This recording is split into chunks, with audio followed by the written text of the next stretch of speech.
Marshall. For 25 years, we ate from the same dish, slept in the same bed, shared the same room. She never had a single thought that didn't echo in my own head. And then one morning, we awoke from a dreamless sleep and discovered that we were strangers. This from an English novel. It is called The Lover I Never Knew. How well do you know your lover? I'm sorry, Mrs. Granby. What are you telling me, Lieutenant? You have to face it. You're saying my husband robbed a bank? He is a member of a gang that robs banks regularly. I know that's a lie. How do you know? I've been married to that man almost 50 years. He can't keep a secret from me. I don't know, ma'am. Looks like you kept a pretty big one.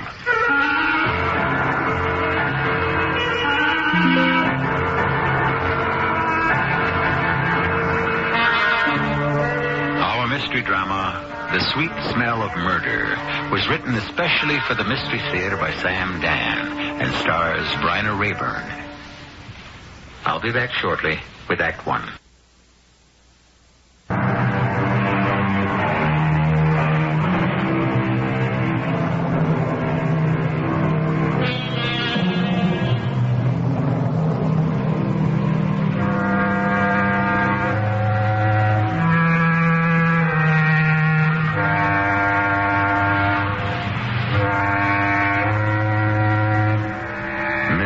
Granby walks slowly along the dock.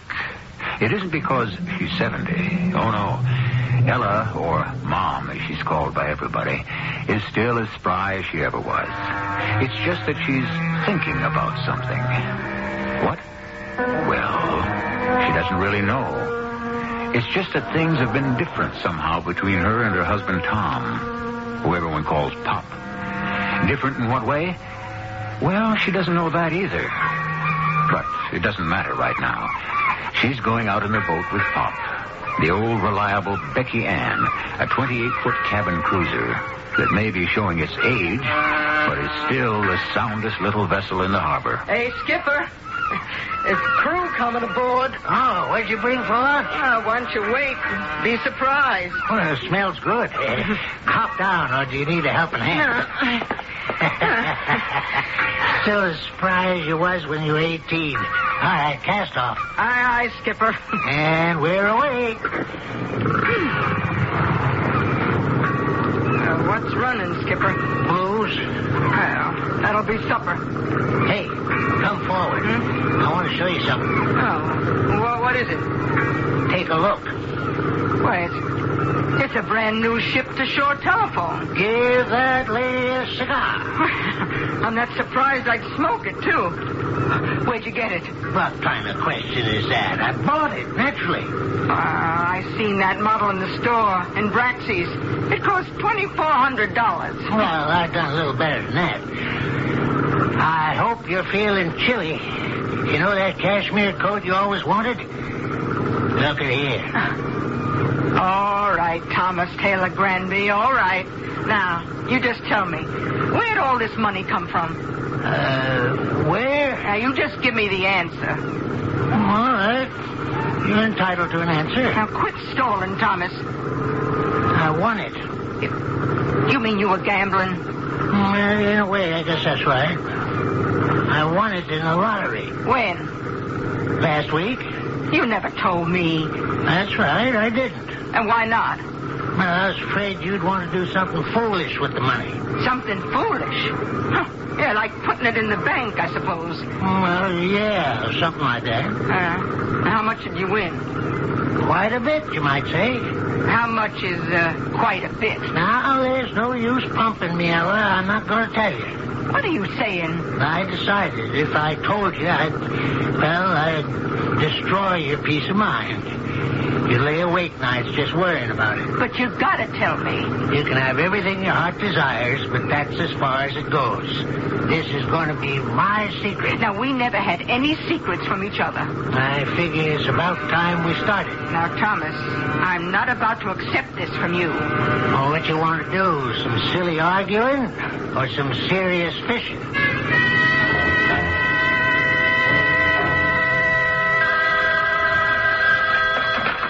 Hello? finally.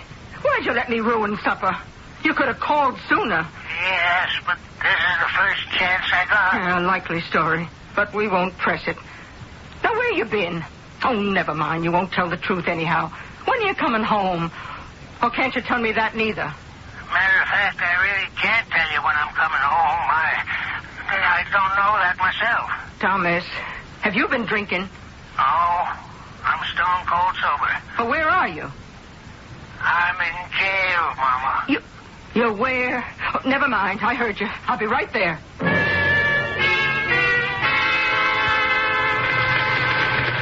Yes, ma'am? Want some help? No, I was told to look for Lieutenant Sims. That's me. You, Mrs. Granby? Yes, sir. Well, why don't we just sit down for a minute here? Oh, where's my husband? He's being held. And what does that mean? Mrs. Granby, what do you know about all this? About all what? Well, your husband will be arraigned before a judge. He can be represented by counsel. He should be. The judge will probably set bail. But what did he do? Well, he's in it up to his neck. You still haven't told me. He's been caught with the money. What money? The stolen money. What stolen money? He won it in a lottery. Oh, is that what he told you? Yes. He said he won it in a lottery. He won $30,000 in a lottery. $30,000? Which lottery was that? Well, I don't know. He didn't tell me. Well, he didn't tell me either. So I checked around the various lotteries. Nobody paid off a winner named Thomas Granby. Well, he may have used an assumed name. Good thinking. But all the $30,000 winners are already accounted for. I say all. I can assure you there weren't that many. Well, he's never lied to me in all these years we've been married. Really? How do you know? Well, I never lied to him. I just know, that's all. Well, you must admit there's a first time for everything. Well, can I see him? Sure. And you'd better tell him to start talking. And make some sense.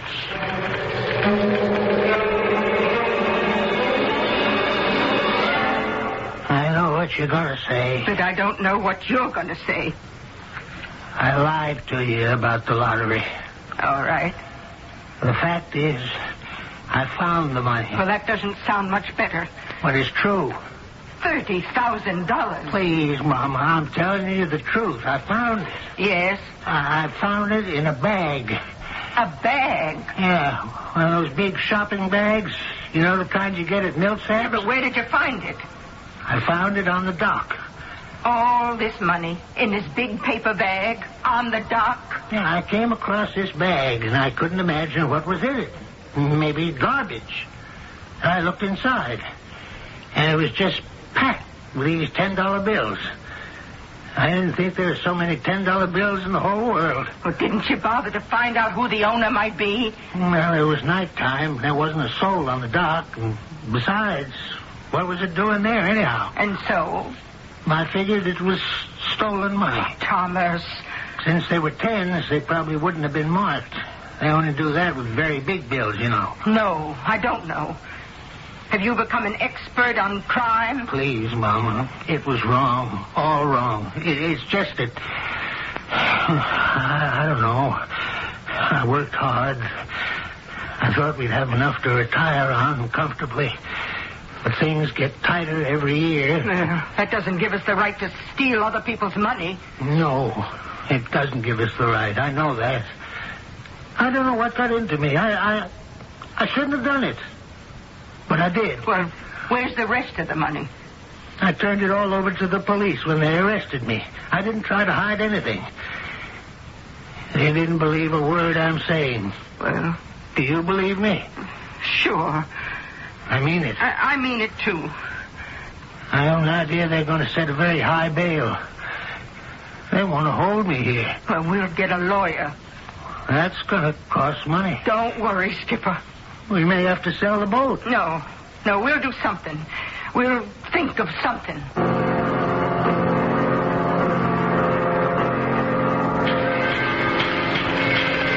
Okay, Granby. You want to talk about it? I told you the truth, Lieutenant. Sure. Why don't you believe me? Let me tell you a little story. Last month, the Third Merchants Bank of Westfield was held up. There was a $250,000 payroll ready to go to the steel mill. The bandits got away with it. Are you accusing me? There were 4 men who did the actual stick-up. The 5th man was in the car. That one was you. It was not. The 30,000. That was your piece. You're quite a guy with a wheel, aren't you? Yeah, but Lieutenant, I what never did you do before you retired? You were a chauffeur, weren't you? You've been driving cars professionally all your life. Well, that's true, but And all the money had been registered. Your pals knew about it. So far, yours is the only dough that's come to the surface. Lieutenant, I know it looks bad, but I'm innocent. Mm-hmm. Then how do you account for the money? I told you. I found it. Yeah. Well, at least get yourself a better story.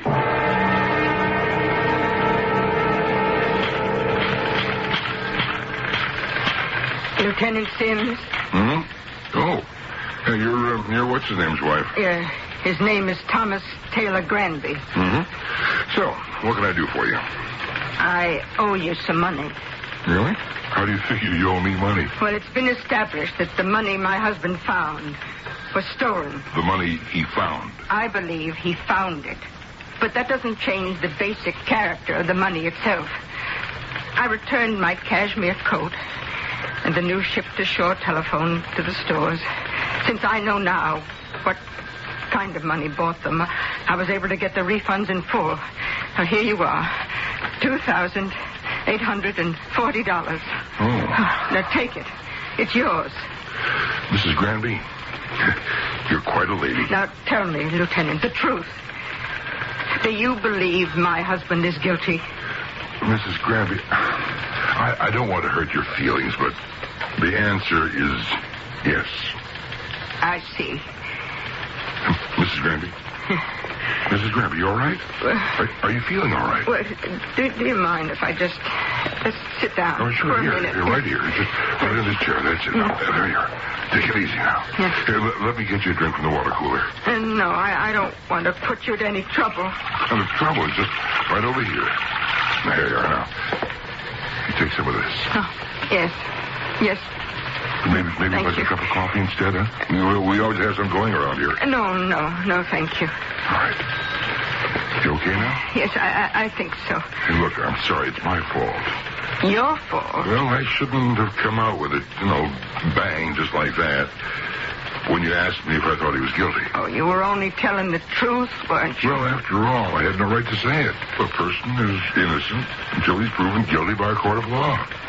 I guess sometimes we sort of forget that. Yes, but you believe he's guilty. Now, look, I've got opinions. Yes. And they're based on experience, but it doesn't mean I have to be right all the time. But are you usually right? It's a hot day out there. Say, maybe I could fix it up to give you a ride home. Home? No, I don't want to go home. Oh? Okay, whatever you say. I'm afraid to go home. Afraid? Of what? Of myself. Why would you be afraid of yourself? Well, I'm afraid of what I'm starting to think. Very much afraid. Oh, why? Well, suddenly he has $30,000. 30,000 stolen dollars. And he lied to me when I asked him the first time. And now he says he found it.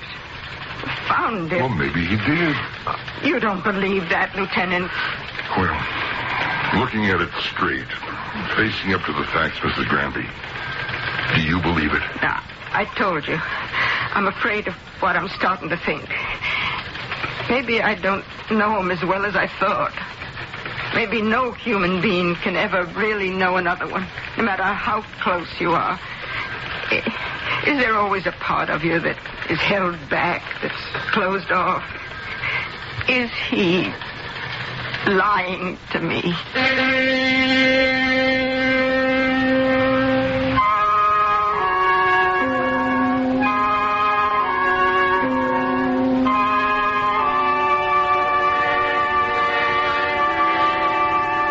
Is he? Who knows at this point? Certainly it's a far-fetched story, Pop tells us. But the world, the real world, is crammed full of far-fetched, unlikely stories. Pity the poor writer of fiction. How he labors to create a fairy tale in a world of fantasy, when all the time, in the real world, all around him, happening every day, are true stories that are absolutely beyond belief. I'll be back shortly with Act.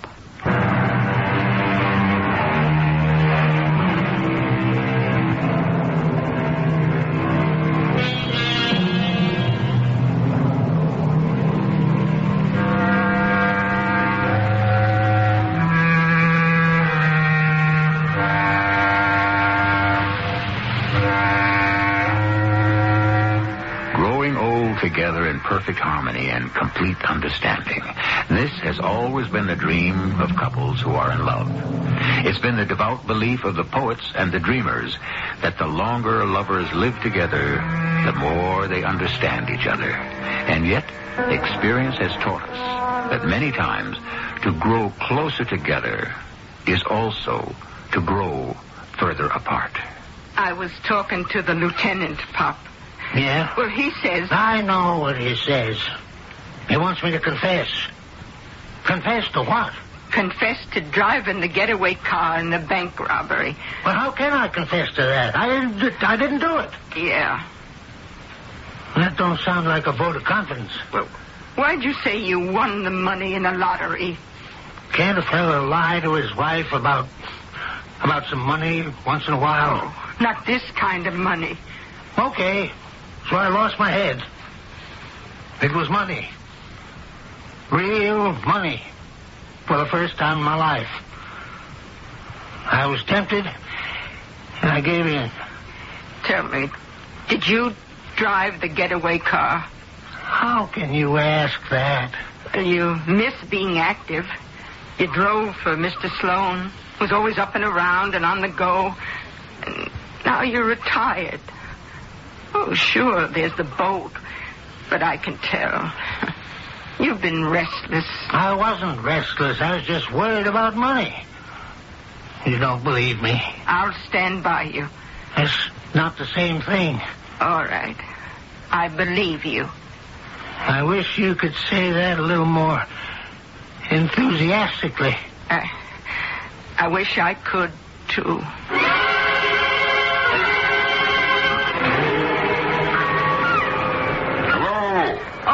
Hey, it's the lieutenant. Hi, can I come on board? Are you wearing sneakers? No. Take your shoes off. Okay. Hey, nice little boat. After me, it's his pride and joy. Or maybe I come after it. I wonder if he'll ever see her again. Well, it depends. On what? On whether or not someone can convince him to see reason. That someone I can bet is me. Mm-hmm. Yeah, it has to be you. I couldn't. Oh, what do you want him to do? Confess? That's the least of it. See, it doesn't really matter if he confesses or not. We've got him with the money and no way to explain it. So he can sit in jail for the rest of his life. But what do you want him to do? Talk. Tell us who his buddies were. Oh. That's how most crimes are solved.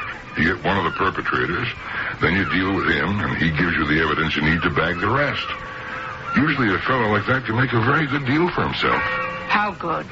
Well, if there isn't any murder involved, and in this case there isn't, such a fellow can practically walk away from it.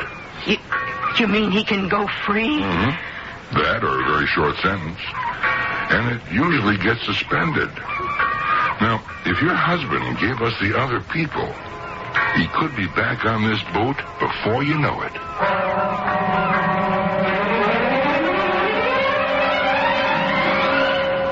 What Confederates? We've been married for 48 years. It's been smooth sailing, hasn't it? You always felt you could trust me, didn't you? Well? Yes. You know why? Because it was easy. Nothing ever came up.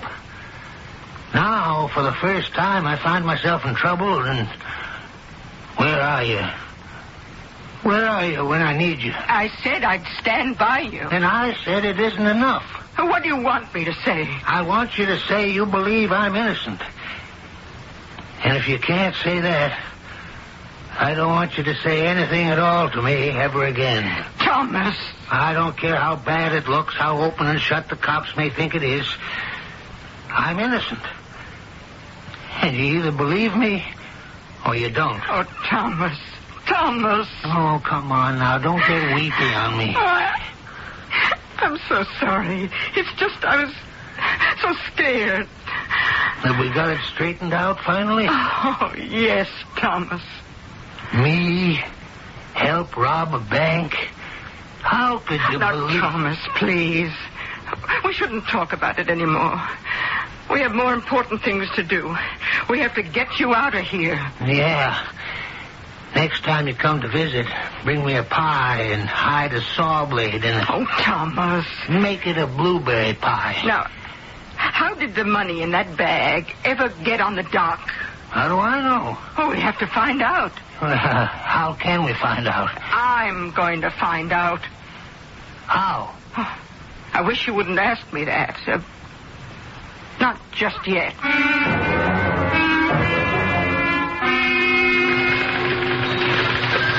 How did the money get on the dock, Mrs. Lieutenant? Granby, I know what you're going to say. It didn't get on the dock. Oh, please, just go along with me. What is the point in speculating? In your experience, has money ever been left anywhere before? Well, yes, it happens. Kidnappings, ransom money. But there's no case of that current that I know of. What else? Oh, payoff?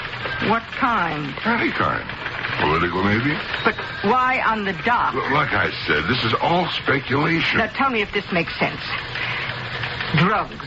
Well, why not? But how do you tie that into a bank robbery? Well, it could be that a man involved in the bank robbery wanted to invest the proceeds in drugs. So he agreed to leave the money in the bag at the particular dock in payment. But something went wrong. Yeah? Now, the people who were supposed to pick it up never came. Or maybe it was left at the wrong dock. How could it be left at the wrong dock? Well, criminals never make mistakes. They're all such intellectual giants. No, of course not. Well, that could mean Thomas is telling the truth when he says he found it. Yeah, if you want to draw a very long bow. Well, why is it long? Now, I've been thinking. You say you got him signed, sealed, and delivered for a trial. Yet I'm afraid the evidence is against him. Now, all you've got is the bag of money. It isn't beyond belief that he could have found it. Well, it would have been better for him if he turned it in. Remember, he was caught when he spent something. Yeah, sure, but you can't throw the book at him for that. And the jury would understand. Besides, he has a clean record. He's never been in trouble. Well, for your sake, I hope you're right. Well, are there any clues? Clues? What kind of clues could there possibly be? Well, there's the shopping bag Thomas says he found the money in. Did he turn it over to you? Yeah. Yeah, I think it was a shopping bag. Well, did you examine the bag? We had no reason to examine the bag. But if you believe Thomas, would you have a reason to examine the bag? Could I see that bag? What for? Oh, please, Lieutenant.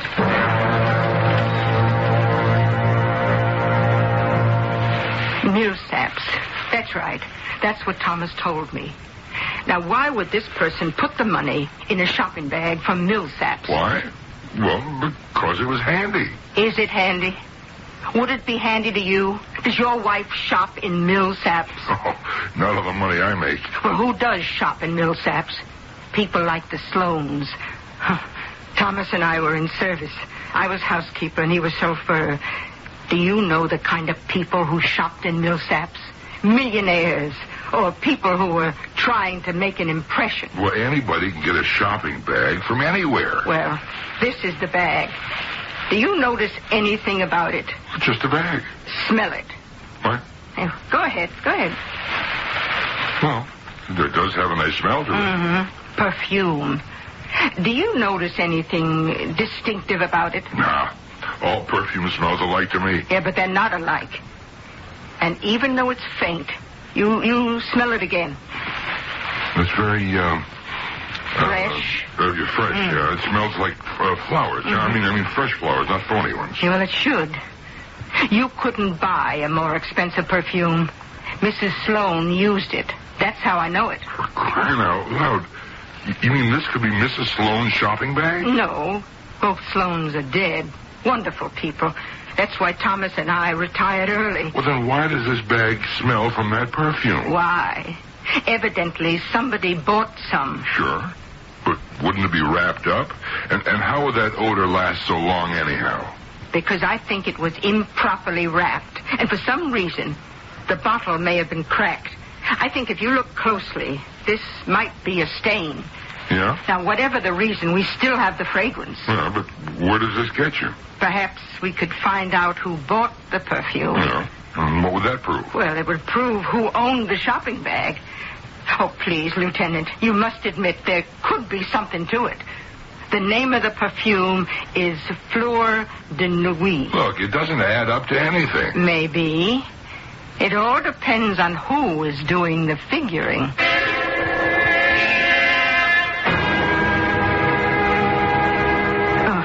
Mrs. Timmons, I am Madame Lafarge. Oh, yes.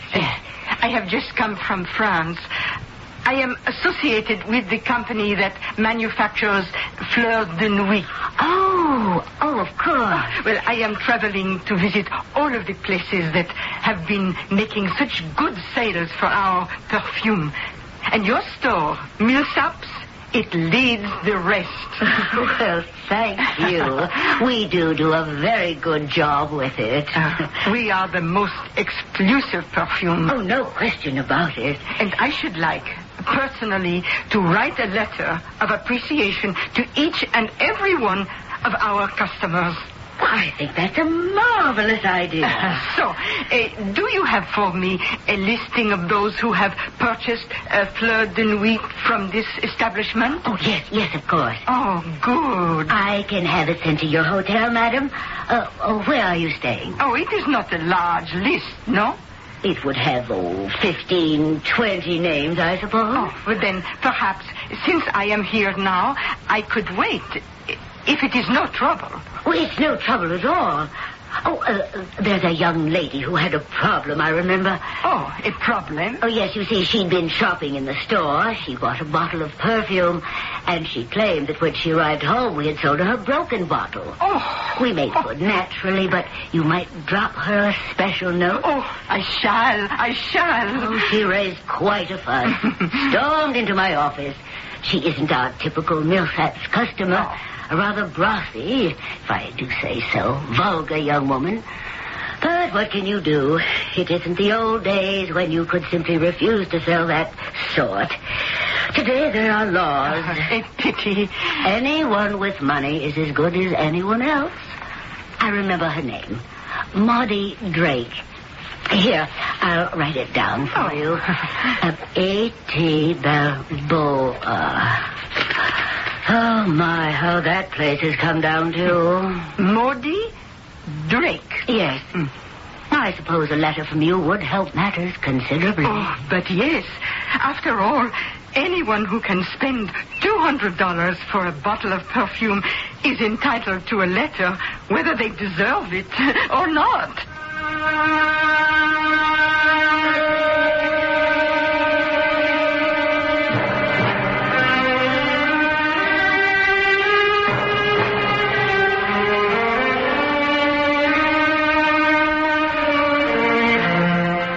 And so, here we see Mom in action as, of all things, a detective.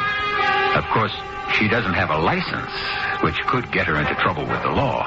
And she doesn't have experience, which could get her into trouble with the underworld. It is this type of double jeopardy that we shall follow in Act 3 shortly.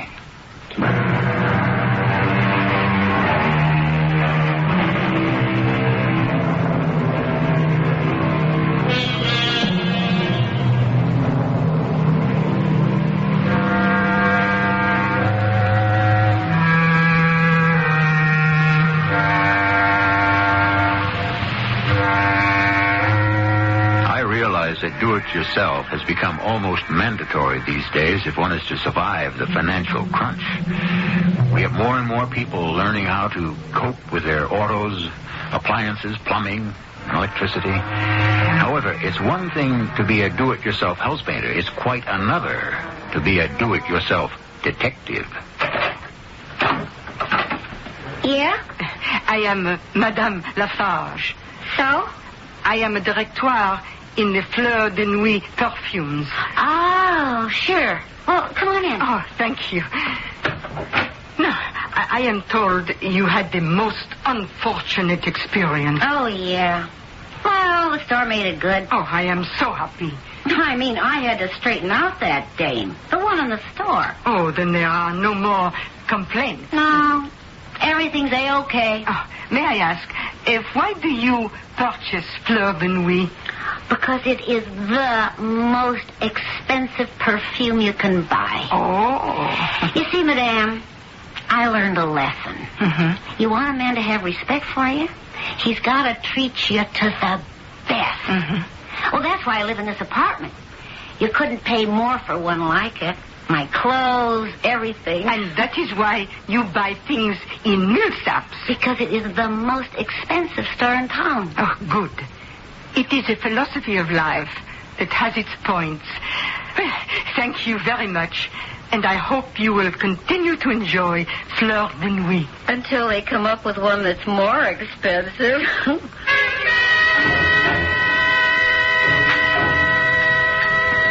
It's about time you got here, Harry. What's the matter? Well, I don't know. A dame. An old dame came by the apartment. So? Well, she gave me a song and dance about working for the Fleur de Nuit perfume company. Why should it be a song and a dance?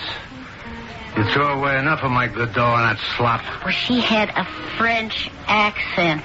Why not? She works for a French perfume company, doesn't she? It was a phony French accent. What do you know about her? I used to be in show business. You call what you did show business? I guess so. You sure showed plenty. Now, look, one thing I got is an ear. This was an old dame from the Midwest that was putting on a French accent. So, I followed her when she left. What do you mean? Well, she got into a bus, I got into a cab. Where'd she go? Down to the fisherman's dock. Yeah? Then she got on a boat. It was called the Becky Ann. And then what'd she do? Nothing. She just sat there. I don't know what you're trying to make of it. We better find out who she is.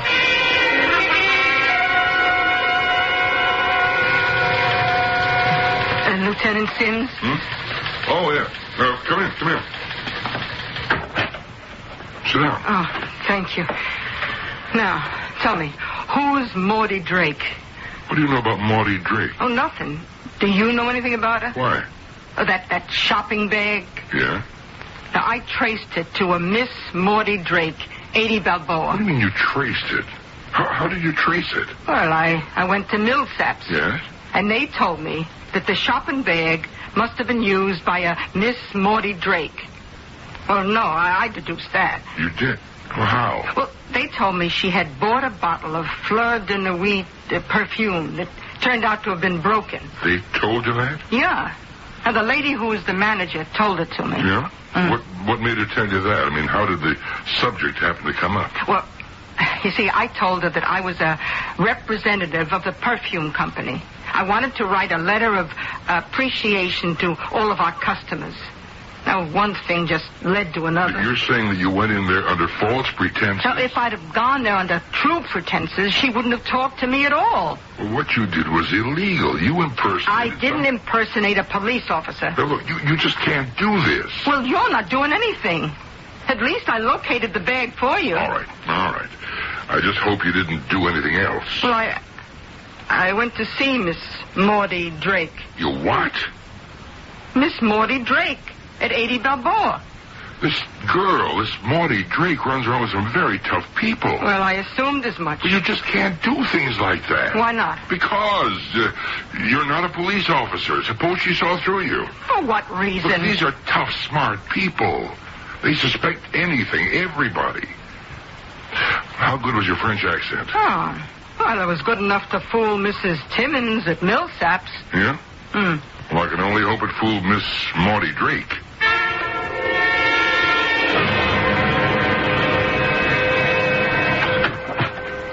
Where you been, Maudie? Checking out the old dame. She's not French. Okay, she doesn't have to be. It's part of her act for a job. Look at all these guys that work in French restaurants. See how they put it on. Her name is Mrs. Ella Granby. Yeah?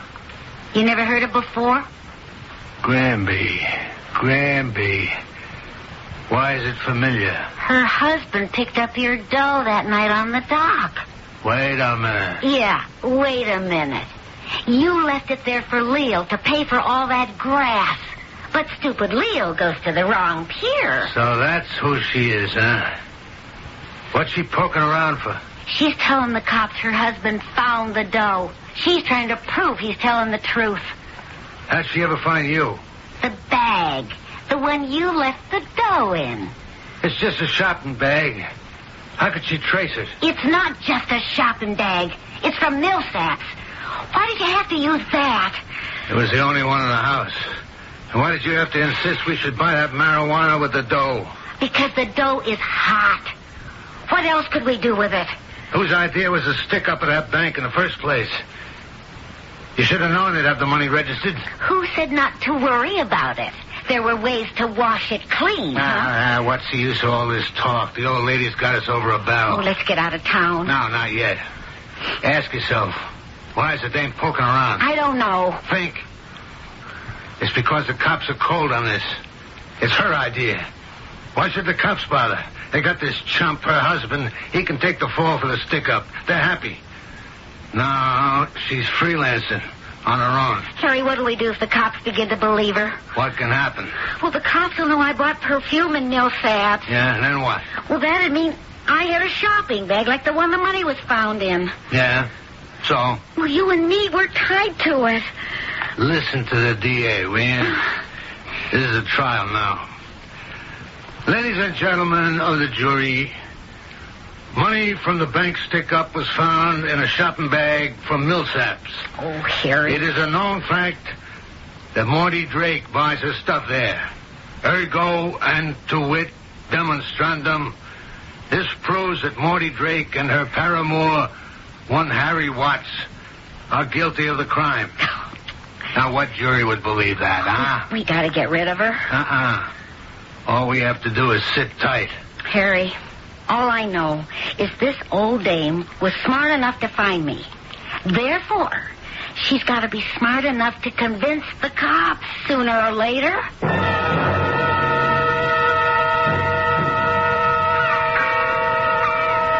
Isn't it a gorgeous day, Morty? Yeah. Day like this, seems wrong to kill somebody. Harry, this is something that's got to be done. All right. Well, she don't know you, so you go ahead in. Yeah. Hey, lady. Yes? Is this boat going anyplace? You want to hire it? How about a little spin around the bay? Cost you $15.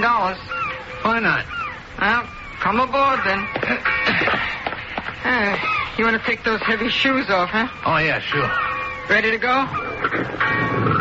Just hold it a second. What are you waiting for? We're waiting for me. Oh. How do you do, Madame Lafarge? Just keep the engine going, please. And head out. What do you want?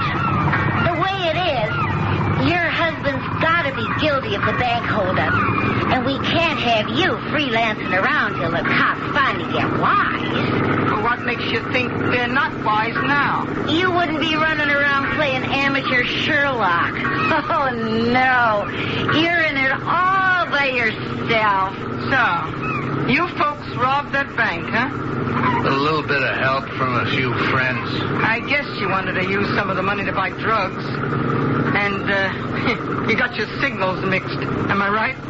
You're really a very intelligent lady. I'm sorry we have to make this trip. Oh, what's going to happen to me? Looks a little rough.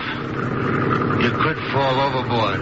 Everyone knows I can swim. Well, we could arrange something to take care of that. I'm sorry, but that's the way it is. Now, let's see. You confessed to robbing the bank, huh?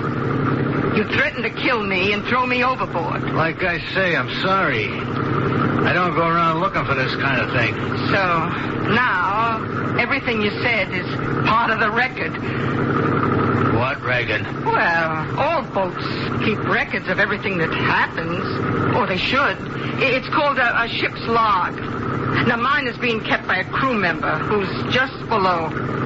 He's moonlighting. His real job is with the city police.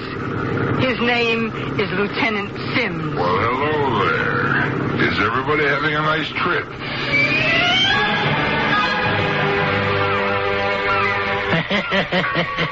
I thought I knew everything about you. But look, all this time you were an actress. You're also a detective. And you kept it all hidden. That's right. I guess it's just as well that we don't know everything about each other. Is there something I don't know about you? All these years, I wanted to be a crook. Oh, is that true? Real smooth, gentleman type of crook, you know. Well, you sure kept it hidden. Well, it's one of those things you toy with. But that night when I saw the money, and I thought it could be all mine, well, there was my life's ambition. Now, aren't you ashamed of yourself? I'm lucky. What kind of crook could be successful if he's married to a detective like you?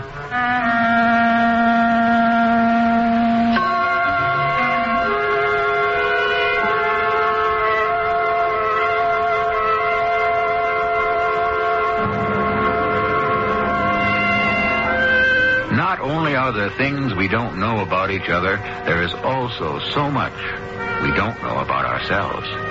What is it that we really want to accomplish? Who is it that we really want to be? Not publicly, but somewhere deep in the recesses of our very private psyche. I shall return to develop this further shortly. Hello, this is James.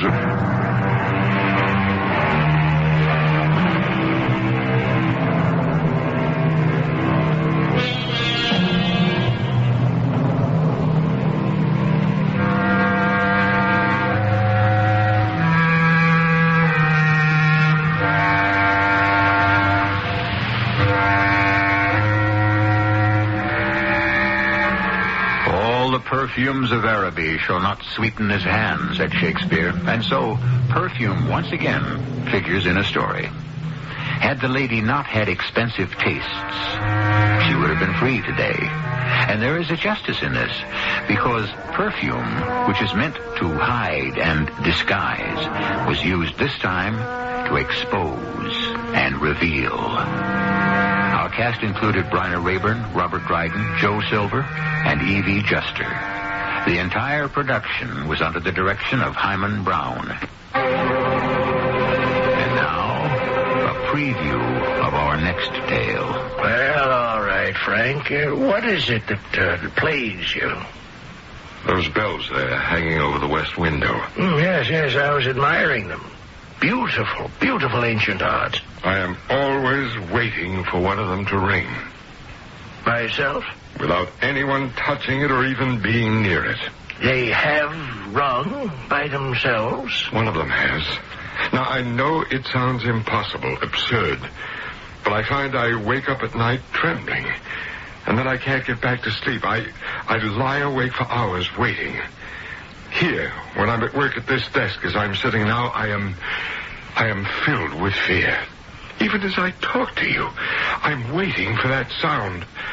No one hits it. It doesn't even move. A tone just comes out of it. This is E.G. Marshall inviting you to return to our Mystery Theater for another adventure in the macabre. Until next time, pleasant dreams.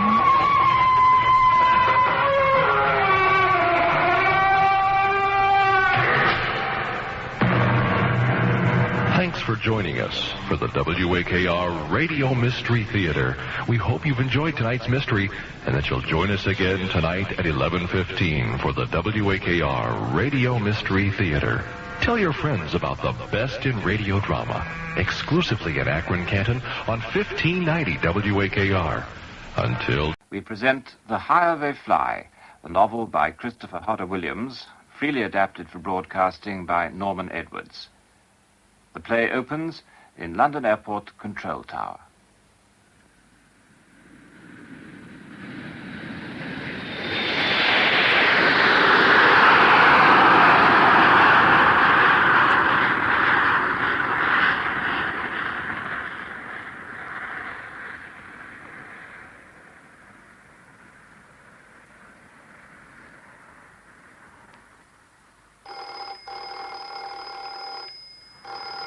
Ministry of Aviation Watch Supervisor Scrivens here.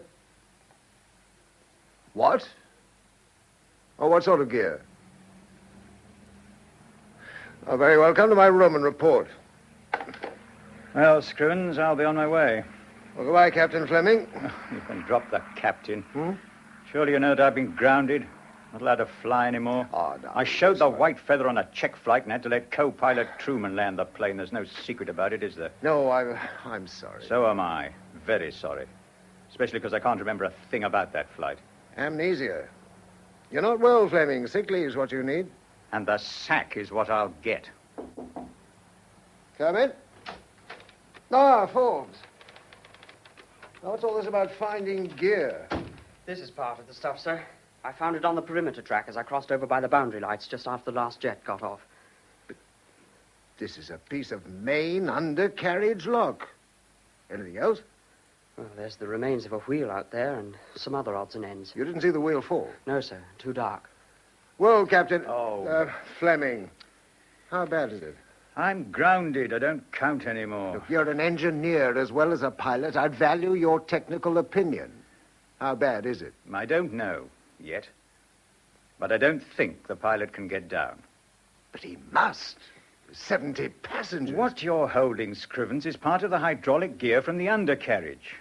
You better let the radar room know, because if the owner of this bit of gear tries to get his undercarriage down, he won't be able to get it up again either. Well, as long as he can get it down, I can't see how that matters. Oh, well... He's only lost one wheel out of a total of 8. Well, you'll see what I mean when you have a look at the drawings, and then...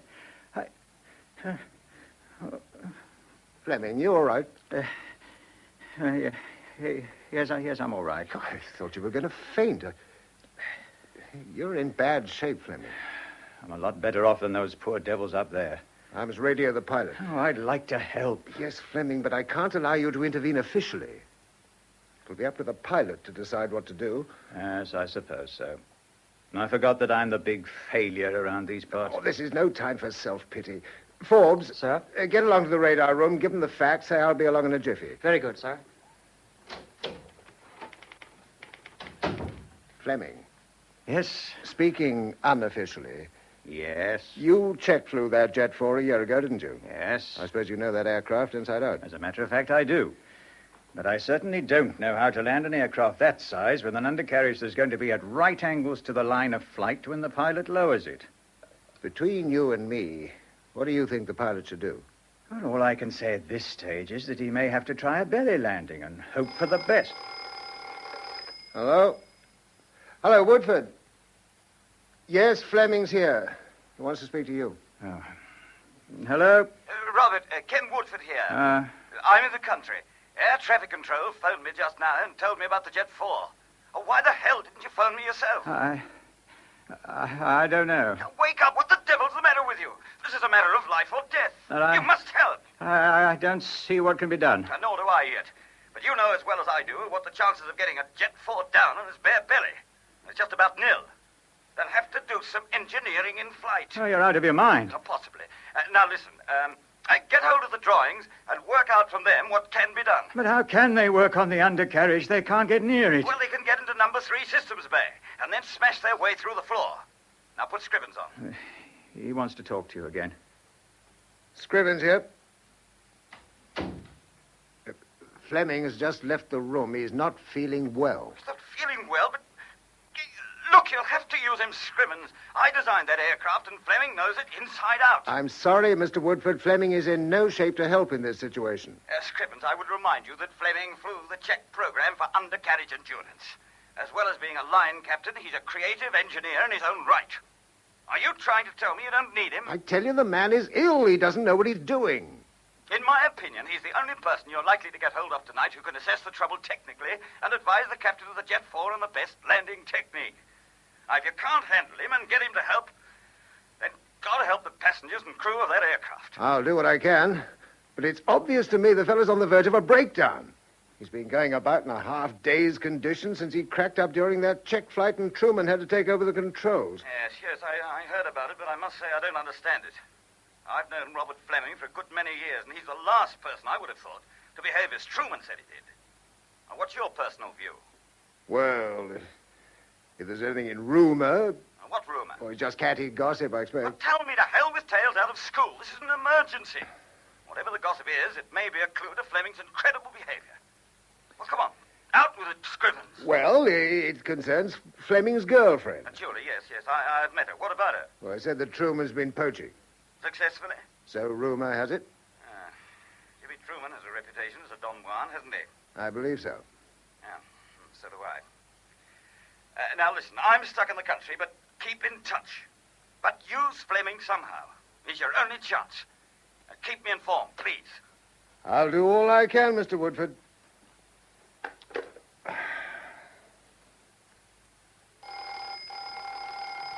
Hello. Oh, Talbot, yes, I'm coming to your office now. Have you found out which plane? Oh, you have. State Lines 46, London to New York. Have you made radio contact? Or what's the captain say? What? He's not sure? Well, my God, if he's not satisfied... Talbot, I'll be with you right away. I want to talk to the captain myself.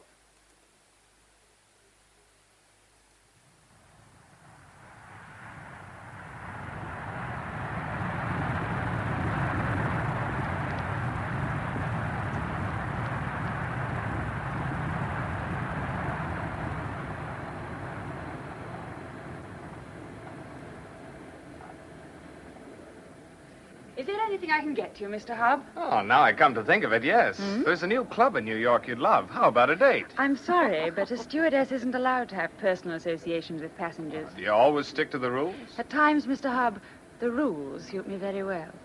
Look, how about a martini? Thanks. Good for my damaged ego. Anything for you, Dr. Rogers? No, thank you. Ah, so I'm sitting beside a lady doctor. Correct. And over there is a famous actress, Jane Tyne. Really? She's great. I hear she's opening a new play on Broadway. Glad I didn't economize and fly tourist. I've heard there's not a vacant place. Is that so? 70 people in the next cabin. Quite a load. Say, who's that big geezer over there talking to the first officer? I think I heard the stewardess say he's a Mr. Valentine, a businessman from London. He's sure been knocking back a lot of whiskey. So I've noticed. I think Mr. Truman is trying to persuade him to go easy. Truman? Is that the first officer's name? Yes, Jimmy Truman. I've been told he's co-pilot on this flight, and a very good one, too. Maybe. I don't like his blonde hair or his face. Why? Oh, he knows he's a good-looking guy. Oh, but charming, don't you think? Charm. Polished. Professional Romeo. As a matter of fact, I think you're right. But I'd rather have to deal with him than Mr. Valentine. I wonder what those two are talking about. Of course, Mr. Truman, it's all very different nowadays. In the day when I had my own plane, one really had to know how to fly. Really, Mr. Valentine? Yes, really. As far as I can see, you chaps have pretty well nothing to do. Autopilots, altitude locks, course locks, and God knows what else. Piece of cake, eh? But, of course, this is not the airline I usually travel with. I hope it meets with your approval, Mr. Valentine. Mr. Truman? Ah, hello, Susan. Want me? No, Captain Crook wants you up front. Oh. Excuse me, Mr. Valentine. Oh, that's all right. Ha-ha. Susan, my girl. Yes, Mr. Valentine? I've got another of my favorites. Just a double and just a dash of water. Just show the bottle. Very good, Mr. Valentine. No need to say when. Hurry up, my girl. Hurry it up.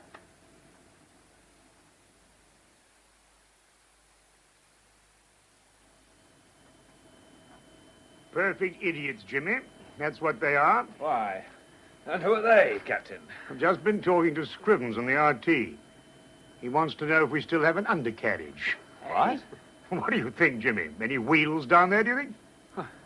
It seemed all right at takeoff. You notice anything, Jeff? Huh? 5 degrees right, Captain. Yeah, where are we going, Perkins? The Tate Gallery? There's a beam wind picking up all the time, Captain. Right, all right. 5 degrees it is. Now repeat. Did you notice anything at takeoff? Well, I had a vague feeling that something hit us. A sort of thump. I felt it rather than heard it. Yeah? I'm sorry, I should have mentioned it to you before. No, forget it. Wouldn't have made any difference. Look, do you think you could get your great body through a very small hole? The servicing duct. Number 3 systems bay. Oh, I'll try. Tight squeeze. I'm the fat boy of Peckham, you know. Now, listen. If we have hit anything, you should see that the hull has been dented. In number 3 bay, you'll be right above the retracted wheels. Yeah. If that's where the trouble is, there may be some damage visible from the inside. Meanwhile, we must depressurize. Airways have authorized us to go down to 10,000 feet. Yeah, well, I'll have to tell the customers. Pass the microphone, Jimmy. Yeah. Thank you. Ladies and gentlemen, this is the captain speaking. We are going down to an altitude of 10,000 feet, and I am about to depressurize the aircraft. You will probably find no difficulty whatsoever in breathing when I let the wind out, so to speak. But if you do have, you've only to press the red button above your heads and an oxygen mask will drop down. There is no cause for alarm, but one of my crew will be inspecting certain equipment. Please do not smoke, although you may move around as much as you please. I shall be making a further announcement later. Thank you. Well, Dr. Rogers, what do you make of that? A jovial understatement, Mr. Hubb. Yes. Even at Yale, I got to know you British love understatements. Losing 20,000 feet in order to depressurize. Yeah, I wonder what the trouble is. Flaps, undercarriage? I don't know much about aircraft. Nor do I. But this one has a bug in it somewhere. The captain was too offhand. Stewardess? Yes, Dr. Rogers? Can I get anything for you? Your name is Susan, isn't it? That's right. Susan Eccles. Oh, stewardess. Too formal. Susan it is. Fine, that's okay by me. Do you know what the trouble is? Trouble? Oh, there's no trouble. Captain Crook is one of our most experienced pilots. Rather than leave you in the dark, he prefers to let his passengers know what is happening. Stewardess! Stewardess! Hey, my girl! Oh, Servants! Servants! Empty glass! Coming, Come on, my sir. girl.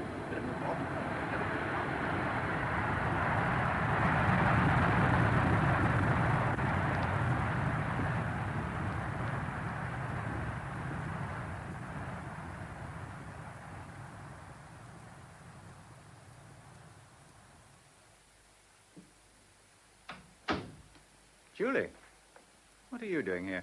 Ken Woodford phoned me at my flat. Oh. He can't get to London. He asked me to come to the airport and see what was going on. Oh, did he tell you what's happened? That I'm sick? Yes. But it depends how sick you are, Robert.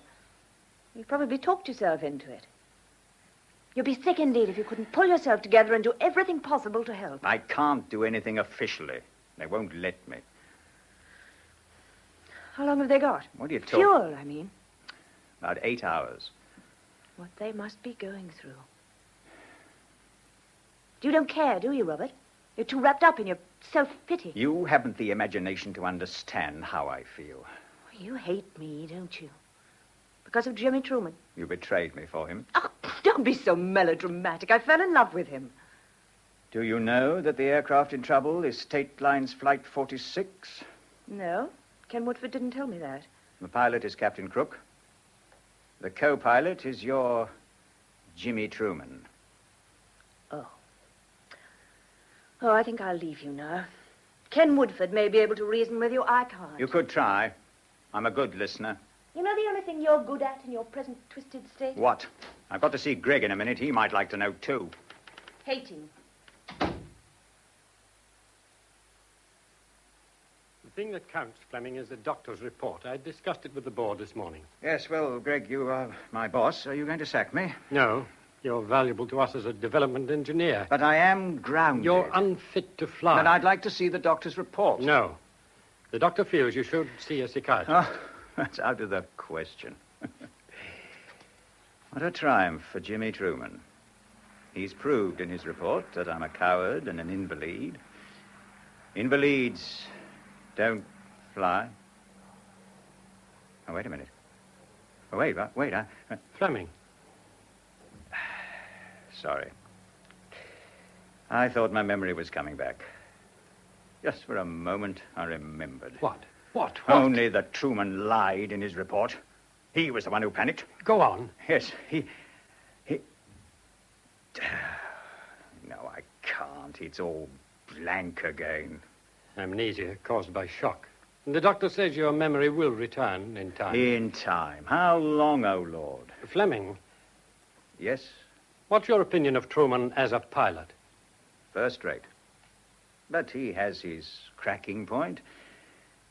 Flying with him is an act of vanity.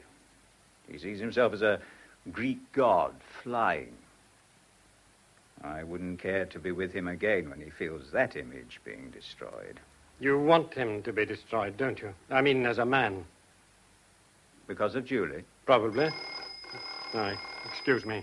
Surely. Hello? Yes, Scrivens, he's here. Hold on. Fleming, the captain of State Lines 46 wants to talk to you. He's on Atlantic shortwave radio connected to this phone. Now, here you are. Thank you. Take a grip of yourself and talk to him.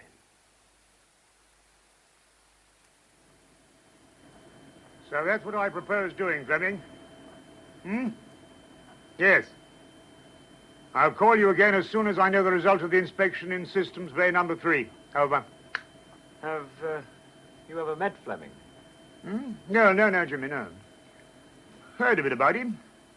Good engineer. Knows these Jet 4s inside out. Yes. Sounded a bit jerky on the RT. He's been grounded, you know. Lost his nerve. Yeah. So I heard, Truman. Yeah. Well, now go and have a look at the customers, Jimmy, will you? Say a few nice words to him if necessary. I will. And I'll cut Mr. Valentine off the booze if he doesn't behave. Do that.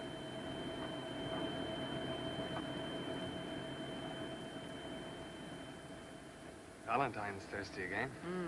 Looks scared, too. He's the type that panics. We may have trouble with him. Stewardess! Stewardess! Coming, sir.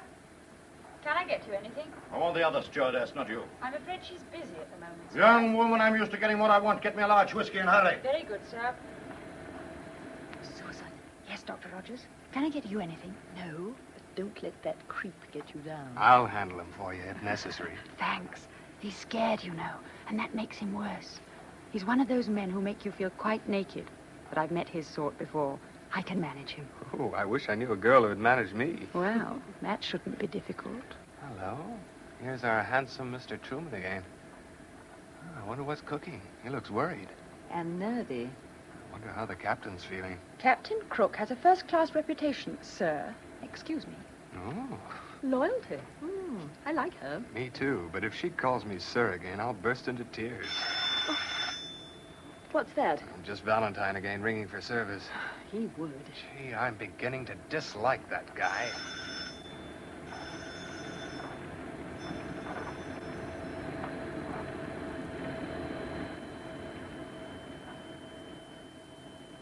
Perkins.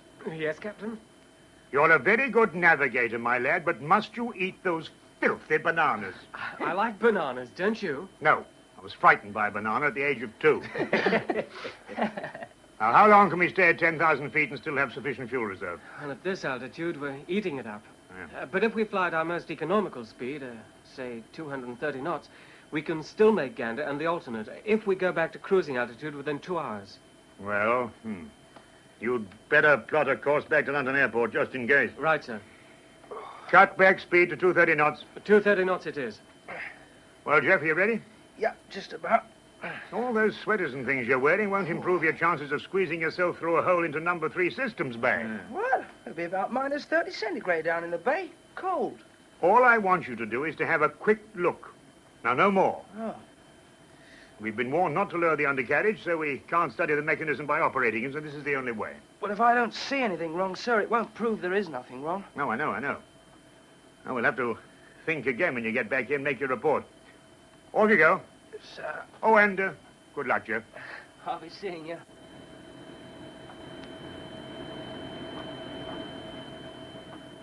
Jimmy, Yes, Captain.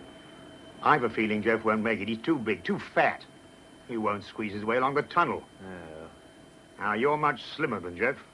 If Jeff can't make it, I'll have a go. Good boy. I've never explored the bowels of an aircraft before. Hello, here is Jeff. Soon back, Jeff. I couldn't get through. But there's trouble, all right, sir. What's happened?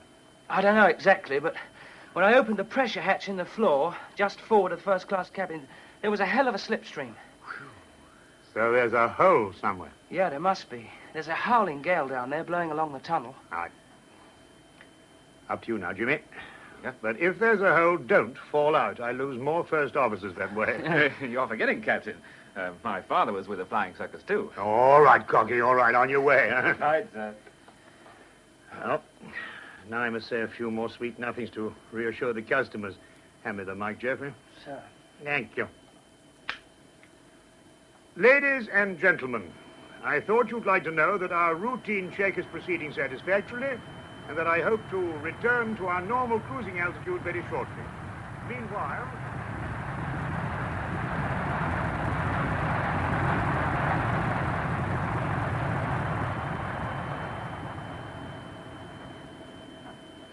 "230 knots is indicated, sir." Slower than a dead dog's funeral. Good heavens, are you eating another of those filthy bananas? First officer back, sir. Now, Jimmy, did you get into the systems bay? Yes. Trouble? One wheel missing from the port side bogey. What? Camshaft gear missing. Bits of tire tread all over the Now, place. take your time, Jimmy. Easy. I want to know in detail about the damage.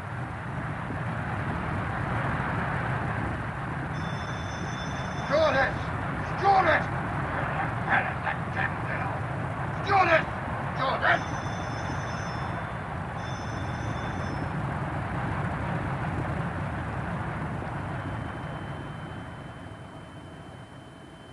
So that's that. That all, Jimmy? Quite a bellyful. Quite. We're probably committed to a belly landing, too. Or ditching. How lovely. Jimmy? Yeah? Tune the VHF to 1260. If we turn back, I shall want to talk to Shannon as soon as we're in range. Very good. Truman, are you all right? What do you mean? Nervy, aren't you? No. Then listen, I said tune to 1260. Well, that's what I've done. No, you haven't. Take a look. You should know the Shannon frequency by now. What's the matter with you? Damn you, I made a mistake. And I do not like people who pick on me.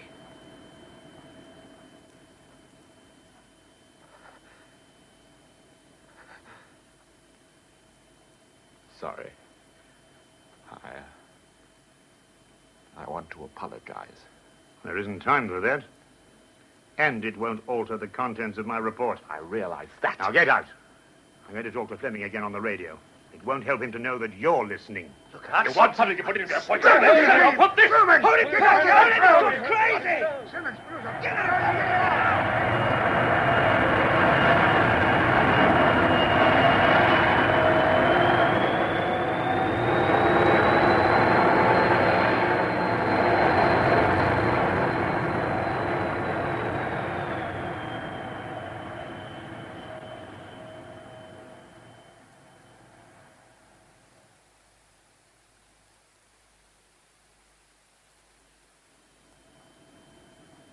Where's Truman now? In the after cabin, sir. Dr. Rogers has given him a sedative. He won't give any more trouble for a while. He damn near had us in the drink. Yeah. It's a marvel the elevator didn't break. Yeah. Here, what did you make of it, Perkins? Oh, mental, if you ask me. Gone off his nut. I've thought for some time that Truman was boiling up for something. Just now was his breaking point. Sending him into number 3 systems, man. And a shock when he saw the damage. Yes, and knowing a detrimental report would be made by the captain. Oh, hell, I'd never have reported him if he'd pulled himself together. Oh, Perkins, go and have a look at the customers, will you? Tell them, air pocket stuff. Reassure them, I'll talk to them later. Very good, sir.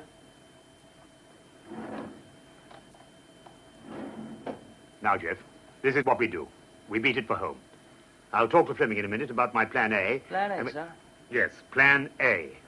To ditch this aircraft in Southampton water if it's not too choppy. She'll break her back. Yes, but there's a sporting chance she won't pitch over.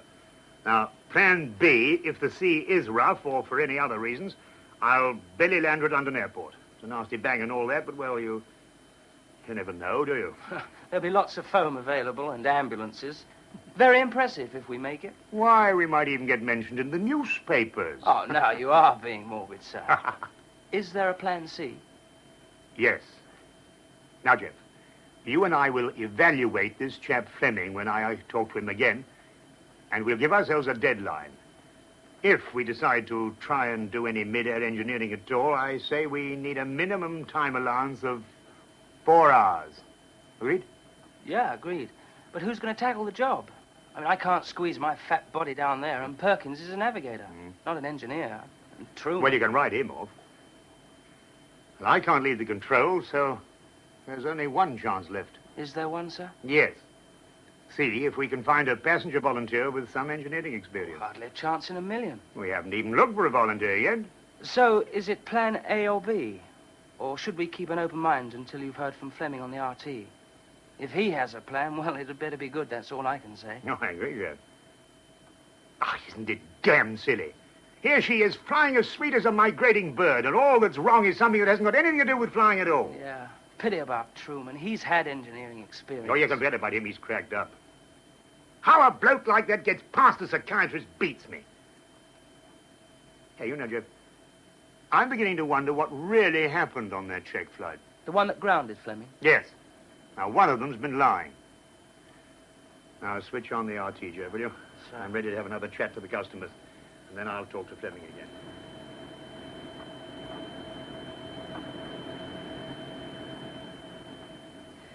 Well, the captain sounded very calm and collected. Air pocket. Not on your life. Then what made the aircraft pitch upwards like that? I don't know, Dr. Rogers, but it scared me stiff. That doesn't make you original. Take a look around. Yeah.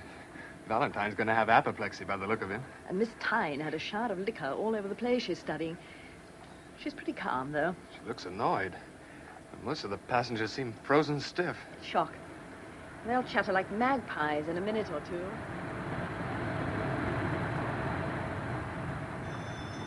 Stewardess! Stewardess! Where the hell is she?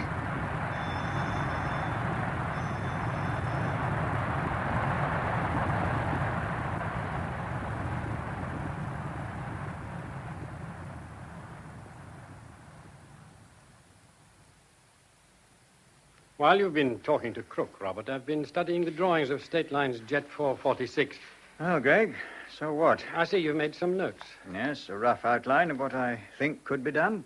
If Crook reports back that it's his aircraft that has lost a wheel. Yes, if he's been damaged, and I'm sure he has, it means that if he commits himself to my plan, there's no way back. It'll be a difficult decision for the captain to make. Oh, just a minute, Robert. I promised I'd phone Ken Woodford when I got here. Oh. Excuse me, will you? Yes, sure. Get me Bresham 5-4, please.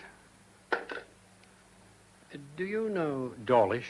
No. He's a director of the airline. Oh. He's making things difficult for Scrivens. After all, this isn't a ministry decision. All Scrivens can officially do is make sure that every possible aid is given to Captain Crook. Yes, well, of course, this always... Greg here. Any fresh news from Crook? No, not yet. Dawlish is being a nuisance. He's been on the RT to Crook saying he mustn't trust anybody. I see. Fleming with you? Yes, Ken. Is he all right? I'll let you know in a few minutes. I'll ring you back. All right. Well, Robert, be ready with your technical stuff as soon as you can. Mm-hmm. By the time I've dealt with Dawlish and his idiot barrier, there won't be much time left. Oh, incidentally, I saw that girl Julie in the corridor just now. What's she doing here? Ken Woodford asked her to come here. Oh, why? He thought she could help me. Not a hope. Why are you so useless with women, Robert? There was one, only one, who was any good for you, and you dropped her like a hot potato. Well, if you mean Claire, she wanted me to go. I suppose you would think that. Of course, if you give a girl the idea you may cut your throat, what's she supposed to do? Hide all the kitchen knives? Oh, she spoke to you about all the... Yes, but I'm not going to talk about your love life now. We haven't time. Just remember this. When you talk to Crook again, he's one of State Line's best captains. Don't apologize for yourself. I prefer you to speak to him. I bet you would. Nothing doing.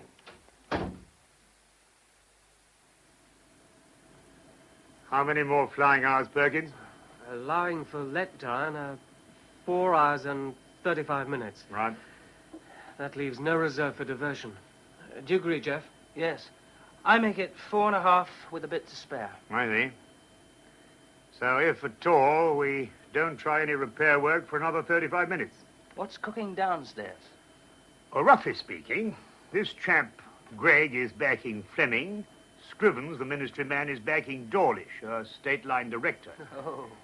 Oh, by the way, how's Truman? Well, according to Susan, he's very odd. Dr. Rogers is doing what she can to keep him under sedation. Get on the intercom and ask Susan to come up here. Right, sir. Do you know this chap Dawlish, Captain? Miss Eccles. Yes. Oh, what do you think of him? He's a director of the company. Oh. That's what I think of him. Ah, Susan, there you are.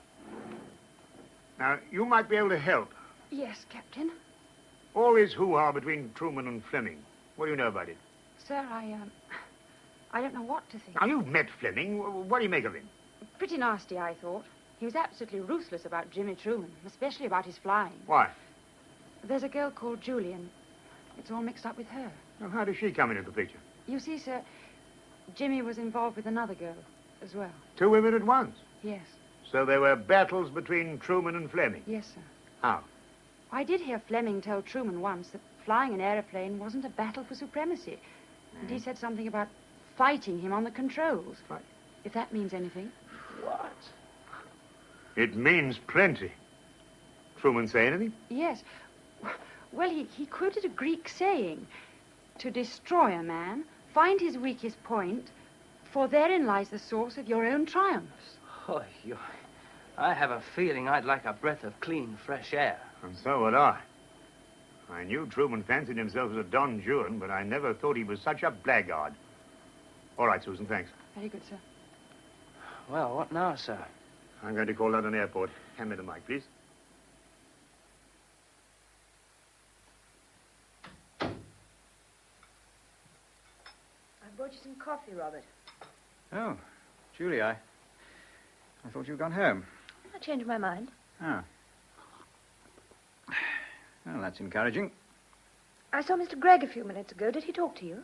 Yes, Have you heard any more about Jimmy? only what I told you. He's Crook's co-pilot. But Scrivens has been on the radio to Crook. Jimmy's cracked up. Cracked up? What do you mean? All I know is he lost control of himself and was ordered out of the cockpit. What? Well, you don't seem to care. I expected you to be pleased. At a time like this, Crook's going to need all the help he can get. Anyway, it isn't going to make any difference to the situation between you and me. Robert, don't you really remember what happened on that check flight? Well, I'd hardly fake amnesia when I've everything to gain by remembering. Unless you weren't sure you had. What are you suggesting? What you know perfectly well already. Didn't the doctor say there's no such thing as amnesia? He didn't go as far as that. I don't remember him calling me a liar. Yet I believe you are. The wrong way round. The wrong way round? What the devil are you talking about? You said it yourself. You'd hardly fake amnesia if you had everything to gain by remembering. Don't people forget what they most fear? Oh, but that's childish? All right, it's childish. But it would be even more childish to go on as you are. Now, no, wait a minute. Jimmy had the controls. He had the controls because he panicked and couldn't control himself, and it wasn't possible for me to restore things any other way than make Jimmy control the aircraft and... Therefore control himself? Yes. Then, through that sudden loss of altitude, I must have passed out. When we landed, they found me half-conscious and Jimmy in command. But you couldn't tell them how it happened. Why? Because I'd lost all my pride. Over me? Yes. Well, now, Julie, you better go home. I have a meeting. I've got to think. Greg can't handle that chap Dawlish alone. Robert. No. No, this is something I've got to do on my own. And that's the latest radio from Captain Crook, Mr. Dawlish. You've seen this, Mr. Fleming? Yes, Mr. Dawlish. I have a pretty good idea now what the damage is and what on-the-spot repair work should be attempted. Greg, as head of the manufacturing company, what's your view? Fleming is the only engineer available who knows the aircraft inside out and who knows what might be attempted to repair the damage. Maybe, but it isn't up to us to decide Captain Crook's proper course of action. Obviously not, but Crook is open to suggestion. Very sensible of him. But it's up to me as a director of state lines to ensure that the suggestion comes from the appropriate quarter. You have talked on the radio to Captain Crook? I have, Mr. Fleming. You felt obliged to tell him that, in your opinion, I was in no condition to offer advice? I'm afraid that's so. But don't you think that any engineering ideas I put forward might be assessed on their own merit? The matter of who puts forward opinions to Captain Crook is one of the utmost importance. Not to mention, the motives for doing so. But surely, sir, my motives are obvious, Mr. Dawlish. Well, what are your motives, Mr. Fleming? The same as yours and mine, Mr. Dawlish, to help Captain Crook in every possible way. Quite so, Scrivens, quite so. But Mr. Fleming is a discredited pilot. Oh. Surely his motive is to make a comeback. That's totally uncalled for. Oh, yes, Greg, we all know that Fleming's one of your bright young men. Look, we're all getting head up and time's running short. Let's stick to the point. Very well, Scrivens. Well, my point is that it isn't so much the plan, it's the man. You pick your own men, Dawlish? Yes. You picked Truman? Yes, and didn't you find him acceptable? I did, a mistake. So we were both wrong about him, weren't we? It's by no means clear what happened up there tonight. Oh, come off it, Dawlish. The captain slung Truman out of the cockpit. And the man you're asking the captain to trust was also slung out of a cockpit when he lost his nerve and had to let Truman take over. Mr. Gregg, did you believe the report that Truman filed against Fleming? I had to accept it. What do you think now? I think, Scrivens, you should ask Fleming direct. I'm sure he'll tell the truth. Well, Fleming? Well, there was something weird about Truman that day. Oh, I admit I handled him badly. As I say, there was something weird about him which I didn't see in time. Well, when I did, he snapped out of it and got us down safely. He got you down? Why him? Various reasons. I'll tell you later, not now. The safety of the aircraft and ourselves depended on his recovery from panic. You're asking us to believe that. Well, why didn't you say so at the time? Well, that is a question which only a psychiatrist can answer. Oh, so we have no proof that you're of sound mind now? None. Except your own judgment. Your plan means that if Captain Crook lowers his undercarriage and it fails to lock down and align the wheels, he'll be even worse off than he is now. Perfectly right, sir. You see, if the shuttle valve There's fails no to... good baffling me with technicalities. We're discussing a simple decision, yea or nay. If your engineering ideas are wrong, what are Crook's chances of landing his passengers safely? Not very good. I mean, are they better or worse than they would be if Crook ditched in the sea or landed on his belly? Probably worse. I think Crook would put your plan third and last, within 3 possible chances. It's a natural instinct of a captain to follow his own bent. He knows he has a sporting chance of ditching her, but maybe anything up to the odds of 10 to 1 against. Crook is open to persuasion, but he must be sure that those who advise him on the ground have confidence in me. Ah! Yes, and at the moment, my reputation stinks to high heaven. And you didn't do much to reverse this when you spoke to Crook on the radio. Do you blame me? Well, I'm asking you now to change your opinion. On what basis? Experts have been told about Fleming's plan. Very well, Scrivens. And what's their verdict? At first, they were doubtful whether the repair job could be done in the air. They're now divided in their opinions. What do you say to that, Greg? Nobody has said that what Fleming proposes is impossible. It's got to be a lot better than possible. Well, exactly, Fleming. And you think it is, Fleming? If there is a man aboard that aircraft who can carry out certain repairs and use the tools available, then yes, Scrivens. And my proposals offer a better chance of safely landing that Jet 4 than any other method that has been considered. I'll buy that. You agree, Mr. Dawlish? Well, really, I don't know. Look, Fleming isn't making any promises, Dawlish. We can ask Crook on the radio if there is such a person aboard. The decision will still be Crook's. We're only here to advise him, but we must be unanimous. Will you go along with us, Dawlish? I withdraw my objections. Thank you, sir. We have decided, gentlemen, on the right course. I am, after due consideration, in full agreement. Good. Then let's go to the radio room and tell Crook.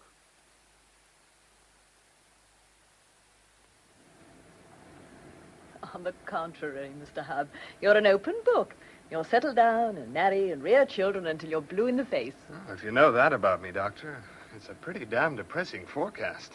I wonder what you thought of Truman when you first talked to him. You're predictable. Others are not. I dare say that Mr. Truman might have struck me as immature if I'd examined him at his last medical. But then so do you. Ouch. You'll get over it. You seem to know what I'm going to do next. I hope so. Do you own a car? Yeah? Well, why do you ask? What do you do when it goes wrong? Take it to a garage? No, as a matter of fact, I like to do my own repairs. You're a bit of a mechanic, in fact. In a kind of way, Doctor. Say, I feel pretty silly calling you Doctor. Don't lady doctors have first names? On special occasions, yes. My name's Dulcie. Well, amateur motor mechanics have names, too. Mine's Jack. Tell me about your practical experience, Jack. Well, I went up to the auto center while I was in England to find out how to soup up my latest. They taught me one hell of a lot. Boy, when I've operated on my she-devil, she'll go like a bat out of hell. How predictable is that? That's exactly what I hoped. Only better. I don't understand. Oh, I'm sorry, but it was necessary to make sure. When I was asked to go forward a few minutes ago to see the captain, he told me that he may need a volunteer for a certain purpose. I said I thought you might be suitable. I could tell by your hands that you were used to mechanical work of some kind. I'll get him manicured. Seriously, you think I could be of some use? Now that I've talked to you, yes. Well, what sort of job do they want done? Go and talk to the captain. He's expecting you. Right, but I won't try and kid you. I'm scared. You'd be a bit of an idiot if you weren't. Hey, you. Mr. First Officer, Truman, isn't it? Mind if I sit down next to you and talk? No. That little bitch Susan, the stewardess, won't answer the bell. I want a drink. You want one? No. Awful world we live in. You know, we've turned back. Ruined a deal I hope to pull through in Washington. Fact is, I'll be broke. All because of some bug in this aircraft. Might as well shoot myself. You look as if you're fed up with this life, too. Yeah. I must have a drink. Must have a drink, my nerves. Where is that little bitch? Susan! Susan! Stewardess!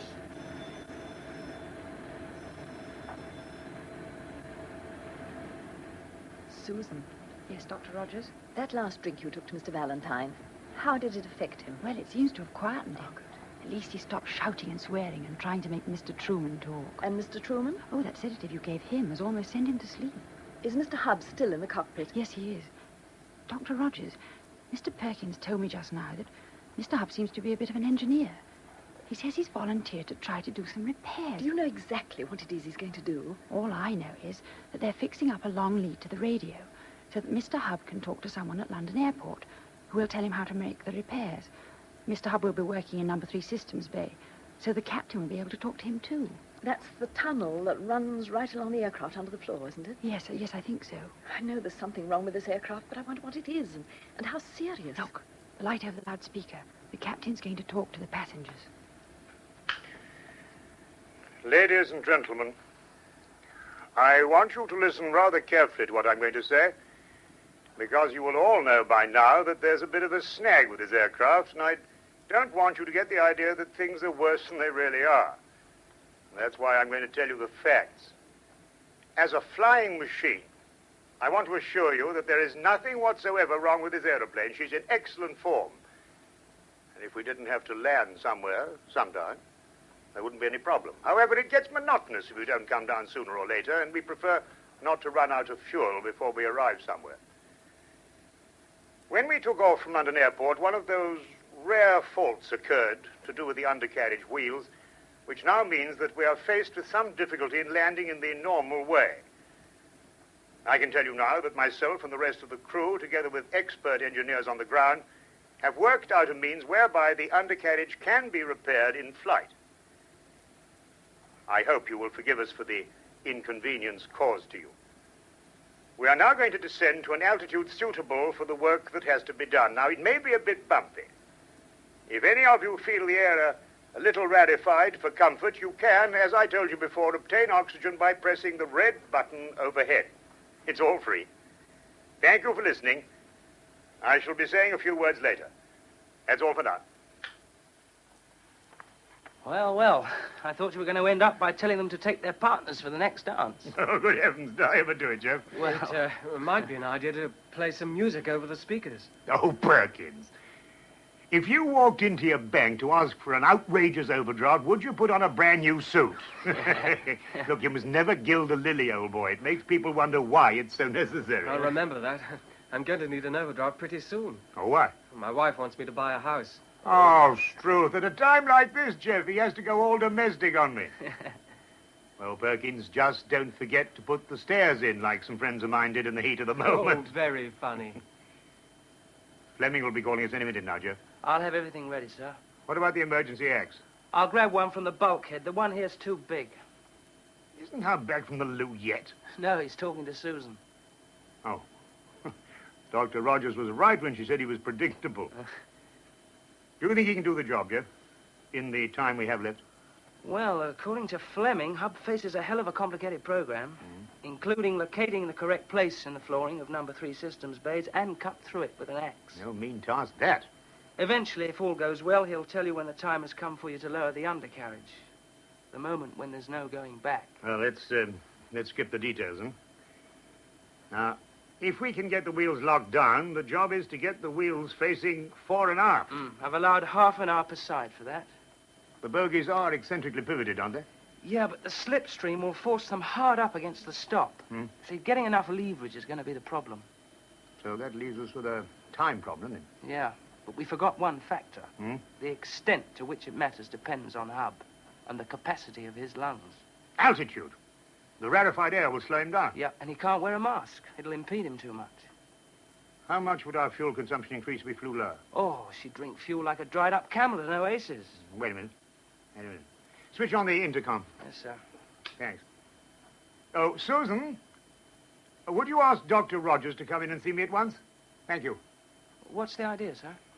Well, if Hub can't wear a mask, there's a chance the doctor can help him. Captain Crook? Ah. You sent for me. Dr. Rogers, at a guess, what's the physical condition of Jack Hub, would you say? I can't answer that for certain without examining him. Yeah, well, there isn't time. We're up against the clock. Hub will have to work fast. You're thinking of the rarefied air? Yes. Oh, it'll slow him down, especially on a long job. A 4-hour job. That's a long time. Of course, there are certain stimulant drugs that would help. Have you got any? No. Now, how the devil do we find out if any of the passengers have some without alarming them all? When does Jack Hub have to start the job? 3 minutes. I'll go now and see what I can do.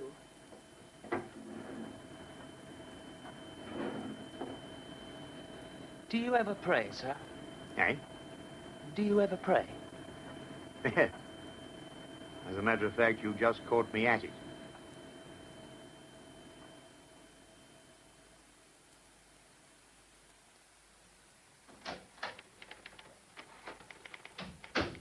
There's some minutes to go before you talk on the radio to Crook, so I'd like to talk to you, Robert. Please do, Greg.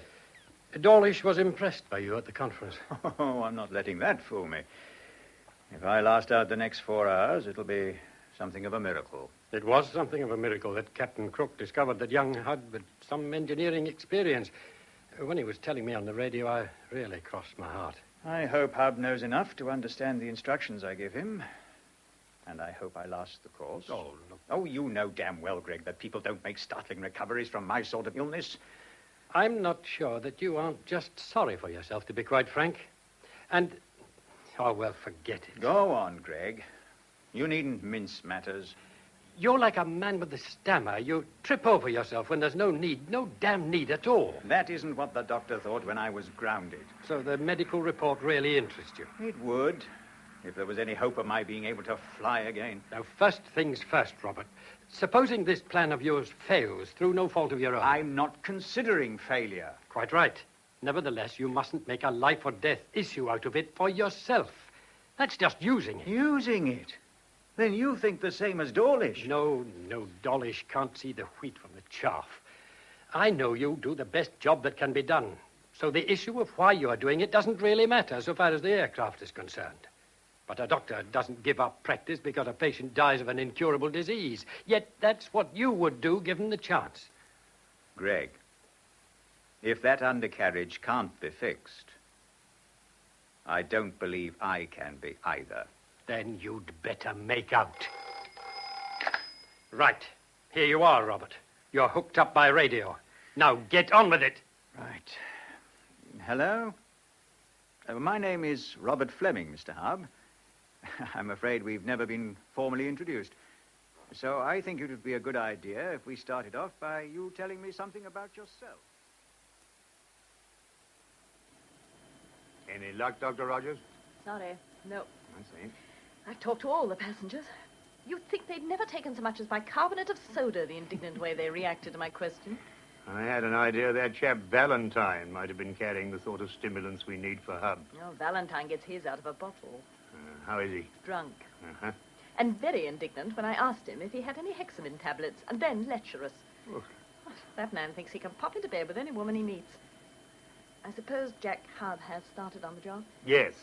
He got into the three systems bay without too much trouble. He's got a radio headset on a long lead. He's in radio touch with that chap Fleming. They seem to have gotten onto each other. Is he all right? Oh, yes.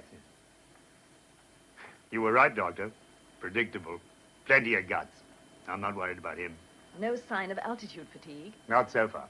I think you better listen to Fleming and Hub, Captain. They sound a bit edgy to me. Perhaps you can cut in and referee. Right, Jeff. Give me the headphone. Hub. Yeah? You oaf. I said cut along the line opposite frame number 582. This is 582. How can it be? You say you exposed the hydraulic pipe. Yeah? Well, you're lucky you didn't hack your way straight through it. Look again, man. Yeah, all right. I have it. Marvelous. Now mark the line with a punch. There isn't time. What do you want then, a can opener? I'll have to guess the line. No, mark it off, Hub. You won't gain time by taking chances. Okay. Wow, it's cold down here. Cut out the weather reports. Think about the job. You should be here. Sorry, can't make it. Done yet? Yeah? Now start cutting. No half measures. Okay. And tell me what you see as you cut. I prise the metal up. I'm looking down now. Yeah, I can push the flashlight through. What can you see? Looks like the locking gear. Can you slice off the metal panel you've cut without cutting into any cables? Yeah. Off with it, then.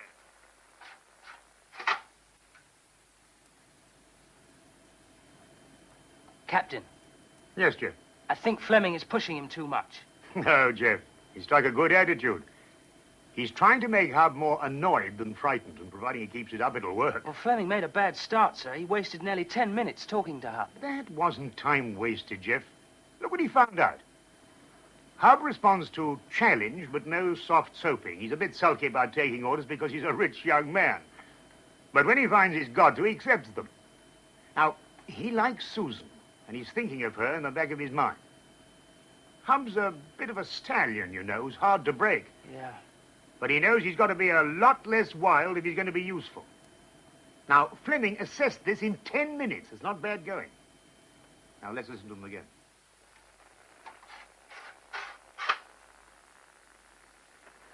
Well, that's done.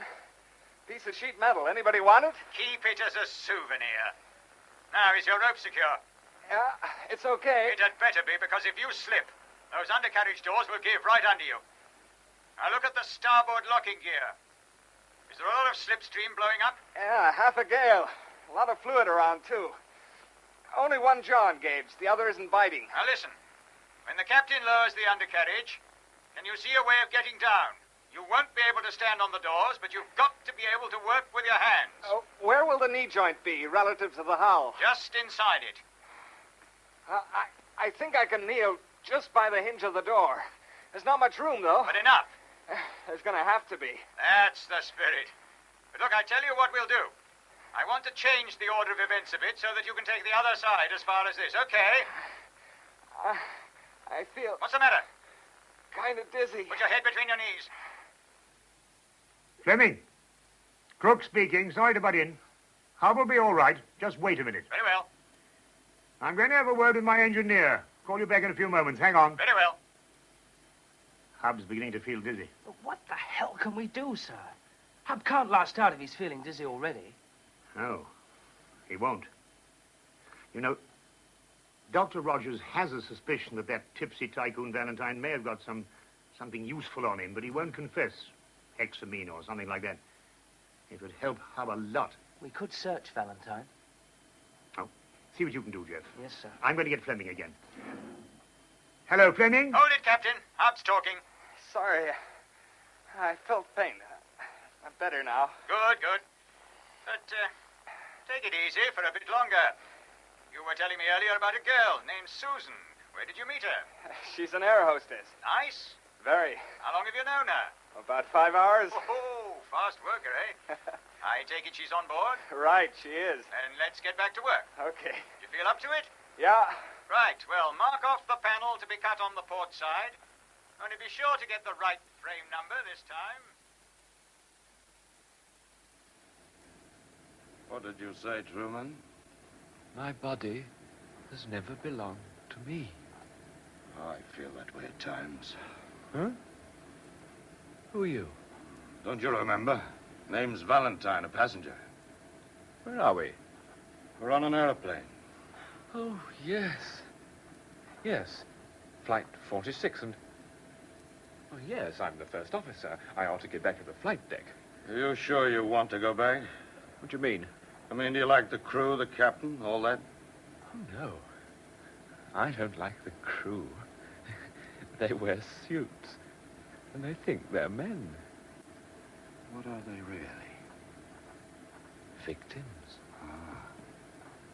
They have ugly bodies, so they try to destroy mine.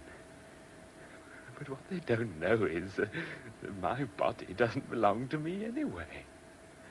Doesn't belong to you? No. It belongs in Sparta. Long, long ago. And then I found it. And liked it. So it became mine. Of course, they in the cockpit, they can't find a body like mine. So they have to put up with what they have. Crook and Simmons and Perkins. And the bodies they have will grow old. Old. And yours, Truman, will stay young. Yes. Now, if I can think of a way... I think I know a way. Let's have a drink before I explain.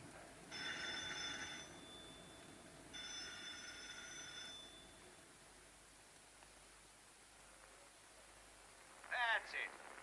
Well, now, Hub, we've got to shift that piece of tire tread from the port undercarriage lock. It's no good, Fleming. I can't shift it. How long is the steel bar you're using? I guess about 4 feet. Are you using it as a lever? Trying. Can't get a grip on it. Rest a bit. Take your time. Time, Jim. Time? Yes, sir. But Fleming's right. It won't help if he panics Hub about valuable minutes being lost. Can we start those engines a bit more, Jeff? If we fly any slower, Captain, the drag will increase. We won't gain anything. Well, we could sling off some baggage, but it wouldn't make enough difference to justify the commotion. No, we can't even chuck the nastiest passenger overboard. Oh, I don't see why not. Of course, they might fall on somebody. Steer 5 degrees left onto 075. 075, and jolly good luck all round. Hello, Hub's talking again. Listen, sir. Trouble is, rubber's wrapped itself around the lug into a tight flong. You won't do it with that bar. Look, is there a pair of tinker's claws in the toolbox? Yeah, I have them. Good. Are they long enough to reach down to the lock? No, I can't reach. Well, now, look, there's a strut that runs across the after end of the undercarriage doors. It'll take your weight easily, only don't slip. Climb down onto that, and then see if you can use the claws. But be careful, and let me know when you get there. Hop, can you hear me? Keep feeling dizzy. Spots in front of my eyes. I can make it. Good lad. Be careful. Okay, Fleming. I'm there. I've got a grip on the rubber. Fine. We'll count it down together, Jack. Say when you're ready. Right. Ready. Right. 1, 2, 3. Heave. Almost, but not quite. Next time should do it, then. I'll have to stop a moment. Get my breath back. Yeah, very well, but we'd better not stop too long, old chap. You know how bored the passengers can get. Well, Greg, you heard. Hubby's getting weaker. I heard, Robert, I heard. And we're nearly 15 minutes behind. No. Oh, keep still, Scrivens. Don't fidget. I'm sorry. Are you still going through with this, Fleming? It's up to Captain Crook. If he wants to override this, he'll come through on the radio and say so, but I can't ask him myself. Why not? There's the hookup from the cockpit radio to Hub's headset. If Hub heard me, that would completely scupper his morale if Crook wanted to go on with this plan. We could call Crook on the other frequency. That way Hub wouldn't hear. What do you think, Scrivens? No, I agree with Fleming. Leave it to Crook. He must be just as aware of the problem as we are. Yeah, perhaps you're right. Hold it. Here's Hub on the air again. Okay, Fleming. I'm ready for another attempt. We've had enough of attempts. Damn you! To hell with your smugness! You're safe on the ground. I'm doing the job. That sounded like energy. Use some of that. I'll use it. 1, 2, 3. We made it. Well done. Very well done. Now, climb back into the systems bay. We're all set to get the undercarriage down. Captain Crook, can you hear me? Yes? This is it. If you give the order to lower the gear, it's hell or bust from now on. The choice is yours. Thanks, Fleming. We'll go through with it. It's your aeroplane. Don't worry. Even in the very best surgery, you have to take a few chances. Would you say the odds are in your favor? In theory, no. In practice, I think Jack Hub will manage somehow. Without pills. Somehow. I've never lost my faith in the illogical. How are tricks, Jack? Just got clear of the undercarriage. Captain Crook, you heard? I heard. I'm going to lower the gear now.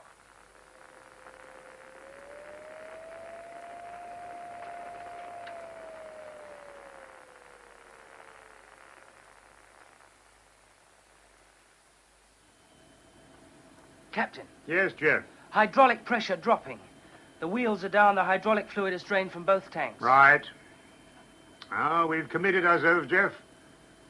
4 million quid's worth of machinery and 70 passengers and crew. Yes, sir. Imperiled because one lousy wheel rim penetrated its own gut. As you say, Captain, just one lousy wheel.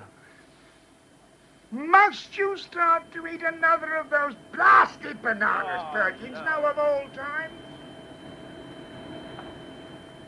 That would be a good way, Truman.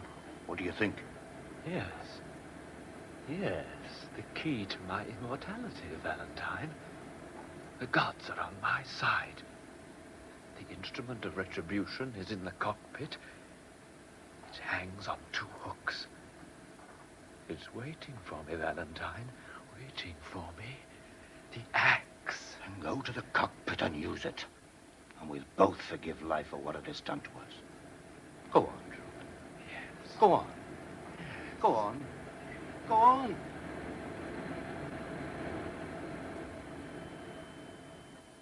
Hub's in a bad way down there, Jeff. Yeah. It's bad luck Valentine had no pills. Sounds as if he's being sick. Well, Truman. Look out, sir. What? Hey, Truman, put that axe down. Now, come on, Truman, give me the axe. Come on. Look out! Look out! Go after it, Phil, grab it! Hold it back! No! Pull it back! What are you doing? I'm doing it for you! I'll stay here! Run it down!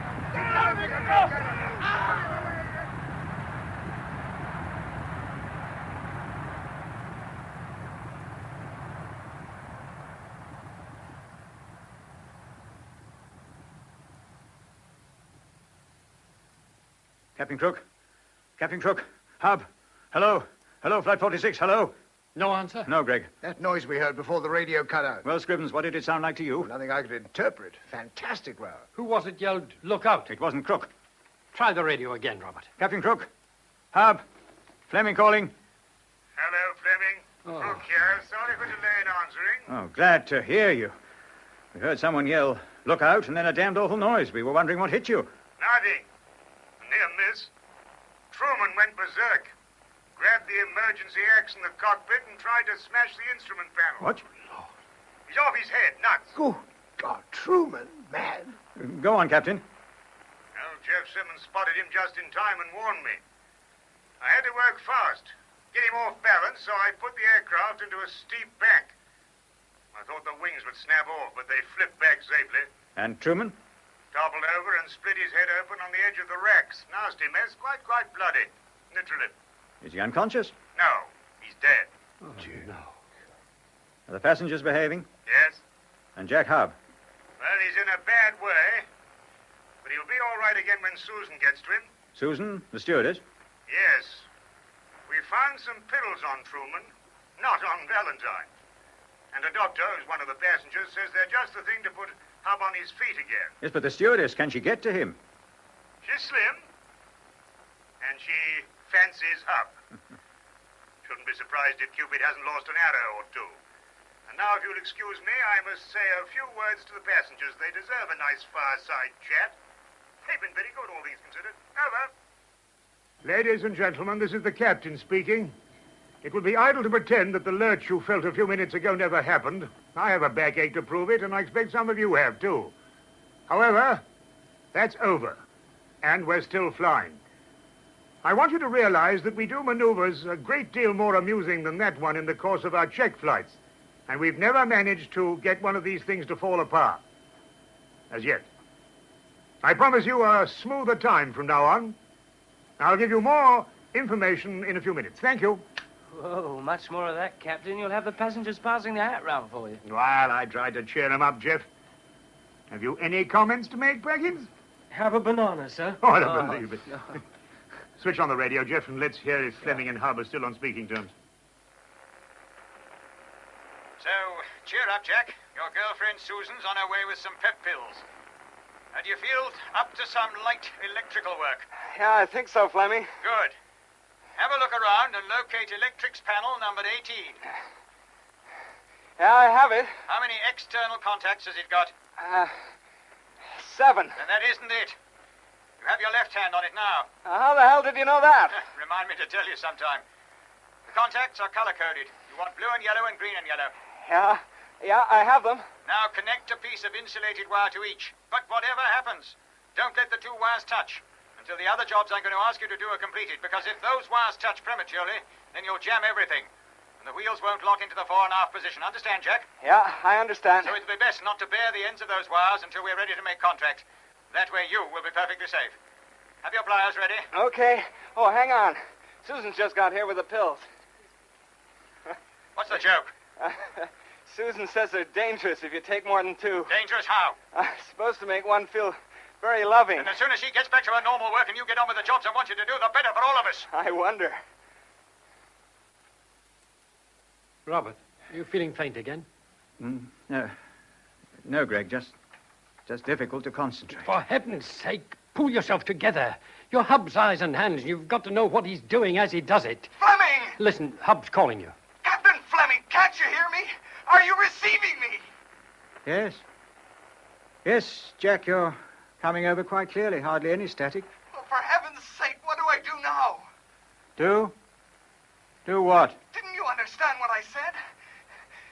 Just after Susan left me, I caught my foot in the locking jaws, and I can't free myself without using the jury strap.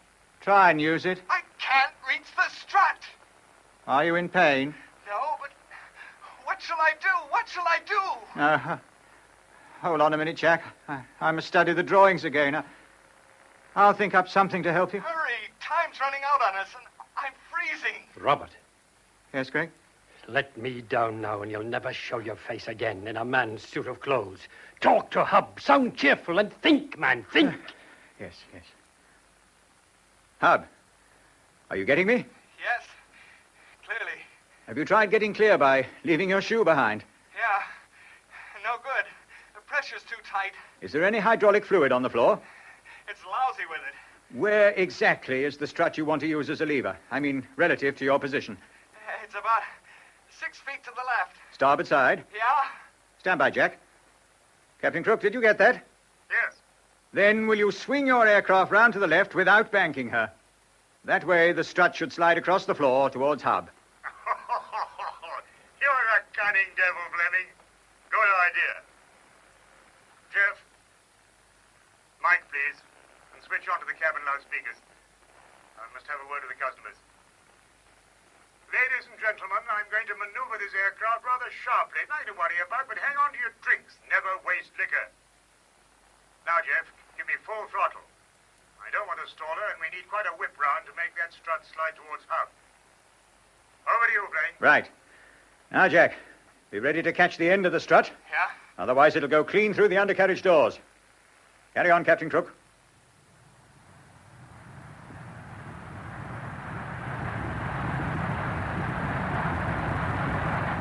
I've got it! I've got it!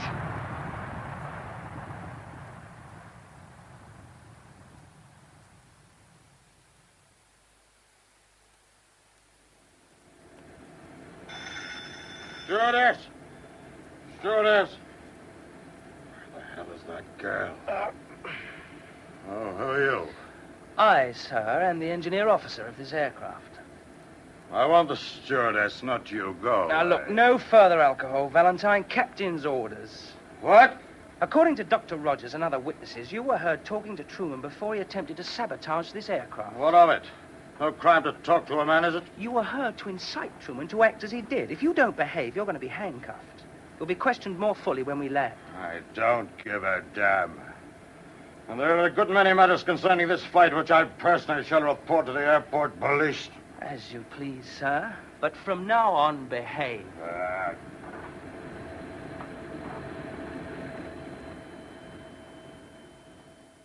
Well, Jeff, how did Valentine react?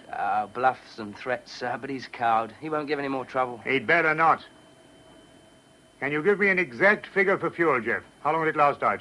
Yeah, I've worked it out, allowing for a steep let down and a straight run approach. 22 minutes. Right. Well, I want you back in the co-pilot seat now. Yes, sir. We'll do our pre-landing checks good and early. Just carry out the drills. I'll take the throttles. Right, sir. Now, what happens if Hub doesn't make it? Do we calculate on the same fuel reserve? Over and above the 22-minute deadline? Yes. Well, sir, I've had to think of the residents in the London airport area. You know, if we ran Yes, dry. yes, of course, Jeff. Yes, yes. These flow meters are usually accurate, and I haven't allowed for what may be slopping about in the tanks unaccounted for. Well, I don't propose to go plowing up a row of houses trying to prove that your gauges are over-pessimistic. We go down regardless. And what about Hub? He must be out of the three systems bay by the time we reach the outer marker. He deserves the same chance as everybody else, better if anything, and he's in the wrong place. See, he gets clear when the time comes. Yeah, but how? Oh, Lord knows he's hopelessly brave. Maybe we can dynamite him out or something. Yes, sir. Hold it, Jeff. Hub's yelling at Fleming. Fleming, can you speak louder? I missed that bit. This slipstream's damn noisy. Well, let's recap. Now tell me the position.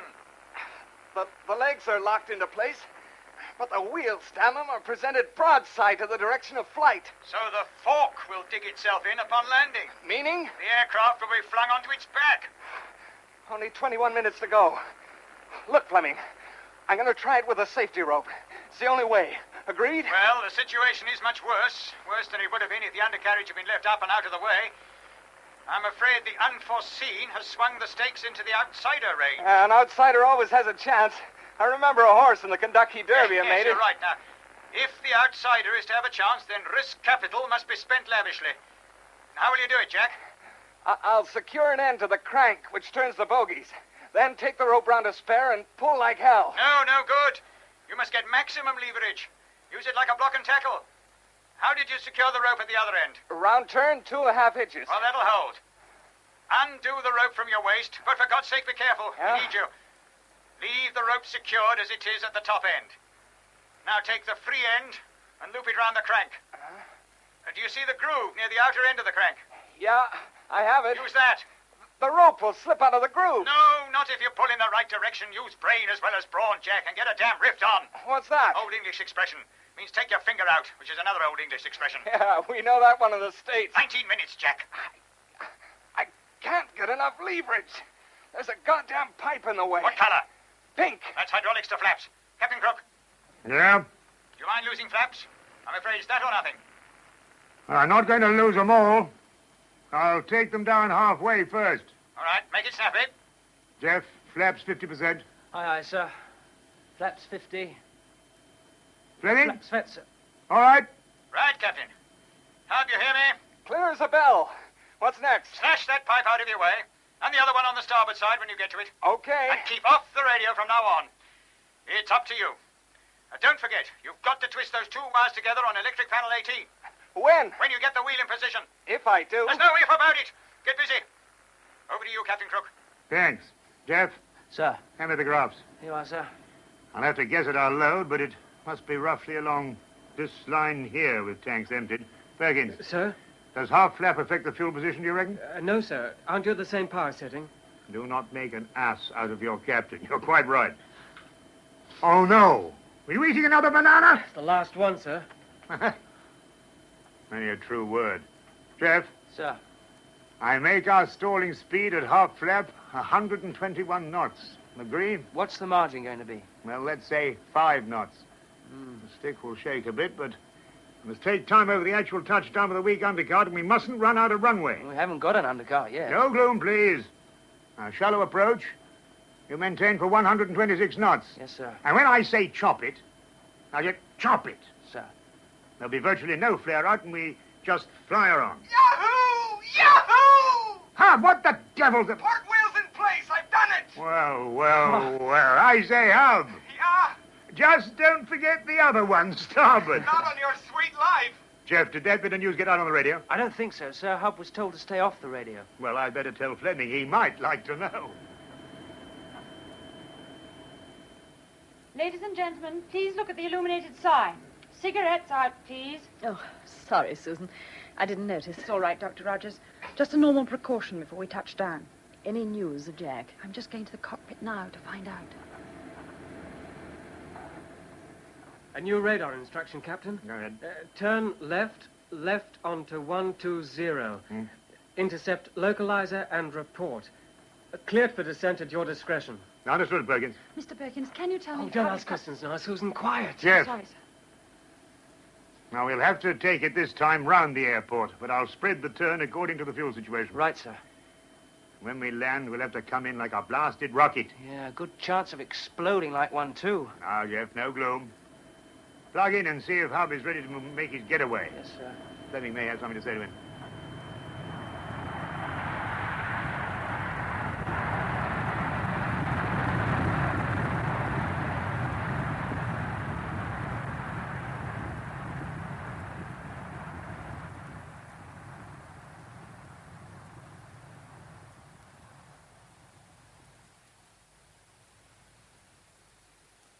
Greg? Yes, Robert? Crook is turning on to finals now.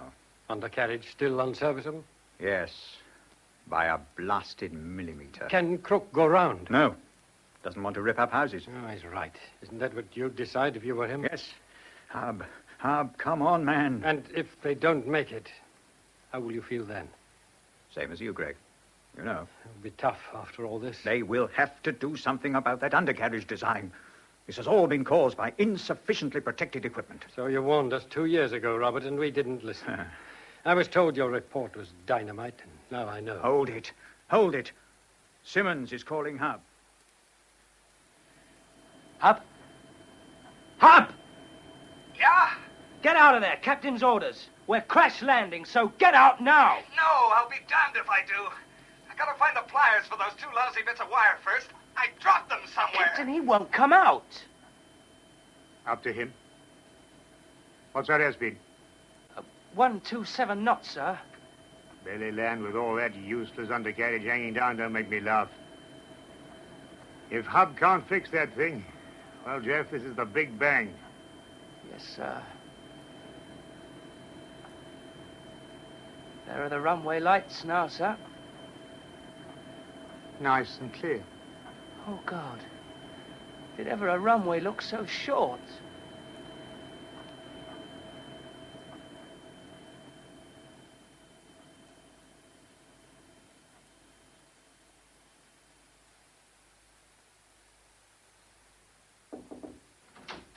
Mr. Scribbins? Oh, yes, come in, Forbes. All ready, sir. Runway clear of debris. Fire tenders, ambulances, and rescue squads all in position at points you chose along the runway, sir. And beyond the runway? Hell, sir, if she overruns, she'll crash into the radio beam aerial. And if the fuel tanks burst into flame? I hope not, Forbes. I wonder what it's like, sir. I mean, being the captain. Thinking about it. There are times when one can live 10 years in 10 minutes. That's what Captain Crook's doing now. Do you think he'll make it, sir? I don't know, Forbes. I can only hope. I'm going back to the radio room to join Captain Fleming and Mr. Gregg and wait for whatever happens. Yes, sir. Go out there and wait till they touch down. I'll come out if I have to. Sir, I pray to God you don't have to. Amen to that, Forbes. Amen to that.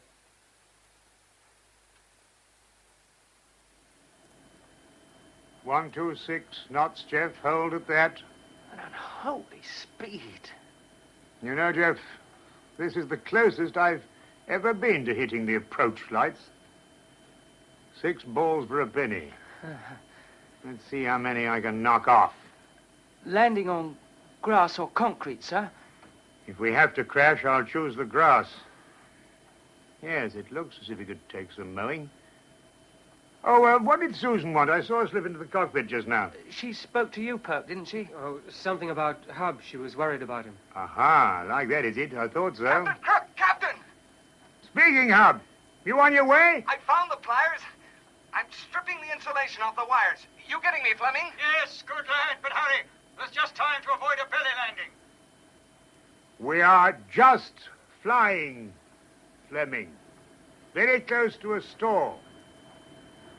I'm going on the grass. We're coming up to the approach lights now.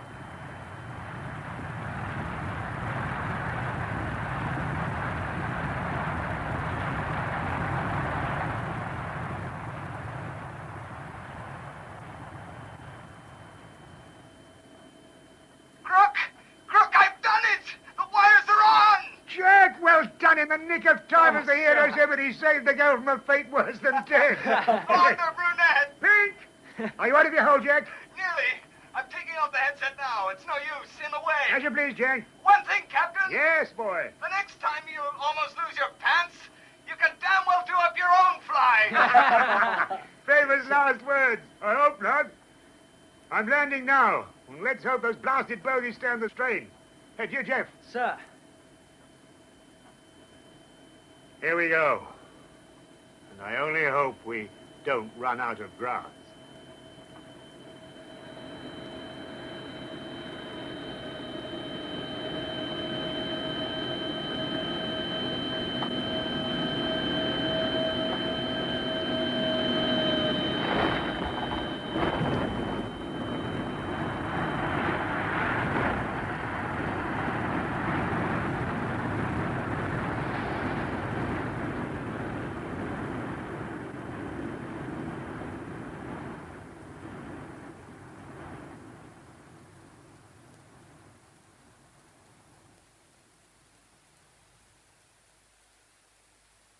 Well, Robert, how do you feel now? Oh, sorry, Greg. I thought it was Julie. Oh, she's waiting for you outside. Well, it was a close-run thing. The Duke of Wellington said something like that after the Battle of Waterloo. That's so. Well, your plan worked. They're down safely, thanks to you. Oh, no, the medals go to Hub and the crew. Agreed, but how do you feel now? Well, I think we ought to strengthen the main bolts that run through the lock casing here and here. This cross member will have to be shifted forward a bit to allow for larger jaws. And Oh, Greg, what's the matter? Nothing, Captain Fleming. Nothing at all.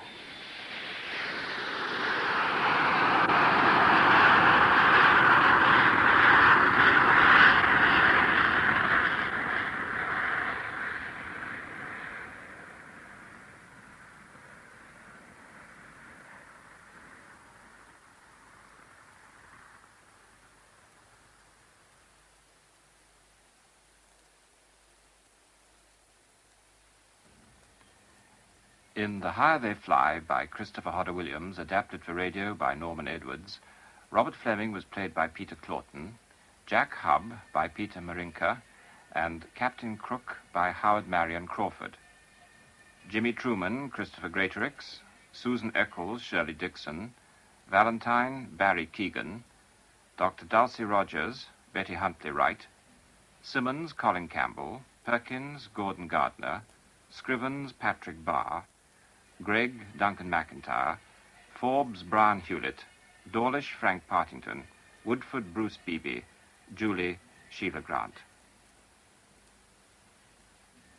The program was first broadcast last Saturday and was produced by John Gibson. And now, Mystery Theater.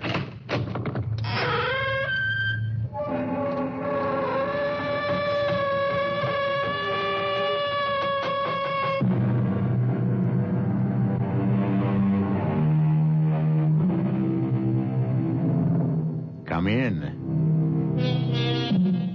Welcome. I'm E.G. Marshall.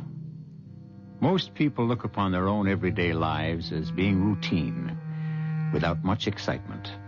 But that shouldn't stop anyone from having an active imagination. This is why we make our escape from the humdrum with stories of adventure, mystery, and murder. Another mental activity most people enjoy is fitting together the pieces of a puzzle. The stranger the shapes, the more challenging that puzzle becomes. Our present puzzle concerns a young man who is called upon to use all his wits in figuring out the whereabouts of a string of deadly pearls. Now, it's absolutely essential, Keith, that you understand the importance of this assignment. I believe I do, sir.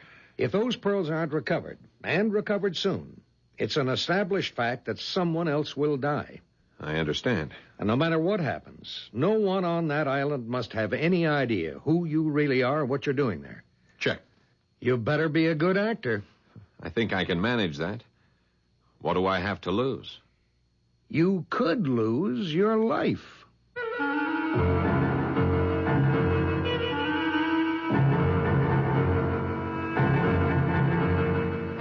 Our mystery drama, The Deadly Pearls, was written especially for the Mystery Theater by Elizabeth Pennell and stars Paul Hecht and Kate Reed.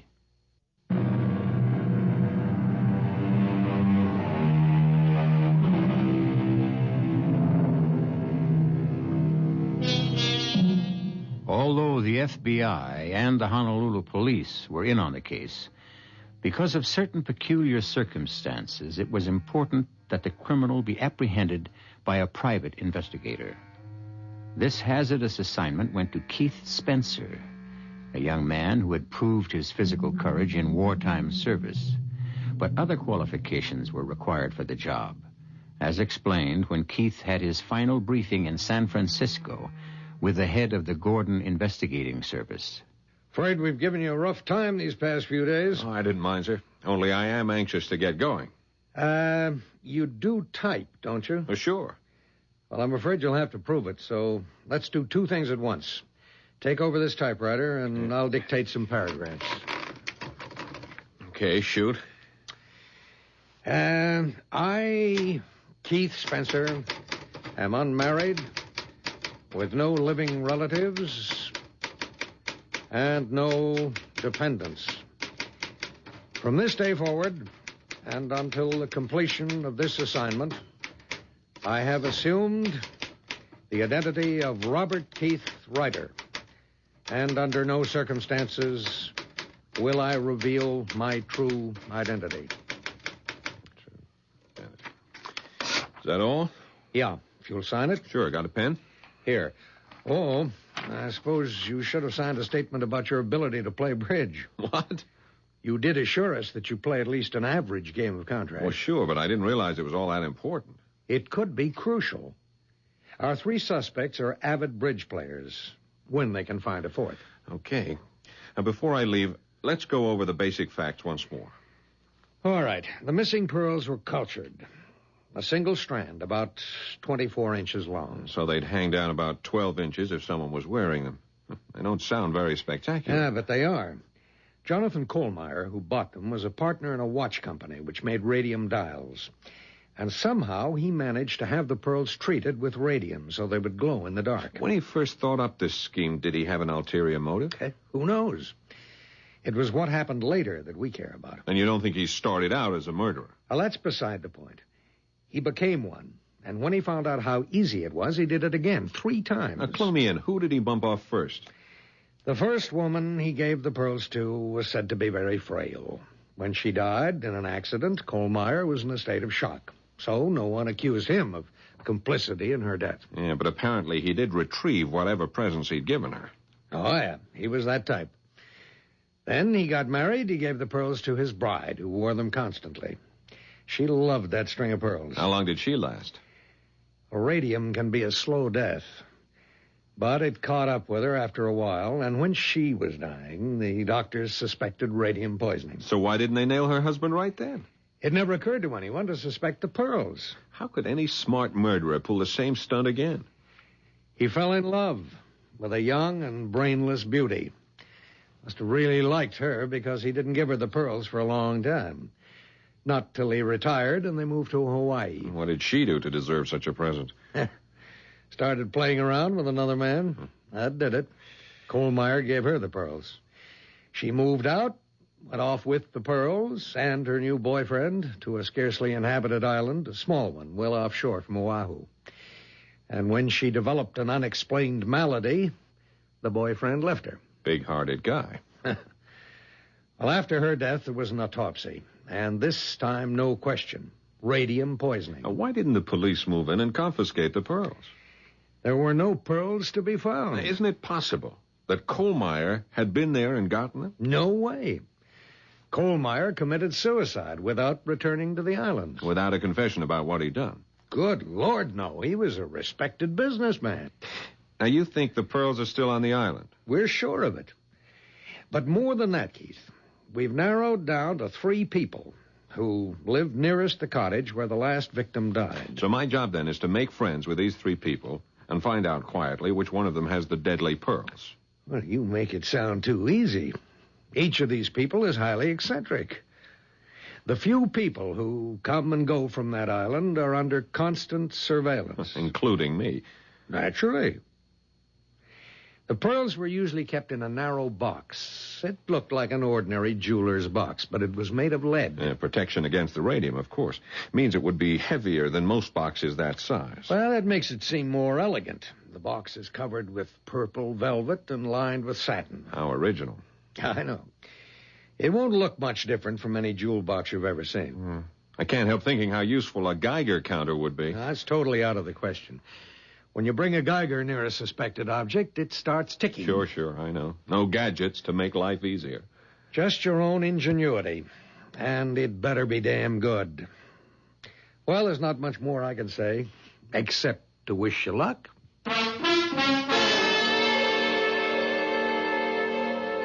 I did my homework, and the more I read about those 3 characters on the island, the more curious I was to meet them. The Honolulu police cleared me, and then I was completely on my own with a photograph of the cottage and a map that showed how to find it. I was given a putt-putt stocked with a supply of canned goods, stowed the typewriter and duffel bag, and at last I was off. It was a cloudless day, and I found the beaching cove on the island without any trouble. You couldn't see the cottage from the beach, but I knew how to follow directions. Lugging my big canvas bag, I headed up a steep and winding path. And there it was, a neat, modern cottage with an enormous deck from which there must be quite a spectacular view. But I had a spectacular view myself just then, because on that deck was a dazzling blonde, obviously sunbathing. She sprang to her feet in all her glory, and I would have been speechless, except I knew I couldn't be. Who the hell are you? This is the Kohlmeyer cottage, isn't it? What business is that of yours? I'm the new tenant.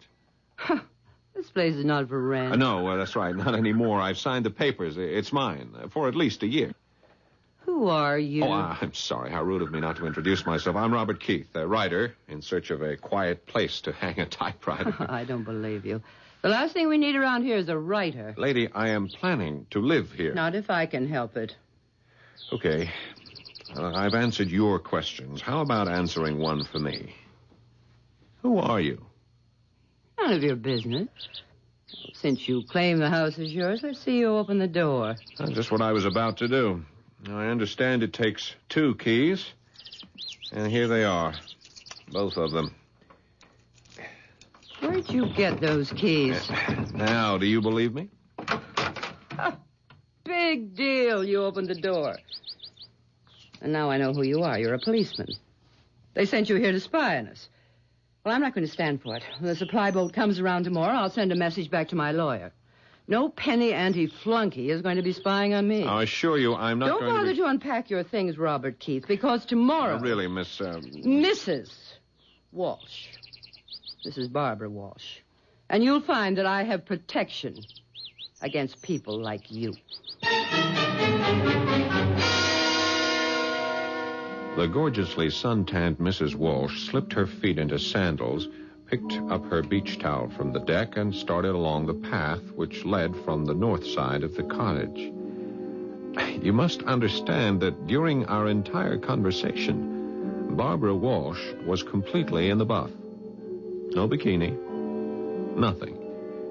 Except around her neck and dangling in long loops over her well-formed body. Not pearls, but necklaces made of those decorative native seeds strung together. Ropes and ropes of them.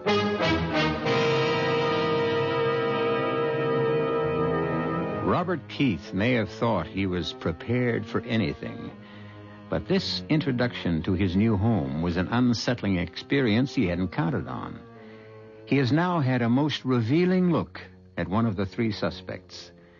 We'll be there for his encounter with the others when we return shortly with Act Two.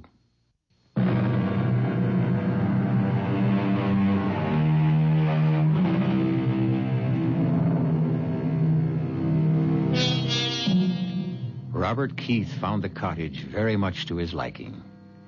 He had expected something rather dark and sinister, but one wall of the living room had a big picture window, and in the bedroom there was a slanting skylight directly over the bed. It was certainly no place to hide, and Keith realized that whatever he did could be watched at close range, if anyone cared about what he was doing. He spent the first evening getting settled, and after a late supper of canned goods, he turned in for the night. At about 3 o'clock in the morning, he was sleeping soundly when... What the devil? Hey, who's out there? Well, bless my soul. Hey, would you mind pointing that gun in another direction? Not until I find out what you're up to. Now, look, I was sound asleep. I'm living here. No one lives in this house. Put up your hands. Now, put down your gun, would you, sir? Sir, I'm a man of honor. Colonel George Madison's the name, Army retired. And no one sets foot on this island without reporting to me. Yeah, well, I was sorry. I didn't know that, Colonel. And if you'll come in, I'll show you my credentials. What the hell's that? Is there someone else out there? No. Wait a minute. I'll check you out later. Right now, I recommend you go back to bed. Oh. There's a wild boar under the deck, and I aim to get him.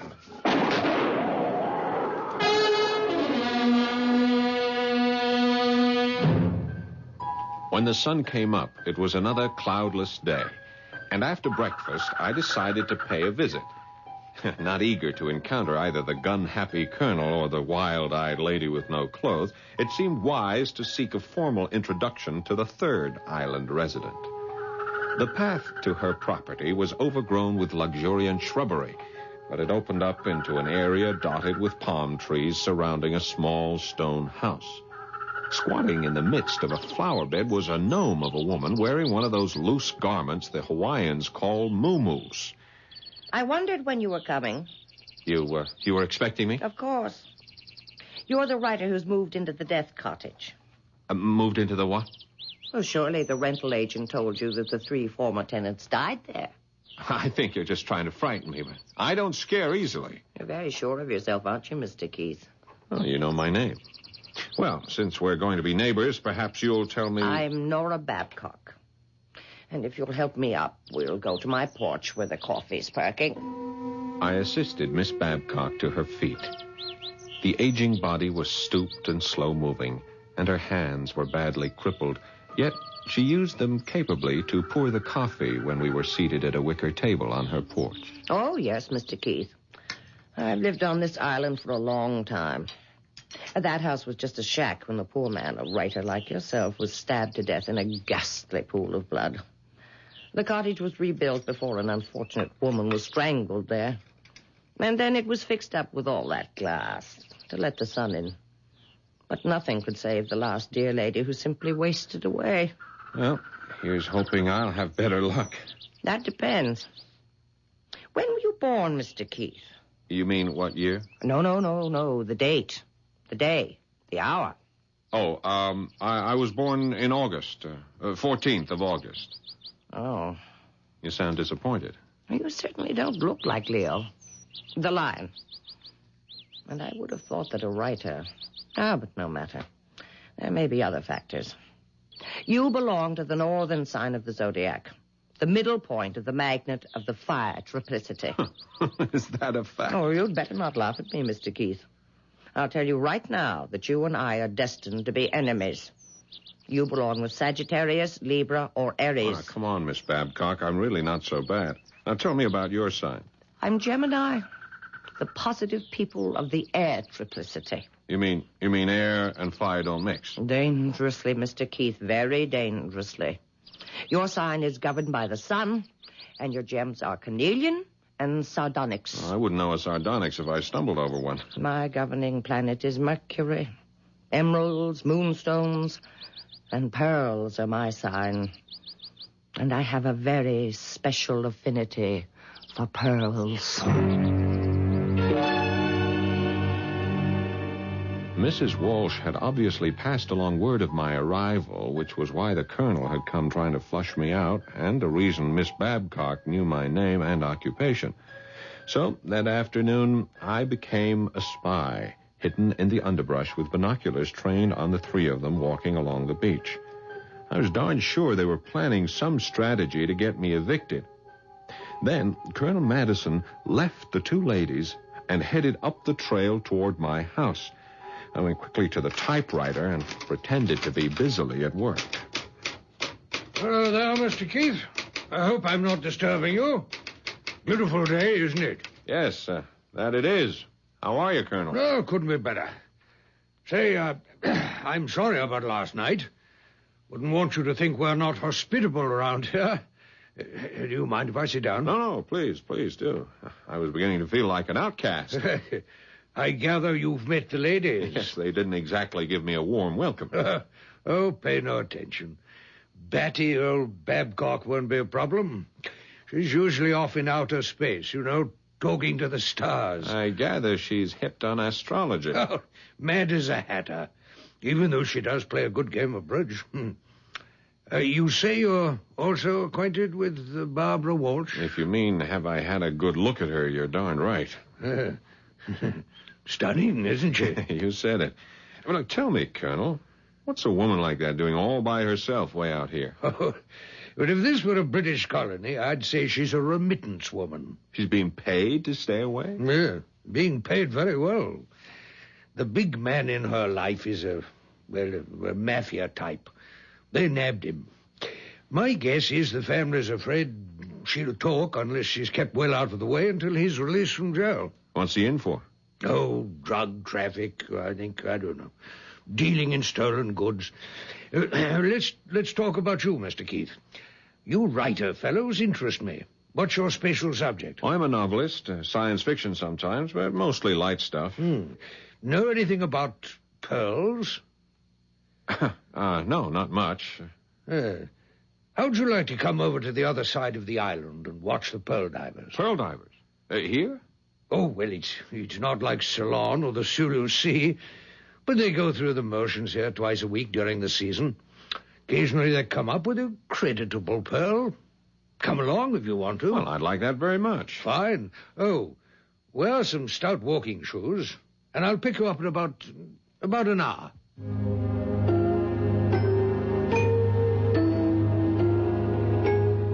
The colonel arrived in his old army uniform carrying a sturdy walking stick. We started off on a barely marked trail, and I marveled at the beauty of the place with its lush flowers and brightly colored birds. Not that way, Mr. Keith. We take a sharp turn over here. Go up the hill. Well, just a minute. This island must be more populated than I thought. I hear music. Oh, that's just Barbara Walsh with her radio going. She has it on all day long. That or her stereo. Come along. Get ready for a steep climb.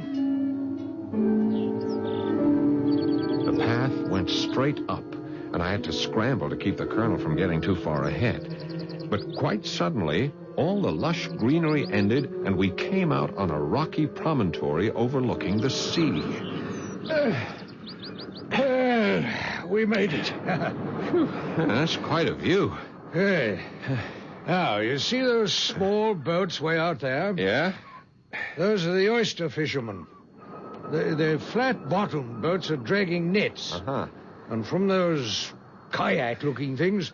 You may be able to see the young men diving. Won't they come closer to shore? No, not much closer. It's too treacherous for the tides are running as high as they are today. Go on, out on that big rock so you can get a better look. Is it steady? Oh, like Gibraltar. Go on, Mr. Keith, out further. Don't be afraid.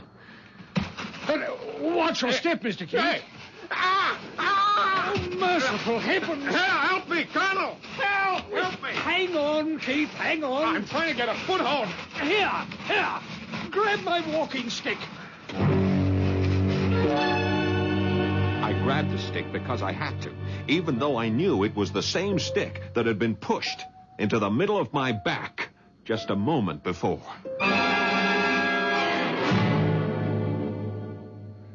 I'll say you're a brave man, Keith. I like the way you handled yourself back there on the rocks. I wouldn't say I had much alternative. It was all the fault of your shoes, Mr. Keith. That's what it was. I warned you to wear walking shoes. I say, Mr. Keith, why don't we stop by to see Barbara? Right now? Why not? We need a drink. And she has a good liquor supply. Oh, I think I better get back and tend to these scratches. Just take a look at my clothes. I'm in no condition to go visiting. Well, as you wish. I'll leave you then at the foot of this hill. And, yes, I've been meaning to ask you, Keith. Do you play bridge? Well, I'm not the world's best, but yes, I play. Oh, splendid. I'm rather out of practice. Well, heavens knows, so are we. Well, let's say my house, Friday evening. Come for supper, around 7. Well, thank you. Dear me, Mr. Keith, you did get scratched up. Your hands are still bleeding. Perhaps I should go with you. I'll be all right. Yes. Well, I'm off then to tell the ladies the good news. Good news? Why, yes. The good news that we found a new bridge partner. And I might as well warn you to bring a fat wallet. Our stakes are high.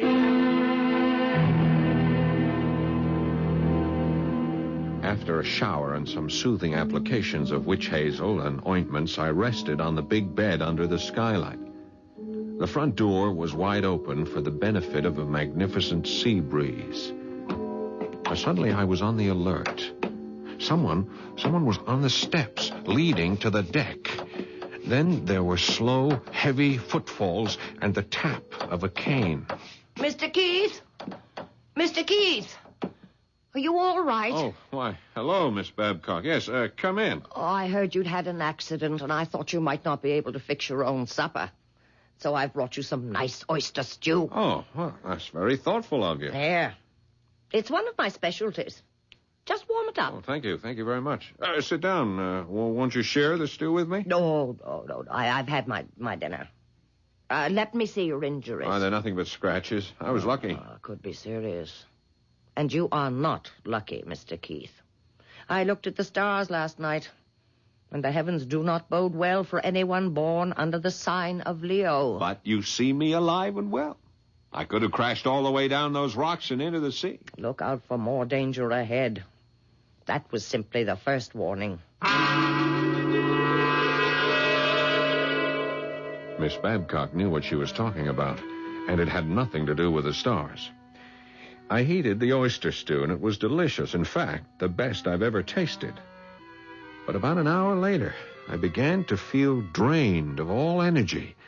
I thought it was just a reaction from a rather strenuous day and decided the best thing to do was go to bed and sleep it off. It was a tremendous effort to get undressed, but I managed to drag myself, partially clothed, onto the big bed. In a prone position, I felt as though I were being suffocated, and panic was setting in. I'd been poisoned, and no one was going to save my life this time unless I did it for myself. Literally, I crawled into the bathroom for the well-stocked medicine kit. Yes, I was prepared with antidotes for poison, but time was too short to figure out which one would be appropriate. By now, my hands and feet were growing numb, and breathing was getting more and more difficult. I mixed up a heavy pink liquid in a glass of water, and just before blacking out, I was very, very sick.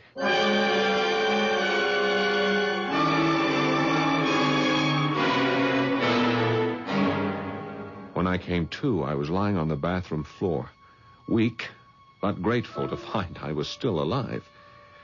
Very slowly, I got to my feet and staggered toward the bedroom, hoping at last to sleep off the effects of whatever had been in that poisonous stew.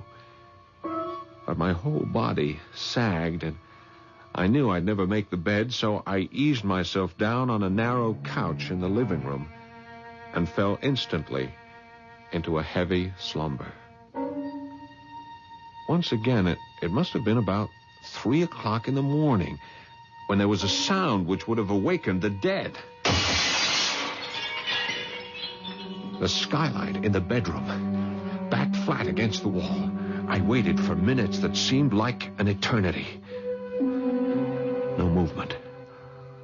Absolute silence. So I crept into the next room, armed with a flashlight, and cupping the beam, examined the bed. It was a mass of shattered glass. In the darkness once more, I moved stealthily to the front door, opened it without a sound, and stared into total blackness. Slowly I raised the flashlight and then snapped it on full beam. Pointing straight down the path, facing directly toward me, stood the statuesque Mrs. Barbara Walsh, fully clothed in a long, dark kimono. And over her breasts hung a necklace of gems which burst into life like 4th of July sparklers.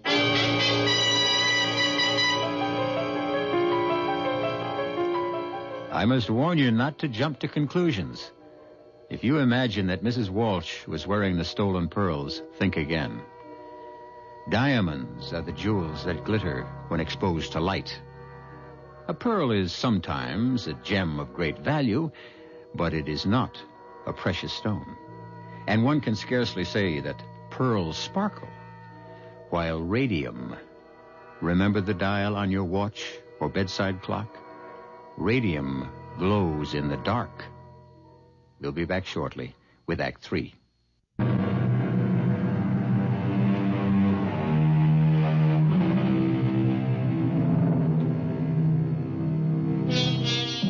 Mercifully for Robert Keith, the next 2 nights and 3 days were totally uneventful. He dozed in the sun, occasionally pecked at the typewriter, and did a great deal of thinking. Keith looked forward eagerly to the evening of bridge, and as he approached the colonel's house for the first time, he found a charming, sprawling building with a table set out of doors on what the Hawaiians call a lanai. He was glad he had purchased a colorful sports shirt in Honolulu, although it paled beside the one Colonel Madison was wearing over his white slacks. Even Miss Babcock looked festive in her flowered muumuu. Hi. Ah, welcome, my boy, welcome. You're looking much better, Mr. Keith. Quite recovered, thank you. This island air will cure anything. Anything but my arthritis. Where's Barbara? Oh, always late. I suspect she's getting herself decked out, ready for the kill. Oh, you expressed things so aptly, Colonel. If it's like old times, Barbara will come prepared for murder at the bridge table. Oh, I'm speaking... Hello, everybody. Oh, Barbara. Well, you've outdone yourself. Hey, dazzling. Simply dazzling. Oh, Colonel. And, Nora, dear. I believe you've met Mr. Keith. My lawyer has verified that he exists. Well, I'm glad to hear that. Mr. Keith, you may have the right to live on this island, but that doesn't mean that I have to love my neighbor. No, Barbara. However, since we have so little opportunity for social occasions, I propose we declare an armed truce. But I'm not at war with you, Mrs. Walsh. Speak for yourself. Peace for the evening. Dinner began with oysters on the half shell. 6 enormous oysters for each of us. And I shall be interested in your opinion of these, Keith. Delivered by my favorite fisherman, fresh from the beds this morning. Colonel, look. My horoscope said this would be a lucky day. Well, bless my soul. Oh, Nora has nothing on me. I found one, too. But I suspect you, Colonel. Come on, confess. All right, I confess. Party favors. There's a pearl in every oyster shell. You rogue. I must say this is rather a good one. Nice sheen. Oh, I love them. Every one. They feel so good. I thought the surprise was just for the ladies, but I see you've included me. Very pretty, Colonel. Well, let that be the beginning of your collection. I hope you won't mind if some of them are already pierced. You mean a pearl like this one has been removed from a string? Yes, that's right. Part of my hobby. I seldom find a string that meets my standards for matching, so I rematch them and mix them. But come, let's finish our dinner so we can get on to the battle.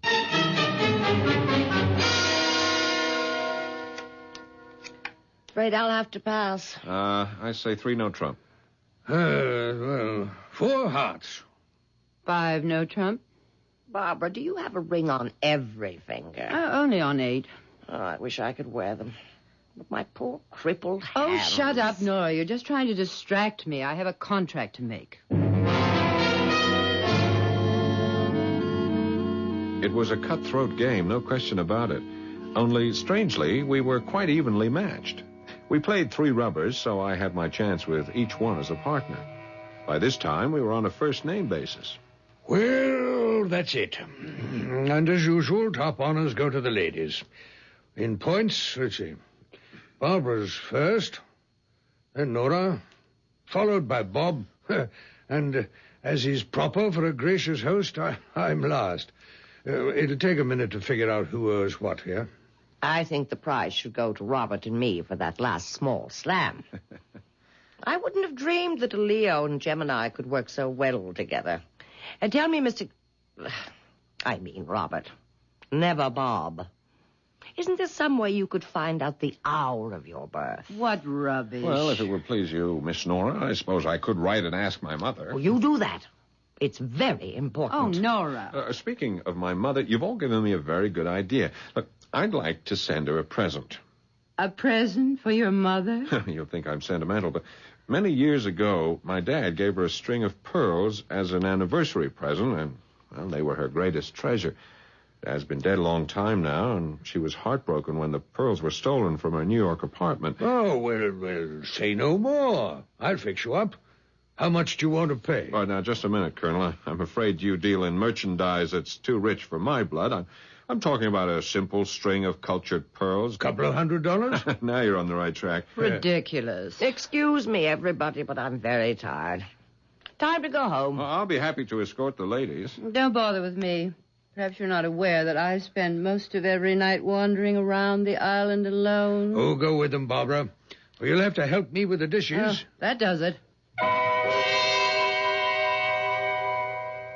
Walking with Nora Babcock was a tortuous business, and I had a feeling she was in pain every step of the way.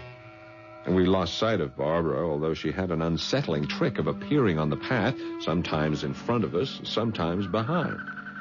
When we reached the door of Nora's house... She's out there somewhere, and I don't want her to hear. If you'll come to my house tomorrow afternoon, I'd like to talk to you about those pearls for your mother. Fine. What time? Around 2 o'clock. Okay, be seeing you. Good night. And now you may have the pleasure of seeing me home. Oh, yeah, this is a pleasure and a surprise. You want to know what I have against you, don't you? I am curious. Well, come to my house for a nightcap, and I'll tell you.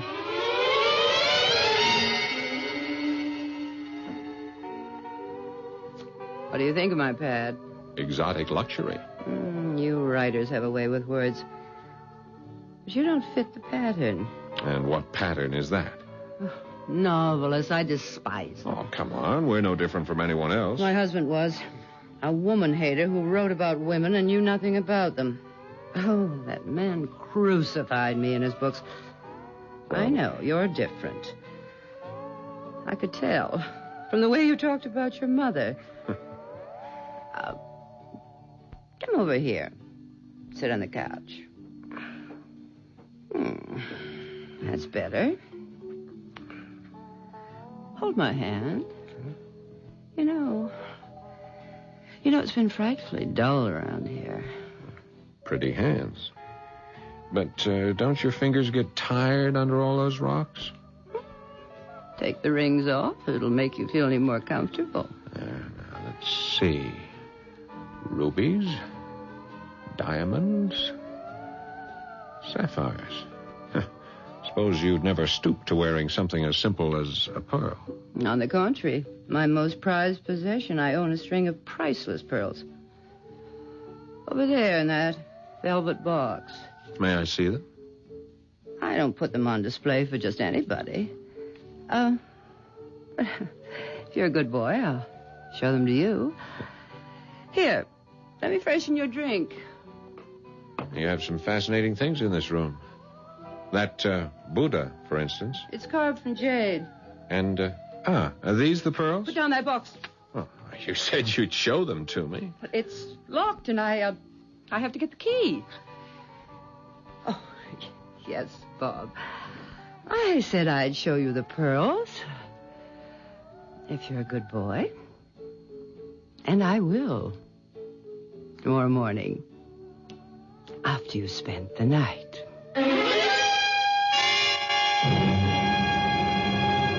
When I was having breakfast next morning in the sunshine on my deck, yes, I was alone. I had not spent the night with Barbara Walsh. In my line of work, it has to be business before pleasure. There was no need to accept a bribe. You see, when I picked up that purple velvet jewel box, it was light as a feather. But, as I was saying, while eating breakfast... Well, good morning. You're a late riser. Yeah, I went to a big party last night, Colonel. Come on, have a cup of coffee. I brought you something. Don't pay any attention to the looks of the box. The velvet's worn. It's been around for a while. It's what's inside that counts. I'd be glad to sell you the pearls. Open the box. Oh, they're beautiful. Well, these are not the ones we were talking about last night. I mean, this is a double strand. Obviously far more expensive. I know.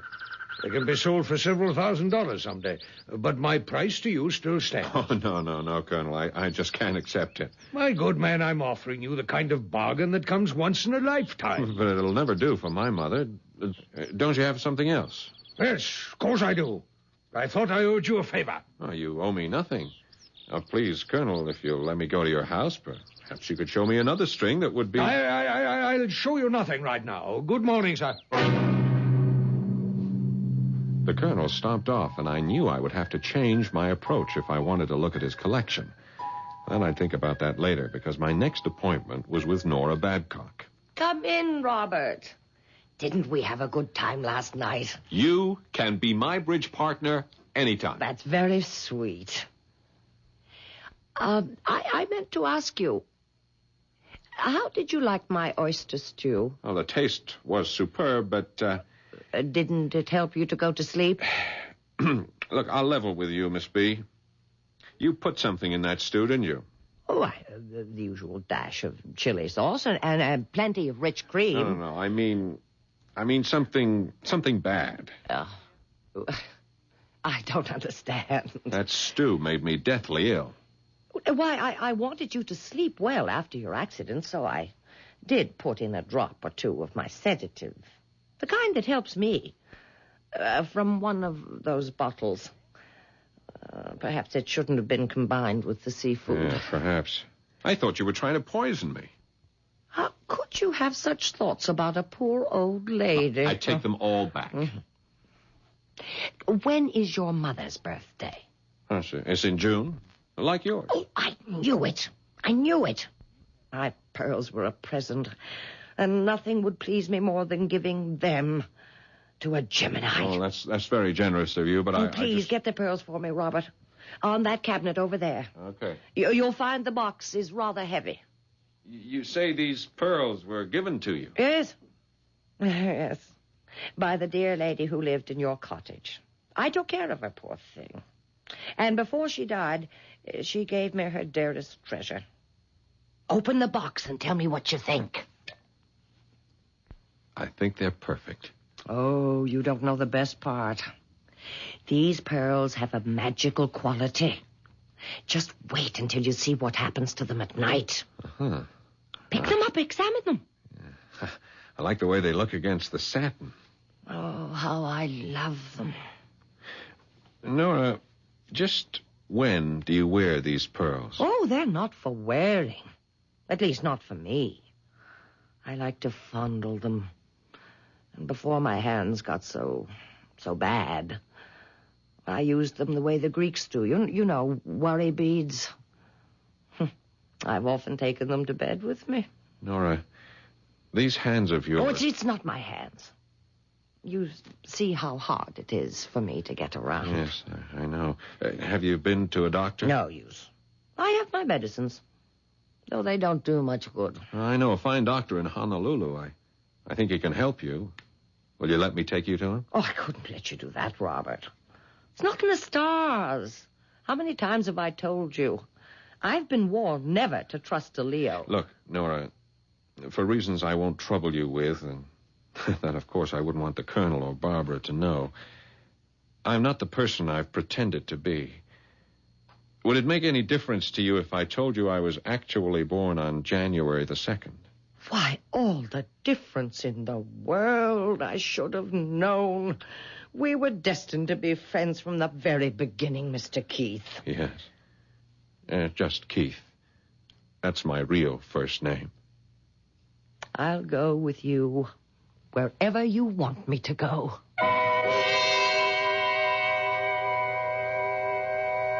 Case closed. Miss Babcock's destiny was not written in the stars, even though she went to her grave believing it was. The deadly pearls were taken out of circulation, and Nora Babcock was given the best of care in a hospital, where they did what they could to ease the pain during the short time she had left to live. It was thought best not to shatter her dream, so she never knew that Keith Spencer was an orphan, or that her treasured pearls had been anything but a comfort. I'll be back shortly.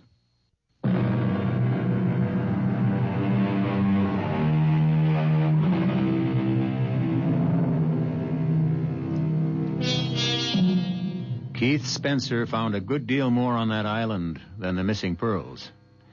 He stepped into the lives of 3 people whose philosophies did not agree with his, yet with each he had at least one point of mutual understanding.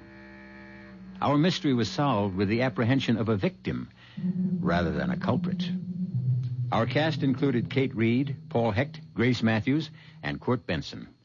The entire production was under the direction of Hyman Brown. This is E.G. Marshall inviting you to return to our Mystery Theater for another adventure in the macabre. Until next time, pleasant dreams.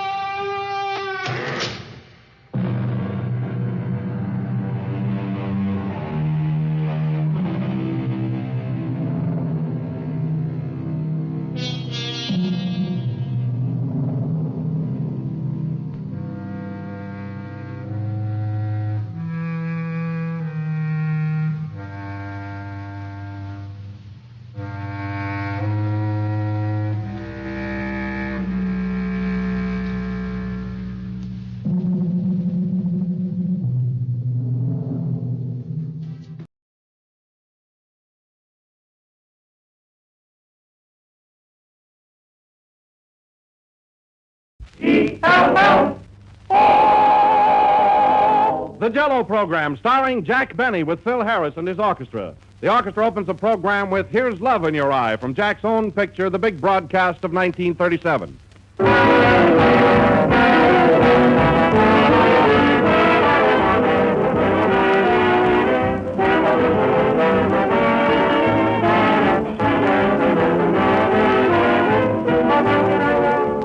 Hang out the welcome sign. Strike up the band. Jack Benny's back with us again. Tonight marks the beginning of Jack's and Mary's 3rd year on the air for Jell-O, and they're raring to go. And judging from all the letters we've had, you're raring to listen. So everybody's happy, and lots of the credit for that goes to you, our audience. Because your enthusiastic support of Jell-O makes it possible for us to continue these programs. The makers of Jell-O have asked me to thank you for your encouragement. And they've also asked me, as official Jell-O spokesman, to thank Jack and Mary for all their grand work in the past, and to wish them great good luck on the new series they begin tonight. So let's give 6 delicious cheers for the one and only genuine Jell-O, and for Jell-O's one and only Jack Benny.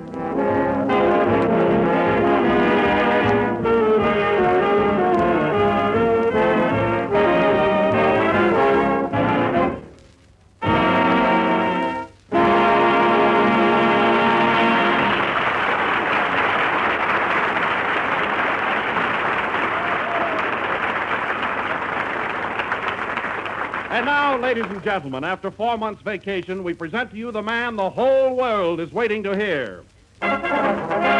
New York, New York. Who's on the air tonight, dear? Jack Benny. Oh, let's go to a movie. Denver, Colorado. Oh, Daddy, let's go see a picture show tonight. Jack Benny is on the air. I want to see Shirley Temple. Glasgow, Indiana. Heather, who's on the radio tonight? Jack Benny. Well, it'll cost me money, but let's go to the movies. So now, ladies and gentlemen, we bring to you the man who has done more for moving pictures than any other comedian, Jack Benny.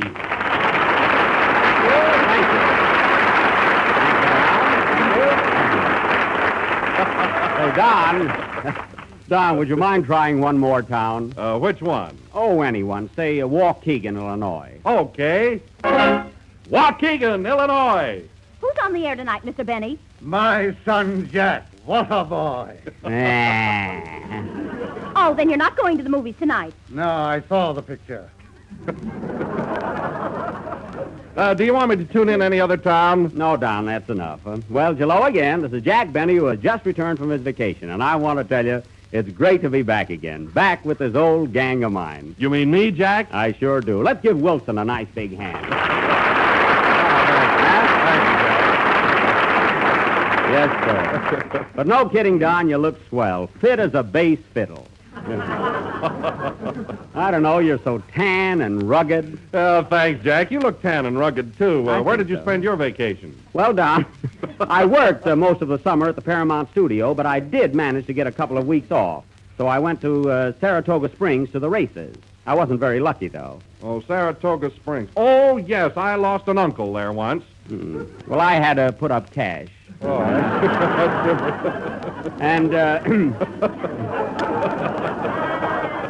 And then I spent a couple of weeks camping up in the Adirondacks. Oh, that's right. You told me you were going to do that. Yeah, and by the way, Don, I want to thank you for lending me your shirt. Oh, that's all right. It was swell. I had the only tent with a soft collar.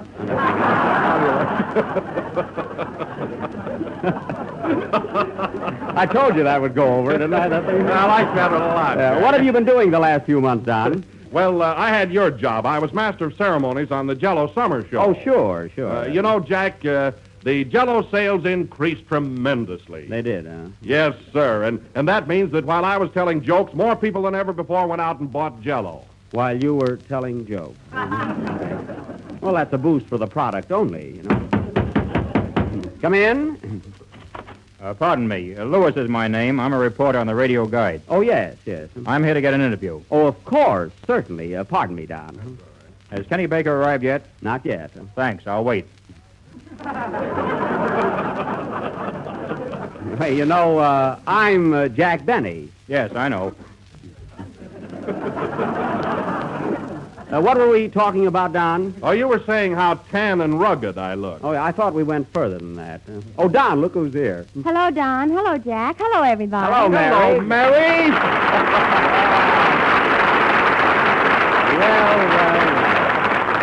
Well, Mary, it's good to see you. You're looking great. You haven't changed a bit. You look good, too, Jack. Gee, you're so tan and ragged.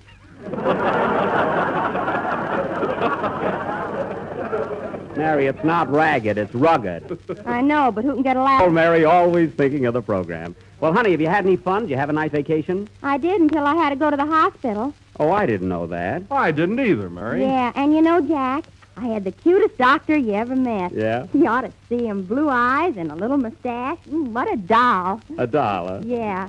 Last week he took my tonsils out. Gee, am I excited. Why are you excited now? Next week he's taking me out.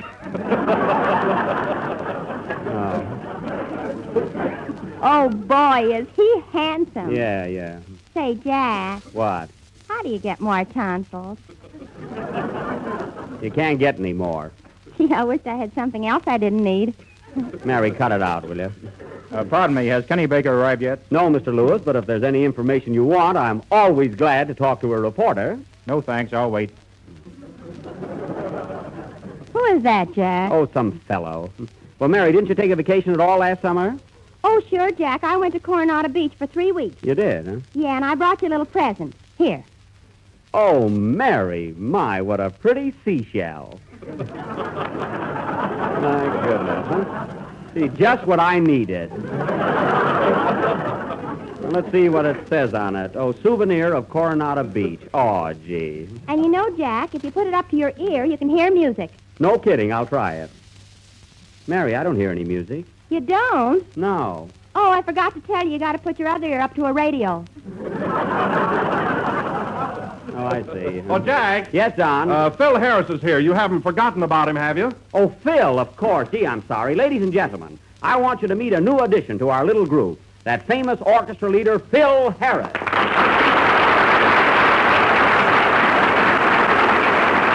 Yes, Phil. Thank you. And thank you, Jack. I want to apologize, Phil, for not introducing you sooner. Oh, that's all right. You know how it is, the opening program and all the nervousness and excitement and that reporter bothering me all the time, you know. But, Jack, he didn't ask you for an interview. That's what bothers him. Does not. Oh, Mary, this is Phil Harris. Phil, this is Mary Livingston. Hello, Mary. I've always wanted to meet you, and I'm very happy that we're going to be together. Oh, thank you. I'll be glad to have dinner with you tonight. Mary, he didn't ask you to go to dinner. What a cheap guy. Don't mind her. One thing I want to tell you, Phil, you're going to enjoy being with us. I never interfere with anything. You can always pick out your own music. In fact, you can be your own boss. And not only that, I'll always see that you get the best jokes. What joke? The one about being your own boss. Quiet. Well, Phil, how about a little number? Let's hear the new orchestra. All right, Jack. For the first number, we'll play Bye Bye Baby. Well... pardon me, Mr. Benny. Has Kenny Baker arrived yet? No, but I'll be glad Never to... mind. I'll wait. Play, Don. Or John. Or what's your first name, Phil? Steve. Oh, yes. Play, Frank. Reporter.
Bye Bye Baby, played by Phil Harris and his orchestra, with Johnny Green at the piano on another program. And I want to tell you, Phil, as one musician to another, that's excellent music. Thanks, Jack. Say, Phil, you don't mind if I describe you to our listeners, do you? After all, they will be interested. You know? No, but, well, don't build me up too much. I won't. You don't know nothing yet.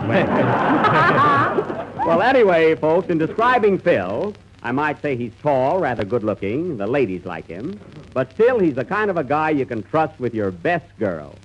If you can trust your best girl. Oh, Jack, why don't you quit ribbing me? I'm not ribbing you, Phil. I just happened to run across a joke. Well, you're about due. First time your orchestra laughed at anything, you know? The first program. Well, anyway, folks, I said before, Phil is the romantic type.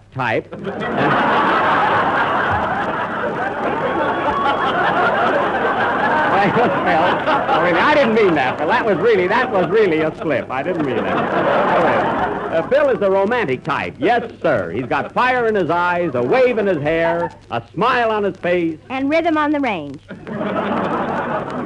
Quiet, Irene. Okay, Tim. You know, Jack, Phil Harris is cute, isn't he? Yeah. He looks just like my doctor. Mary, forget that doctor, will you? Gee, I can't get him off my mind. Oh, doctor. I wish you'd have stayed home till you came out of the ether.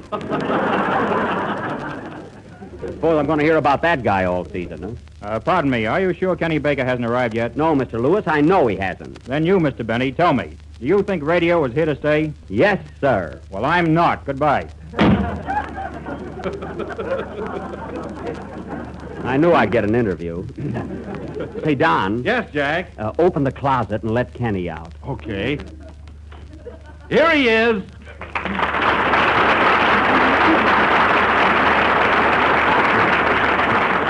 Hiya, Kenny. Hello. Oh, Kenny, you're not sore because I locked you in the closet, are you? No, but you didn't have to hang me on a hook. Well, I'm always neat. Hey, I was saving you for that big entrance. You heard that applause, didn't you? Oh, sure. Thanks, Jack. Certainly. Hello, Kenny. Hello, Mary. Hiya, Don. Hello, Kenny. Say, Kenny, have you noticed Don's put on a lot of weight? Yeah, he looks so ton and rugged.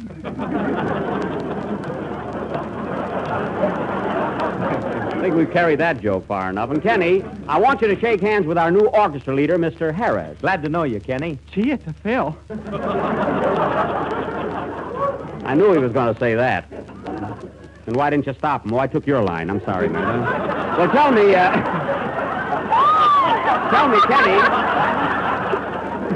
me, Kenny, what kind of a vacation did you have? Huh? Oh, pretty fair. It was all right, I guess. Where were you? Well, I spent 2 months in Catalina, 4 weeks in New York. And a half hour in the closet.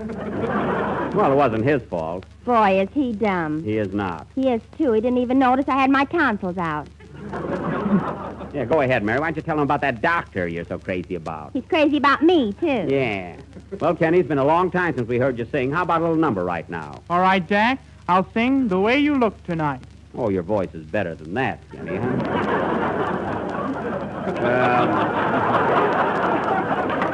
Hey, I didn't think that was going to go over that big, did it? Well, go ahead. Oh, the phone. Wait a minute. Hello? Yes? Oh, it's for you, Mary. Hello? Yes? Oh, hello, doctor. It's my doctor, Jack. All right, stop trembling. How are my tonsils? That's good. What's that? You have?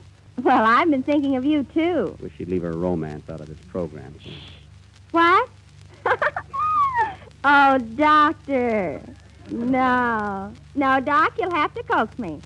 No. No, you'll have to coax me. You'll have to coax me. Fine.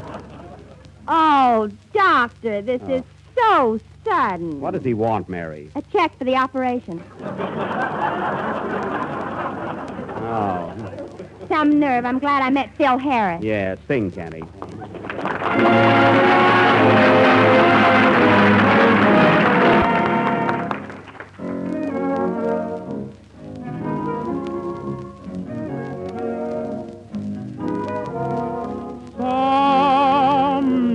Someday, when I'm awfully low, when the world is cold, I will feel a glow just thinking of you and the way you look tonight. Lovely, with your smile so warm and your cheeks so soft, there is nothing for for me but to love you just the way you look tonight. With each word your tenderness grows, tearing my fear apart, love, and that laugh that wrinkles your nose touches my foolish heart.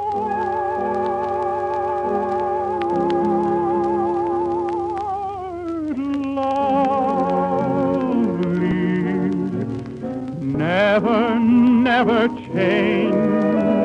Keep that breathless charm. Won't you please arrange it? 'Cause I love you just the way you look.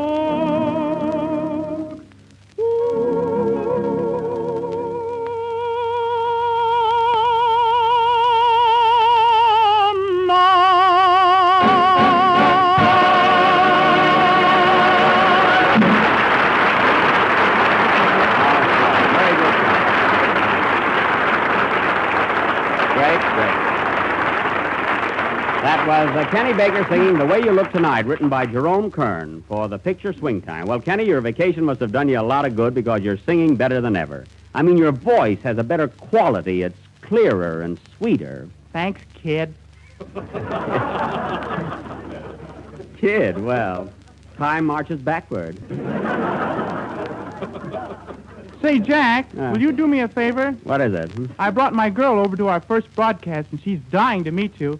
She just wants to say hello. Oh, I didn't know you had a girl. Sure. I met her this summer over at Catalina. Boy, she thinks I'm pretty hot. Well, bring her in, Kenny. I'll be glad to meet her. All right. She's kind of dopey, though. I figured that, yeah. Bring her in, huh? Come here, honey. I want you to meet Jack Benny. Oh. Hello. Hello yourself and see how you like it. Well, so you're the little girl from Catalina. Yeah. What's your name? Lena Katz. Oh, go on. Who told you to say that? Kenny, ain't he screwy? Well, Kenny, you sure know how to pick him. You got a nice little girl there. Yes, but she's fickle. She likes Fred McMurray, too. Oh, Fred McMurray, the movie star? Yeah, he's my dream man. She's smarter than I thought she was. Mary. So you like Fred McMurray, huh? I'll say. Gee, I'd go to see him even if it wasn't bank night.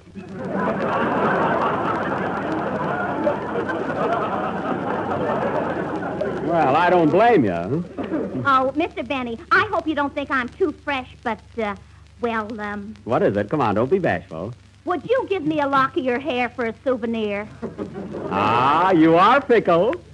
But isn't that cute, Mary? She wants a lock of my hair. Why don't you give her the whole wig?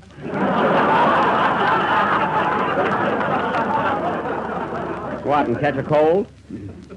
Some other time, Lena. Say, your girl's all right, Kenny. She's talented, too. I wish you could use her on the program sometime. Oh, yeah? What's she got that I haven't got? Tonsils.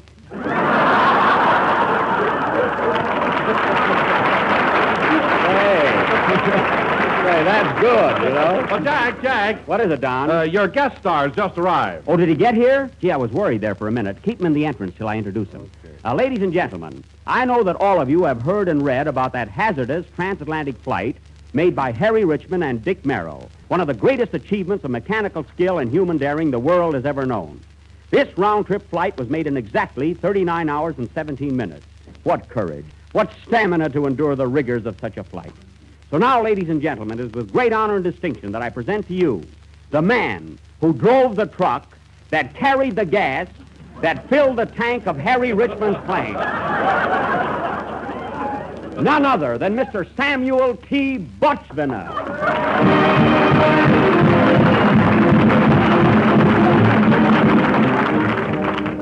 Butchman, I cannot tell you how grateful I am for your appearance on our program this evening. Thank you. Now, how did you feel when you were given this assignment to deliver the gas to Mr. Richmond? Well, I was a little nervous at first, but I knew I could do it. I see. Well, tell us about your trip.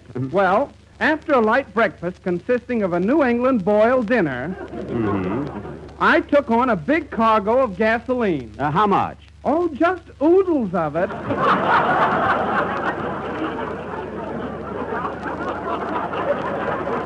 Oodles of gasoline. Yes, well, anyway, I swung into my truck and took off at exactly 3:10 a.m. From the gas station? Uh-huh. I made moderate speed through 59th Street until I reached the Queensboro Bridge, and then I let her out. How thrilling. From then on, it was smooth driving until I reached Flushing Boulevard. Oh, Flushing. Is that winding street? No, it's a straight flush. Now, tell me, on your trip to the airport, did you encounter any headwinds? Yes, but it was all right. For buoyancy, I'd filled my truck with 40,000 cannonballs. Now, what kind of a reception did you receive on your arrival at the airport? It was sensational. And what did Mr. Richmond say to you when you delivered the gas? I'll pay you later. I see. Now, Mr. Butchman, before I lose my temper entirely, besides driving a truck, what other notable contribution to aviation have you made? Well, during the World War, I took up flying. Oh, you did? Were you a promising student? Oh, yes. My instructor told me that in no time, I'd make an ace of myself.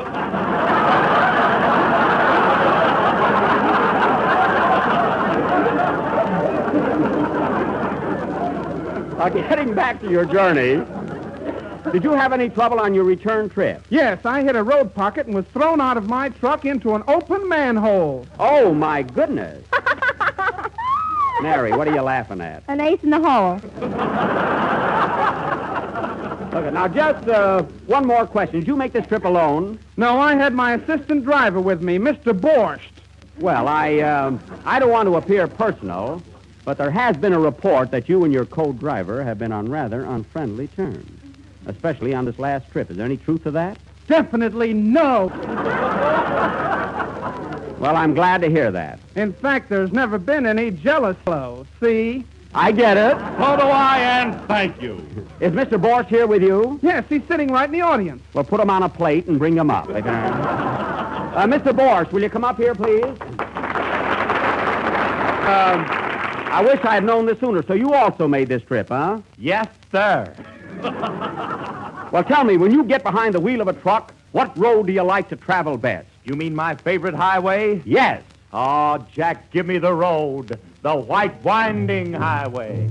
Then let me know the unbeaten byway, and I'll travel along, singing a vagabond song. Mammy, give me that road, Mammy, give me that road. Mammy, come on, Mammy, give me that road, Mammy. Go, Mammy, come on. All right, forget it. Play, Phil.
That was Sing Baby Sing from the motion picture of the same name. And now, ladies and gentlemen, our first program is nearly over, and I'd like to announce our feature attraction for next Sunday night. Most of you have read that outstanding novel by Hervey Allen called Anthony Adverse. And many of you have already seen Warner Brothers' great production. If you haven't, see it this week.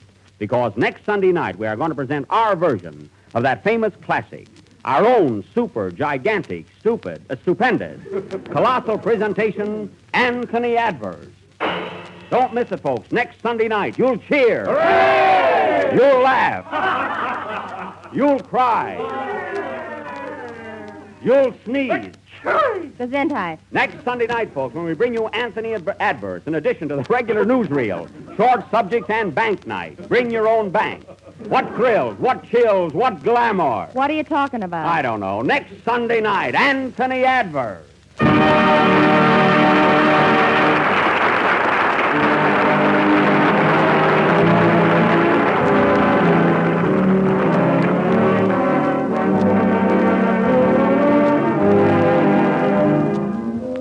I've a real piece of news for you tonight. Grand good news. The makers of Jell-O now present you with a brand new product. Jell-O chocolate pudding, the best tasting chocolate pudding that's ever come your way.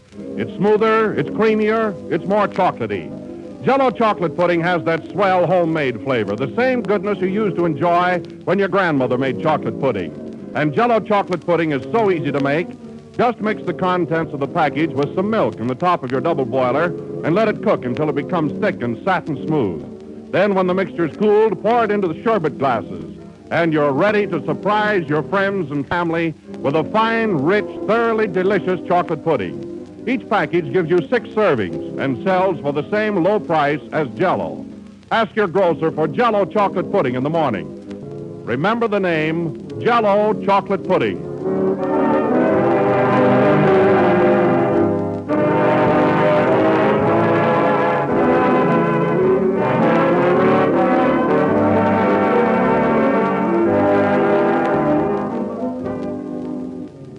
The last number of the first program in the third Jell-O series, and we'll be with you again next Sunday night at the same time. Meanwhile, I'd like to announce that the chap who played the part of the truck driver on tonight's program was Benny Baker of Paramount Pictures. And Benny, you certainly played the part of that truck driver very, very well. Well, that's what I used to be before I went into pictures. Don't sell your truck. Mary, isn't he nice looking? Nah, he looks like my doctor. Oh, good night, folks.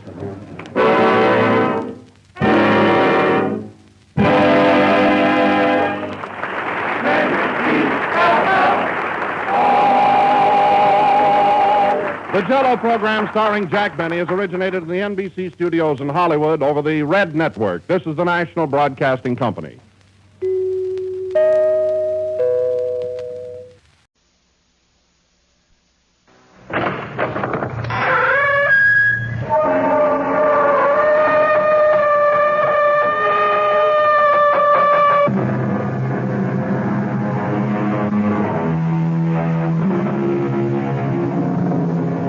Come in. Welcome. I'm E.G. Marshall. Welcome to our world of mystery and the macabre.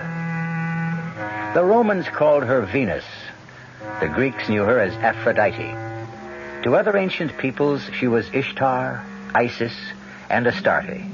But whatever the name, she was always the same. The mysterious, passionate, voluptuous goddess of love. And sometimes of death. Our mystery drama, The Venus de Ile, was especially adapted from the Prosper Mérimée classic for the Mystery Theater by Sam Dan and stars Norman Rose. It is sponsored in part by the Kellogg Company, makers of Kellogg's Special K cereal, and by new sugar-free Diet 7-Up. I'll be back shortly with Act 1. When you feel like having a cold Budweiser, do you automatically reach for a glass? Well, sure, Bud's a great beer any way you drink it. But without a glass, you're really missing something. Now, take that wonderful Budweiser head of foam, for instance. Those bubbles, tiny though they are, still amount to something pretty special at the top of your glass. Taste appeal and eye appeal. 2 results of exclusive beechwood aging and natural carbonation. It takes a lot longer to brew Budweiser that way, but brewing beer right does make a difference that you can taste. That's why, when you say Budweiser, you've really said it all. Anheuser-Busch, St. Louis.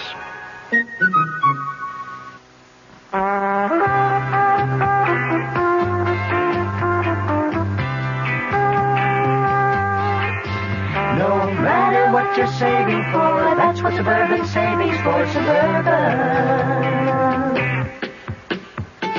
Suburban Savings offers you an easy way to borrow without touching a penny in your regular savings passbook account. Just let Suburban loan you the money. It's called Suburban Savings Passbook Loan. You can borrow up to 90% of the total amount you have on deposit at reasonable rates, and you can pay off your loan at your convenience. When your loan is repaid, you still have all of your savings intact, plus interest. So if you need money, why not take a loan from Suburban without touching your savings? Suburban Savings Passbook Loan in New Jersey at Bayonne, Edgewater, Elmwood Park, Emerson, Hackettstown, Morris Plains, Nutley, Paramus, and Sparta.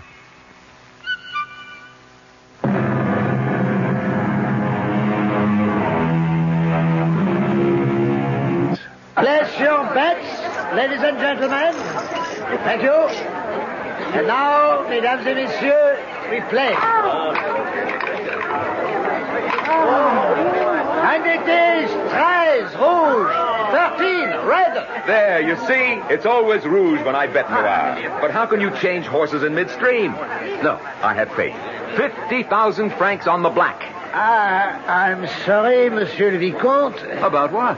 There can be no more credit. No credit? Call the manager.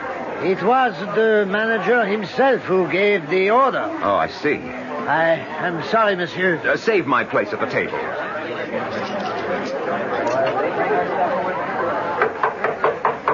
Come in. Ah, Claude. Have a chair, my boy. Monsieur Armand, is this how you treat an old friend? We'll have a glass of champagne. Fabulous flavor. What is the meaning of Have this? a cigar. Just arrived from Havana. Have a chair, have a glass of champagne, have a cigar. I'm waiting to hear you offer me what I came in for. And what's that? Credit. Credit. Let me talk to you like a father. I can see where this is leading. No credit. Had you not come to see me, I would have gone to see you. Why? You owe this establishment 1 million francs. And? And there are those who will demand payment. Those who will take drastic steps if payment is not forthcoming within the next few days. What are you talking about? My boy, we are now... How can I say this? Well, we are now organized. Organized? We are owned by a syndicate, and all debts must be collected. They will be collected by people who are known as enforcers, I think. Will you extend me credit or not? Claude, please listen. The syndicate has been through my books. You are in danger. You expect me to be frightened by these hoodlums? Claude, give me some assurances that you can pay, or else please disappear for a while. I have a document that will not only encourage you to extend credit, but will also satisfy the vultures who seem to be running your establishment. The document? Mm-hmm. I have here a letter from Mademoiselle Eloise Calvert. The heiress? Yes, the heiress. The wealthiest young lady in France. In which she says, among other things, "My darling Claude, if you refuse to marry me, I don't think I care to live any longer." She says that? Now, I would assume that this should serve as a gilt-edged letter of credit. A document even stronger than the Bank of France. May I see the letter? If you insist. Fine. On the basis of this, your credit is unlimited. But make sure the engagement is announced within 3 or 4 days. Of course. And perhaps sooner.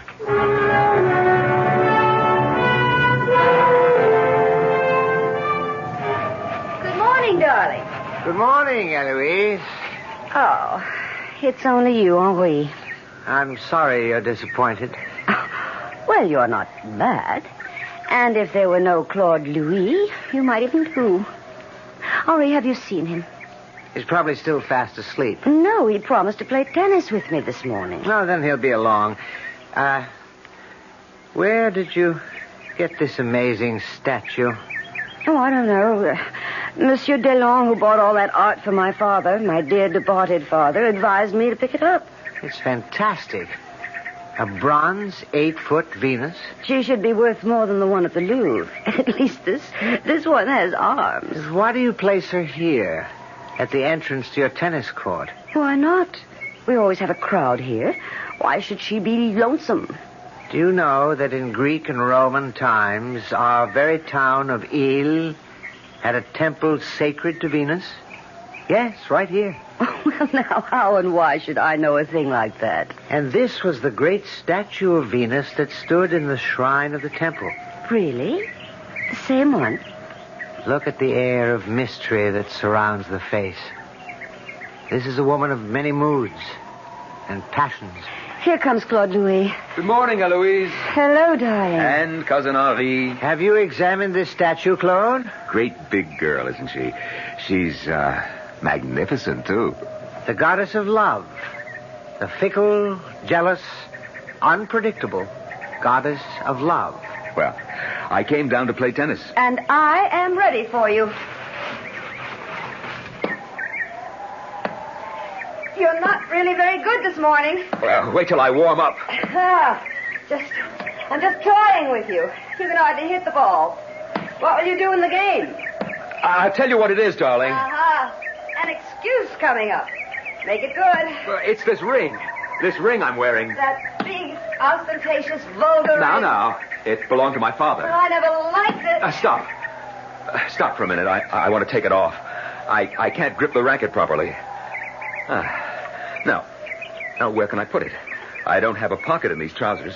So why don't you just throw the ugly thing away? I'll buy you a new one. Oh, now, darling, it has a very sentimental value. Oh, I know a good place for it. Excuse me a minute. Where are you going? I'll just put it on Miss Venus's finger. And I thought you came here to put a ring on my finger. No, Claude, no. No what? Don't do that. It's what? I was about to say blasphemy, but that's not really the word. Oh, Henri, what are you talking about? But it just doesn't seem right. After all, she is the goddess of love, and you can't... Yes? You're offering her your ring, which means you're asking her to marry you. Do you have any idea what you're saying, Henri? That is, symbolically, of course. Eloise, is your cousin always like this?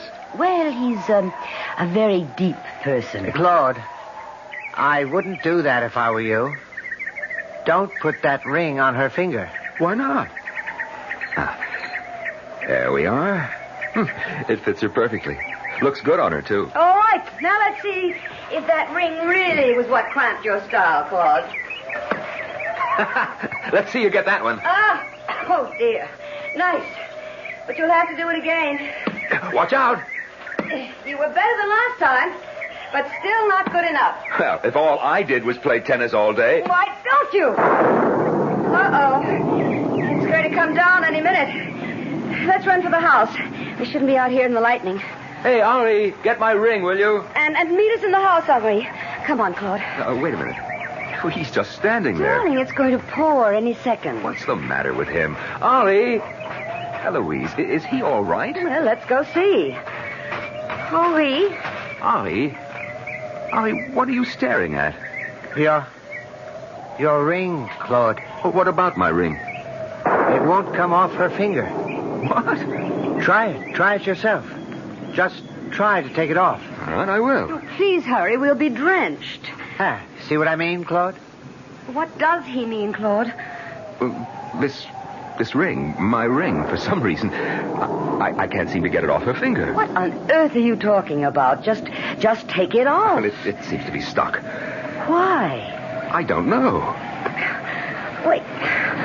Why are we just standing around in the rain? Why won't this ring come off? I can't can't even move Well, it. you worry about it. I'm going into the house before I get soaked. Ari, why can't I get this ring on? Why?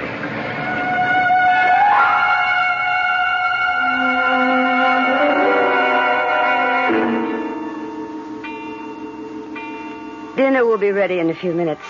The chef went out of his way for Claude. Oh, Henri, why doesn't he ask me to marry him? Who? The chef? No, idiot, Claude. He will. After all, he's penniless. Oh, now that's not worthy of you. I'm sorry. Where is Claude? He's out on the tennis court. No? It seems he still can't get his ring off that goddess's finger. I don't believe it. You want to go see? In this rain? No, thank you. Oh, Claude. Oh, darling, look at you. You're dripping wet. Well, I'm sorry. I'll go right upstairs and change. What were you doing outside? Well, I know it sounds silly, but I was trying to get my... She was the center of an adoring, worshipping populace right here. Every day she was presented with gifts. And then suddenly it stopped. The old religion had died. And for nearly 2,000 years she's been neglected. Suddenly, once again, she is given a gift. You can imagine that this one is more precious to her than anything in her history. And so she refuses to give it up. Claude, darling, of course Henry is crazy, but he's only my cousin by marriage, so it doesn't run in the family. Well, it's rather late. I think I'll turn in. Good night, all. Good night. Yes, good night. Of course you received my letter. That's why I came. I love you, Claude. I love you, too. But I want you to ask me. Oh, yes. Yes, I will. Well, I'm waiting. Louise, Claude, why are you so pale? I don't know. Are you ill? I feel very strange. How? As if I hear music. Music? But there's no... It's an unusual kind of music. I've never heard anything like it before. Claude, Claude, you belong to me. You have given me your ring. You belong to me.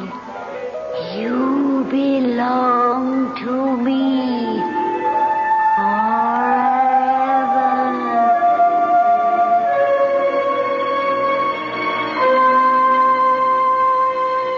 What did Claude do?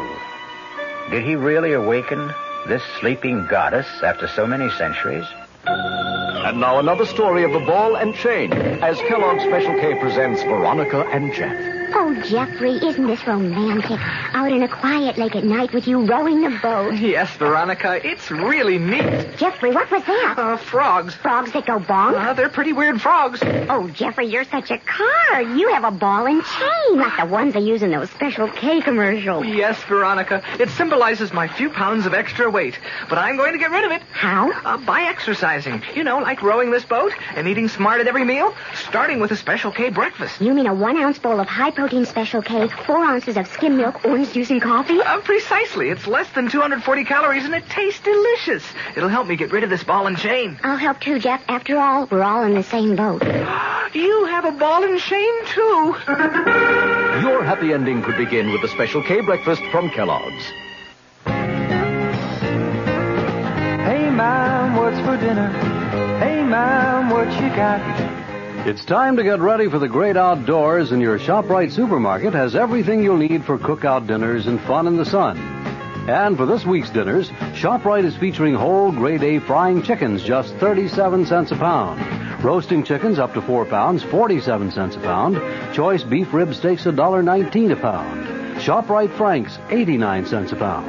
Get all your outdoor cooking equipment and many great food values at your ShopRite supermarket.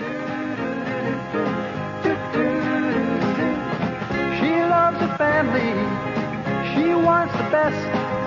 She does all that she can do. She lets ShopRite do the rest. Hey, Ma, what's for dinner? ShopRite has the answer. This is WOR New York, your Mystery Theater station.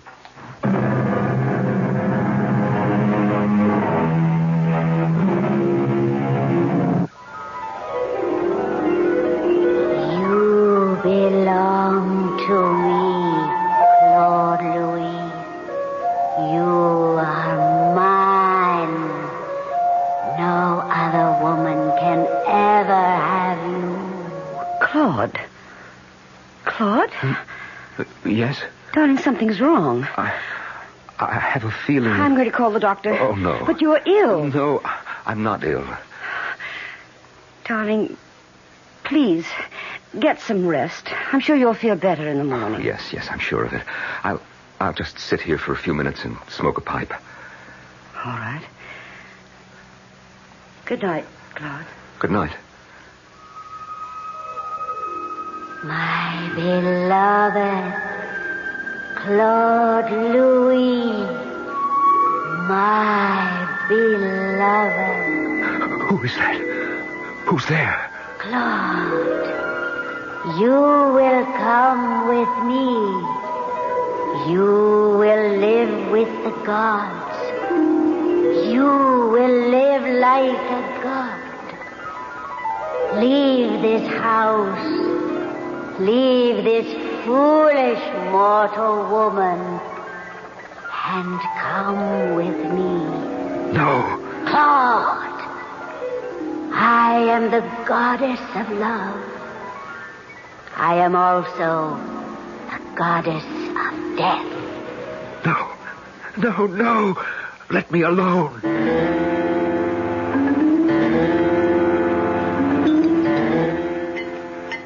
Well, good morning, darling. Good morning. I had to appear to prepare an especially delicious breakfast, so I do hope you're hungry. Mademoiselle Eloise. Monsieur Claude? What is it, René? Monsieur Claude, you asked me to see about the ring. What ring? Oh, that ring.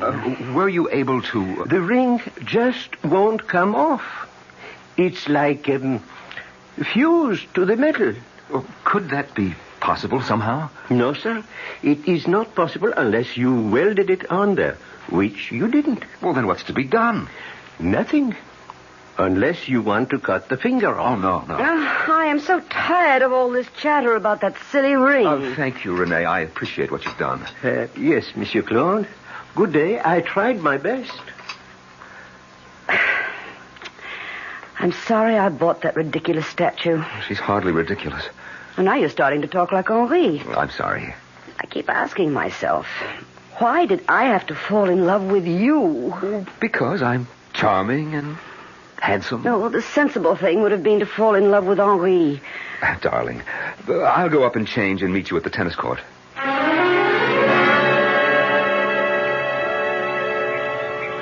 Listen, whoever you are, whatever you are, listen. I put that ring on your finger the way you place a hat on a rack or a coat on a hook. I wasn't thinking of... Well, I certainly didn't mean anything by it. So, if this is all a practical joke, fine. The joke's on me. But if you really are a goddess, and you're taking this seriously, what would you want with me, anyhow?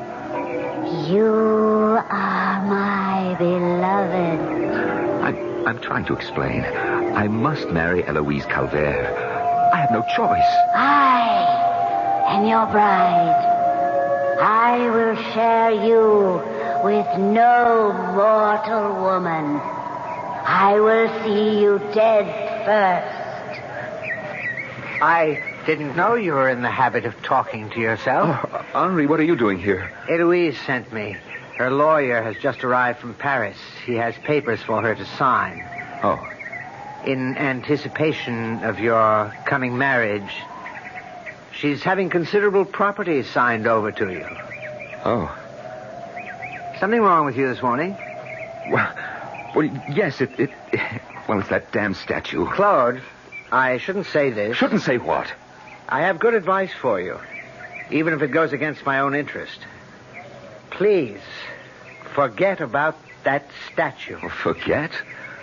This whole affair about the ring and the mysterious fact that it won't come off is starting to frighten Eloise. Frightened? She doesn't like to be frightened. Well, who does? She's been fantastically rich all her life. She's always had everything she wanted by snapping her fingers. Except you. She's got me. No, not quite yet. Instinctively, you know how to treat her. You don't fall at her feet the way the rest of us do. You maintain a kind of reserve. That's because you know all about women. You flatter me. Even now, you're playing her to perfection. True, it's a formality, but she wants that ritual declaration of love, that beautifully stated proposal of marriage, and you delay it exquisitely. But I came here to propose. You've already proposed to one goddess. Stop that, will you? The goddess of love. And now you intend to propose to another. Eloise? A goddess? Of course. The goddess of wealth and power. How fortunate. Each of these goddesses wants you as her consort. Oh, Henri, sometimes I wonder about your sanity. That's just another way of saying that you wonder about your own. Why won't the ring come off? Well, there must be an explanation. Yes, there is. You're the fiancé of Venus. She won't give you up. I mean a rational explanation. It makes sense to me. And it also makes sense to you. You don't have to admit it. Well, I came here to propose to Eloise. Then why don't you do it? I will. I'll take her out to dinner tonight, and I'll ask her to marry me.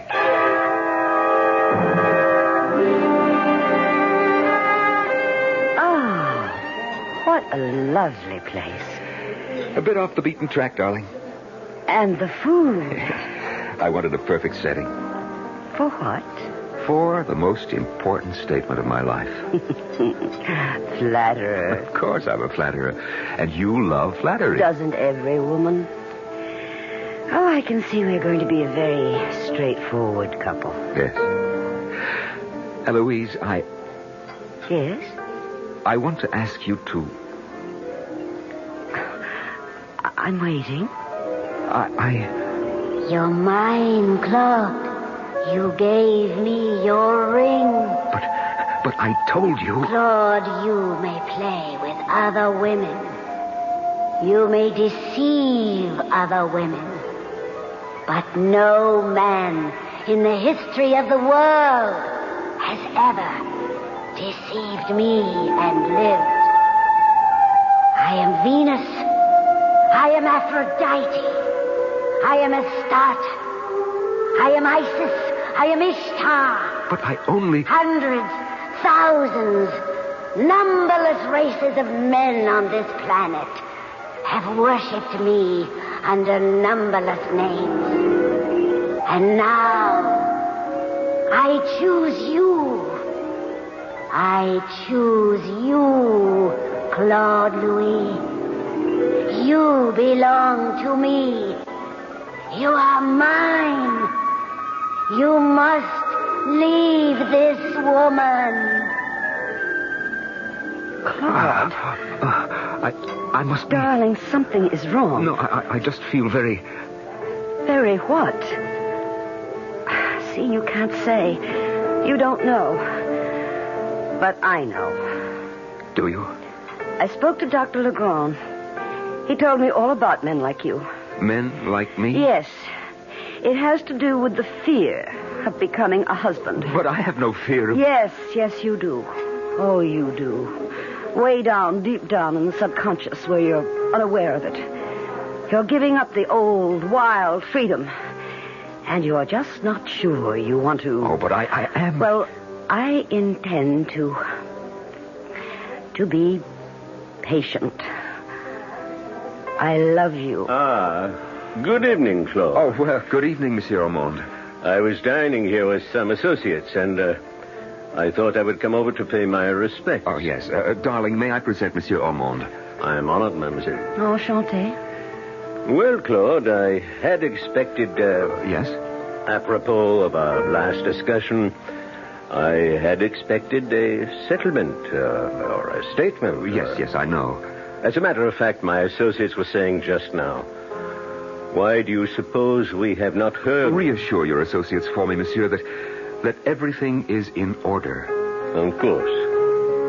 So happy to have made your acquaintance, mademoiselle.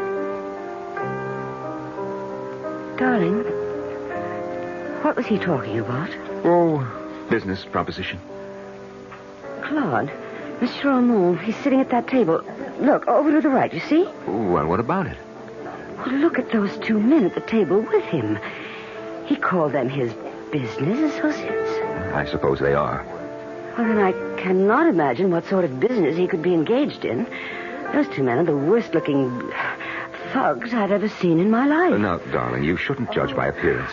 They could be tender-hearted, church-going, devoted family men. Oh, no. Hired killers would be more likely. Darling, take me home. I'm frightened.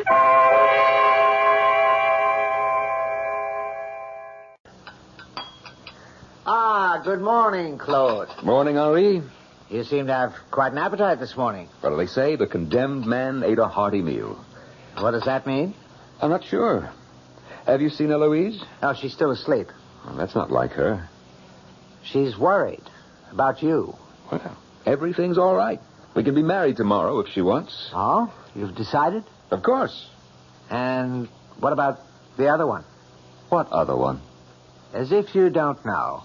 I'm not sure I understand. The Venus, your own Venus deal. Oh, that. Let me tell you, I didn't sleep last night. Oh, I'm sorry. No, it was good for me. Henri, I did some thinking.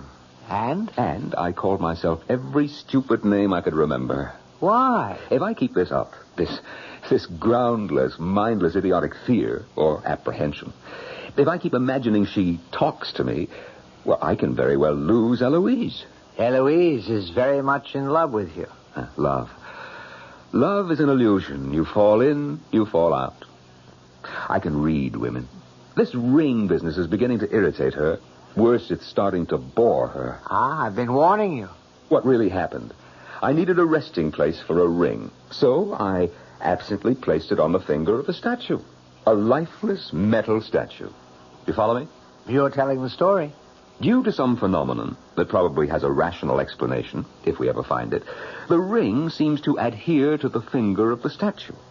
Is that true? Obviously, the ring's still there. But that's all that happened. Who said anything else? You did. Me? You. You're the one who invested the statue with all kinds of magic and mysterious qualities. Well, I was merely stating some facts. Oh, yes, of course. But you have an ulterior motive. If you could get me upset, fire my imagination, perhaps, something might happen, and you could have Eloise for yourself. I'm not aware that I've tried to upset you. No, not consciously, perhaps. Well, in any event, it's all over. And I certainly will not jeopardize my chance of becoming a billionaire because of an overactive imagination. Do you understand me? Yes. But I wish you'd be honest with yourself. You said you absently placed the ring on her finger. Is that really true? Or did you do it as a joke? Or did you, as millions of men before you, actually fall in love with her? Oh, no, Ari. We're not having any more of that.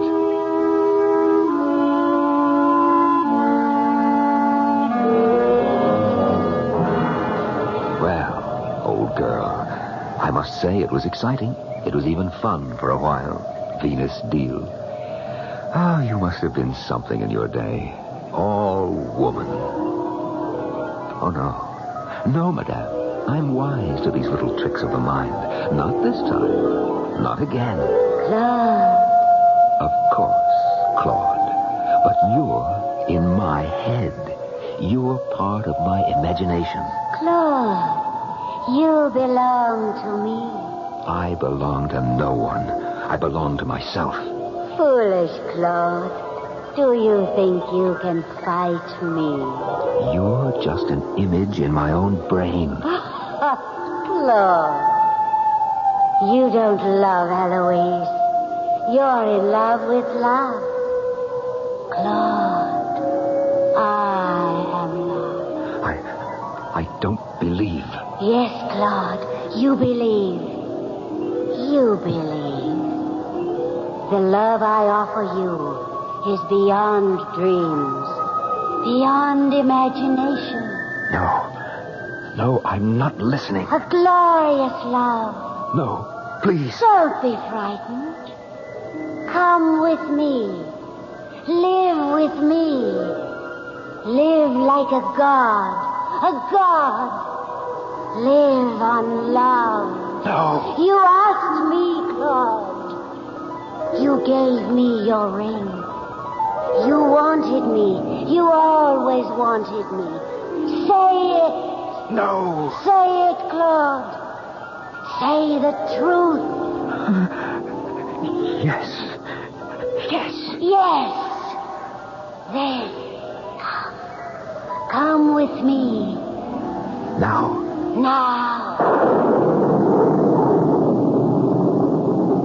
That's it. That's how it happened.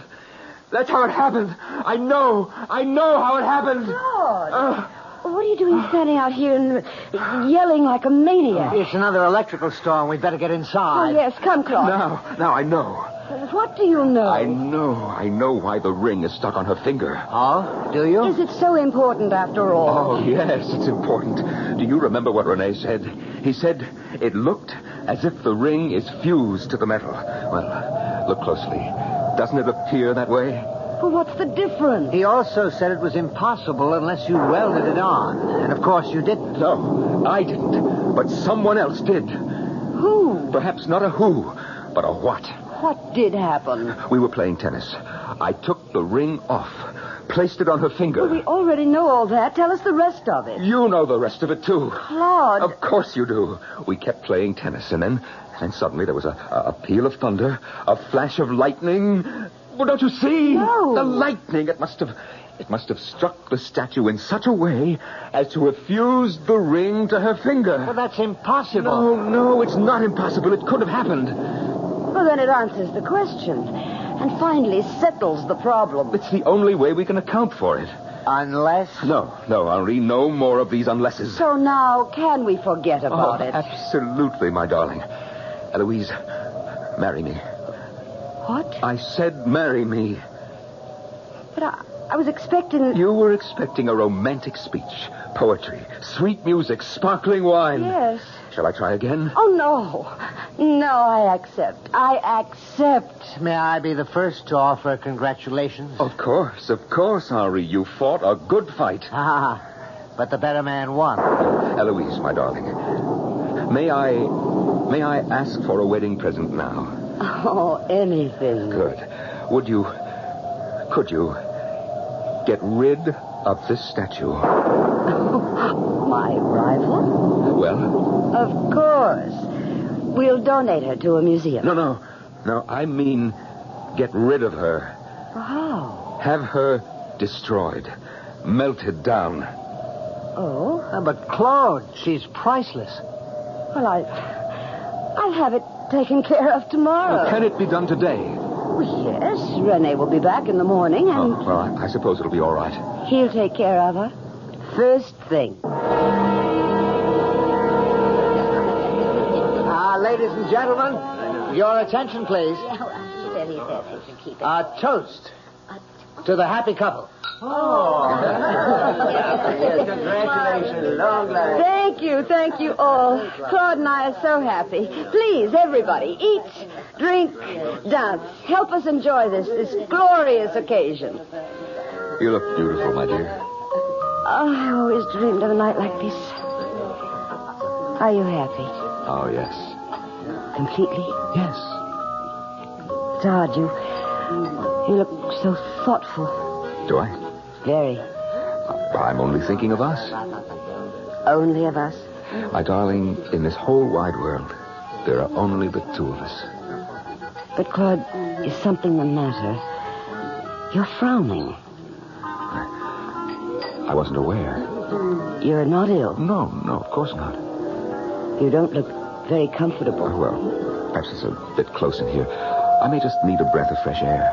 Oh, I'll go with you. No, dear. We both can't leave our guests. I'll just step outside for a moment. It'll do me good.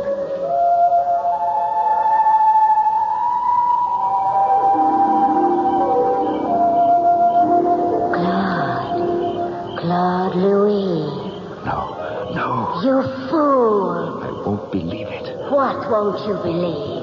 I won't believe you are there. You have dared to trifle with the heart of a goddess.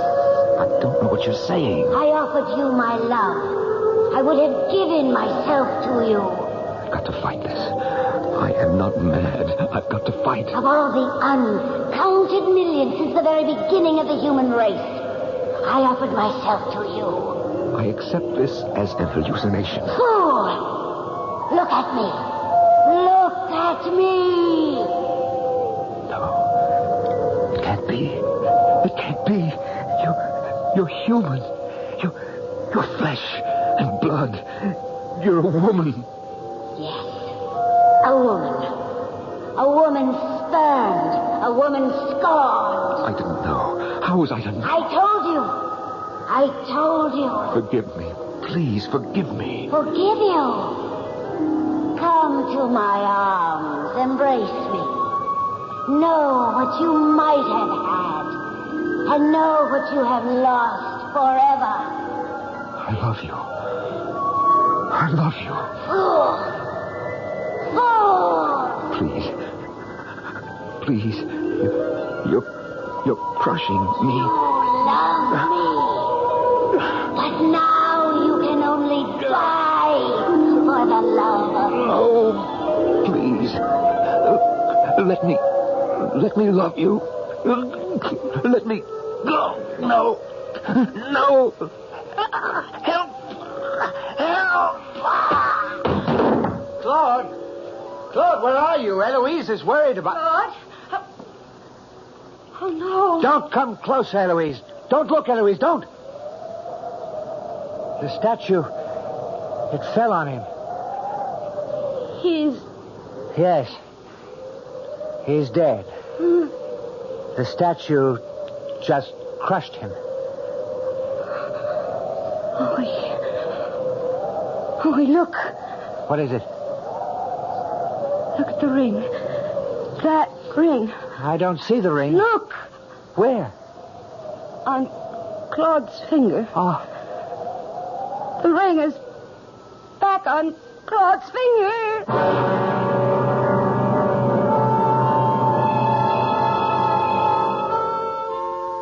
Well, you have a choice. You can believe that the goddess Venus fell in love with Claude, became angry when he jilted her, and killed him. Or you can believe that he went out for a walk, and the rain had softened the statue's foundation, and it just fell on him. There were also the enforcers. All the ingredients are there for a provocative stew. Use which you like, and stir to your taste. I'll be back shortly.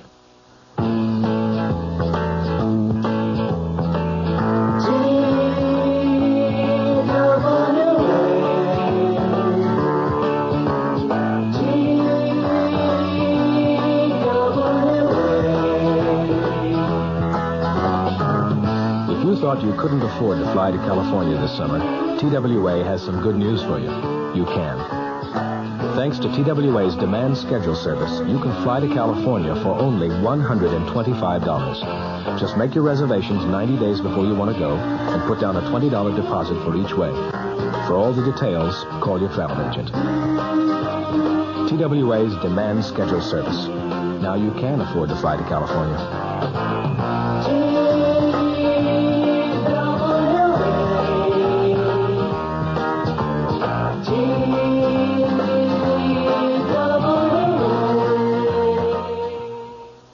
Our cast included Norman Rose, Joan Lovejoy, Evie Juster, Dan Ocko, and Robert Dryden.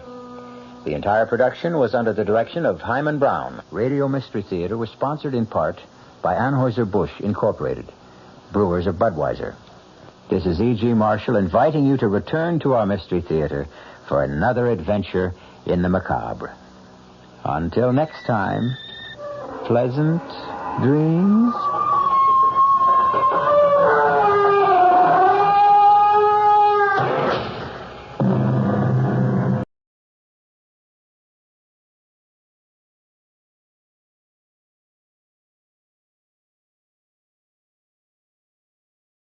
we present Flora Robson as Lindsay Ash in The Soft September Air, an original play by Charlotte Hastings, specially written for Dame Flora to star in on radio. Andrew Branch plays Dickon Bellamy. The Soft September Air. I'm off now. Thank you, Bev. And there's no call for you to be on your knees to them weeds. Beville'll be up Saturday. I just finished this border. Saturday we'll lift the dahlias. We don't never lift ours. Bevel don't hold with it. Your supper's in the oven and there's a mousse in the fridge. You said you fancied chocolate, but I think the lemon's better. Thank you, Bev. And George Billing just brought up late post. 2 bills, one's the electric. I put them on your desk. Thank you, Bev. And I reckon this one's from your sister. Oh, dear, so it is. How tiresome. Ha ha. She'll not be best pleased when she knows what you're up to. Well, I'll get gone now before this long-haired layabout arrives. Bev, students are not all necessarily long-haired layabouts. Worst thing they ever did putting that university in the town. All them up there living off Social Security. And student grants are not Social Security. I don't know why we bother to vote. Bevel says what we need now is a collision government. Oh, Bev. And we don't want one of them lads up here spoiling all the peace and quiet. I cannot be alone at night in this isolated house any longer. And one boy, studying quietly in his room, is not going to disturb anything. That's as may be. See you in the morning. Thank you, Bev. I have to get that bicycle. Oh, dear. If I read this now, it'll spoil my supper, and if I read it later, it'll give me indigestion. I know. I'll read it now and then have a large sherry. And one thing's for sure, Lindsay, my girl. If there's someone else in the house, you'll have to stop talking to yourself. Now, where are my glasses? My dear Lindsay, this idea of taking a student into your house is preposterous. You cannot need the money. Your writing does very well, though we have never been able to understand why. But there's no accounting for tastes. Well, well. However, we do appreciate your fear of being alone in Linnets at night, after that attempted break-in. And Cedric wishes me to say we are prepared to make a home for you with us. We cannot offer you separate accommodation, but there are 2 back rooms with quite a pleasant view over the kitchen garden, and Cedric has generously offered to put in a gas ring. Really?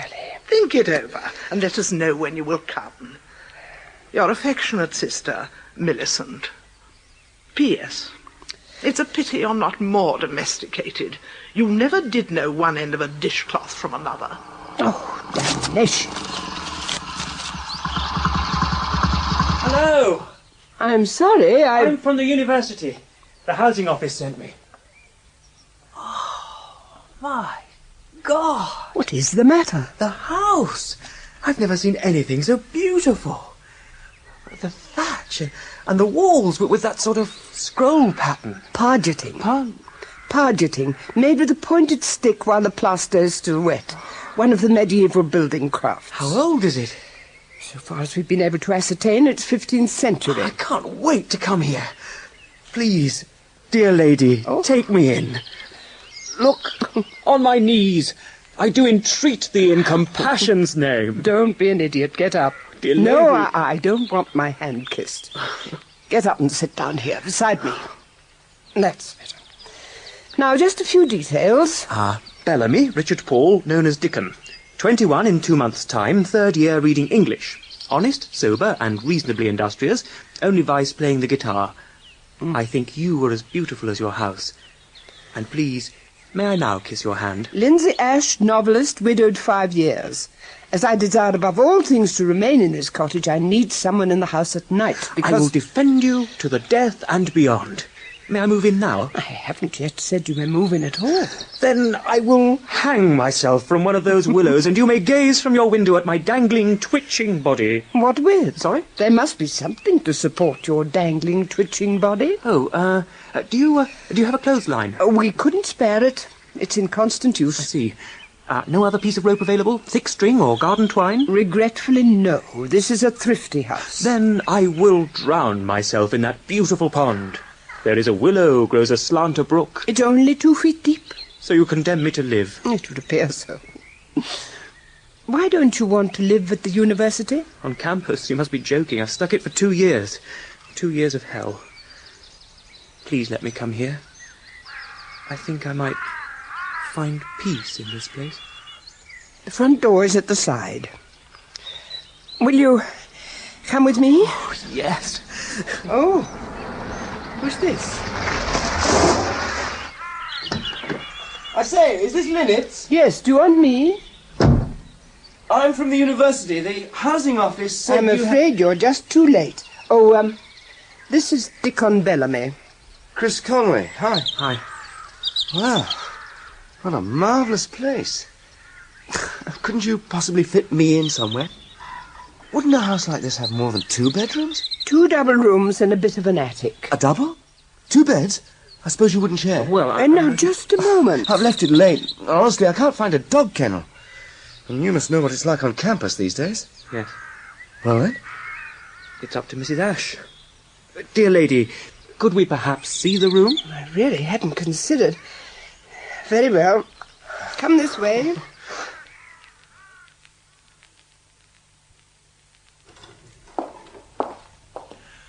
Oh, it's even better inside. The beams on that fireplace. Do you burn logs? And just look at that china. What is it? A dessert service, Davenport. One of my treasures. The staircase is through this door. There's only one place you have to duck, just at the top. Ouch! Well, I did warn you. Well, here you are. This is the room. Oh, bags of space. Couldn't be better. Now, what do you say, Dickon? Well, excuse me. Settle it between yourselves and we'll talk it over. Yeah. Nice old girl. Old? I didn't think... how much gear have you got? Not much. Hey, did you see that television? Do you think she'd let us watch football?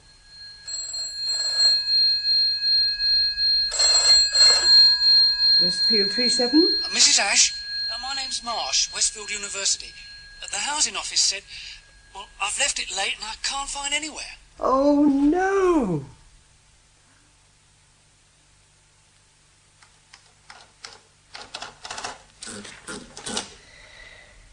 Dear Millicent, my 3 students moved in yesterday.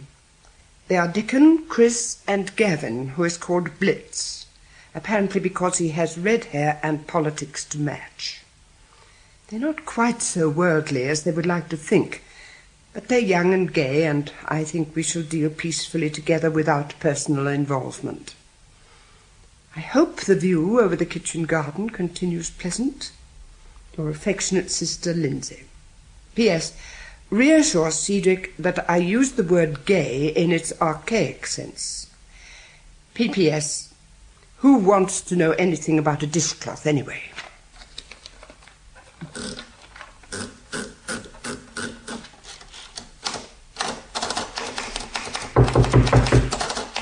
Yes? Could we see you for a moment? About the rules. Rules? Oh, couldn't we just make them up as occasions arise? Organisation is essential both inside and outside industry. I am rather trying to be industrious myself just now. Oh, very well. You'd better come in. Sit down somewhere. Right, There's some sherry over there. Oh, right. Help yourselves. Oh, thanks. Someone get me a glass. Oh, glass from... More sherry, Mom? Thank you very much. Cheers. Thank you. Cheers. Cheers. Well, we'll keep it simple, shall we? One of you should be here at night. Your rooms are cleaned, you cook your own food, and leave the kitchen clear for Mrs. Bevel. Right. Oh, by the way, she's worked for me for over 20 years, and we understand each other. Either treat her with respect or leave her alone. Understood? Yes. Good. Any questions? I don't graduate for another year. When these two leave, can I have the double room? If you stay on. Great.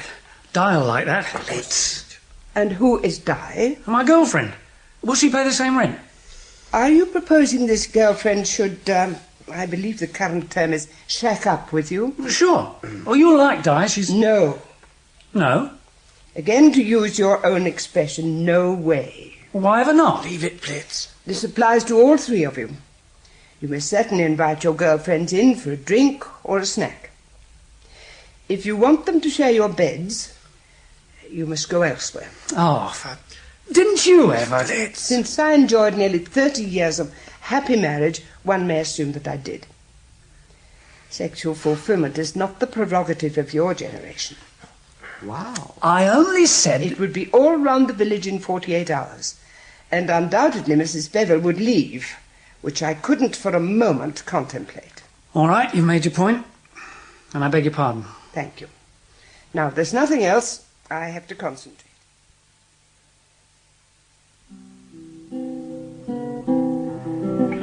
Yeah, the old girl packs a mean punch when she wants to. I don't mind when she shouts. It's when she stands on the rug and goes all quiet.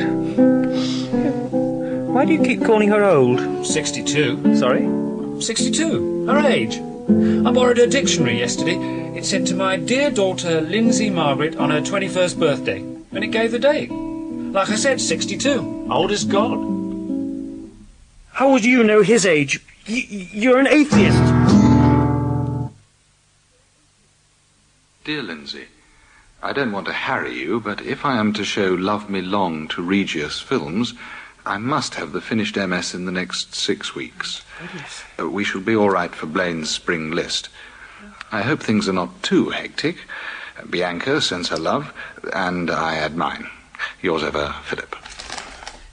6 weeks. I better deal with this at once. Oh, dear. Dear Philip. So sorry. I will do my utmost. The plain truth is, I have been solitary so long, and am so used to peace and my own way. Oh, heavens above! Goodness me! Goodness! Liz, turn it down! Okay! Switch it right off if you like! Thank you! Oh, I do dislike Saturday mornings. They seem to be all milling around. Perhaps they'll go off after lunch. Oh, this is too much. Goodness me. Blitz! What do you want? Stop that noise! I should think so. I got a tester, haven't I? Well, take it over into the garage. It won't sound so loud. I can't. The back wheel's off. Then you could bloody well carry it. This is ridiculous. I must control myself. Now, where was I? Philip, oh yes. I'm so used to peace and my own way. Mrs. Ash, I'm through. Bear. This is it. I'm leaving. What's the matter? Well, I come up the path and what do I see? That Blitz dragging his bike across the lawn, cutting it all into racks. Oh, dear. And Bevel taking so much trouble to keep it nice. Bev, it's my fault. I told him... And that's not all. Have you seen my kitchen? Because if not, you're coming to see it right now. Oh, Bev. You'll come and see it if it's the last thing you do. There. Look at it. Oh, dear. Just look at it. Black oil on the tiles and on the wall there. And all them filthy rags soaking in my sink. Oh, Bev. What's up? What's up? You ask me what's up. What about all this oil? All right. Don't get your knickers in a twist. Now, don't you speak to me like that, you red-headed young bastard. Here, steady on. Who you calling? Yeah. Is it the revolution? And you can keep out of it. Yeah. I've not forgot how you left the bathroom on Tuesday. Why? Very sorry, Bev. But we didn't expect you, and it would have been clean. I'm waiting to clean it now if she'll just move her old flat feet. If you don't watch it, I'll put one of those flat feet where you won't like it. Oh, cool off. I'm through. And you should have gone long ago, the pittance she pays you. Well, if everyone's to be told what money I get... I don't know what she pays you, but I do know it's not £30 a week. £30? You're out of your mind. Anyone who doesn't get 30 quid a week should go on social security. Yes. Now, you listen here, Sonny. Me and Bevel has the pension and what we make lawful outside it. And we won't never ask no government for anything but what's our due. And while you work for peanuts, others have to do the same. Can't you see you're being exploited? All I can see is that I've worked happy here for 20 years, and now it's come to this. I'm right sorry, Mrs. Ash, but it's me or them, and you can't say I didn't warn you. You heard what she said? Them or me. It's certainly not going to be them. You mean you throwing us out? By the end of next week. You can't. It's not right. Even here. What are we going to do? The end of the week. You can't do this. We have our rights. And I have the right to say who I want in my house. Yes, Mrs. Ash, but we're right into term, Mrs. Ash. How will we get fixed up? It's victimisation. I'll inform the housing office. Don't bother. I'll do it for you. And clear up this mess. You stupid fool! Why do you have to bring your blasted politics into it?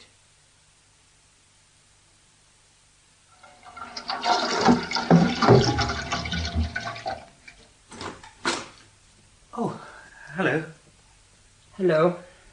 You're up early? I need my coffee, since Mrs. Bevel isn't here. Oh, may I do it? No.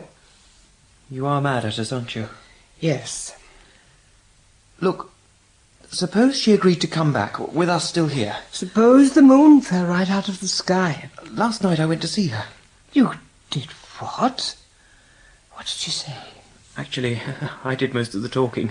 The mind boggles. What could you have said? Oh, how much you needed her after so long, and that we were grovellingly sorry and had the greatest respect for her. But dash it all, I did everything but go down on my knees and bang my head on the floor. Stop laughing. Oh, pardon me, thou bleeding piece of earth. But I am meek and gentle with... Meek?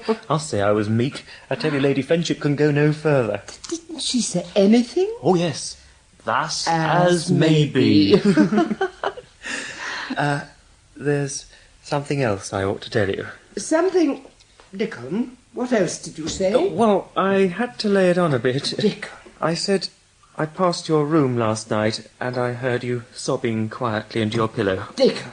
I thought it rather a nice touch. I could kill you. Not for the moment.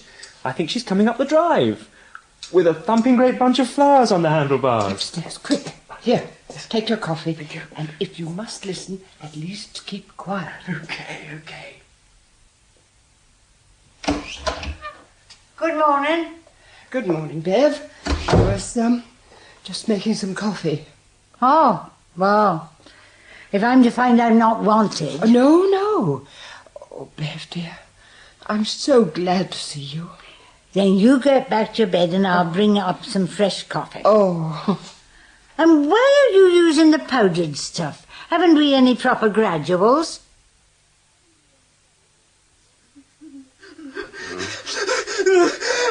Yeah?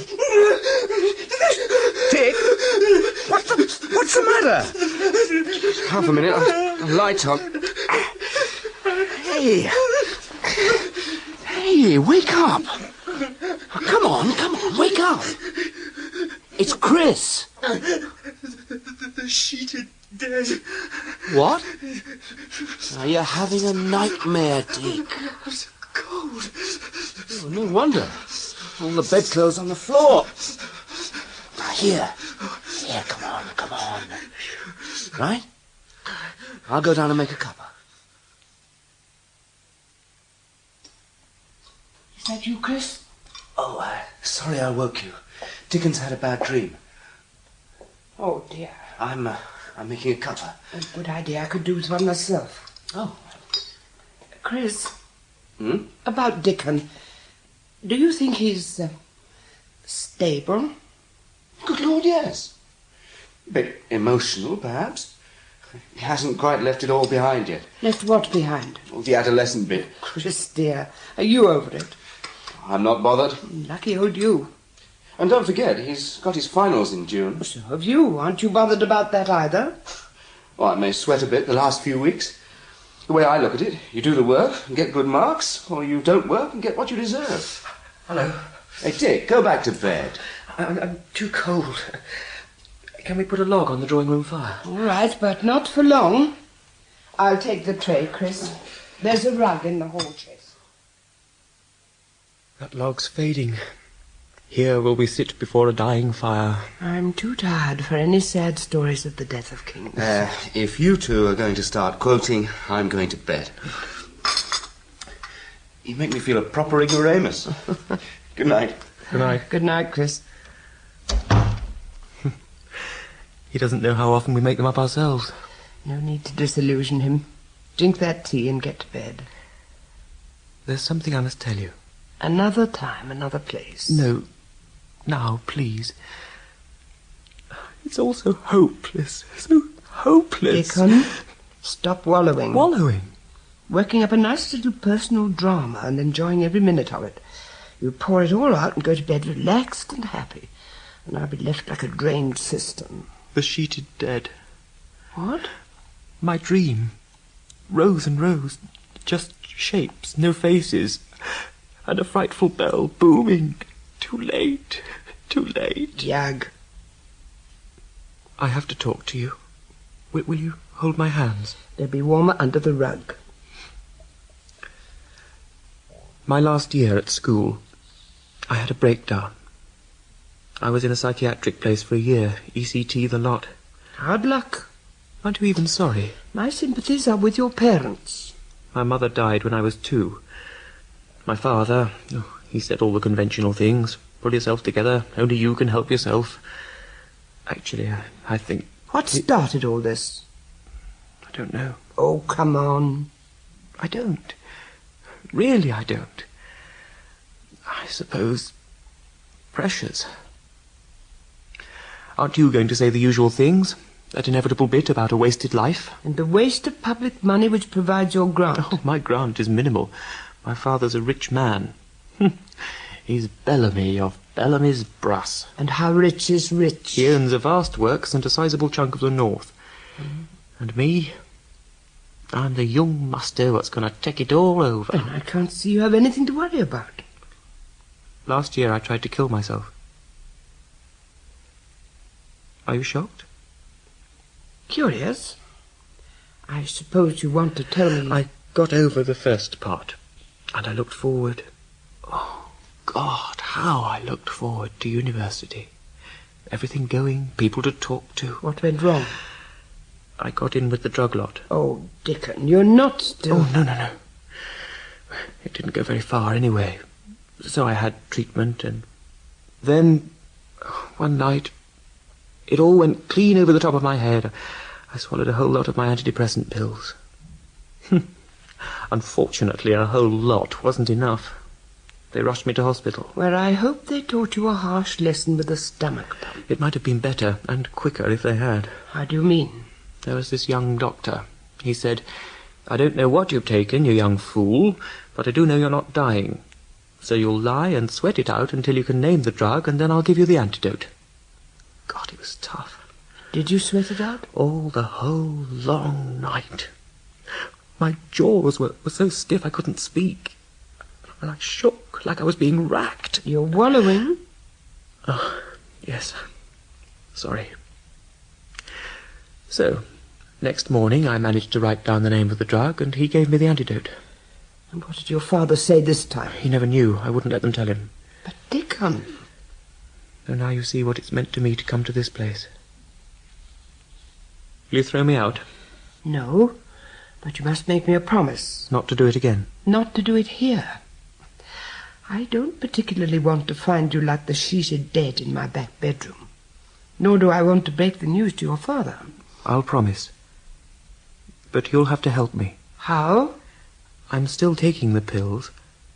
If I give you the bottle and you hand out the prescribed dose... No. No? No. You fought through 2 crises and you'll fight your way out of this. You're not in the least sympathetic. Why should I be? You're obviously a survivor. But I think you understand. Oh, I say, I'm exhausted. What's the time? 3:30. I wonder Blitz hasn't protested. Oh, Blitz hasn't come in yet. Not in at this hour? Oh, he often stops out nights. Didn't you know? I did not. The girlfriend, I suppose. Yes, lucky old Blitz getting it regular. What is she like? Di? Well, you ever see them together? She's the one with the short hair. I'll tell you something else. Politically speaking, you think Blitz is red. Believe me, beside her, he isn't even the palest coral. Oh, may I go to bed now, please? Pray, don't let me detain you. Good morning. You've been very kind. Thank you.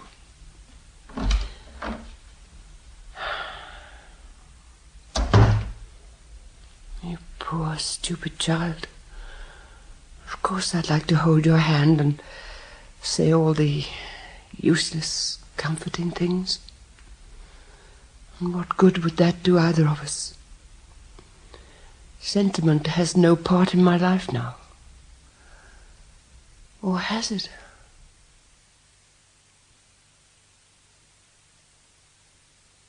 Dear Lindsay, I'm not averse to your apparent change of style, but we must be consistent in one book. I'm rather worried about Rosalind. I'll ring you on Thursday evening. Gentlemen! Did you want us, Mrs. A? A tiny point. I know we are all relieved at the ending of our small war, but was it necessary to decorate the bathroom mirror with the words Bev rules okay? And shut the door, please.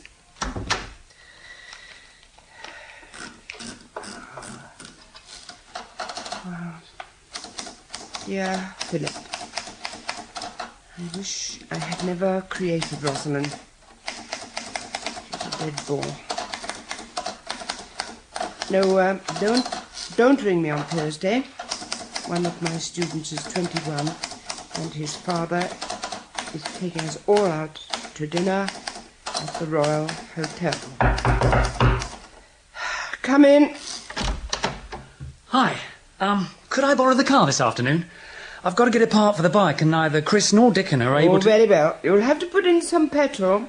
Well, my grant's not due till Wednesday. Actually, I was rather hoping... Much? Could you manage 5? All right. Great, thanks. Oh, and I could get you any shopping while I'm in town. Now.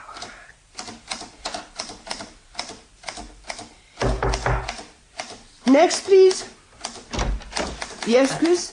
Do you think you could just trim my hair? What's the matter with the barber? It costs 90p. I'll do it for 45. Well, actually... The grant's not due till Wednesday. All right, go up to the bathroom and put a towel around you. I'll be up in a moment. Thanks. And Chris, wash it first. Oh. Okay. Now, Rosalind. Where's page 40? Here we are. They were contained in silence as the room was itself contained.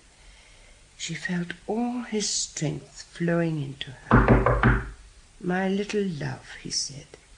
My very little love. Who is it now? It's me.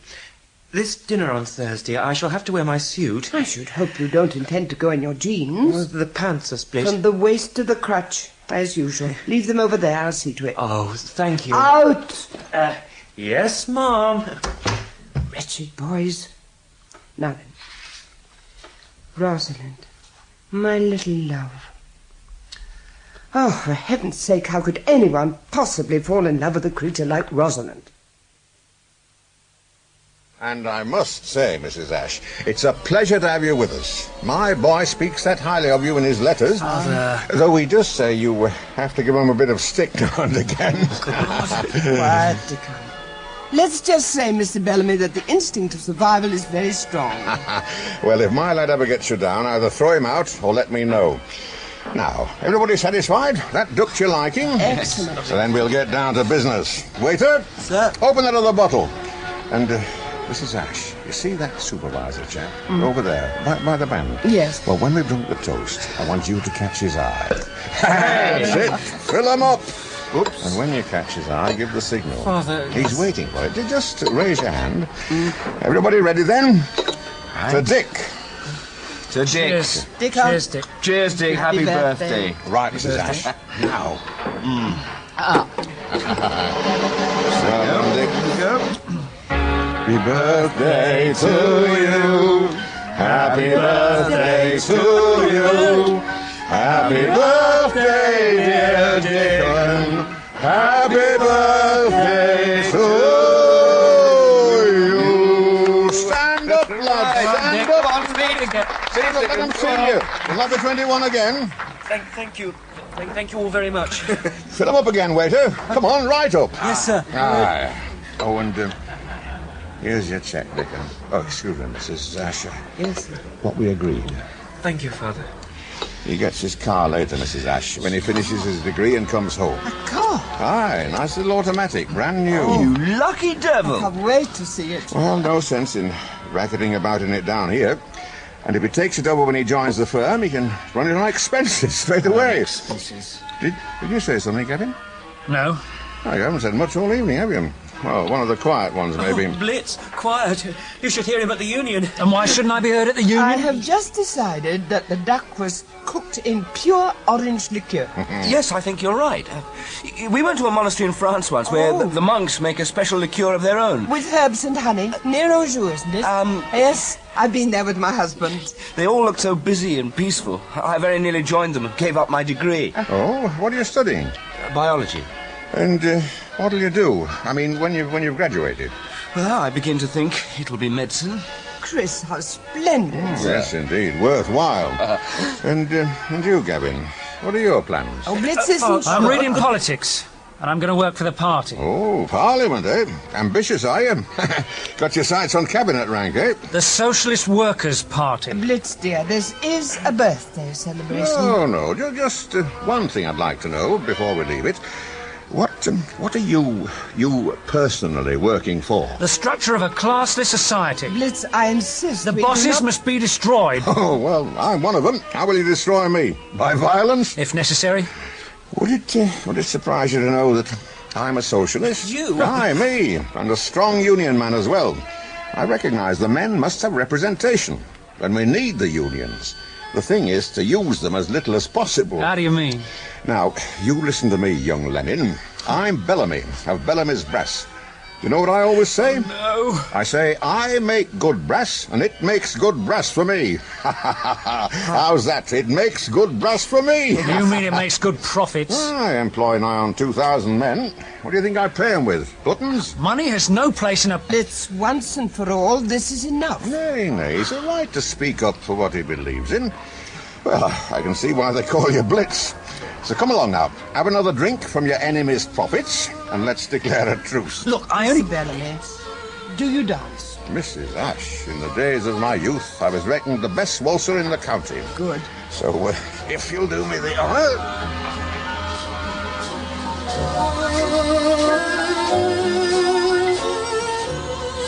Simply can't apologise enough. Oh, that's all right, Mrs. Ash. Oh, when a lad's got a fire in his belly, steam must come out somewhere. Oh, no, he'll do.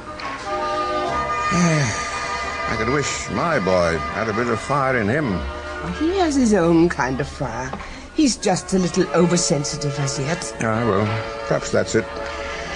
We had a bit of trouble earlier on. He told me. I hope you don't mind. No, of course not. You seem to have some feeling for him. It's kind of you to let him spend Christmas under your roof. Spend Christmas? Ah, I'll miss him, of course, but next summer he'll be home and settling down for good. Mr. Bellamy, I know it's not my business, but may I say something? I'd appreciate it. Don't rush, Dickon. Be patient. Well, I'll try, but... Well, I think you see how it is with us. Oh, There's nothing I wouldn't do for the lad, but... Well, we don't seem to communicate. Chalk and cheese, Mrs. Ash. That's how it is with me and Dickon. Chalk and cheese. I'm ashamed of you. You behave disgracefully. I can't help it. He makes me cringe. He does everything possible to make you happy. In his way. Give the signal. Happy birthday. How do you think I felt standing there? A small gesture in return for a cheque and a car. A car he chose, a dinner he arranged. I might have liked a concert or the opera. But no, I didn't have a choice. And by the way, what's this about spending Christmas here? Oh, he told you. May I, please? As I feel at the moment, no. I'm sorry I've upset you. Will you forgive me? Why should I? You and Blitz between you have spoilt the evening. At least Blitz could talk to him. That's more than I can. Why can't you? He's so absolutely black and white. If you mean he's firm, direct, and predictable, I agree. There are worse characteristics. I'm more comfortable when people are a bit smudged round the edges. Oh, don't talk nonsense. Don't you realize, can't you accept that he loves you? He only loves his brass. That's the most horrible thing I've heard this evening. I'm sorry. So you've already said. It's getting boring. I'm going to bed. Your present's over there. My present? On my desk. I saved it to round off the evening. Not much left to round off, is there? Oh, wait. Please don't go like that. At least let me open it. Records. Oh, glory, the Messiah. You mentioned you were saving for it. You make me feel awful. Is there anything I can do to prove how sorry I am? There might be. Anything. Your father isn't leaving till midday tomorrow. You can get up early and go over to breakfast with him. Well, You'll thank him for the dinner. Be warm and charming as you can when you wish. It won't work. Dickon, do it. If I at least try, could there be a quid pro quo? Such as? Could we sit one evening with a bottle of wine and hear the Messiah together? Well, we'll think about it. Thank you. May I kiss you? What? No, not your hand. It is my birthday. Then here, chastely above the left eyebrow. You smell nice. Soap and water. You boys should try it sometimes.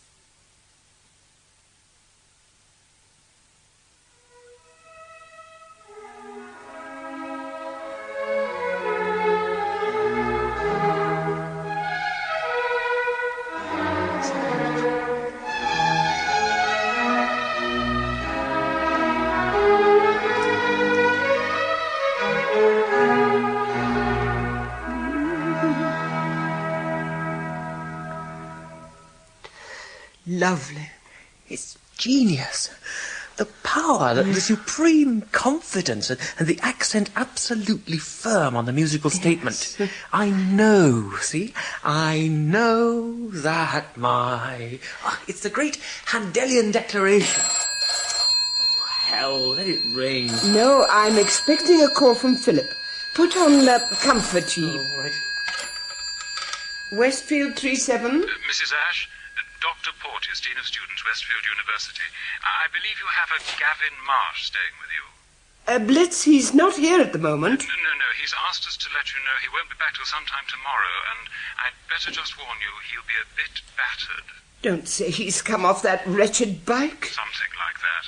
Don't worry, we're getting him fixed up. Is it serious? Is he in hospital? Oh, no. Just a few bruises here and there. He'll be all right. He just asked our office to ring. Goodbye. Thank you. Goodbye. Dickon. What's up? Oh, hi, Chris. Hi. Anything wrong? That was your dean on the phone. Blitz has had some kind of accident. Oh, is that what old Porterhouse said? It's a little puzzling. Dr. Porteous said they're fixing him up, but he isn't in hospital. I expect they've got him up at the health centre. He's in the nick. You didn't have to tell her. Tell me what? Now, look, I insist on knowing. He must have known about all the trouble on campus. The sit-in. There always seems to be trouble on campus. But the Vice-Chancellor said... There was a big demo in the town this morning. Got out of hand. Apparently it'll be on the regional news tonight. And considerable violence ensued when the students left the campus and paraded in the High Street. Terry Preston reports. The demonstration at Westfield, which was intended as a peaceful protest against increased university fees, ran into trouble when it tangled with a rival group from the National Front. 2 policemen were badly injured and some half a dozen students were arrested and detained. Turn it off! Turn it off! Blitz? Blitz, may I come in? Go away. Please open the door. It's not locked. It was kind of you to send me a message. Blitz, your face. It's nothing. I said go away. It needs attention. Who dressed it? The police surgeon. I'll go up to the health centre presently. You are not fit to drive that cycle again today. I'll do it. I said go. I don't care what you said. You're under my roof. For once, you listen to me. Now, where's your face cuff? And I'd better get some disinfectant. Oh, for God's sake, if you must interfere, there's some over there on the shelf. If you mean this green bottle, it's marked lubricating oil. At the back, behind those leaflets. Look, can't you just leave me alone? Blitz, what happened this morning in court? Fined and bound over. Nothing else the fools could do. But what about the university? They may try disciplinary action, as they call it. Then they'll really see what a demo's like. Oh, Blitz, why? You're not violent by nature. If people won't listen, it must be violence. You make me tired. What do any of you really know about violence? Oh, we know a damn sight more than... A few demos and punch-ups with the police. Did you ever walk down the street with houses burning on both sides, people trapped, and more fire screaming down out of the sky? Oh, if you're going to bring your piddling little war into it... We fought our little war, as you call it, for you lot. Now, keep still. Now, what are we getting in return? Oh, we want justice, equality, freedom from want. Do you think we don't want all that? I've seen improvements in my lifetime, and it moves slowly. You want it all yesterday. It's no good talking to you. You and people like old Bellamy. You don't know what goes on in the world. You haven't even read the books. I think you underestimate us. Oh, and when you've finished your ministering angel bit, I suppose you'll tell me to go. No. Why? Because you're free to believe what you like. And because I think that under that hard red shell there's a decent boy trying to get out. There. That should feel better, even if you won't admit it. But you just lie quietly and plan your revolution, and I'll get you some good, strong coffee. Damn your coffee. You know what you can do with it. What? At the price it is today? No way, man. No way. Oh, God. Why won't they realise? It drags on and on. I'll never see it in my lifetime. What can we do? What can we do?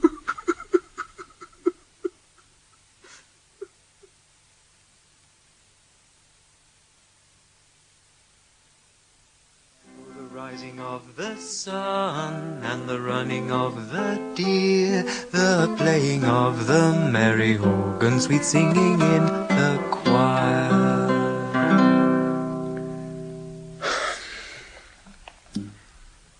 May I put another log on the fire? Oh, if you're determined to incinerate us. Dickon, be careful. Man is born to sorrow as the sparks fly upwards. You weren't born to anything but luxury. Luxury? Dickon, don't keep kicking that log. When the flames shine on your hair, it is the colour of autumn leaves. Royal chestnut. Sorry? Royal chestnut. That's what it says on the bottle those autumn leaves come out of. Oh, you exasperating, irritating woman. Won't you ever, for a single unguarded moment, allow yourself to be sentimental? Only in my books. Some people say they drip. Well, I've read 2 and I don't agree. Have you now? What did you... You cater for a specific market. You take a romantic story and thereafter write a straightforward piece of English on a given subject. You're going to become a most distinguished literary critic. You have also sold film rights. You must be a rich woman. Rich?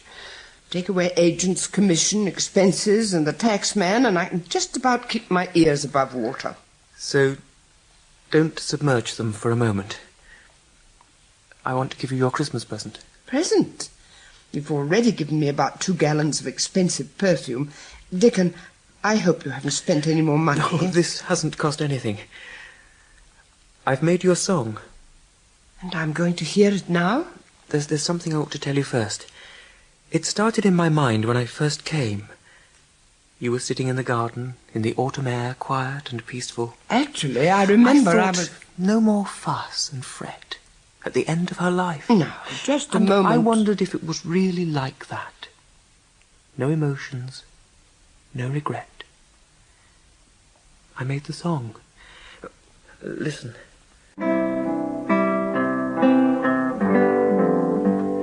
The soft September air is quiet and chill about my face. Gone are the restless winds of willful spring, short summer space. But dead winter snaps the heartstrings, all the trees stand bleak and bare.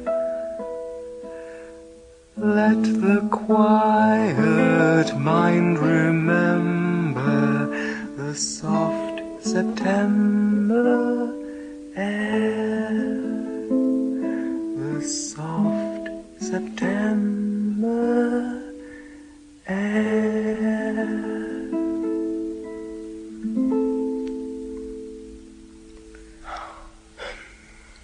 Oh, how desire doth outrun performance. Oh, don't say that. It's charming. Perhaps it's not so bad musically. If only I could write poetry. It's so unfair. If Wiley can, why can't I? Who is Wiley? In the maths department. A dreary old professor, about as sensitive as one of his own slide rules. And he can write good poetry and get it published. How do you know it's good? There was a bit in a Sunday paper. I memorized it. Listen. Do we want to hear? Listen. The fire of passion does not leap. It burns with a slow and incandescent flame. And in the heart of all this fury there lies a diamond, cold as stone and bright as death. And that is love. And that is poetry? Yes. I see what you mean. Will you believe me when I say I prefer yours? I love your song, and I'm honored that you wrote it for me. Maybe hear it again. Now? Please.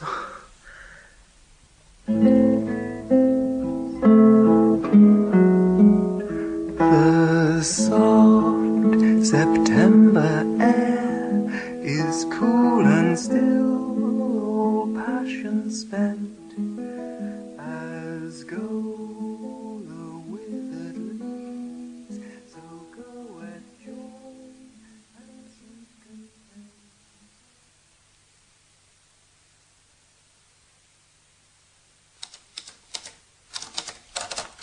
Dear Philip, you are right. I never knew a year to pass so breathlessly. Today, Chris and Dickon have gone to university to hear the results of their finals. So for the moment it is blissfully peaceful. And now, about the new book. Dickon. I'm going upstairs to cut my throat. Oh, please use the clothesline. It'll be much less messy. I've got a third. Congratulations. On a third?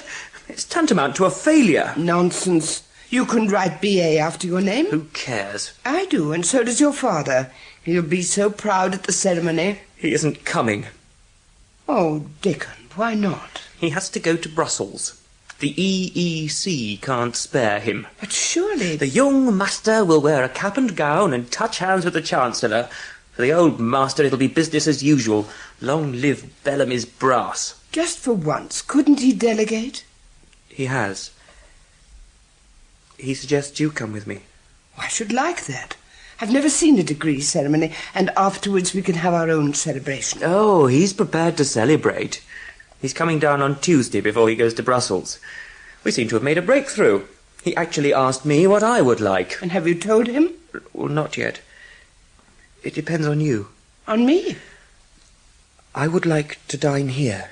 Oh. In the cottage. Just the three of us. Oh.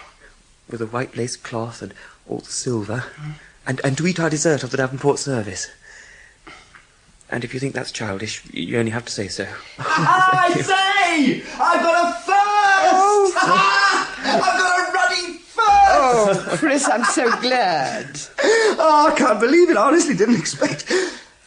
Dick, how did you get on? Oh, well. He got a third.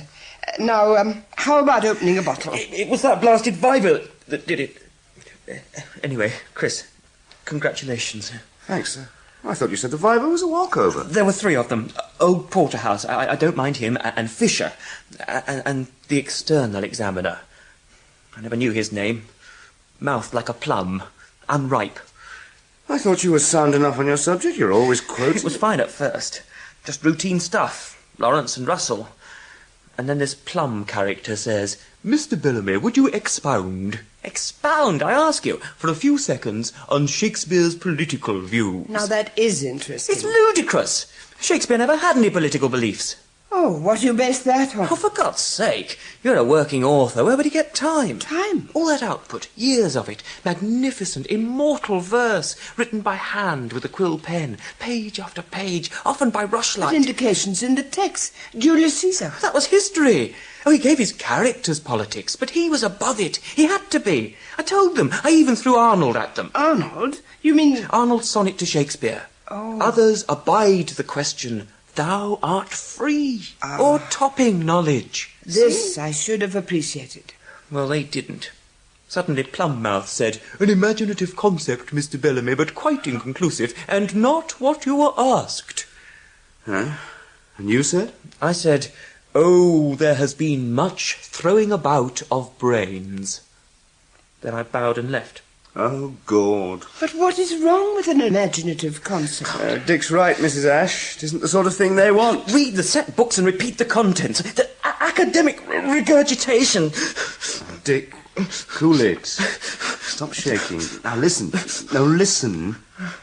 Fetch your guitar, and we'll all go over to the Magpie and have a sing-song. A few pints will take away the taste of plums.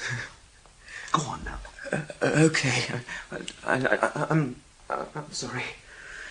And you're coming too, Mrs. A. Oh? I am going to buy you a succession of the best and largest cherries. Oh, I can certainly use them. And I see why Dickens been happy here. It's a right lovely place. And everything in keeping. This china now. Must be worth a bit. Family heirloom. My godmother left it to me. Well, now, I'm going to ask you to let me add something for looking after the lad. No. Dick, let's have that parcel. Here you are, Father. Mr. Bellamy, there's no need. I've enjoyed it. I'm not going to say it's an antique, but it's been specially made in our works. There you are. Oh. I've had one of my very best designers on it. Very best. It's a bird. A linnet, yes. It's a knock off your front door. Yes. Now, first you'll have to get this plate fixed. The hole's already drilled. Then he slots in here. So. And then you lift his tail, and he gives the warning with his beak. Just look at the detail. Every feather. It's perfect. Yeah, as near as can be. Everyone got that interested. And I told them, I said, all our brass is special. This has got to be right. Thank you. And you, Dickon.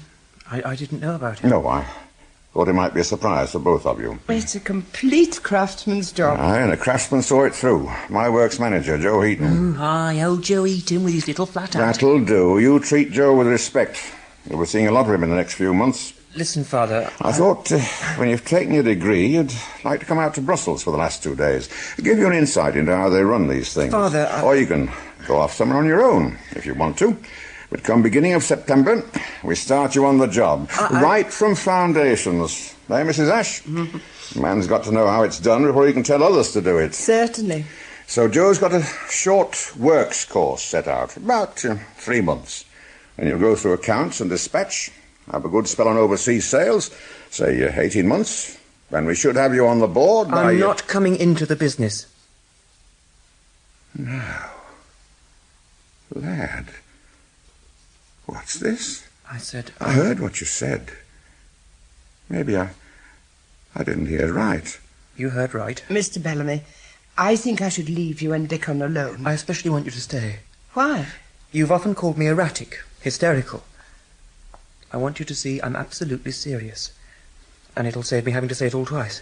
Mr. Bellamy. I don't know what nonsense he's got in his head, but if he's not ashamed for you to hear it, and, well, it is your house. Dickon, are you sure about this? Yes. Then I'll stay. Now look, I'm not all that pig-headed. All these exams recently, well, must have been a strain. Put it down to nerves. Take a long break. Take 6 months, then come back and we'll talk no more of it. 6 months, 60 years, it wouldn't make any difference.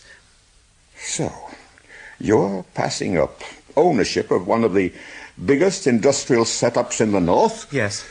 Why? I don't want to make brass. I want to make songs. Songs?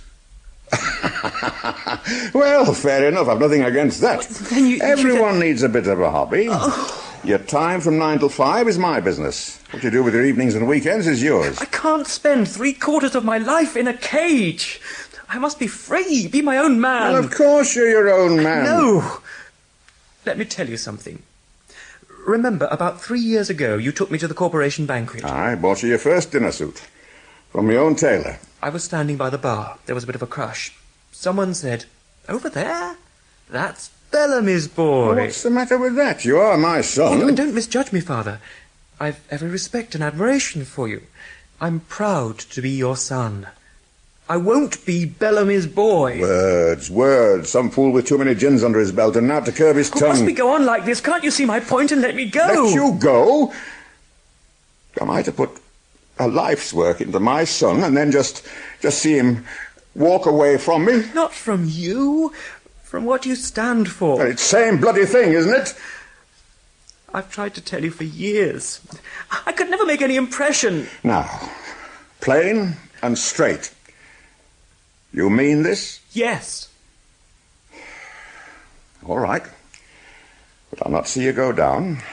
If you don't fancy what I've made for you, you can tell me what you do fancy. I'll set you up in it. And you can do it your way. Please. But it'll have to be on a proper basis. You'll have to make it pay. Thank you, Father, but no. Then what the hell are you going to do? The world's a big place. I'll find something. A drifter, a dropout. And see here, my brass may offend you, but there's another kind, and you'll need it. It's called money. I'll manage. What on, manna from heaven? If it falls? You're a wicked, ungrateful young swine. Mr. Bellamy. It's too much. Tell him to get out of my sight. I never want to see him again. Father, I'm sorry. Dickon, go upstairs. One thing. Just go upstairs. Oh.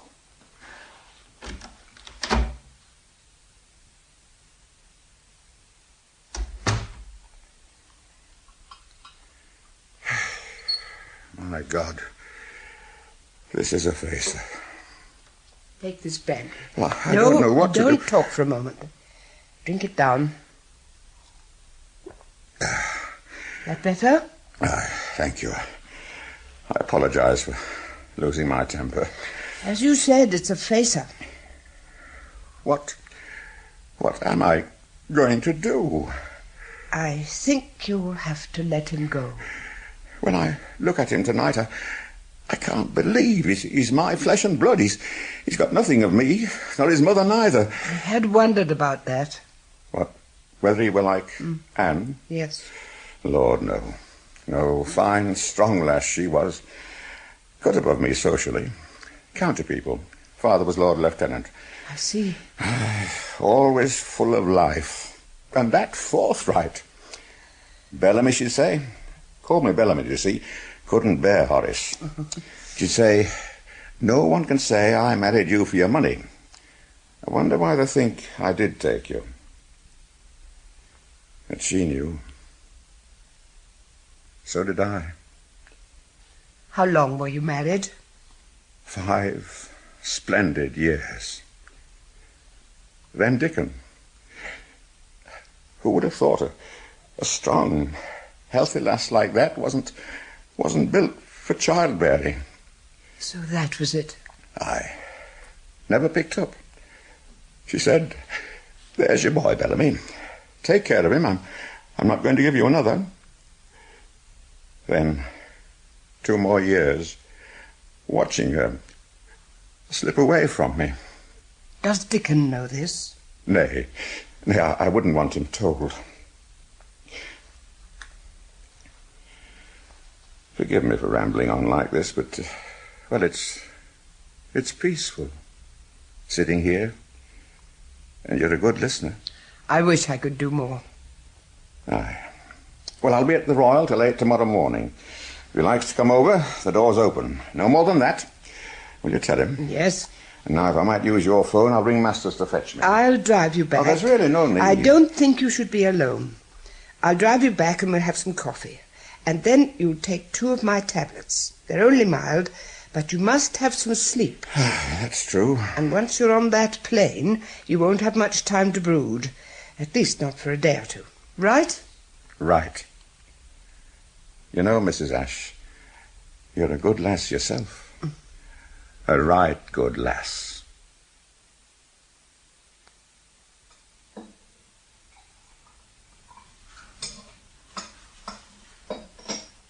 You making tea?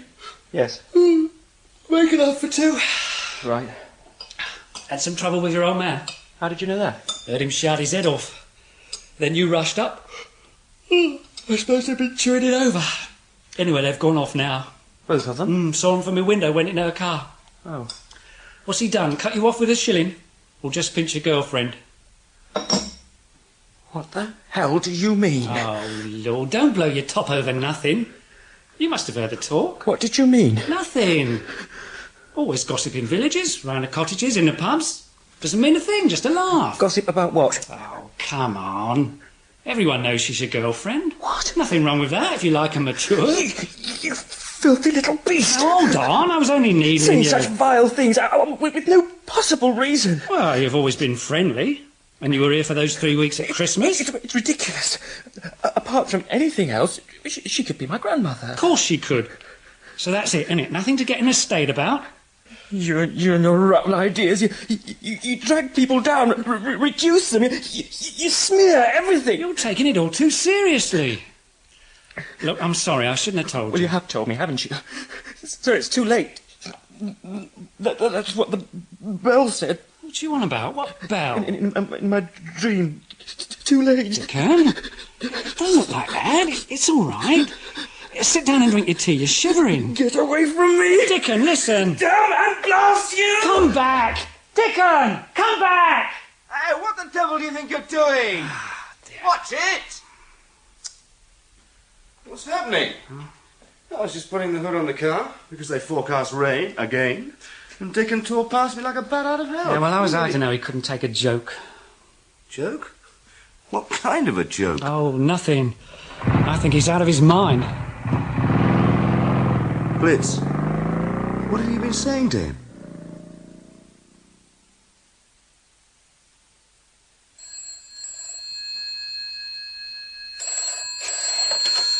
Westfield 37. Is Mrs. Ash there?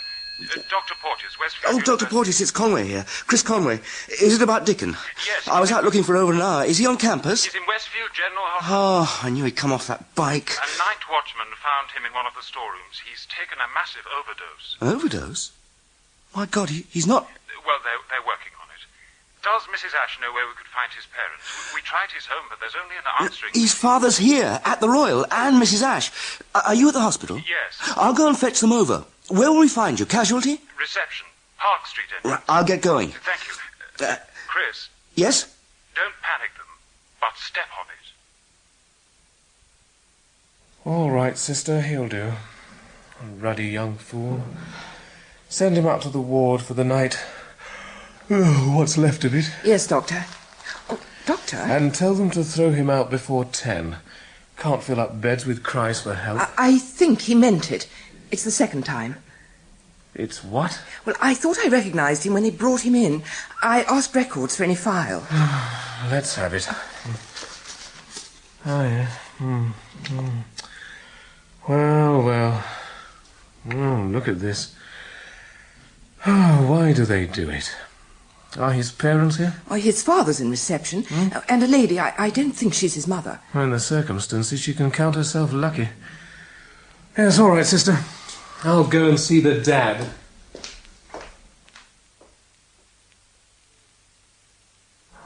It's your decision, Mr. Bellamy. If you won't see him, you won't. But he very definitely needs professional help. He'll get all the help he asks for, but I'll not see him. Then we'll send his records to your own doctor with our recommendations. Thank you. I'm sorry you've wasted your good time. You've had a considerable shock. You may feel differently later. I hope so, anyway. Well, if you'll excuse me, I've several other customers to see. Good night. Good night. I wish you would change your mind. Dr. Greaves is right, you know. He does need help. And you should have informed me the first time, Professor. That record. Drugs. The lot. And I didn't know. I should have been told. Can't it go to his credit that he tried to spare you? Because he was ashamed. Ashamed and weak and worthless. No, he has a good brain. He hasn't the discipline to use his intelligence. All we pay for their education, and you can't even teach them that. We do our best. They have a great many pressures. You both have a stubborn streak. It's a little unfair. Now, you can't talk about unfairness, Mrs. Ash. Didn't you hear me offer him every alternative? Didn't I try everything to help? Yes. And I'll do one thing more. You remember I gave him a cheque on his birthday? £500 it was. I remember. Well, last month my accountants told me it hadn't been paid in. Well, I'm going to see it is paid in. He'll have £500 to tide him over. And that's the last penny he can look for from me. Let him live on his songs. No one has, so far, considered he might write good songs. Then let him get on with it. Yeah. I'm sorry to leave you with all this, but I have a plane to catch. Now, don't let him get round you any more. And promise me you'll not give nor lend him any cash. I don't think he'll ask. Right, then. And I'll be off. May we keep in touch? Please. And I'll say goodbye. Goodbye. Oh, Professor, can my man run you back to college? Thank you. I've my own car. Good night. Good night. Goodbye, Mrs. Ash. You might let me know what happens. Yes. Goodbye, then. Goodbye. Oh, dear. Ready to go, Mrs. A? Chris, where were you? Just sitting over there. The old man was ranting on, wasn't he? Just as well he wouldn't see Dickon. But surely... Because Dickon wouldn't have seen him. How can you know? I've been up to the ward. Just chatted up night sister. Smashing girl. She let me in. And Dickon? He said he didn't want anything or anybody. Oh. And clamped down like a whole bed of oysters. Oh, Chris. I'm so tired. Please take me home.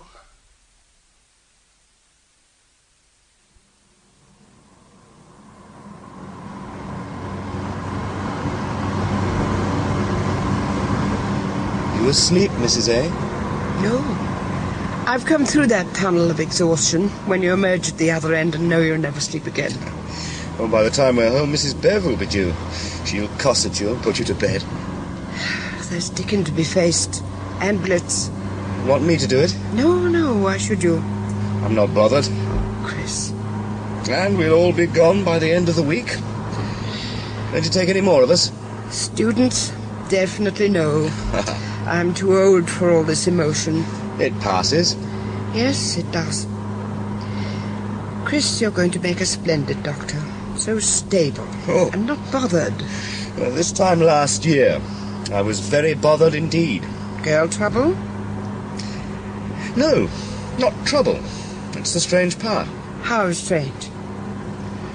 Well, there we were, the two of us. Very involved, very close, and happy. Everything was fun and warm. Sort of safe. Yes. And suddenly, bing, finish. Just like that. That warmth, That understanding. Where did it all go? Perhaps it goes into the atmosphere and we reabsorb it, or other people absorb it. So it's used over and over again. Like matter. Matter? First law of thermodynamics. Oh. Matter can neither be created nor destroyed. Always there, waiting. What a consoling thought. Yeah. Now, what are you laughing at? Just suddenly remembering. When I was 18 and fell most passionately in love, he was over 6 feet tall, with a big nose like Punch, and a lordly air. And all the girls fell around his feet in heaps. What? You never fell in a heap at anybody's feet? Oh, I did. When I think of the good emotional matter I dissipated on him. Let's hope someone else used it to better purpose. Oh. Are we home? Yep. You get out and I'll put the car away. Got your key? Yes. Chris, you've been such a comfort. Anytime.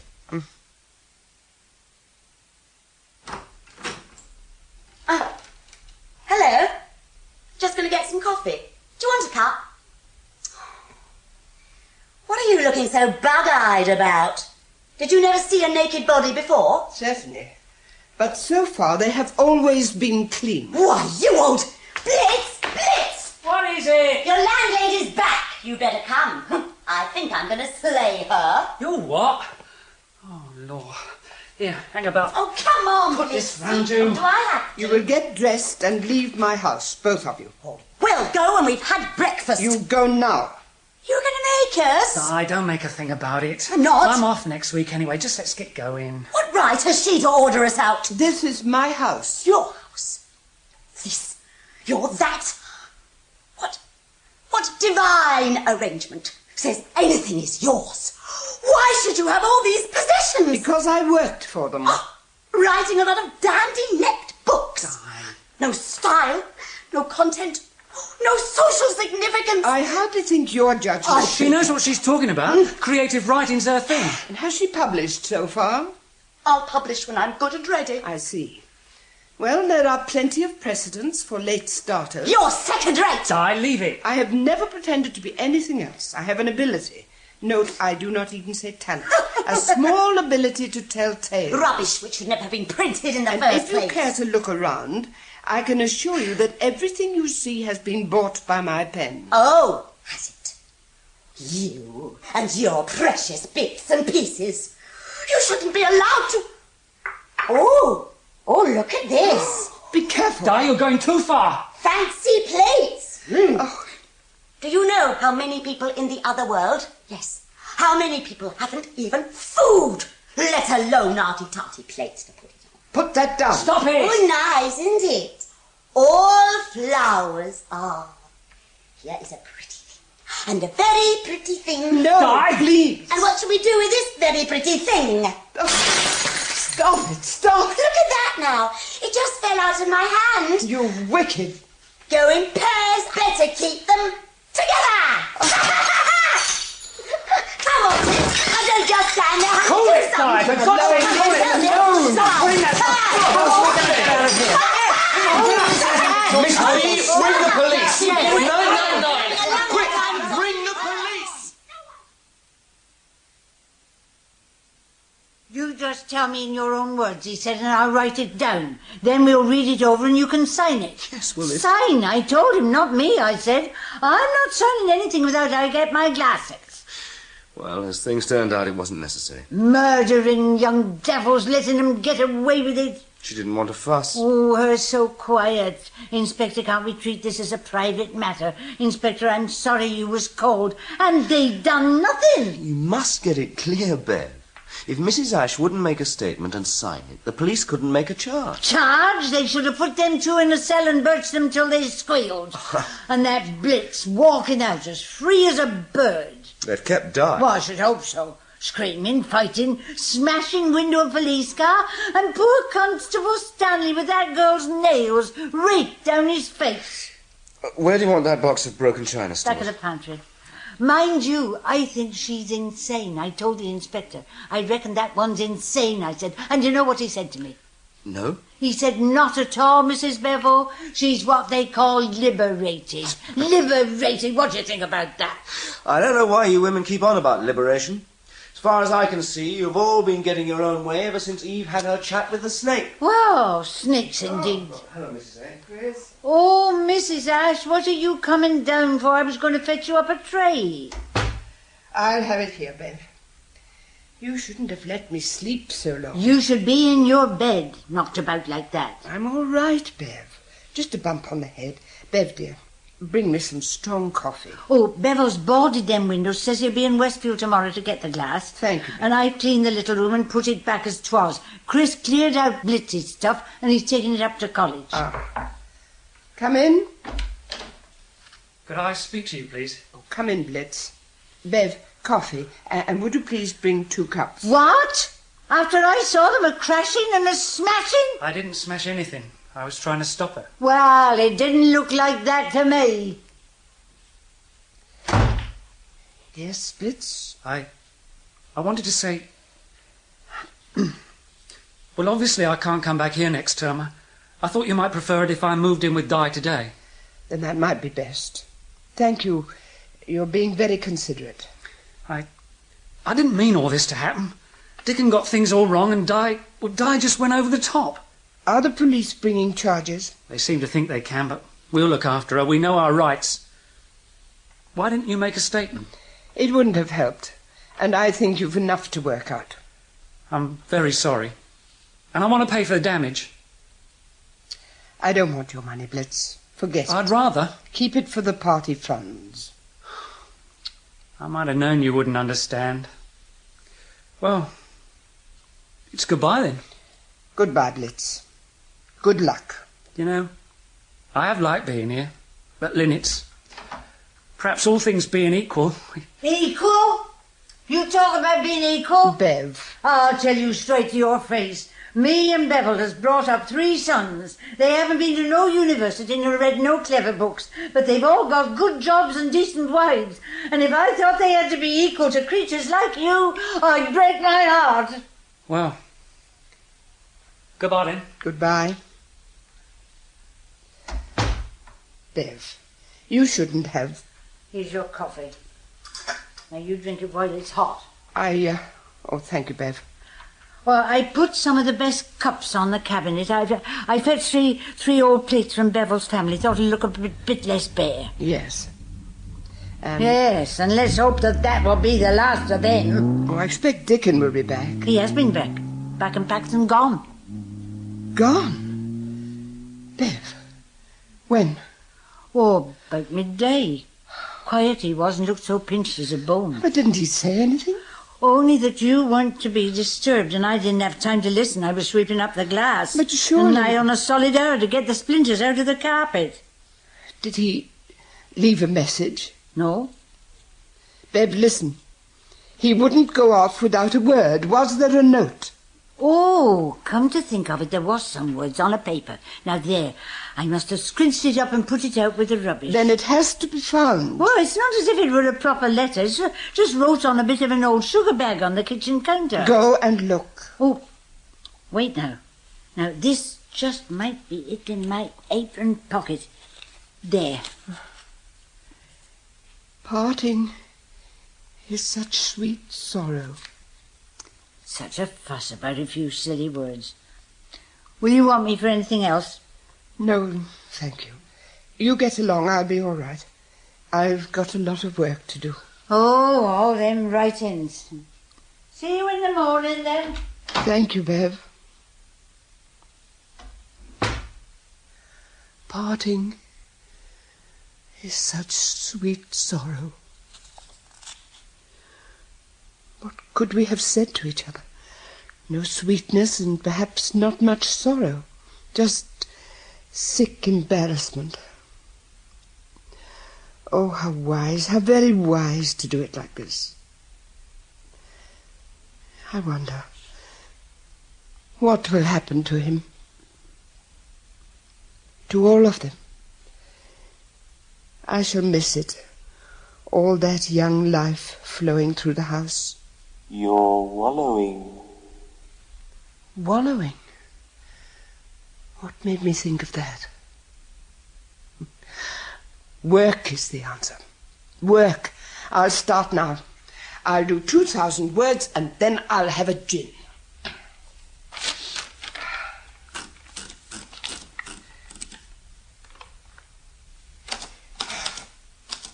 Oh, I need another name for this woman. Simple and straightforward. Jane. No, that would be a cliché. Mary. No one can cavil at Mary. Mary, Mary, quite contrary.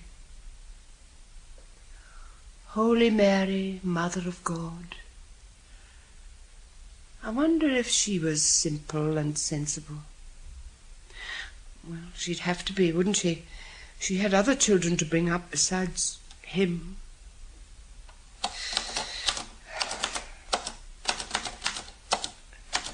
Oh, I'm so tired. I can't work. I don't want to work. Lindsay Ash, what do you mean you don't want to work? Are you or are you not a professional?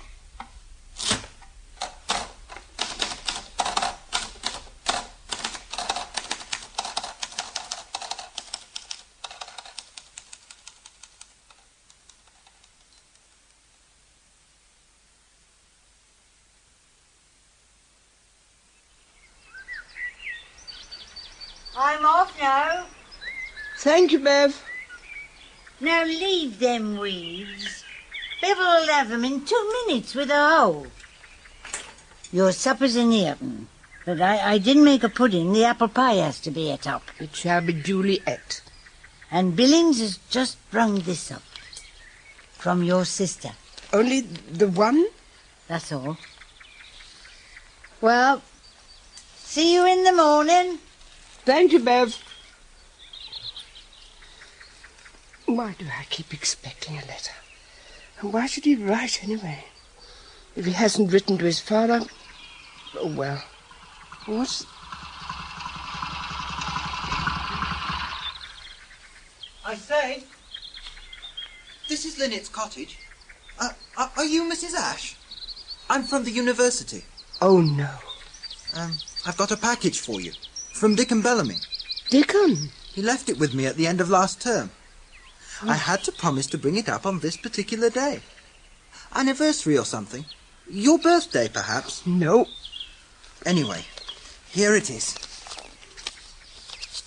Oh, I say, what a glorious place. The garden. I suppose you do know you've got a specially fine Alnus glutinosa. Alnus? Oh, the order. Yes, lovely things. Do you know the Rialto Bridge in Venice is actually built on alder piles? Oh. They're native species, of course, Alnus cordata. No, I didn't know. How interesting. You are knowledgeable about trees. Well, I'm doing environmental studies, aren't I? Some of us have to be conservationists. Oh, this really is a wonderful spot. I say, might I ask you something? Yes. Well, I've only got another year. The final's in June, and I must move out somewhere quiet. I suppose I couldn't... I'm sorry. No. I couldn't coax you. Oh, I would promise to behave myself. No.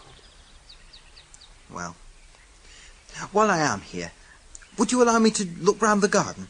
Just a few minutes. Of course. And take your time. The boundary is the hedge down to the water meadows. Oh, bless you. Oh, hold on. You've dropped your parcel. Here you are. Thank you. I won't be too long. Nice boy. Concerned and reliable. What arrogance of Dickon to ask him. I wonder what this... Oh. Dear lady, the Mercury who delivers this will not have wings upon his heels, but I think he is to be trusted. If so, you will read it on the anniversary of that day I came up the path and saw you sitting in your garden. Oh, yes. I spent a year under your roof, and you gave me much. But I gave you nothing until this moment. Here is £500, all in new notes, for a specific purpose. Oh, Please find the finest dessert service this amount allows, and fill your shelves once more with beauty. Dickon. I charge thee upon thine honour that ye do this thing. What's the next line? Next line? Charge thee upon... Wait. Yes. Sir, it shall be most honourably discharged. Dear lady, I kiss your hands. Dickon. One day I shall write a song for you that will ring round the world.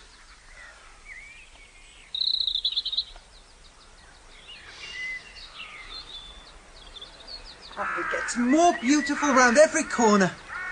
But it is isolated here, isn't it? Good thing you've got someone else in the house. Someone else? I heard him singing as I came back.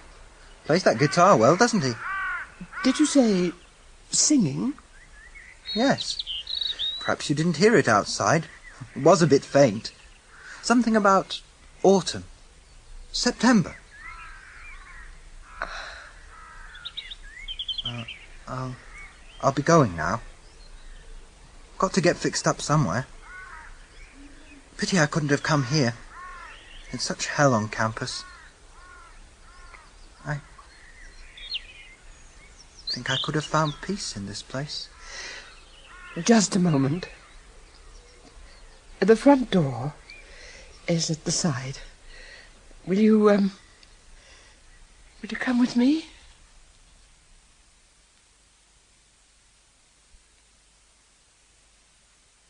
Flora Robson starred as Lindsay Ash in The Soft September Air, and Andrew Branch was Dickon Bellamy. Chris was played by Sean Barrett, Blitz, Kenneth Shanley. Mrs. Bevel, Betty Hardy, Horace Bellamy, Hector Ross, Dr. Porteous, Kenneth Barrow, Millicent, Margot Boyd, television newsreader, Malcolm Gerard, Philip, Gavin Campbell, Di, Susan Sloman, Dr. Greaves, Henry Knowles, nursing sister, Brenda Kay, and the student, Max Hafler. The title song was composed by Michael Blanchard, and the guitar was played by Eric Hill. The Soft September Air was specially written by Charlotte Hastings for Dame Flora to star in on radio, and the play was directed by Graham Gould.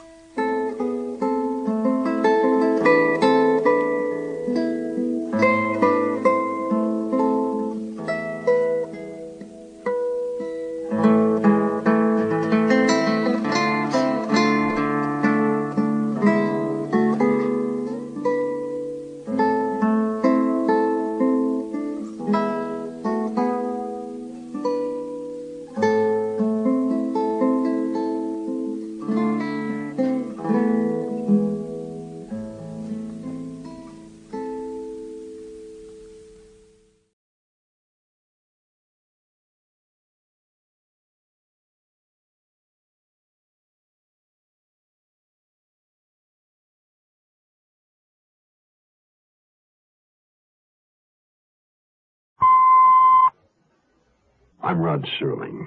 You're listening to the Zero Hour. Rest your eyes.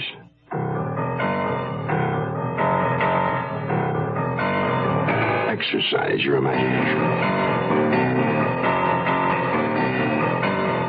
This week, Patricia Power's eerie saga of a neighborhood besieged.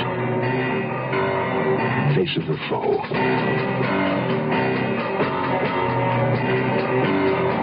Starring Jessica Walter, Joseph Campanella, and Judy Carn.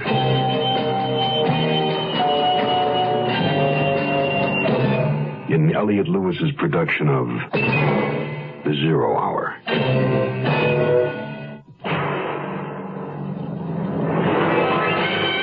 The Mutual Broadcasting System presents The Zero Hour. Sponsored in part by Bitch Not Chewing Tobacco, V8 Vegetable Juice, and Camphor Finique. This is the Zero Hour on Mutual Radio.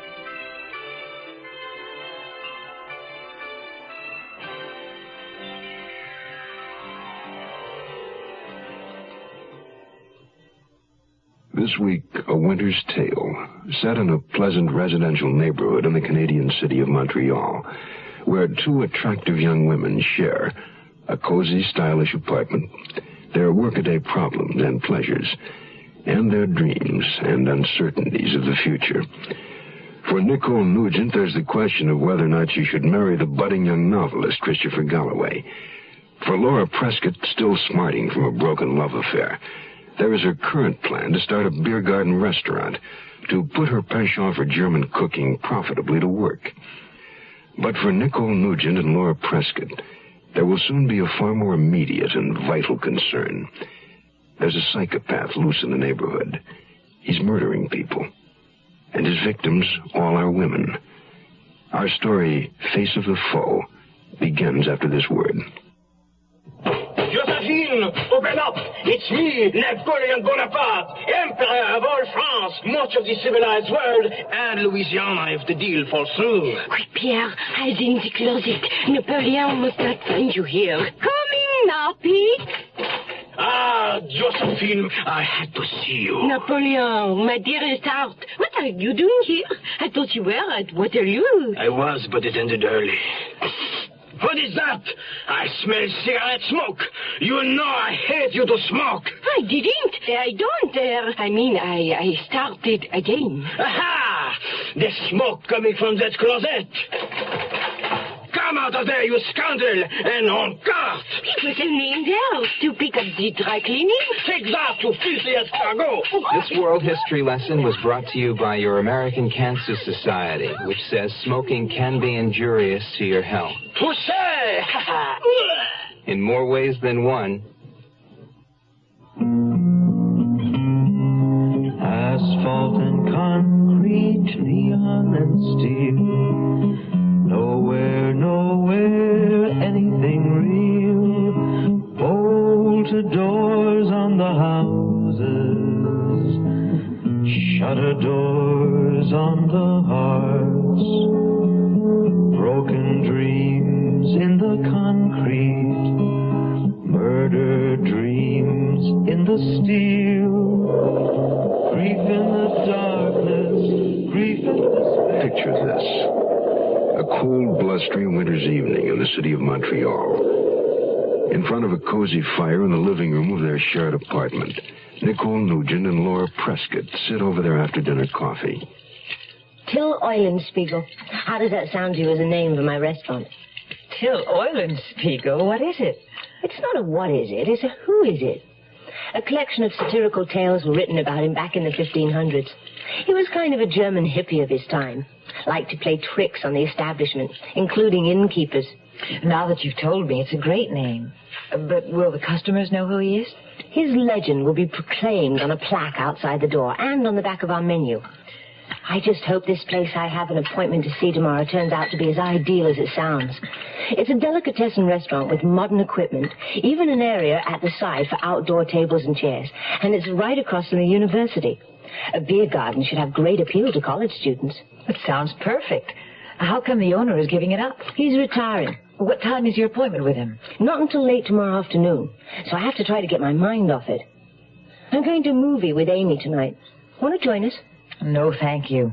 This is the kind of evening to curl up in front of the fire with a good book. Especially if the man you're in love with is too busy writing one to curl up with you. I take it Chris is on a deadline. Again. I'm not sure I want to marry a man who's already married to a typewriter. I wouldn't hesitate too long if a man like Christopher Galloway loved me. Be careful on your way out. You may run into the man in apartment 4. Oh, I hope not. All we knew of the man in apartment 4 was the name on his mailbox, T. Oliphant. He'd moved in a month ago.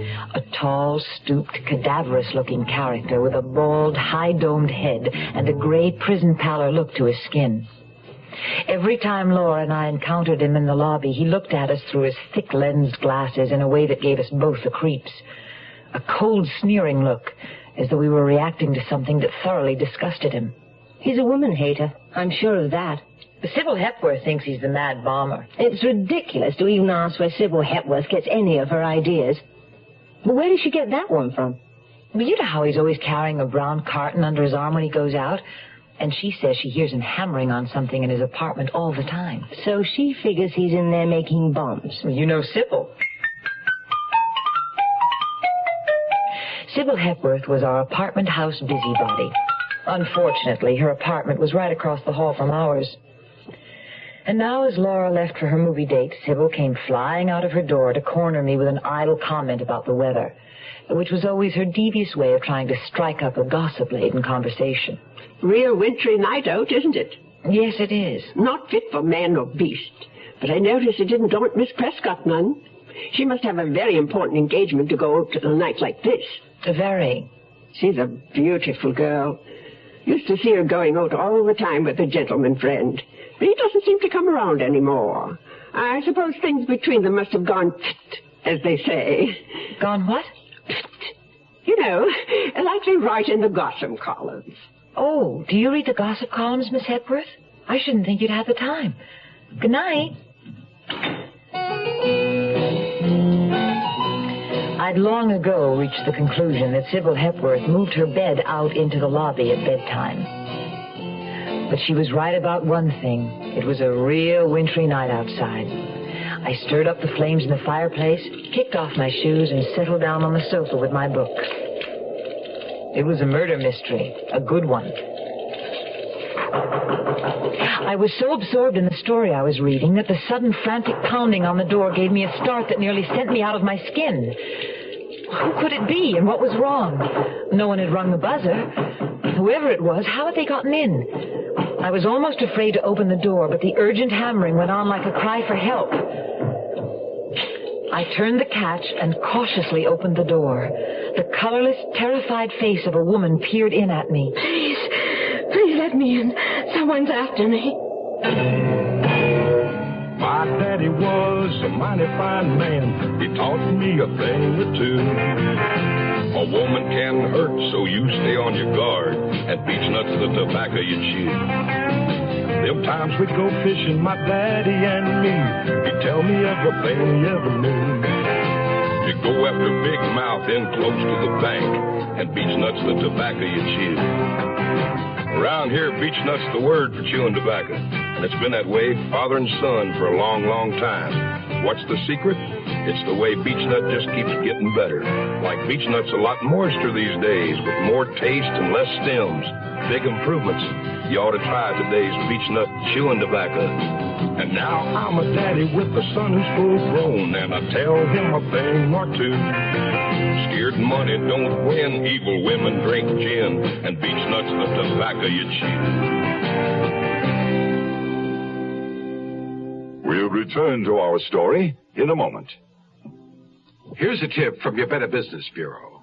A household move is always a difficult undertaking, but it can be particularly unpleasant during the summer. Pickups and deliveries are more likely to be delayed then, because the demand on moving companies is at a peak. One way to minimize such problems and save a substantial amount of money, too, is to move yourself. However, there are a few things to think about before you go out and rent a truck or trailer. Are you and your helpers physically up to carrying your heaviest furniture in and out of houses? If you need a large trailer, is your car up to towing it? Rental trailers are cheaper than trucks, but less advisable for long hauls with heavy loads. You should also take into consideration the additional wear and tear on your car and allow for greatly reduced gas mileage. Unless a driver is accustomed to pulling a camp trailer, hauling a load of furniture may present problems, especially in parking. Sure, you want to save money, but be sure you know what it means to do it yourself. A consumer tip from your Better Business Bureau.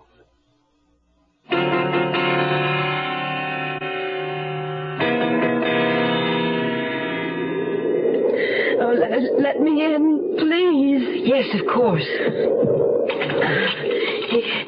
He was right behind me, all the way down Winnicott Road. You're safe now. I've locked the door. Oh, thank you. Thank you. Come in and sit down. I'll get you some brandy, and then you can tell me what happened.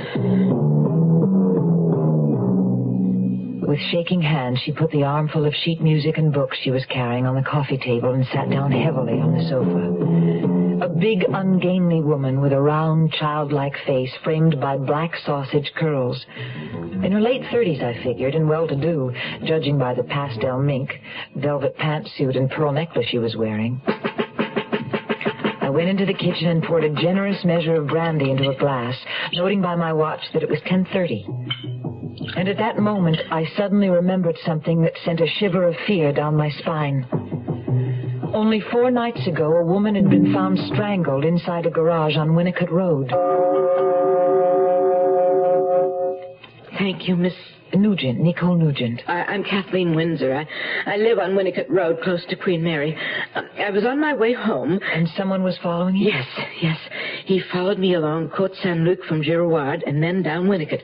I crossed the street and he crossed right behind me, getting closer and closer. How frightening. I knew I couldn't reach my house, so I turned and ran down Phoebe Lane. Did he come after you? Yes, he stopped for just a minute, and then I heard him coming. That's when I ran in and started pounding on your door. Oh, thank heaven you were here to let me in. But how did you get into the lobby without ringing the buzzer? Well, I didn't have to ring. The door wasn't locked. Oh, that's what I was afraid of. We've been having trouble with the lock on that door. I guess the janitor hasn't fixed it yet. Well, you'd better see that he does. But I am grateful that it was still broken tonight. Perhaps I should call the police. Could you give them any description of the man? No. I just ran when I heard him getting closer. I only glanced at him once when I crossed the street on Winnicott before he came across after me. What did he look like? Kind of short, I think, with a dark coat. I couldn't really see. It was dark and he was in the shadows. I was really too frightened to notice. Oh, I understand. You see, only last Monday night, a girl from my church choir was murdered on Winnicott Road. Yes, I read about it. It must be awful when it's someone you knew. Elsie Grumberger. She sang the solo sometimes. Had a beautiful soprano voice. Shall I get you some more brandy? No, I have to go home. Mother would be so worried if she knew. She's always warning me to come straight home after choir practice. You live with your mother? Yes, but she's in the hospital now, has been for weeks, poor thing, with a broken hip. If we were to call the police, something might appear in the paper to worry her. I don't think you have enough of a description to be of any help to them. And I'm sure the man isn't still hanging about. Oh, dear, I hope not. To tell you the truth, I'm frightened about walking home from here. Oh, but I won't let you walk home alone. I'll go with you. Oh, that's very kind, but do you really think you should? I mean, that means from my house back here, you'd be walking alone. Now that she mentioned it, the idea didn't exactly appeal to me. We were in definite need of an escort. And almost at once I thought of Mr. Matrai, the janitor. If he were home, he wouldn't mind, I was sure. I remembered his telling me how he liked to take walks at night. There he is now. In just a few minutes, you'll be safely home. Oh. Hello, Mr. Matrai. This is so good of you. No trouble at all, Miss Nugent. This is Miss Windsor. She lives just down the street on Winnicott Road. Thank you ever so much for coming to our rescue, Mr. Matrai. A sudden suspicion dawned on me. Was Kathleen Windsor just imagining things? Had a man actually been following her, or was it only wishful thinking? She was close to 40, I was sure of it. But when it came to men and mother, it appeared she was just a naughty little girl. Mr. Matrai's broad, swarthy face remained expressionless at all of the fawning and giggling Kathleen Windsor couldn't seem to refrain from. Your things are on the coffee table, Miss Windsor. Don't forget them. Oh, yes, my music. I'm going to be singing a solo this Sunday. Are you a church-going man, Mr. Matrai? Yes, I go to church every week. As the three of us came out of the apartment, I saw the door across the hall furtively closed. I knew that Sybil Hepworth had had her eyes and ears open. A full moon rode high behind a veil of clouds. We walked quickly, heads down against the wind, and arrived at Seabury House in a few minutes' time. A doorman in maroon and gold livery tipped his hat to Kathleen Windsor, swung the outer door open, and admitted us into the inner sanctum. We rode a whispery, silent elevator to the 4th floor, walked down a thickly carpeted, softly lit hall to a plum-colored door numbered 415. We waited while Kathleen Windsor searched her purse for her keys, found them, and opened the door. Won't you please come in for a moment? Both of you. Just to see that everything's all right. Yes, of course. Just for a moment. He might have gotten into my apartment somehow. No, that does not seem very likely to me. It would be very difficult to get past that doorman and through a locked door. But we'll make certain you're safe before we leave. Won't we, Mr. Mattry? Of course. Mr. Mattry patiently looked into every corner and cupboard and checked the window leading to the fire escape. There is no one here. You do not have to worry. But the other rooms, Mr. Mattry, would you mind? He went into the kitchen, the bathroom, and Kathleen's mother's room, looking behind curtains and doors and the clothes hanging in closets. Finally, we walked together into the room that I knew at once belonged to Kathleen Windsor. The little girl's room, all pink and white with ruffled curtains and a menagerie of stuffed animals on a canopied 4-poster bed. From a rocking chair in the corner, a giant plush teddy bear stared at me with glass button eyes. It's all right, Miss Windsor. I've looked everywhere. There is no one. I know you're going to think this is silly of me, Mr. Mattry, but there is one other place he could be hiding. Would you just take one little peek under my bed?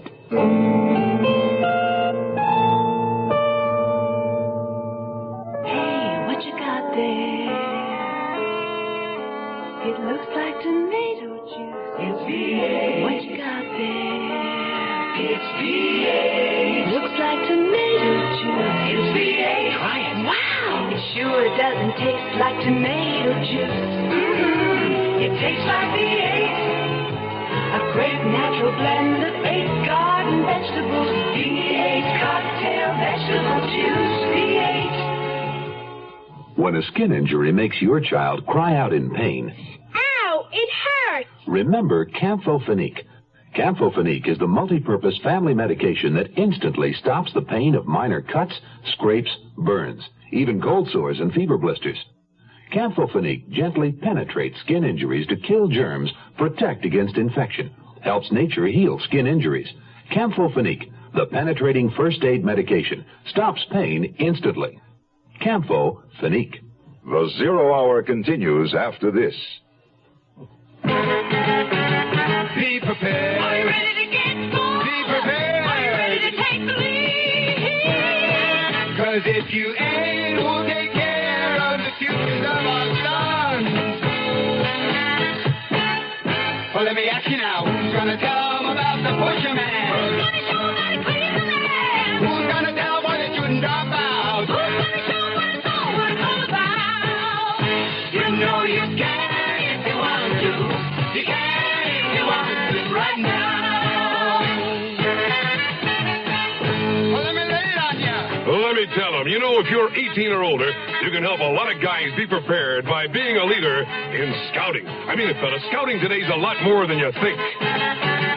Be prepared. Are you ready to get involved? Be prepared. Are you ready to take the lead? 'Cause if you ain't, who'll help teach your sons to be prepared?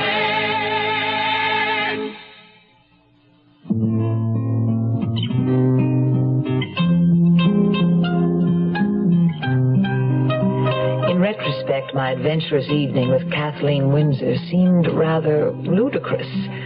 I was looking ahead to the following evening when that struggling young novelist, Christopher Galloway, would tear himself away from his current literary effort long enough to take me out to dinner. But it was just my luck to wake up the next morning with a cold. Cheer up. 2 weeks from now, you'll be sunning yourself on the sands of Jamaica, where probably no one's ever even heard of a cold. Oh, right now, my only concern is about my date with Chris tonight. Any time he's willing to take off when he's on a deadline is pure gold. Yes. A glass of freshly squeezed vitamin C. Maybe if you take it easy all day, you'll feel better tonight. Oh, maybe. Too bad you had to go out at all last night. My big errand of mercy. It was a fool's errand, I'm sure. That poor silly woman. You should have seen her bedroom, Laura. It looked like something out of an old Shirley Temple movie. Well, from what you told me, I guess her mother just never let her grow up. Her mother should have seen her last night, giggling and fawning over poor little Mr. Matrai. How was Mr. Matrai taking it? He didn't say anything after we left. You know how quiet and polite he always is. I caught him staring at her a couple of times, though. You would better remind him to fix that lock on the lobby door. Oh, we met T. Oliphant in the lobby on our way out last night. And you should have seen the way he stared at Kathleen Windsor. I've seen the way he stares at me, and that's enough. It was strange. He looked her up and down with that awful sneer of his. Maybe he doesn't approve of women in mink coats. A mink and an apartment at Seabury House. Whatever it is that Kathleen Windsor lacks, it is money anyway. Well, minks aren't in my line. All I want is a nice going little restaurant. I hope this place I'm seeing today will be it. Keep your fingers crossed. I will. That's about as much activity as I feel up to. It was a long, cold day. Even bundled up under blankets on the sofa in front of a roaring fire, I couldn't stop shivering. I kept trying to get Chris on the phone, but the line was always busy. I knew he had the receiver off the hook. Another annoying habit of his when he was in the throes of creation.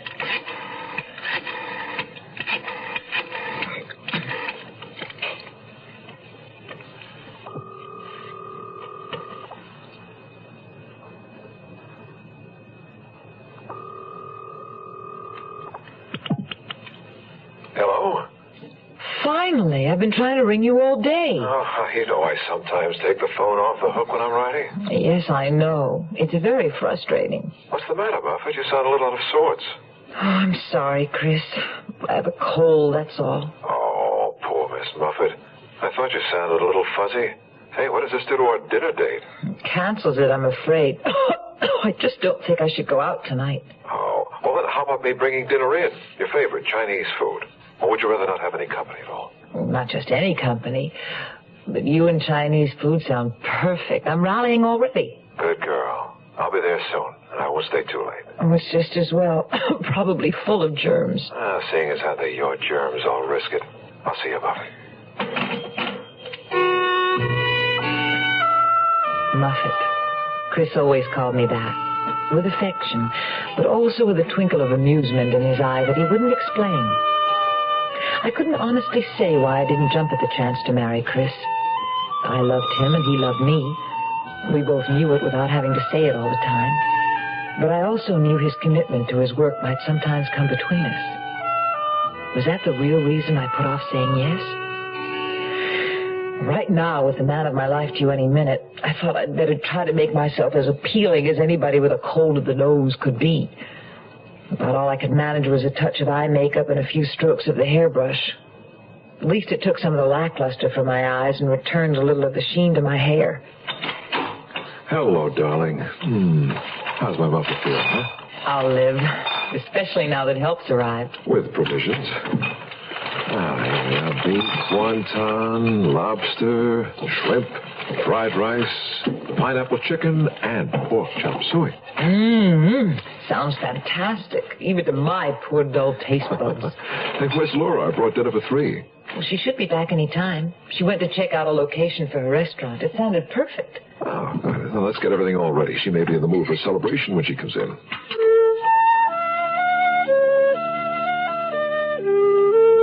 I don't have anything to celebrate. The property wasn't even for sale. Not for sale? But I thought you talked to the owner on the telephone. Well, I thought I did, too. I told him he'd called me in answer to my ad. But he swore it wasn't he who called. Then who was it? He said it must have been some joker. Some joke. I wonder why anyone would do something like that. Don't ask me. Maybe running a wanted ad in the paper on my own wasn't such a good idea. Oh, shouldn't be anything wrong with that. Let's see the ad. Oh, my God. Nicky, what's the matter? What is it, Buffett? That story in the paper. Look what it says. I pointed to a small news item at the bottom of the page. Woman found strangled was the headline. Below it, with disbelieving eyes, I read, early this morning, the body of a woman identified as Kathleen Windsor was found in her apartment at Seabury House on Winnicott Road. She'd been strangled. Grief in the darkness, grief and despair. Nowhere, nowhere, someone to care. You are listening to Mutual's presentation of The Zero Hour. Your Heart Association presents Maureen Stapleton and Martin Balson. A red blazer with brass buttons. Oh, it's great. Open the other birthday present. It feels like... Well, what is it? A sphygmomanometer. Spig what? Sphygmomanometer. I can take your blood pressure with it. Oh, just when I need it. Well, it's your 40th birthday. I'd like to celebrate 50 more. And there's millions of people walking around who don't even know they have high blood pressure. So? So high blood pressure, if it goes untreated, can lead to heart attack, stroke, and other not-so-nice things. Look, I don't have it. How do you know? There's no constant symptoms, and you never get checkups. Well, I'm not about to let you check my blood pressure. Then you'll see the doctor about a checkup. Okay. Good. Then I'll return his spare So this was a trick, huh? I thought of it after reading the Heart Association booklet on high blood pressure. You want to read it? Your free copy of your Heart Association booklet on high blood pressure is waiting for you. Why not pick it up? Just another service you support when you give to the Heart Fund. Make heart health your #1 cause. Young I may be, but still I'm a man, just trying to 18, and I'll do what I can to find me a place where I can be free. Get ready for life, be free as the sea. Oh, where do I go from here? Where do I go from here? I'm finished with school, but what did I learn? Don't wanna get trapped, wanna see things instead of there's so much to do.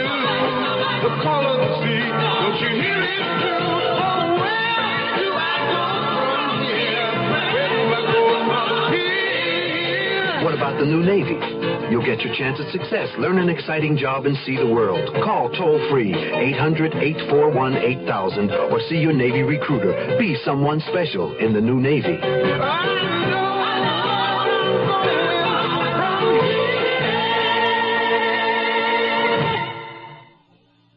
Tomorrow at this time, rest your eyes and listen here to this week's continuing study in suspense, Face of the Foe.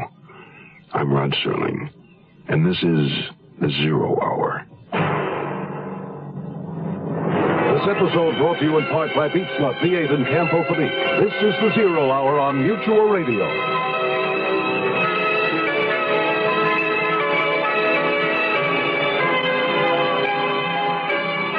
You have been listening to The Zero Hour, a presentation of the Mutual Broadcasting System in association with Hollywood Radio Theater. Heard every weekday at this time. Rod Serling is your host. Zero Hour is produced and directed by Elliott Lewis. The Hollywood Radio Theater theme was played by Ferranti and Teicher and is now available on United Artists Records and Tapes. Hugh Douglas speaking. Tune in tomorrow. And once again, rest your eyes and listen here to The Zero Hour. This is the Mutual Broadcasting System.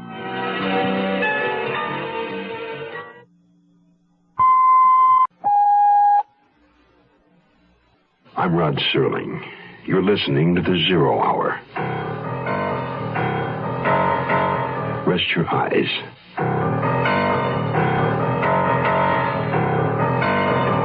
Exercise your imagination. This week, Patricia Power's eerie saga of a neighborhood besieged. Face of the Foe.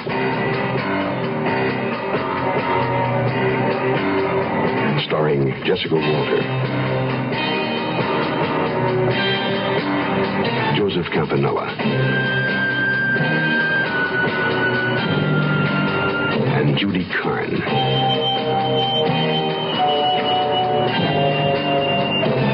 In Elliot Lewis's production of The Zero Hour.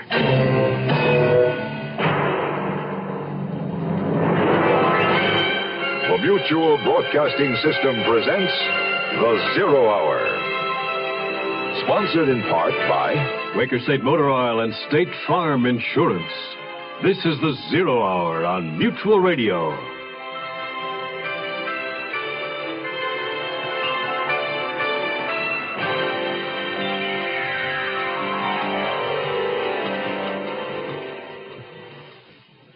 Ordinarily, the greatest winter concern for Montreal residents is hockey.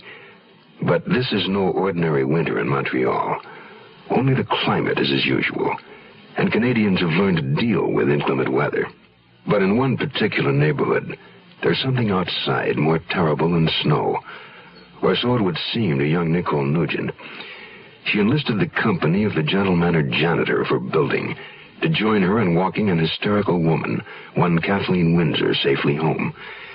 Seeing the middle-aged woman's plush apartment and frilly little girl bedroom, and having witnessed her flirtatious manner with her male escort, Nicole concludes that the shadowy pursuer that Miss Windsor claimed was following her home in the night was merely the product of a lonely spinster's fertile imagination. But now, Kathleen Windsor is dead. And for Nicole Nugent, a story in the newspaper lends credence to the theory that there is a fiend on the loose, and he's somewhere, very close by. Face of the Foe will continue after this word. If your house needs insulation, and you don't have storm windows and doors and caulking around the doors and windows, you could be spending 50% more than necessary on heating costs this winter. The National Bureau of Standards recommends 3 inches of insulation in the walls and under the floor of your house, and 6 inches in the attic. Weather stripping movable door and window joints and caulking around the frames will stop cold drafts. And storm windows and doors can drastically cut heat loss through glass. While you're thinking about heat loss, hot water pipes lose a lot of their heat going through cool basements, unless they have an insulated wrapping. So think seriously about spending a little money to save quite a bit. You will also save on short fuel supplies. For more information about cutting heating and cooling costs, send for a copy of the fact sheet Home Energy Savers. It's free from Consumer Information, Pueblo, Colorado, 81009.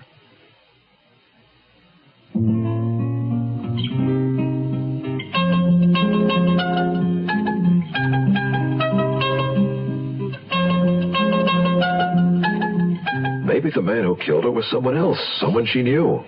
Why do you say that? Well, how did he get in? She wouldn't open a door to a stranger, would she? Especially if she had really just escaped from a man following her. Chris is right, Nicky. It doesn't make sense. It must have been someone she knew. Which means it doesn't have anything to do with you and what happened last night. So try to put the whole thing out of your mind. I'll fix us all a drink. And then I'm going to say goodnight, Buffett.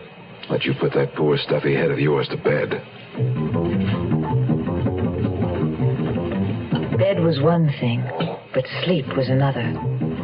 My head began to throb. I didn't know whether it was from my cold or the image I couldn't keep out of my mind.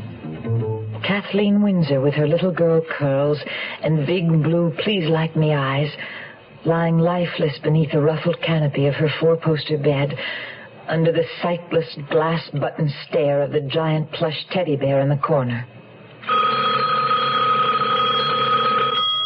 The sudden ring of the telephone startled me.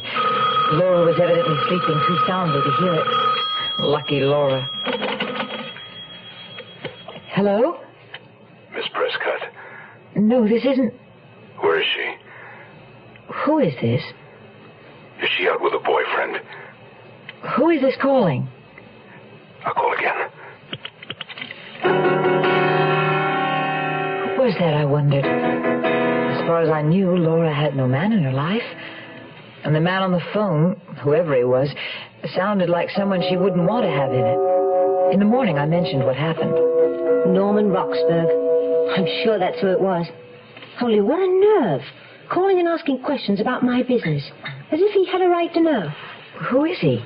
Just someone in my restaurant administration class. Just hang up on him if he calls again. But it seemed I'd barely gotten settled on the sofa and begun to drowse off when Laura gently shook me awake. Sorry, Nicky, but I'm afraid you're going to have company.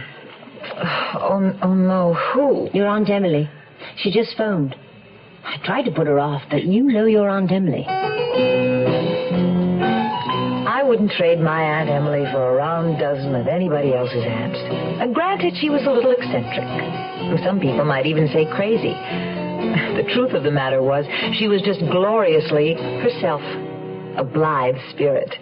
Unfortunately, though I was only 24 and she was close to 70, just listening to Aunt Emily took more energy than I was up to in my present condition.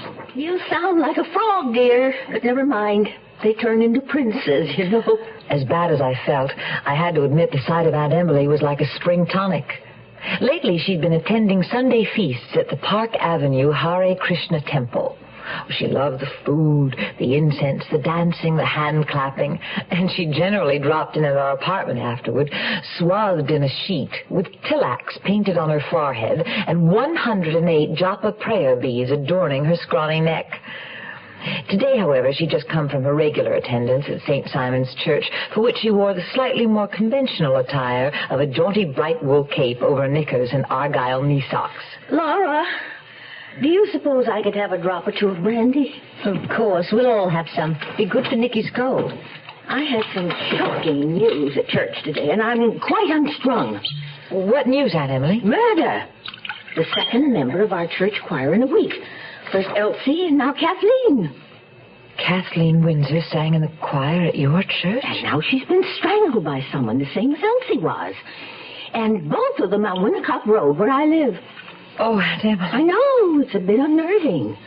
Everybody in the choir warned me to be careful. But I told them no one would bother killing an old woman like me. I've been getting some strange vibes from Kathleen lately. What do you mean, vibes? She just wasn't herself.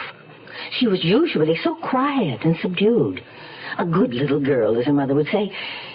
But these past few weeks, something had really turned her on. She started acting all nervous and giggly. Probably because her mother was away in the hospital. She felt free for a change. That must have been it. I can't think of anything else it could be. You don't suppose she could have found a boyfriend? Heavens, no. Kathleen was deathly afraid of men. Only what, Aunt Emily? I remember one Sunday a month or so ago, just after her mother went into the hospital. Kathleen didn't stay after church for choir practice. Was that unusual? Very. She never missed choir practice. And as it happened, I had to skip that Sunday, too, because of a cold. I had a throat as froggy as yours, Nicky. No good for singing. Well, so what happened, Aunt Emily? Well, I was walking home, and about a block away from church, I could swear I saw Kathleen Windsor in a car with a man. There's a little town in western Pennsylvania called Oil City where they make peace of mind. They put it up in quart-sized green and white cans and ship millions of them all over the land to people who don't want to worry about their cars. This peace of mind for car owners is called Quaker State Motor Oil. The folks who make it are experts, men who really know motor oil, because that's been Quaker State's specialty for over 50 years.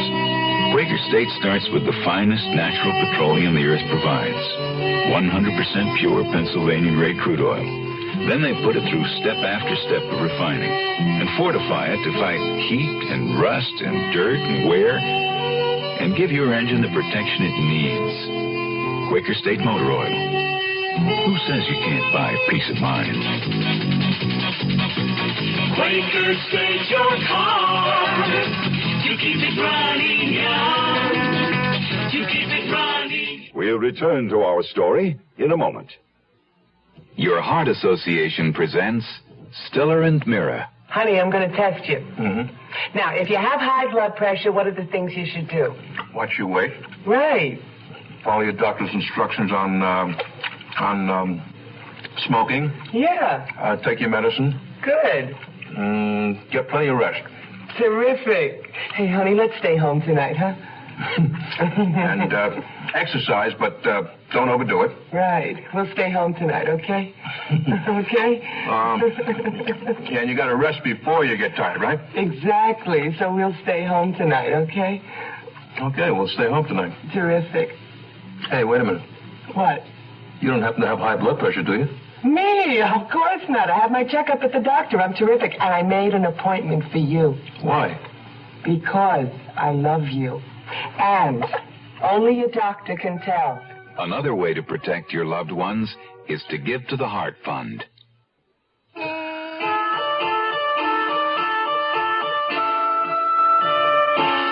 This whole business is just another reminder that we should all live life to the fullest while we're here.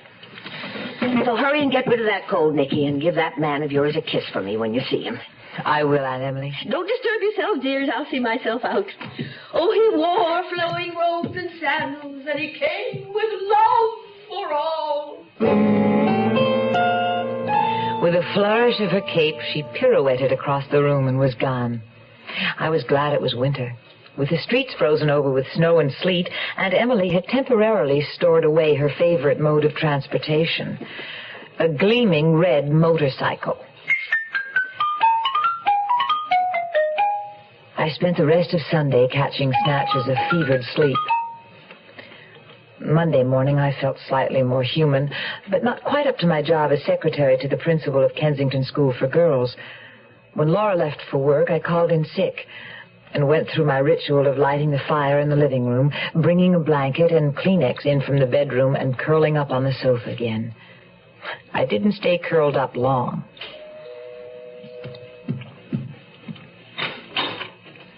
Forgive me, mademoiselle, but I'm Detective Lieutenant Noel Philippe from Homicide. Homicide? You are Mademoiselle Nugent, are you not? Yes, I am, but... Then you're the person I've come to see. May I come in? Yes, of course. I don't understand. I wish to question you about Kathleen Windsor, the woman who was murdered. You knew her, did you not? No, not really. I mean, I only met her once, briefly. Briefly or not, mademoiselle, according to the information I've been given, you were one of the last persons to see Kathleen Windsor alive. You and Monsieur Georges Montreuil.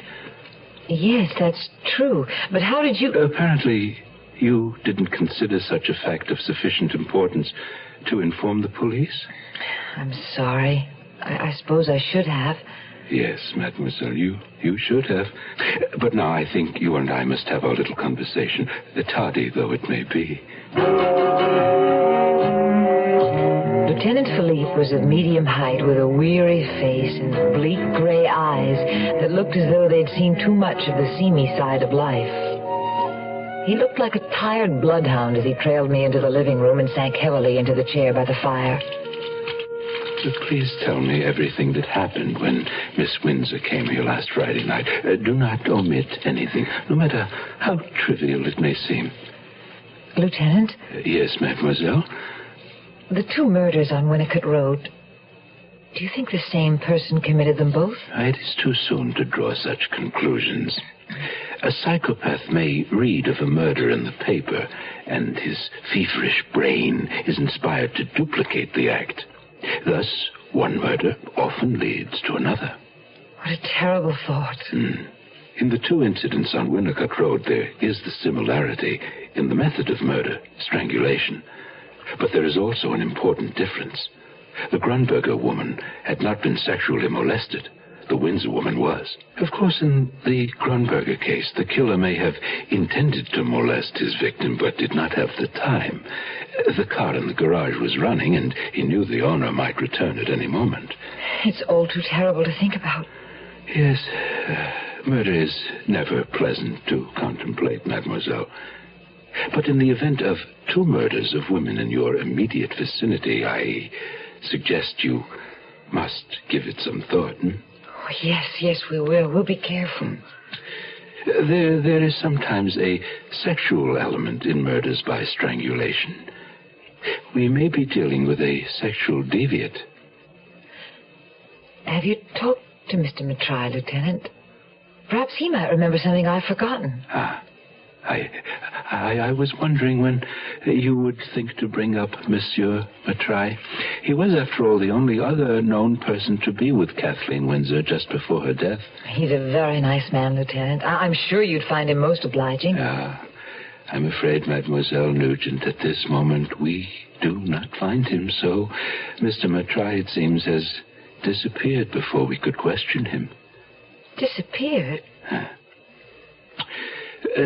Tell me what you know of the man. Not very much, I suppose. I've lived here a year, and he's always been very polite and helpful. And that is why you thought of him to accompany you and Miss Windsor to her home, is that correct? Yes. And also I remembered his telling me once that he liked to take walks at night.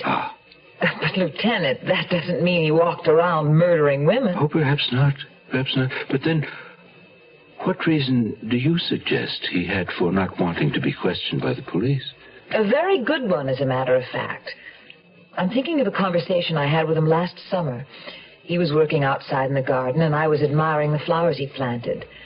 He told me then how he had fled from Hungary in the 1956 revolution, how terrible it was there for his family and himself. He was so thankful to be living here in Montreal. Yes, oh, that's very interesting. Well, don't you see? No wonder he ran away from the police. He was afraid from his past experiences. A sound enough theory, perhaps, Mademoiselle. Except for one thing. What is that, Lieutenant? I'm afraid we have uncovered another reason for his fear of the police. The record shows that your nice, quiet Monsieur Mattrai has actually served 2 terms in prison. What for?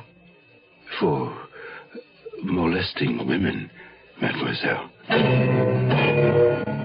Agent Darrell Hutchison of Garden City, Georgia, explains why personal service and car insurance is just as important to State Farm Mutual's low rates. We are not always the lowest price that an individual can find for insurance.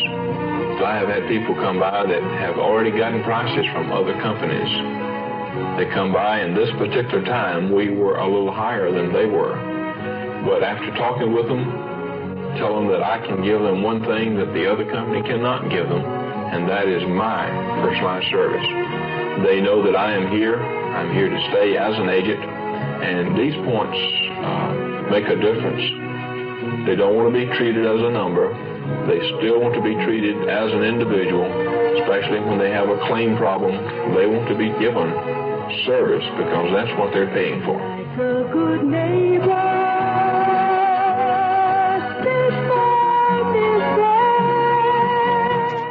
The Zero Hour continues after this. Young I may be, but still I'm a man. Just turned 18 and I'll do what I can to find me a place where I can be me. Get ready for life, be free and the sea. Oh, where do I go from here? Oh, where do I go from here? I'm finished with school, but what lies ahead? Don't wanna get trapped, wanna feel free instead. All over the world, there's so much to do. The call of the sea, don't you hear it too? Oh, where do I go from here? Oh, where do I go from here? What about the new Navy?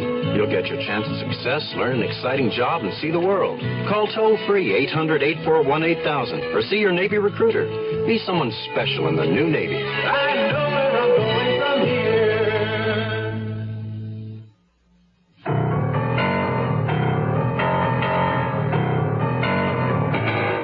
The most puzzling aspect of the Kathleen Windsor murder is how the killer got into her apartment. There was no sign of forced entry, which leads to the obvious conclusion that she willingly opened the door to whomever it was.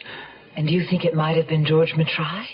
He had witnessed the type of woman she was and knew that she was alone in her apartment. He could very easily have returned and gained admittance on the pretext that he wanted to be certain everything was all right. And do you think she would have let him in? Mademoiselle, have you not been insisting all along that he was not the type that anyone would take to be a murderer. Lieutenant Philippe had made his point. He lifted himself wearily out of his chair, reclaimed his battered hat, and left me with the information that a man would be stationed at our building in the event that George Mattry returned. When I finally crawled back into my cocoon by the fire, I was shivering again, but this time it wasn't from the cold. Luckily, Chris chose just the right moment to cheer me up with a phone call. Stop trying to blame yourself, Muffet. You had no way of knowing about Mr. Mattry. Maybe he isn't a murderer. Maybe he's just a sweet little dirty old man. Oh, Chris, I'm so glad you called. Well, I figured you might need a little cheering up. And how about continuing the treatment with a night out this Friday, if you're feeling okay by then? If I'm not okay by then, I'll never be. Guy and Lisa have invited us to a play and a buffet supper at their place afterward. Sounds like the perfect cure for a shut-in. What's the play about? Oh, something written by a friend of Guy's, a comedy. Just as long as it isn't a murder mystery. Even if the play were disappointing, an evening with Lisa and one of her buffet suppers could never be. She was a friend from my school days, and Chris had become as fond of her as I was. Lisa had met and married Guy Sabarin less than a year ago. Unfortunately, neither Chris nor I liked the man, but we'd learned to tolerate him for Lisa's sake. At the moment, I found myself thinking I was going to have to get well by Friday night if I were going to stomach a whole evening in Guy Sabarin's company.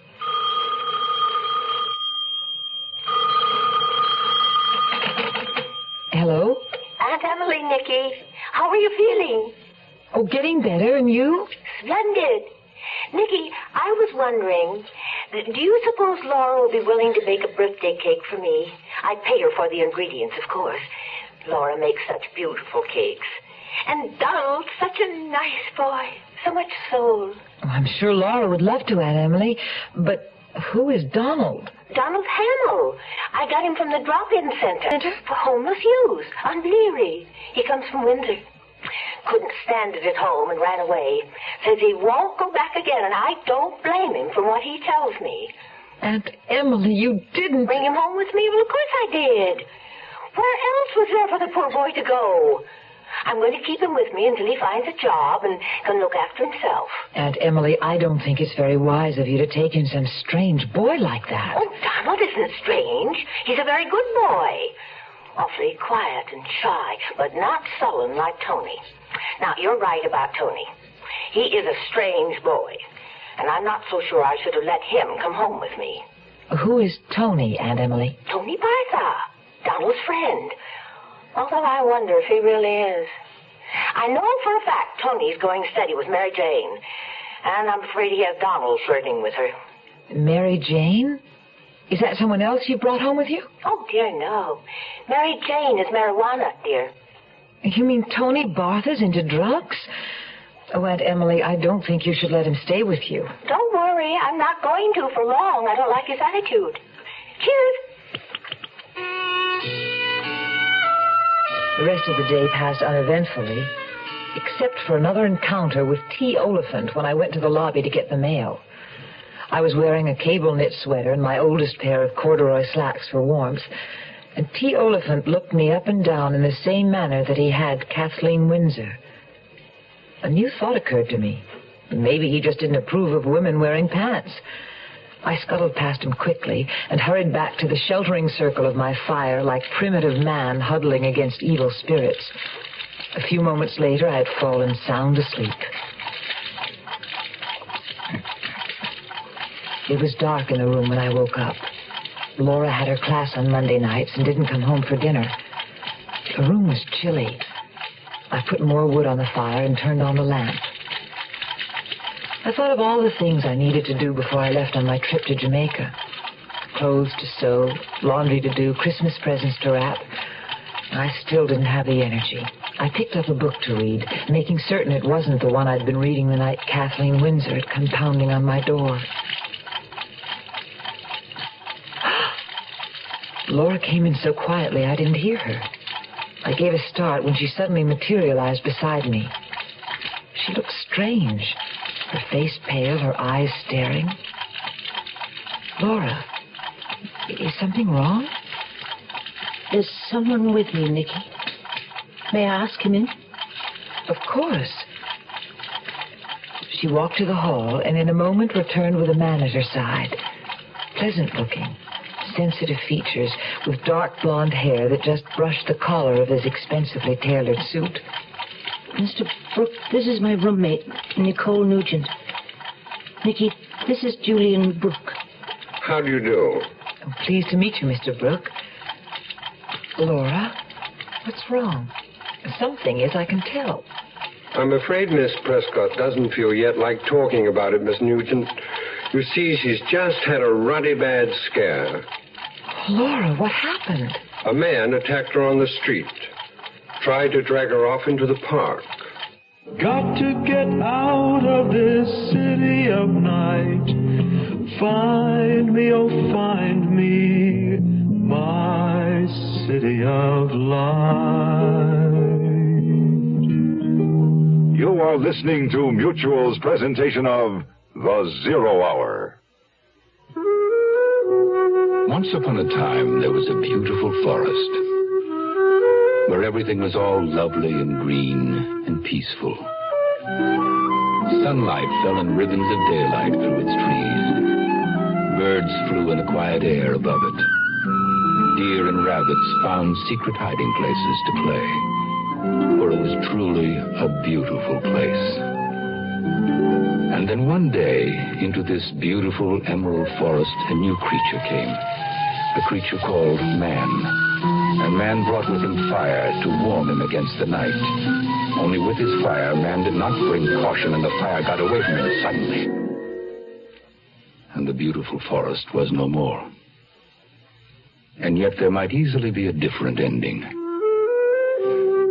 For if man is careful with his fire, he need never say, once upon a time, there was a beautiful forest.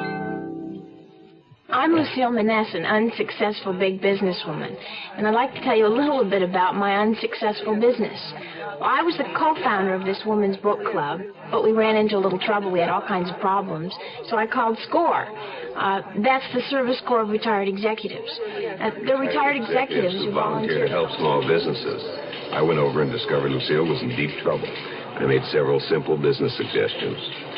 I also strongly recommended the club seek incorporation with a well-established women's magazine until its membership increased sufficiently. Unfortunately, one of my associates really didn't like the idea of a man giving us advice, so she wrote herself a check with the remainder of what we had left in the treasury and took off. Well, Mr. Krause came back to help again. A man who knows how to solve problems likes to keep solving them. Volunteer for SCORE. SCORE is one part of action. Action is doing something. There is something you can do. Get into action.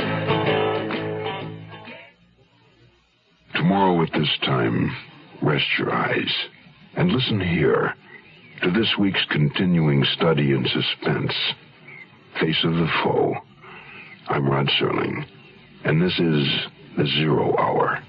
Today's episode brought to you in part by Quaker State Motor Oil and State Farm Insurance. This is The Zero Hour on Mutual Radio.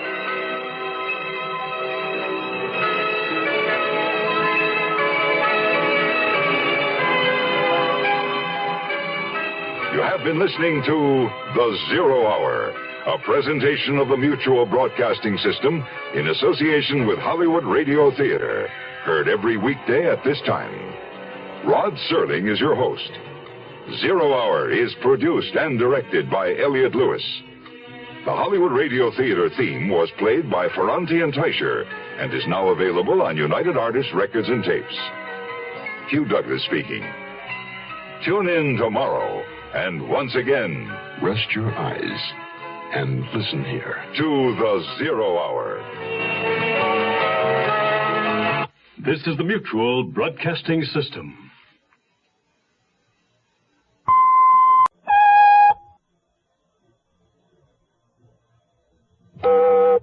I'm Rod Serling. You're listening to The Zero Hour. Rest your eyes.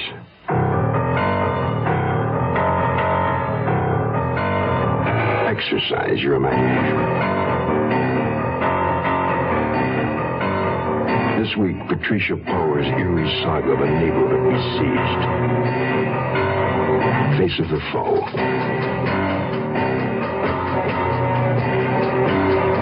Starring Jessica Walter, Joseph Campanella, and Judy Carn.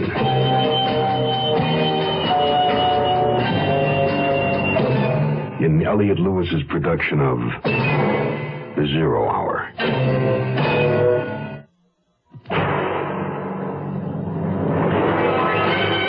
The Mutual Broadcasting System presents The Zero Hour. Sponsored in part by Big Red Chewing Tobacco, V8 Vegetable Juice, and State Farm Insurance. This is The Zero Hour on Mutual Radio.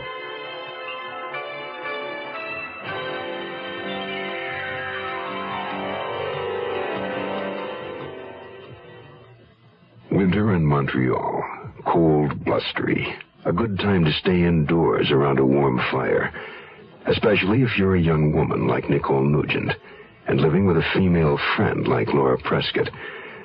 Staying indoors is an especially good idea if two women living just down the street have been murdered within the past week, which they have.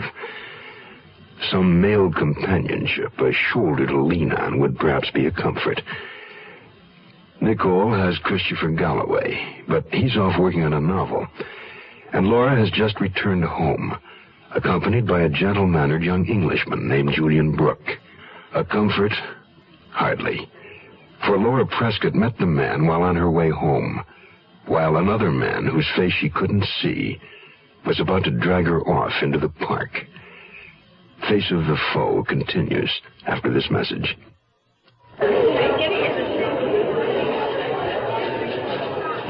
$3 billion a year. That's the amount lost through shoplifting and theft in American stores annually. It is clear that a great number of those involved are not practicing criminals, but ordinary citizens. Many rationalize their actions with the common reflection, so what?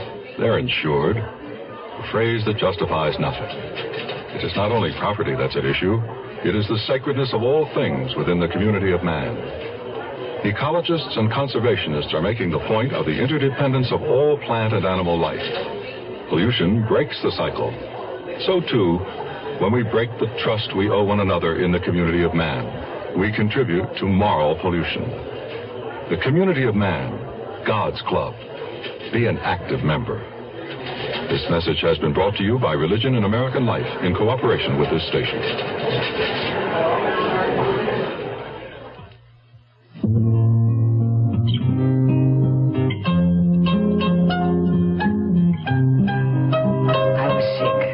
My body ached, my head was throbbing. And then Laura was there, back from her night class. White as a sheet. I got sick all over again. A man attacked her on the street and tried to drag her off into the park. Oh, Laura, how dreadful. Are you all right? Yes, I'm all right. Thanks to Mr. Brooke. You tell her about it, will you, Julian? After I pour you some brandy. Thanks, Nicky. I'm just a bit shaky, that's all. Mr. Brooke? Yes, I could do this by myself, thank you. Now, tell me. Well, I was driving on Côte Saint-Luc, there along the park, you know, between Godfrey and Winnicott Road, when suddenly I saw this woman on the sidewalk struggling with a man. I braked my car quickly and dashed out to help her. That was a risky thing to do, but thank God you did.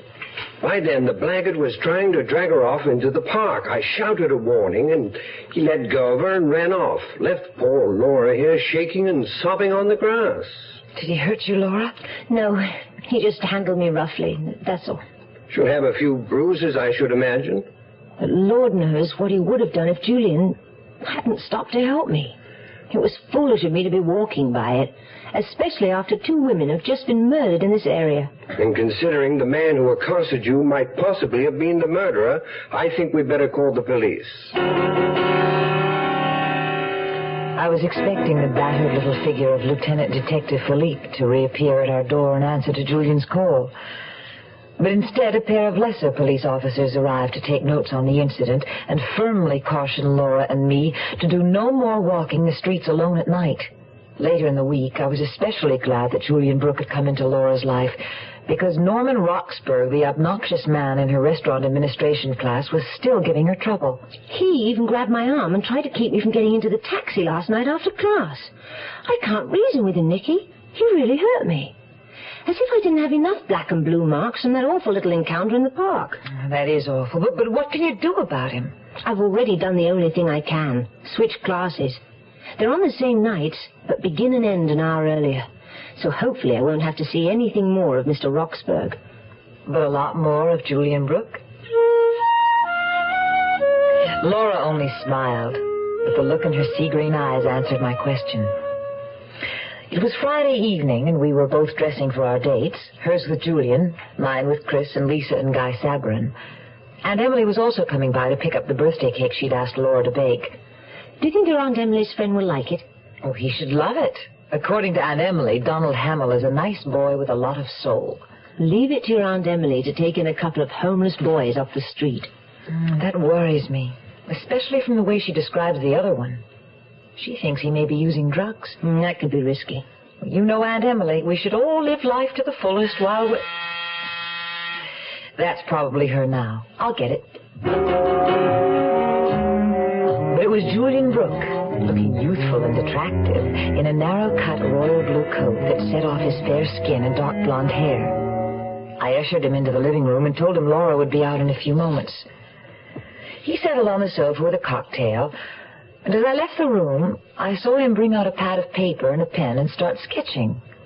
Laura had told me he was a designer of modern furniture. This time it was Aunt Emily, in a pair of plum velvet knickers, white silk knee socks, and a white silk blouse with ruffles of lace at her throat and wrists. She looked like a transplanted court page. And to my surprise, she had her two homeless boys in tow. Boys? This is my niece, Nicole. Nicky, this is Donald Hamill and Tony Bartha. She sat down cross-legged on the floor, as she always did, and Donald settled beside her, cradling his guitar in his lap and stroking it fondly as though it were a baby. Tony Bartha, meanwhile, stayed scowling in a corner apart from the group. Aunt Emily's sparrow-bright eyes darted at once to the sketch Julian Brooke had been doodling. It wasn't furniture design after all, but a skillful line drawing in red ink of a sailing ship, its clouds of canvas billowing in imaginary wind, the figure of an angel blowing a trumpet at its bow. That's a really far-out sketch, Mr. Brooke. Is she a clipper ship? She's the Flying Cloud, a beauty. You a sailing enthusiast, Mrs. Teasdale? Oh, yes. I love beauty in motion. You know, it's funny. I could swear I saw a very similar sketch of a clipper ship recently. Only where? Do you ever pop into the Warwick Tea Room by any chance? Of course, that's it. I go there sometimes after church for Sunday brunch. They have a whole wall of clipper ships, all done in red ink, as it happens. Precisely. They're all there. The Cutty Sark, the Moppelet, the Flying Spurs, Sir Lancelot, Ariel. Oh, ships have such romantic-sounding names. I must think of a magic, exciting name for my motorcycle. What do you think, Nicky? I'm sorry, Aunt Emily. I'm only glad it's winter and you're not riding that thing. Lovely girl, my niece, but so conservative. Aha! Let's hope this is that man of yours. I'll bet you he could think of a name. It was Chris with Guy and Lisa. They made a striking-looking couple. Lisa was a statuesque blonde with a Valkyrian profile, her thick golden hair braided into a coronet, adding a queenly touch to her Earth Mother figure. Guy Sabrin was lean and suave-looking, his dark satyr face set off by a pair of bushy brows that curled upward like the horns of a devil, and a carefully groomed black Van Dyke beard. A devil's beard. What, Aunt Emily? That detective investigating Kathleen Windsor's murder. He's been asking me to describe the man I saw her with in the car that day, and I couldn't for the life of me remember what he looked like. But seeing Mr. Sabrin reminded me. He had a Van Dyke beard like mine? Yes, Mr. Sabrin. The man had a beard like yours. Exactly like yours. Here's tobacco chewing, truck driving Dave Dudley for Big Red Chewing Tobacco. Chauffeur in a big machine rolling all day. How sweet it is with Big Red. Going up to New Orleans on time all the way. How sweet it is with Big Red. You notice it everywhere. More folks chewing Big Red Chewing Tobacco. Truck stops and the coffee's hot and conversation's fine. Hey, Mike, watch things like out Route 59. Then you pass Big Red around and the fellas take a chew. How sweet it is with Big Red. You ought to try Big Red Chewing Tobacco. It's moister, smoother, more satisfying. Got a taste of its own that keeps on tasting good all chew through. Climb on board. Start chewing Big Red Chewing Tobacco soon. How sweet it is with Big Red. We'll return to our story in a moment. Hi, I'm Pinocchio, the big nose and all that, you know. But seriously, lots of kids don't know about me. How can kids read if they don't have any books? And millions of kids, black, white, red, yellow, brown, all races, live in homes without any books. Getting books into the hands of these girls and boys is what the national program, RIF, Reading is Fundamental, is all about. Here's what RIF has found out. When kids choose the books they want because the subjects interest them and they own the book, that makes reading fun. And when reading is fun, it's just fundamental. Books widen a kid's world and their abilities and their whole life. Every community needs RIF. Find out what you and RIF can do in your community. Just write RIF, Smithsonian Institution, Washington, D.C., 20560. That's RIF, R-I-F, Smithsonian Institution, Washington, D.C., 20560. Right now. If America's to grow up thinking, reading is fundamental. With the apartment full of people and the whole neighborhood nervous about the recent murders, leave it to Aunt Emily to say the wrong thing at the wrong time. You have a devil's beard, Mr. Sabarin. Please, Mrs. Teasdale, it's a Van Dyke or a space beard if you like, but don't call it a devil's beard. You'll frighten my wife. She's perfectly right, darling. You do have a decidedly satanic look. I have some very special good news to relate later tonight. Haven't I, Lisa? Oh, what is it? Can't you tell us now? No, I've bought a special bottle of champagne to open with supper after the theater. My news will have to keep until then. Chris and I exchanged a look. It was going to be a typical Guy Sabarin evening. His tickets to a play written by his friend, followed by his big news over a bottle of his champagne. He had to be the big shot. The last big news he'd had to share with us was the announcement of his promotion to senior salesman with the distillery firm he worked for. He had bought Lisa a mink coat to celebrate. That was Guy Sabarin's one redeeming quality in my eyes, his almost slavish devotion to Lisa. Well, your celebration may keep, but Donald's won't. Some of the boys and girls from the drop-in center are coming to share that beautiful cake you made, Laura. Have you thanked Miss Prescott, Donald? Donald? Oh, please, Aunt Emily. He doesn't have to. I was happy to do it. Donald is painfully shy, I'm afraid. But not when it comes to his music. Why don't you thank everybody with a song, Donald? That lovely one you wrote. It always makes me cry. It's called City of Night. Go ahead, Donald. Asphalt and concrete, neon and steel. Nowhere, anything real. Bolted doors on the houses. Shutter doors on the hearts. Broken dreams in the concrete. Murder dreams in the steel. Grief in the darkness, grief and despair. Nowhere, someone to care. Got to get out of this city of night. Find me, oh find me, my city of light.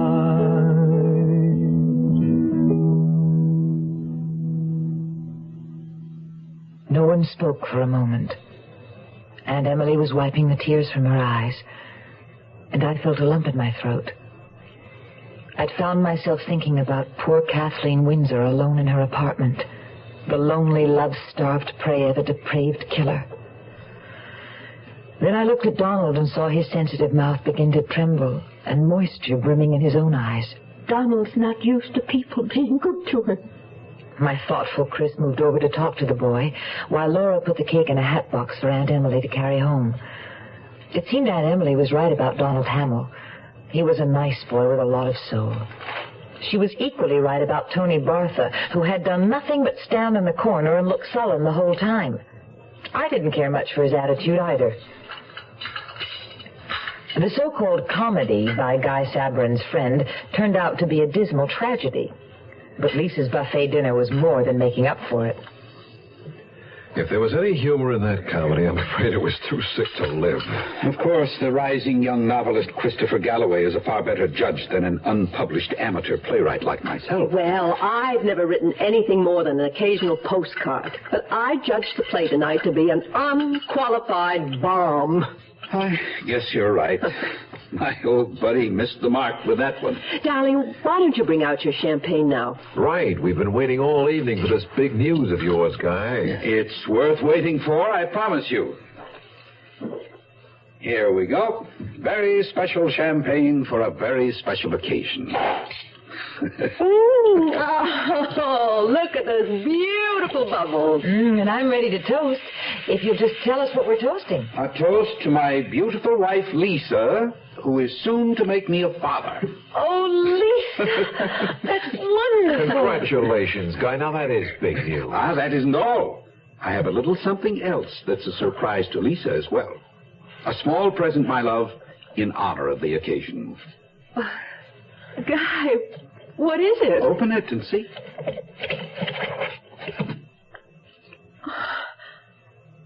Emeralds. But how? I have a bit of news all my own, darling. I was just given a bonus as the firm's top salesman. God, that's marvelous. Yeah, nice going, Guy. But I noticed Lisa didn't say a word. She stared at the emerald necklace for a long moment, then quietly snapped the case shut and put it away. While Chris humored Guy, I followed Lisa into the bedroom. Oh, Lisa, you're worried about something. It's not the baby, is it? Oh, no. The baby's the most beautiful thing that's happened. Then what is it? It's Guy. He worries me. A mink coat, an emerald necklace. We can't afford such things. But Guy explained. First his promotion, and now a bonus. He's making all that up. I know he is. He didn't get promoted. And there hasn't been any bonus. That's what worries me so, Nicky. Where is Guy getting so much money?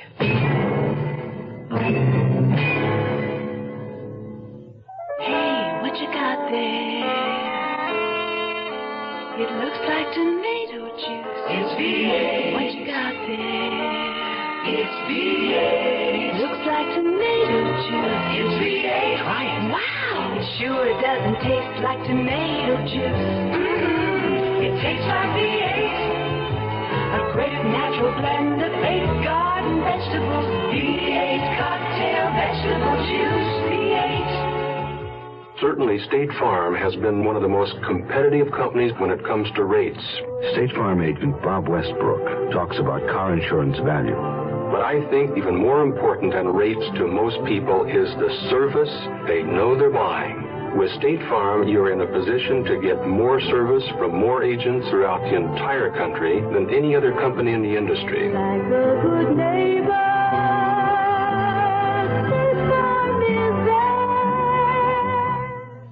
The Zero Hour continues after this.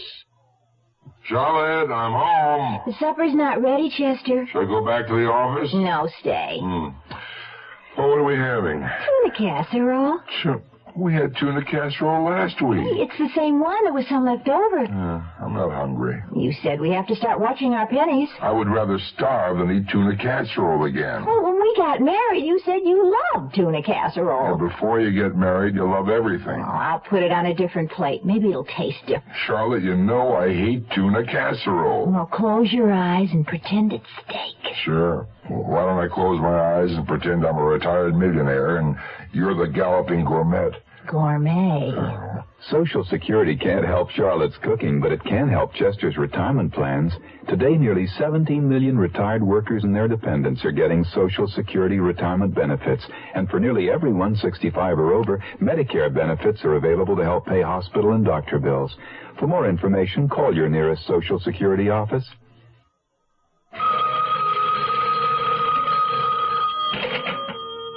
It was Aunt Emily calling to tell Laura how much everybody had enjoyed her Schwarzwalder Kirschtorte. Donald had had a successful party with the kids from the drop-in center. He had played his guitar, and they had all rapped around the clock, as Aunt Emily put it. But then she got on the subject of Tony Bartha. I've seen him hanging around Crestview Public School several times lately. Why would someone his age want to hang around an elementary school? My point exactly. And the other day I saw him talking to a man in a big flashy car parked at the corner by the school. When he saw me, they stopped talking and the man quickly drove away. Did you ask Tony about it? Yes. He said the man had just been asking for some directions. But I don't think I can take Tony at his word. Aunt Emily, do you think there might be a connection between Tony's taking drugs and... well, could he be selling them to school children? That very thought occurred to me. He's no good, I'm afraid. Certainly he's no good for Donald. Then you shouldn't be letting him stay at your house. I've decided I'm not going to any longer. I'm telling him tonight that he has to leave by Monday. He can sleep at the center until he finds someplace else to go. I hope he doesn't give you any problem about leaving. He's such a surly character. Oh, he'll give me some of his lip, I suppose. But don't worry, I'll just tune him out. Right here. By the time Sunday afternoon rolled around, Laura was out on still another date with Julian Brooke. And after slaving all weekend over a hot bobbin, I was eagerly looking forward to my promised afternoon and evening with Chris. We were going to go antique shop browsing in Old Montreal, then have dinner. I'm sorry to disappoint you, Nicky, but I have to write this afternoon. You go ahead and I'll meet you wherever you say for dinner. But, Chris, you promised. I know I did, Muffet, but I didn't get my quota of pages done this morning, so I'll just have to keep at it. But it's only a matter of a few hours. A few hours counts a lot when you're on a deadline. Now, you know how it is when I'm in the middle of a book. I know that the book always seems to be more important than anything else. That's not true, Nicole, but it is my work, and I expect you to understand. I said I'd meet you for dinner. Now, isn't that good enough? And what am I supposed to do between the time the shops close at 5 and you meet me at 7? Walk the streets? Go into Notre Dame Cathedral and pray for my soul. I'll be here, Nicole. If you still want to have dinner, call me. The only times Chris ever called me by my given name, Nicole, was when he was angry. That's the way it would always be with Chris and me. There would always be a book between us. A damned book. Oh, I knew I was being childish, but I was feeling neglected. I looked at the summer frock I had just finished hemming and thought of my trip to Jamaica. Maybe I would meet someone else. Someone who wouldn't put his work ahead of me. One thing I was sure of, I wasn't going to call Chris back. I'd find somebody else to go shopping and have dinner with. And if it couldn't be a man at the moment, well, there was always Aunt Emily. I'm sorry, Nicky, but it appears I've got hold of that flu bug of yours. In fact, as soon as one of the boys come in, I'm going to send him over to borrow a heating pad from you, if you don't mind. Oh, of course, Aunt Emily. And I hope you feel better soon. Oh, I will, dear. You know me. I never stay down for long. And it's just as well about this afternoon. Antiques aren't really my bag. They're too old for me. Oh, you're right, Aunt Emily. They are. Oh, there's the door. Probably one of the boys now. Ciao, dear. So I stayed home, watched TV, and cooked myself a lonely hamburger for dinner. Too stubborn to call Chris and apologize. Neither of the boys had showed up to borrow the heating pad for Aunt Emily, so I decided to take it over to her myself. Perhaps I could cheer her up a little, I thought. But I knew it was far more likely it would be she who cheered me up. Feeling depressed over my quarrel with Chris, I gave no thought to my walking alone to Winnicott Road. Aunt Emily's apartment building was on the corner. The main entrance was on Côte Saint-Luc, but I always used the side door on Winnicott. My aunt's apartment was on the main floor, number 3. I was about to knock when I noticed the door wasn't quite closed. The boys probably hadn't closed it on their way in. I'd tell Aunt Emily to caution them not to be so careless. I pushed the door open and walked in, calling out so that Aunt Emily wouldn't be startled.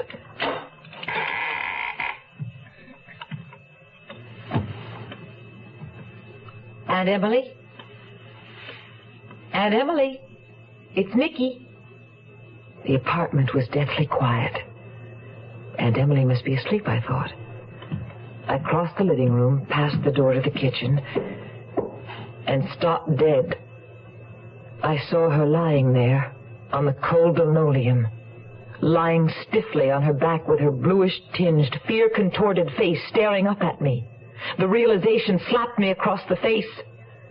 Aunt Emily had been murdered. Grief in the darkness, grief and despair.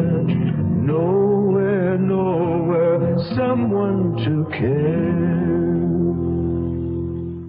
You are listening to Mutual's presentation of The Zero Hour.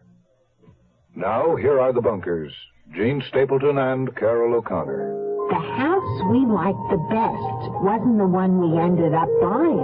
It was beautiful on the outside, but we found out that there were terrible termites everywhere. It would have cost us thousands of dollars to really get the house in shape. That's right, and we didn't figure on all the increases in property tax, maintenance, and other expenses. But we went to HUG and got some very good advice. Yeah, we were pretty lucky, weren't we, Archie? Lucky? No, Edith. We wasn't lucky. We were smart. I know some people who never got as serious as us about buying a home. They've been having headaches ever since. Buying a home is a big deal. Learn about house hunting, property inspection, FHA-insured loans, and the responsibilities of ownership in a free booklet called The Wise Home Buying Guidebook. Write HUD, Department HB, Washington, D.C., 20402. What is a Harrier? It isn't a helicopter, but it could land in your backyard. Harrier. It isn't a conventional jet, but it can match the speed of sound. Harrier. It's a revolution in aviation, and the Marines are looking for good men to fly it. Harrier. Phantom. Skyhawk. Cobra. Marine Corps. If you're a college man thinking of aviation, think Marine Corps and talk to the Marine officer who visits your school. The program is PLC Air, and there's no campus training. A few good men can even get free civilian flying lessons while they're still in college. The Marines are looking for a few good men who want to fly the Harrier, Huey, Intruder, Bronco, in the Marine Corps. Tomorrow at this time, rest your eyes and listen here to this week's continuing study in suspense, Face of the Foe. I'm Rod Serling, and this is The Zero Hour. Today's episode brought to you in part by Big Red Chewing Tobacco, V8 Juice, and State Farm Insurance. This is The Zero Hour on Mutual Radio.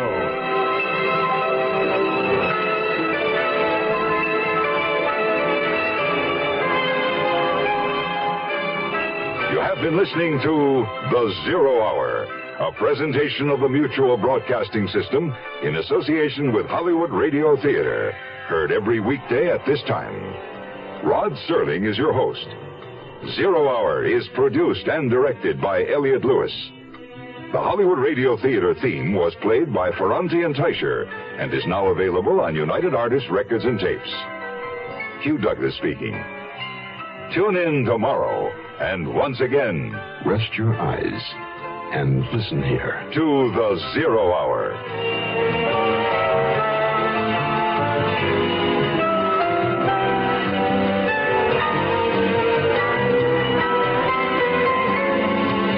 This is the Mutual Broadcasting System.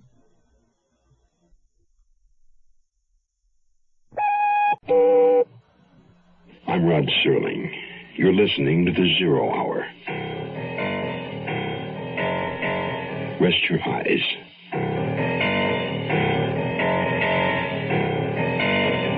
Exercise your imagination.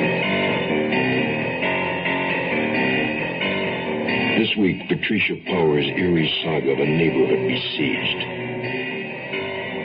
Face of the Foe.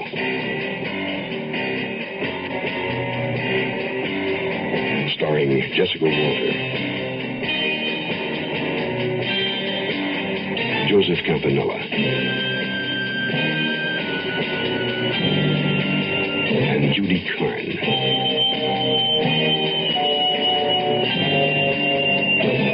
In Elliot Lewis's production of The Zero Hour.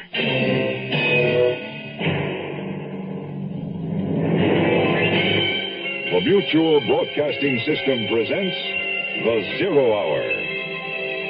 Sponsored in part by Beech Nut Chewing Tobacco and Quaker State Motor Oil. This is The Zero Hour on Mutual Radio.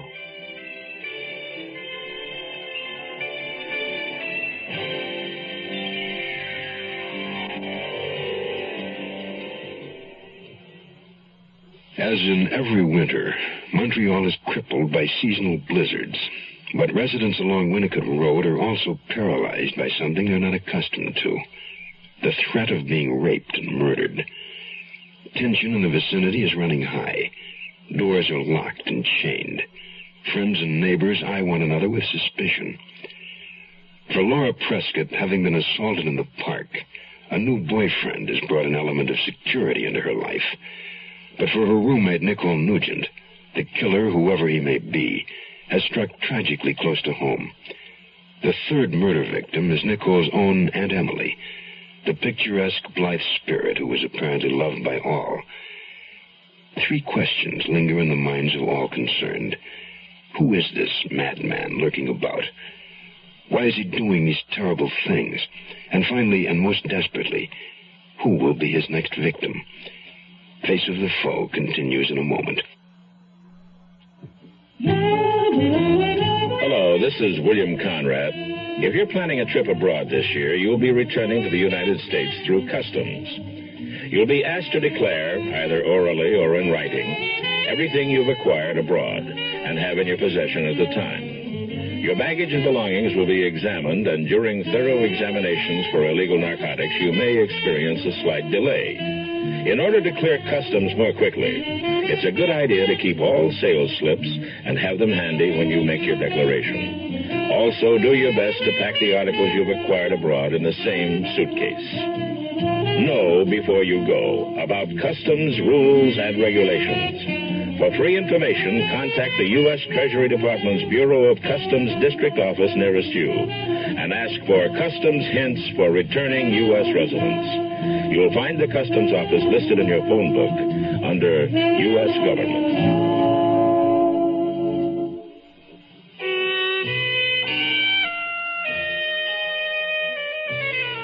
It was Monday morning, the day after Aunt Emily's murder. The sky was gray and heavy, with sweeps of angry black clouds that foretold a storm. The heavens, I thought, were protesting the slaughter of the innocent.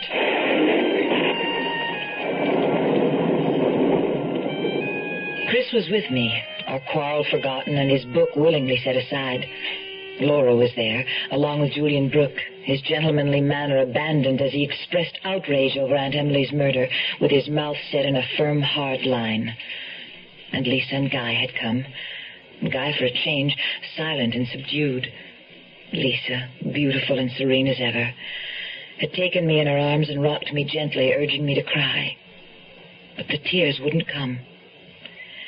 And now there was Lieutenant Philippe sitting wearily across from me, his cynical gray eyes looking bleak as death. We know you're tired and under great strain, mademoiselle. We too are tired and under strain. There must be no more of these violent murders. It's too late to say that now, Lieutenant. My aunt is gone. Yes, I know how you must feel, mademoiselle, but the danger continues until the killer or killers are apprehended. There is nothing I can tell you, Lieutenant. I can't imagine who would ever want to kill my aunt. Your aunt had 2 boys staying with her. Both boys seem to have disappeared. But she was good to them. They wouldn't have any reason to hurt her, except... Except what, mademoiselle? Well, one of them, Tony Bartha. My aunt was going to ask him to leave. She thought he was into the drug scene. He might have become angry and... Then, Mademoiselle Nugent, there was someone, after all, who might have had reason to harm your aunt, I suppose so, Lieutenant. It seems there's always someone. Lieutenant, was my aunt sexually molested? No, mademoiselle. She was spared that indignity. Although, as in the case of Elsie Grunberger, it may only have been that something frightened the killer away. And so my Aunt Emily, who loved life and lived it with such zest, now lay stiffly in a mahogany casket between a pair of flickering tapers in a flower-banked room of Hanson's funeral parlor, her eyes sealed forever against the world of Maya. A bewildering variety of people came to pay their last respects. The stunned and frightened remaining members of St. Simon's Choir, of course, and a dozen young monks from the Hare Krishna temple in saffron-colored robes with tilaks painted on their foreheads.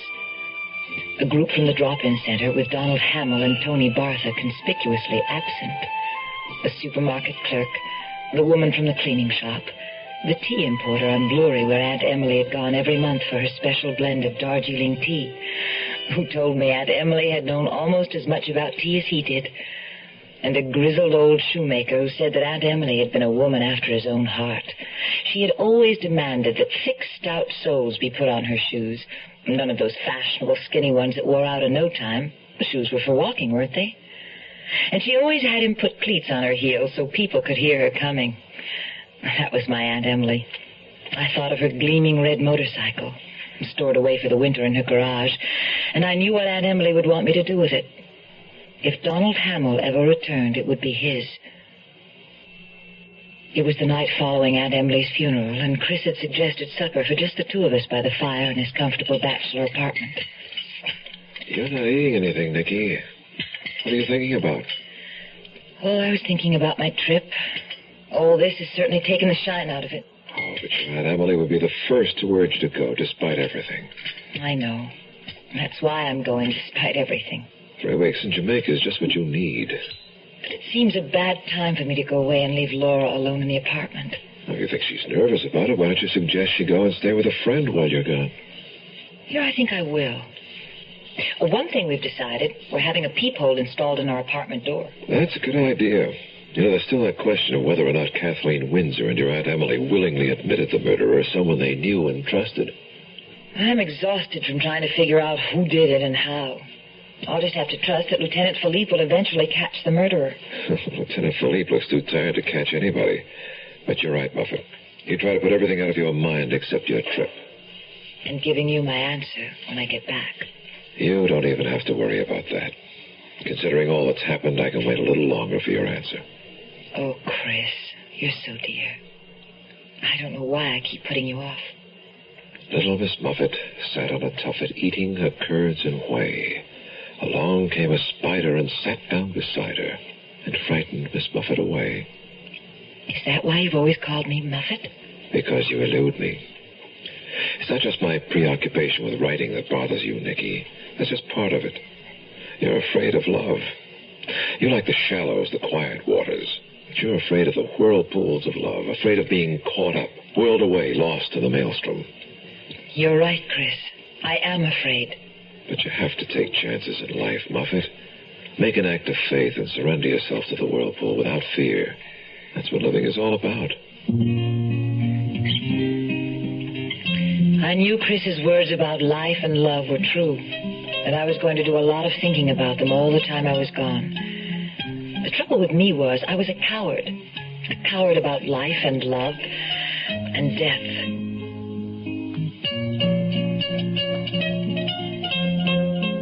My daddy was a mighty fine man. He taught me a thing or two. A woman can hurt, so you stay on your guard and beechnuts the tobacco you chew. Them times we'd go fishing, my daddy and me. He'd tell me everything he ever knew. We'd go after big mouth in close to the bank and beechnuts the tobacco you chew. Around here, beechnut's the word for chewing tobacco. And it's been that way, father and son, for a long, long time. What's the secret? It's the way beechnut just keeps getting better. Like beechnut's a lot moister these days, with more taste and less stems. Big improvements. You ought to try today's beechnut chewing tobacco. And now I'm a daddy with a son who's full grown, and I tell him a thing or two. Scared money don't win, evil women drink gin, and beechnut's the tobacco you chew. We'll return to our story in a moment. Now, here are the bunkers, Gene Stapleton and Carol O'Connor. The house we liked the best wasn't the one we ended up buying. It was beautiful on the outside, but we found out that there were terrible termites everywhere. It would have cost us thousands of dollars to really get the house in shape. That's right, and we didn't figure on all the increases in property tax, maintenance, and other expenses. But we went to HUG and got some very good advice. Yeah, we were pretty lucky, weren't we, Archie? Lucky? No, Edith. We wasn't lucky. We were smart. I know some people who never got as serious as us about buying a home. They've been having headaches ever since. Buying a home is a big deal. Learn about house hunting, property inspection, FHA-insured loans, and the responsibilities of ownership in a free booklet called The Wise Home Buying Guidebook. Write HUD, Department HB, Washington, D.C., 20402. Before I knew it, it was Saturday, and I was in a plane, the terror and tragedy diminishing behind me as I headed for 3 sunny weeks in Jamaica. The first thing I did on my arrival in Port Antonio was enroll in the Meet the People program at the local tourist board. I was introduced to 2 Jamaican girls my age and taken on a round of activities that left little time to think of the grim events at home. Sightseeing, swimming, water skiing, rafting down the Rio Grande, and riding the trails up into the Blue Mountains. I was so busy that my first week in the islands flew by. Montreal and murder were beginning to seem very far away. But then I received a letter from Laura.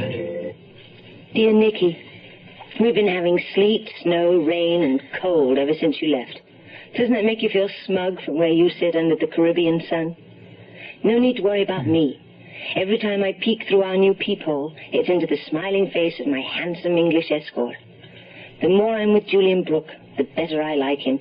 And I'm with him a lot. One bit of news, for whatever it's worth.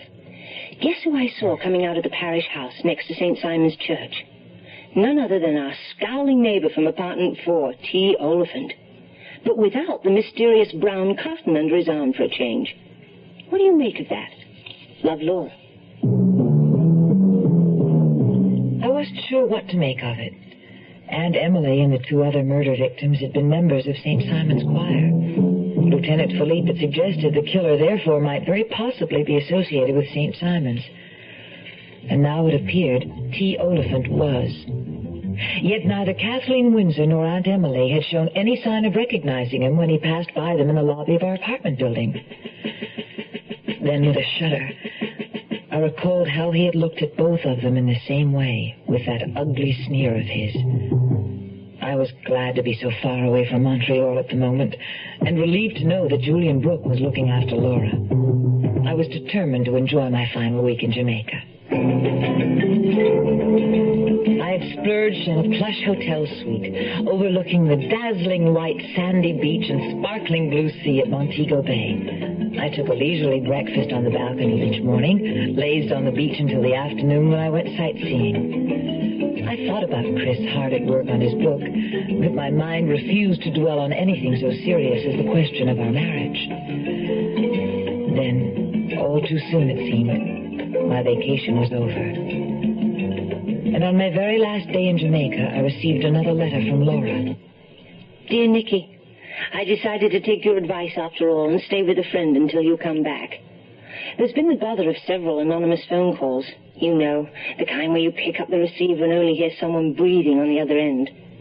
A little frightening after all this murder business. Chris is in Toronto for a quickie conference with his publisher, so Julian and I will meet you at the airport. Nicky! Here we are. Oh, Laura, it's so good to see you. Hello, Julian. Welcome home, Nicole. Nicky, what a glorious tan. Wait till Chris sees you. Oh, I suppose you arranged this Montreal snowball just for me. To make you feel at home. Laura and I had in mind taking you off to my place for a drink and a bite to eat as a bit of a homecoming celebration, if you're not too tired. I'm not too tired. I'd love it. Good, then let's collect your luggage and be off. Julian Brooke had to be a very successful furniture designer. He drove us in his sleek black sports car to an opulent glass and steel structure in Westmount, where he escorted us up to his second-floor apartment, into a spacious combination living room library, elegantly furnished with sleek modular furniture and an impressive display of rare books, paintings, and sculpture. He poured us cocktails and graciously toasted my homecoming. I could see from the look he and Laura exchanged over their glasses that their relationship had been progressing well. A few moments later, a waiter appeared at the door with a catered dinner of delicious seafood. Just one of the services of the establishment. Catered meals at the tenant's request from the Penthouse restaurant. As you can see, Julian believes in living in style. Well, why not if you can afford it? You're not the only world traveler, Nicky. Julian is taking off for Rome next week. But not for a vacation, however. Purely business.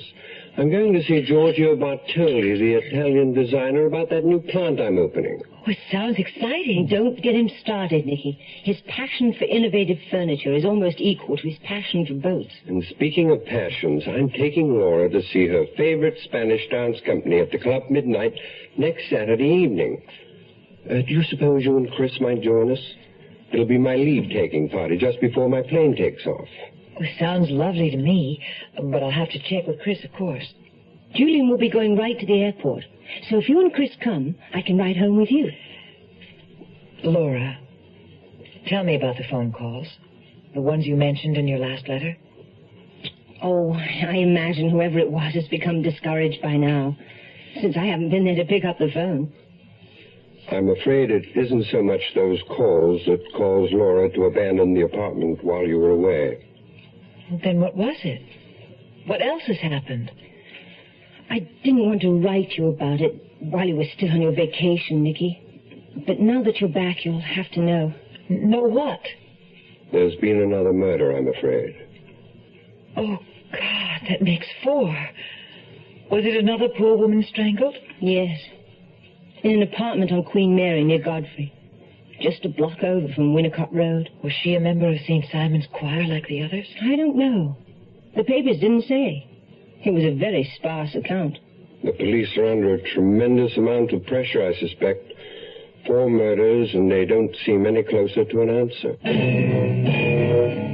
There's a little town in western Pennsylvania called Oil City where they make peace of mind. They put it up in quart-sized green and white cans and ship millions of them all over the land to people who don't want to worry about their cars.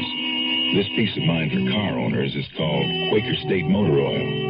The folks who make it are experts, men who really know motor oil, because that's been Quaker State's specialty for over 50 years. Quaker State starts with the finest natural petroleum the earth provides, 100% pure Pennsylvania-grade crude oil.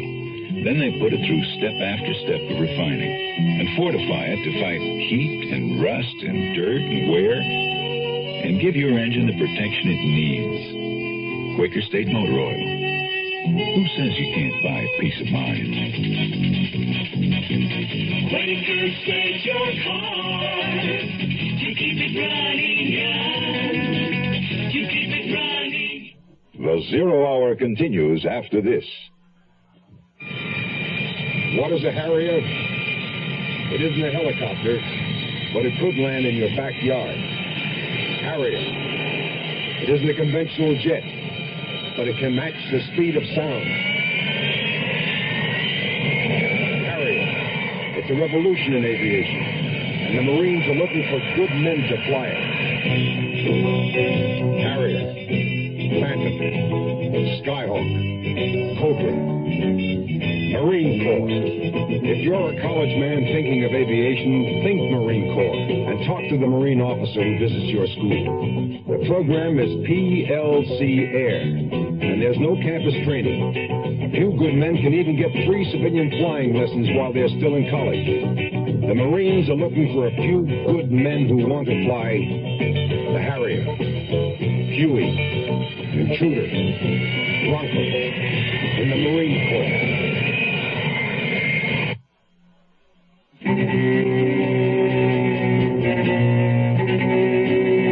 Another murder, the fourth, just 2 weeks after Aunt Emily's. And it had happened in a building just a 10-minute walk away from Laura's and my apartment. The police, looking for logic and searching for clues to construct a pattern, concluded the killings were the work of a disordered mind, a mind that knew no logic, had no pattern. When Chris called on his return from Toronto, I was grateful for the sound of his voice and the feeling of his solid, reassuring presence near me again. I hope Jamaica was more fun than Toronto. It was beautiful, but I'm glad to be home, now that you're home, too. Well, that makes two of us, Muffet. And you might be interested to hear that somebody else is back in Montreal, too. Who? Donald Hamill. Donald? Where is he? At the moment, bunking in with me. I found him and his guitar camped on my doorstep when I got in late last night. After that little talk he and I had at your place on his birthday, I guess he felt comfortable with me. You're a comfortable kind of person, darling. Where has Donald been? He hitched out of the city in a panic, but then decided to come back and try to clear things up as far as he was concerned. He's agreed to let me take him down today to give the police his story. What is his story? And where is Tony Bartha? Donald says he doesn't know where Tony is. When they left your aunt's house that last day, they split up. And according to Donald, that's the last time he saw Tony. And Donald didn't ever go back to Aunt Emily's? Yes, he did. About 6:30, according to him. He found the door open and your aunt lying dead on the kitchen floor. Then maybe it was Tony who killed her. It could have been. Anyway, that was Donald's first thought. He panicked and took off. Do you think the police will believe his story? I don't know, but I think I do. So do I. Well, I'll let you know what the police think over dinner tonight. How about the Carmen Espresso at 7, okay?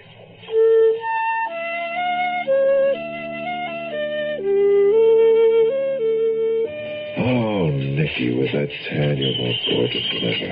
Oh, Chris, thank you. Now I know how much I missed you. Well, that's what I was counting on. Nicky, you're back. Oh, Guy, I didn't see you come in. Hello, Guy. Oh, I'm glad I ran into you, too. I have something to show you. Look. It's a surprise for Lisa. Do you think she'll like them?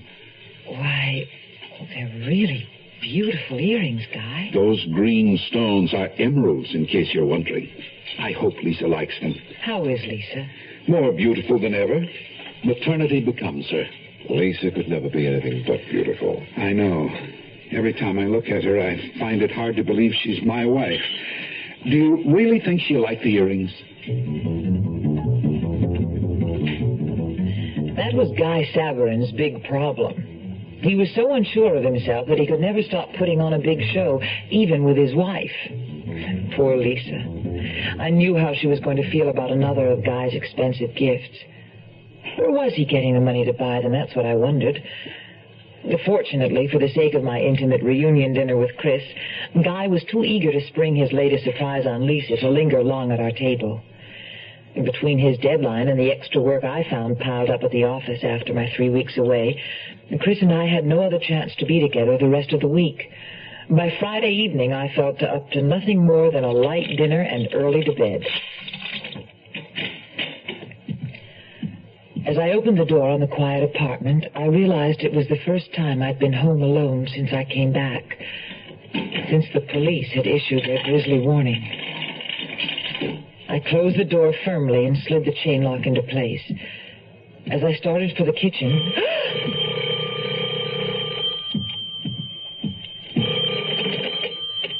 Hello? Hello? Hello? Who is this? Say something.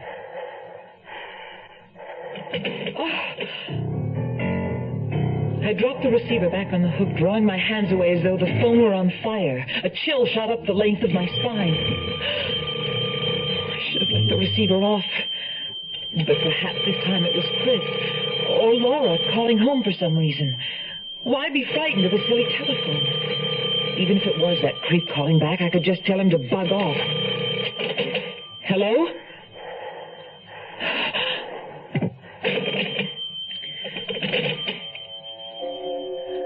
Maybe I wasn't so brave after all. I decided to leave the phone off the hook and hope that no one would try to reach me. I'd have a quick dinner and get into bed. And tomorrow I'd suggest to Laura that we have our number changed. The monotonous hum of the phone off the hook was a little unnerving, but better than that sudden shrill ring in the empty apartment. I was about to take to my bedroom and hopefully let sleep shut out all my disquieting thoughts of prowling psychopaths in the night when...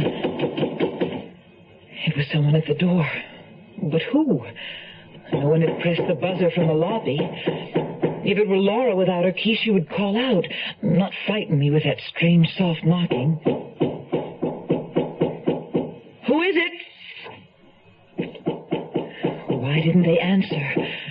I was almost afraid to look through the peephole, but it seemed whoever it was wasn't going to go away. I put my eye to the opening and looked out, straight into the cold, thick-blend stare of T. Oliphant.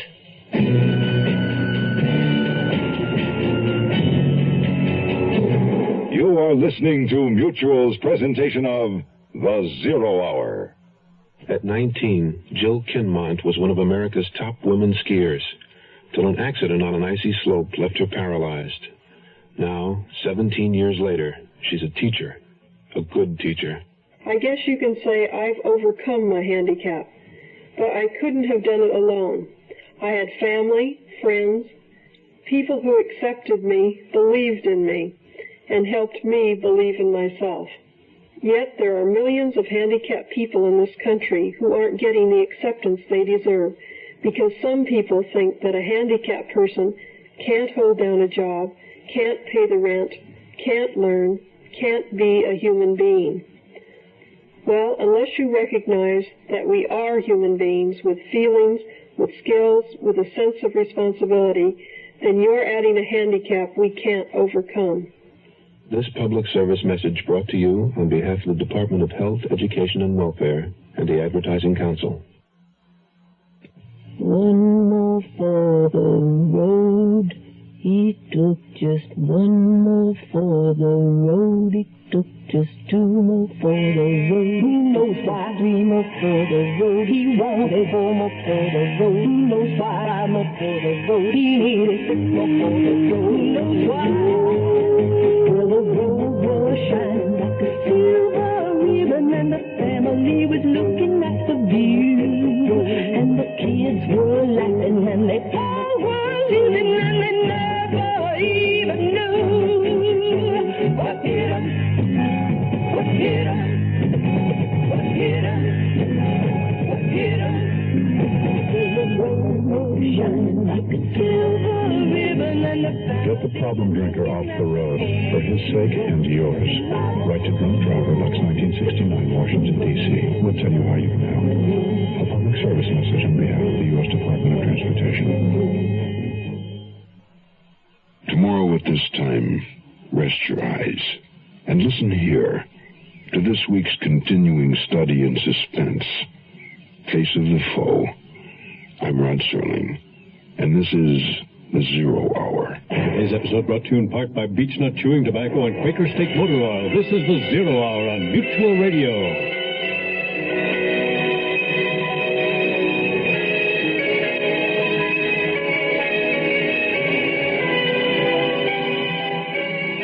You have been listening to The Zero Hour, a presentation of the Mutual Broadcasting System in association with Hollywood Radio Theater. Heard every weekday at this time. Rod Serling is your host.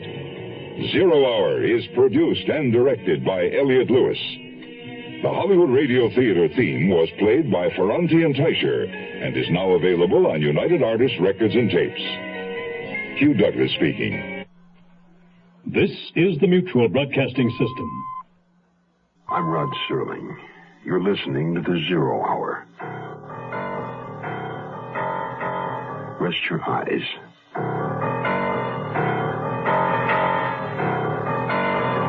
Exercise your imagination. This week, Patricia Power's eerie saga of a neighborhood besieged. Face of the Foe.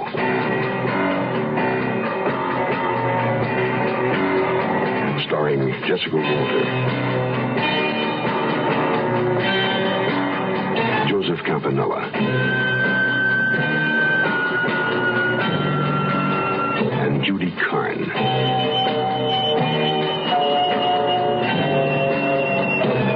In Elliot Lewis's production of The Zero Hour.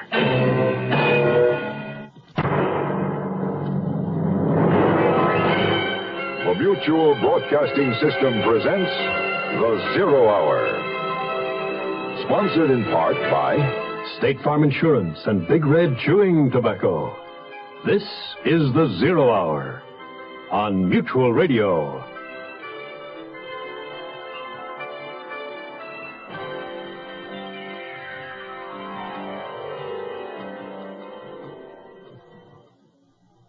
Winter at times seems interminable.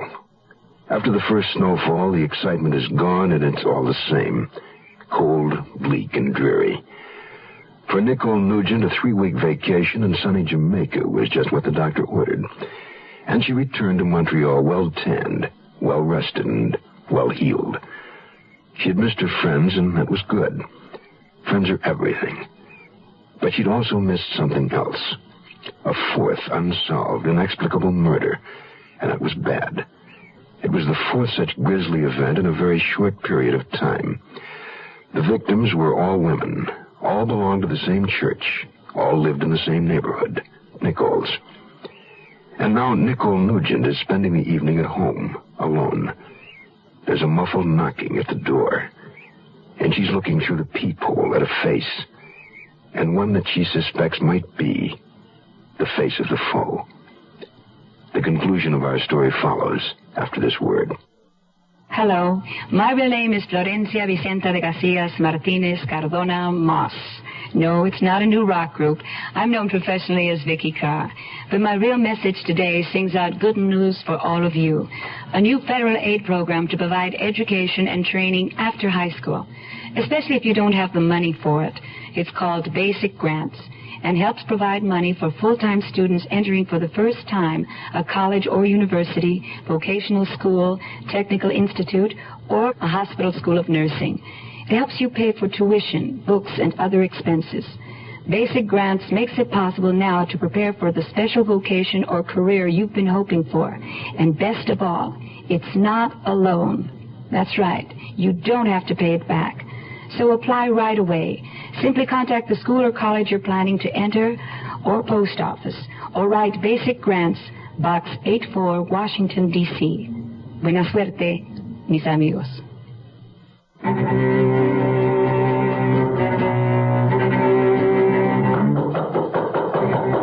I stepped back from the door and flattened myself against the wall, unmindful that he couldn't see me. I wasn't going to answer. T. Oliphant terrified me. I remembered the awful look he had given Kathleen Windsor the night she was murdered, and Aunt Emily just a few days before her murder. And then I remembered something else. The time that he had looked at me in the same way. The knocking had stopped. I had been standing against the wall for several minutes. Perhaps he had gone. I looked through the peephole. There was no sign of T. Oliphant. I had a dinner date with Chris before we were to join Julian Brooke and Laura to see the Spanish dance troupe at the Club Midnight. The festive mood of the evening, however, got off to a slow start. I felt uncomfortably out of sorts with a vague headache that I hoped would not develop into one of my crippling migraines. And Chris was tired from working on his book at such a hard pace. I suspected he was weary of his responsibility for Donald Hamill as well. I always worry a little when I go off and leave him alone. He's a good kid, but so naive and impressionable. He could get into trouble a block from home. I guess that's why Tony Bartha was able to get such a hold over him. Well, at this point, I wouldn't say Donald's his own man. Tony persuaded him to try heroin once, you know. Donald didn't like it. But Tony held the fact that he tried it over his head like a sword. Threatened to tell the police Donald was a junkie if he ever breathed a word about Tony's drug-pushing activities. Is Donald frightened now that he's told the police everything? No, just relieved. Like I say, he's a good kid. I like him. So did Aunt Emily. As soon as Donald knows where he's going, I want to give him her precious red motorcycle. I know she would have wanted him to have it. Oh, he'll love it. Probably almost as much as he loves that guitar of his. When we joined Julian, Brooke, and Laura in the Starlight Room, we found Julian preoccupied with the weather, concerned that the snowstorm might prevent his plane from taking off. If it keeps up, I think perhaps I'd better check with the airport. The storm should let up by morning. It wouldn't be too much of a problem if your plane couldn't leave till then, would it?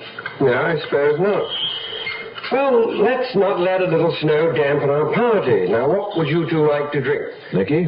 Manhattan, I think. Scotch and soda for me, please. I'll tell you what, I'll go track down our waiter on my way to the phone. I may as well settle this airport business if I can, so we can all relax and enjoy ourselves. Don't be too adamant about leaving tonight, darling. You know I wouldn't leave at all if I didn't have to. It's too bad he can't wait until tomorrow to leave. He's anxious to be there as quickly as he can. The opening of this new plant is very important to him. Laura was in luck. Julian came back with the word that the airport was socked in by the storm. There wouldn't be a plane out until morning at the earliest. I'd like to say I'm sorry, darling, but I'm not. Now you don't have to dash off before the evening's over. That upsets my plans in Rome a bit, but there's nothing I can do.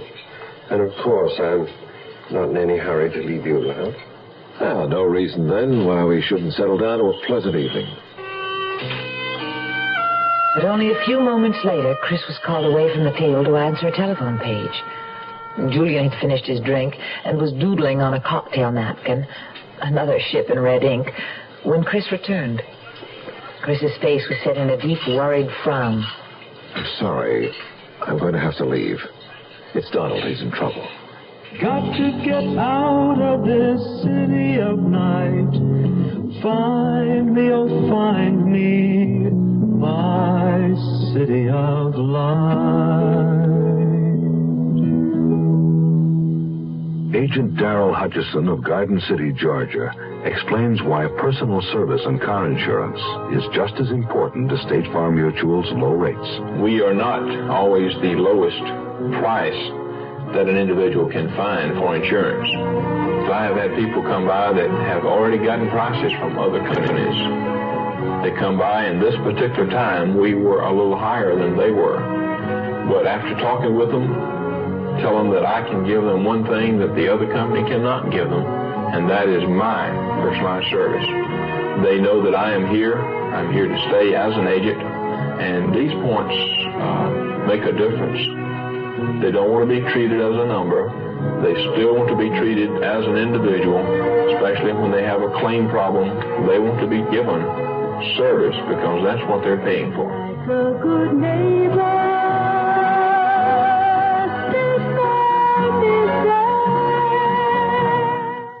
We'll return to our story in a moment.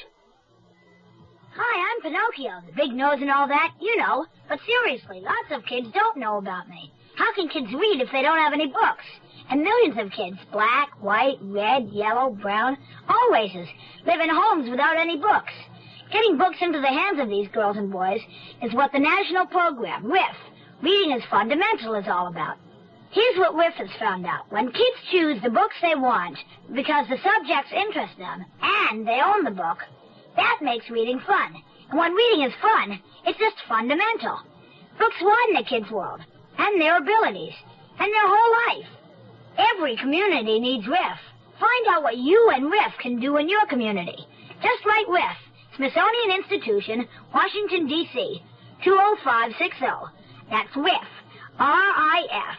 Smithsonian Institution, Washington, D.C., 20560, right now. If America's to grow up thinking, reading is fundamental.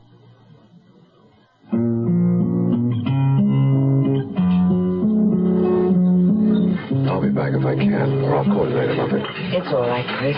Do whatever you have to. I understand. Look after my girl, will you, Julian? My pleasure, old chap. I watched Chris's big frame weave hurriedly among the crowded tables and disappear. Almost instantly, I wished I had gone with him. I was aware of the fourth chair at the table, now glaringly empty. Laura and Julian were a twosome. They didn't need me. I looked across the table at them when their faces suddenly blurred. I knew right away what was wrong. It was a migraine attack coming on. I had them 3 or 4 times a year, and I knew that after my sight blurred, a violent headache and nausea would follow in swift succession. Nicky, what is it? Oh, Laura, it's happening again. No, Nicky, not now, not here. I'd better go. It's so bright in here, and the noise. What is it? What's wrong? Nicky gets these attacks occasionally. Migraine. They're quite painful. She'll need to take the prescription the doctor gave her. It's all right. Now, you both stay where you are. I'll take a taxi. Oh, no, Nicky, we'll go with you. Of course. No, Laura. You've been so looking forward to this evening, and it's Julian's last night in town. But I know how sick you get. You can't go home alone. I'll be all right once I get there. There's nothing for anyone to do. I'll just take my pills and get into bed. If that's all there is to do, I'll see you home. I can get you there faster than a cab, especially in this store. No, really. I insist.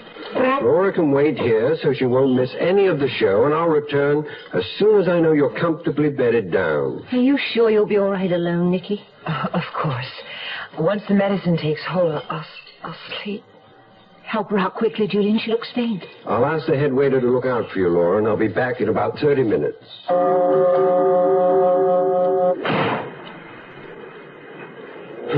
We're in for some slow going, I'm afraid. It's bumper to bumper along the strip. I'm all right, Julian. You're being very kind. Just hold on. You'll be home soon. We're here, Nicole. Now, can you make it all right? What? Oh, yes. Here, let me help you. Slowly, please, my head. Oh, it hurts. I'm feeling quite sick. What a shame having something hit you like this. I'll be better soon, after I've taken my tablet. Yes. Well, I'm going to see you comfortably inside before I leave.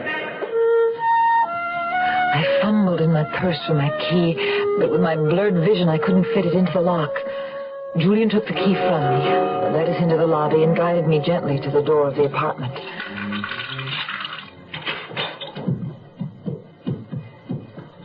There you go. And here are your keys. Oh, thank you, Julian. I'll be all right now. You get back to Laura. She'll be worried. I want to make sure you're settled first. Let me take that wet coat. You better let me help you off with your boots. No, I can manage them. I bent down to pull off my boots and felt myself sinking under a wave of nausea and dizziness. Julian caught me. His strong hands were on my shoulders, and then, suddenly, at my throat. Julian! What are you... Too bad you became interested in China clippers, Miss Nugent. That was your Aunt Emily's mistake. I don't understand. Never mind. It doesn't matter. Nothing matters now.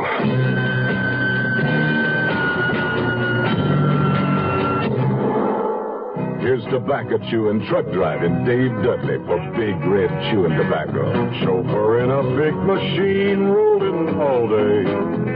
How sweet it is with Big Red.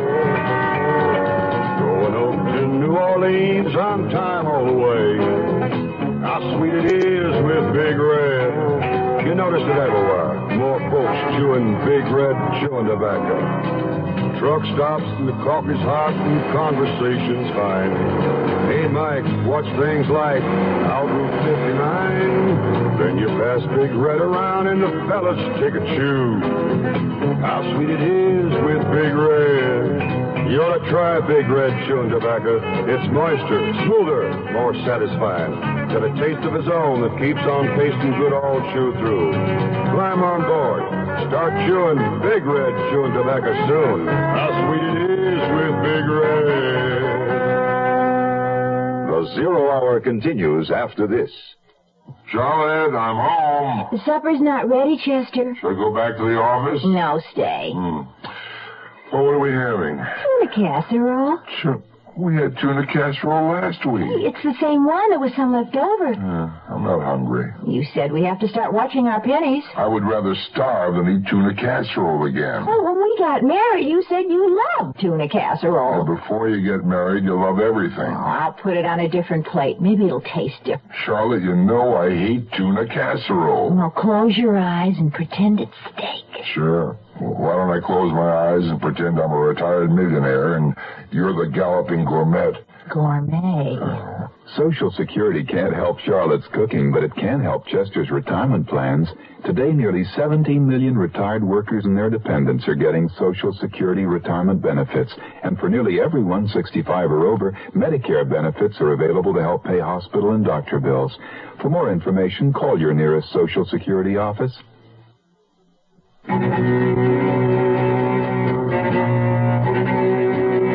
Julian Brooke was the strangler. His hands were at my throat. I tried to scream through a windpipe that was being choked off. There was a rushing noise in my ears, and the ugly, distorted face hovering over me began to dissolve. I was falling into a well of blackness. Slowly, I floated back to the surface, hearing before I could see. Sounds of a scuffle, glass breaking, and suddenly, blessedly, I heard Chris's voice. Nicky, are you all right? Gradually, light and colors came together, and the scene took shape around me. Julian Brooke was standing in the middle of the living room, flanked by two policemen. There was a trickle of blood at the corner of his mouth, and his hands were manacled. Lieutenant Philippe was there, and Laura, standing off in a corner, motionless as a statue, her face a white blur. The coffee table was overturned, and broken glass littered the floor. Chris was holding me in his arms. It's over, Buffett. It's all over. You'll be all right, mademoiselle. We've called for a doctor. Don't try to talk now, Nicky. Don't talk, just rest. Monsieur Galloway is right, mademoiselle. Do not try to talk now. There will be time.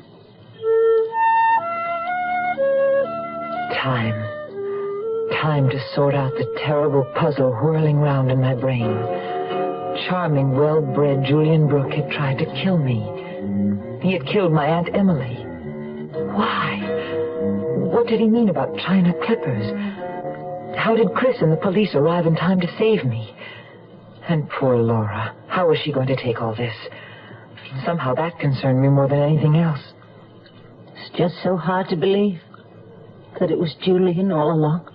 There are still so many things I don't understand. Oh, I'm not sure I want to. It's all so dreadful. I just thank God you were saved. Everything is still a jumble in my head. I hope Chris gets here soon with Lieutenant Philippe. And then you'll really hear what an utter fool I've been. What do you mean? The money for my restaurant. $50,000. I gave it all to Julian Brooke.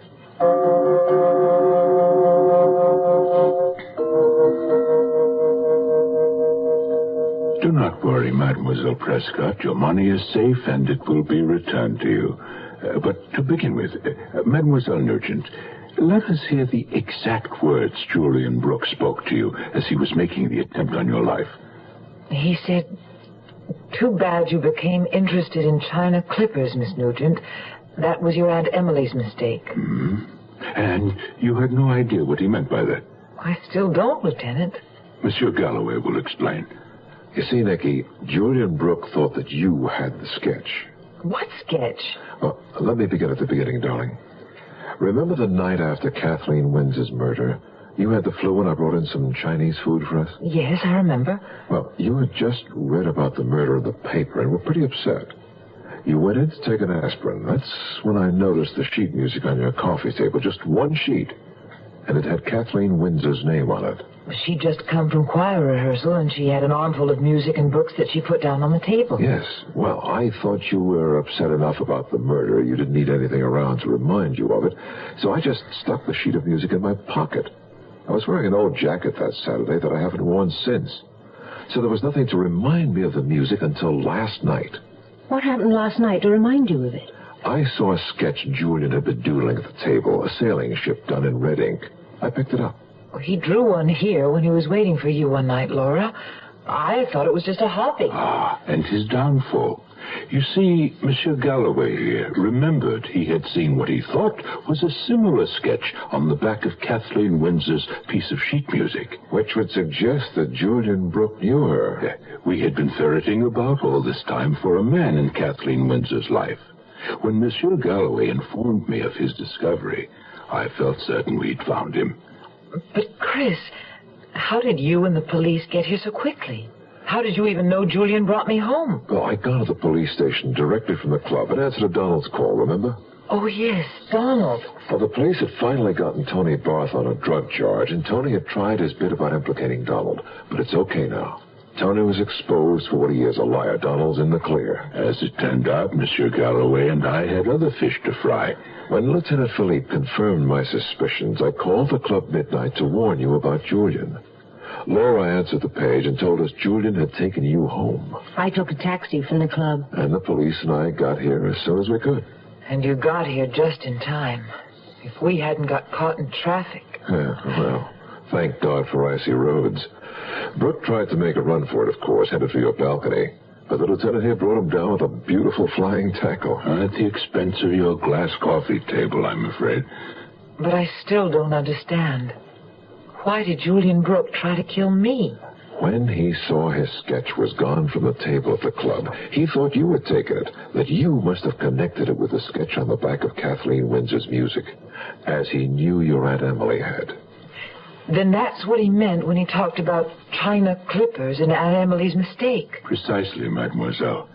He explained to us that he tried to divert your aunt by calling her attention to the sketches of clipper ships on the wall of the Warwick Tea Room. But these sketches are in black ink of British clipper ships, while his sketch in red ink was of the Flying Cloud, a very identifiable American clipper ship with an angel blowing a trumpet at its bow. Then he knew Aunt Emily was sure to remember where she'd actually seen it. On Kathleen Windsor's music. And he learned that Kathleen Windsor had come here to you directly from her choir practice the night of her murder. Thus he assumed you also must have seen the sketch he had drawn on her music. A murderer shouldn't go around leaving his trademark everywhere. That isn't the only evidence Monsieur Brooke left around. Because he intended to leave the country that night. He had brought his bag to the club midnight. We found its contents most interesting, particularly those beneath its false bottom. What did you find? For one thing, your money, Mademoiselle Prescott. Fortunately, he had not spent it, as he had Kathleen Windsor's. You mean he swindled us both in the same way? With the same story, that he needed the money temporarily to open his new furniture plant, but not quite in the same way. With you, Mademoiselle Prescott, his approach had to be more subtle. Thus, he staged the attack on you in the park, so that he might become your rescuer. But how did he even know I had $50,000? From your unwise advertising in the paper, mademoiselle. He first called you in answer to your ad for a restaurant property, do you recall? Yes, I certainly do. I thought he was a practical joker. But the voice, it wasn't Julian's. I'm afraid it was, mademoiselle. Monsieur Brooke is a master of disguises. Another item we found in his bag was a false mustache and a Van Dyke beard. Then the man Aunt Emily saw in the car with Kathleen Windsor was Julian Brooke. Yes, the same man, different name. Kathleen Windsor knew him as Stephen Harcourt, while Elsie Grunberger had met him under his real name, Charles Potter. Julian murdered Elsie Grunberger, too? I mean, Charles Potter? Yes. It was the first time he killed. He had to do it to protect his investment in the Windsor woman. Elsie Grunberger had been a friend of the rich widow Potter had fleeced out of her savings. Unfortunately for Elsie, she caught sight of him with Kathleen Windsor one day, and he knew she recognized him, despite his disguise. He followed her home and killed her. Well, then the arrest of Julian Brooke, Charles Potter, solves 3 of your murders. What about the 4th, the most recent one? That, regrettably, is still on our books. Charles Potter denies having had anything to do with it. It is a month now since that fateful Saturday when the mask was ripped off Julian Brooke and the face of the foe revealed. Laura has found a location for her restaurant and is hard at work trying to forget all that happened. Meanwhile, I've learned not to judge people by the faces they wear. T. Oliphant may be something of a woman-hater, but it turns out that all those brown cartons of his contain toys that he makes and delivers regularly to St. Simon's Parish House as gifts for needy children. Donald Hamill has been placed in a good home where he continues to carry on his love affair with his guitar when he's not vrooming around on Aunt Emily's red motorcycle. The snow lies deep now on the graves of Aunt Emily, Kathleen Windsor, and Elsie Grunberger. But of course, Lieutenant Philippe continues to caution us to lock our doors, reminding us that there is still a murderer loose in Montreal. Asphalt and concrete, neon and steel. Nowhere anything real. Bolted doors on the houses, shutter doors on the hearts, broken dreams in the concrete. You are listening to Mutual's presentation of The Zero Hour. At 19, Jill Kinmont was one of America's top women skiers, till an accident on an icy slope left her paralyzed. Now, 17 years later, she's a teacher, a good teacher. I guess you can say I've overcome my handicap, but I couldn't have done it alone. I had family, friends, people who accepted me, believed in me, and helped me believe in myself. Yet there are millions of handicapped people in this country who aren't getting the acceptance they deserve because some people think that a handicapped person can't hold down a job, can't pay the rent, can't learn, can't be a human being. Well, unless you recognize that we are human beings with feelings, with skills, with a sense of responsibility, then you're adding a handicap we can't overcome. This public service message brought to you on behalf of the Department of Health, Education, and Welfare and the Advertising Council. Sir, we're asking people what they know about different organizations. Oh, I'm sorry, I'll never join anything again. No, we're not asking you to join. See, I'm a disgruntled member of the Mammal of the Month Club. Now, my March selection was supposed to be a cuddly raccoon. Instead, they delivered a gnu, and I live in an apartment. Man, a gnu's a big antelope. Sir, we're asking about organizations like the American Cancer Society. I never joined them, but I contribute a lot. Good, because the American Cancer Society needs plenty of support for all the things they're in.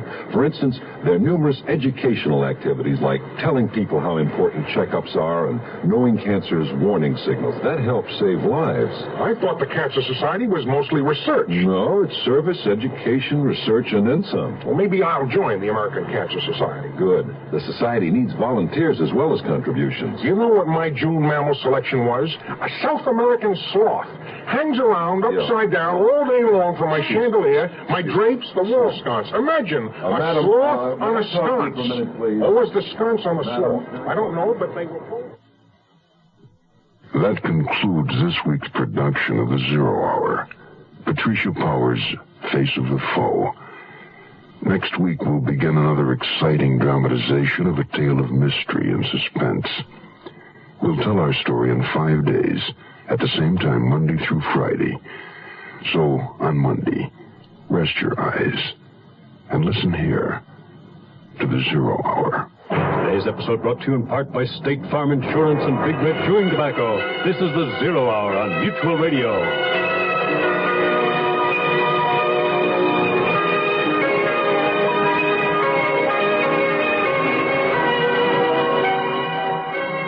You have been listening to The Zero Hour, a presentation of the Mutual Broadcasting System in association with Hollywood Radio Theater. Heard every weekday at this time. This is the Mutual Broadcasting System.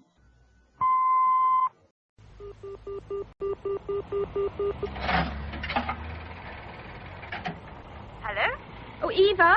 Miriam here. Oh, hello, Miriam. Look, I can't talk long. I'm in a telephone box, and I've got Judy and Simon bickering in the car outside. You're up in town, then? Yes.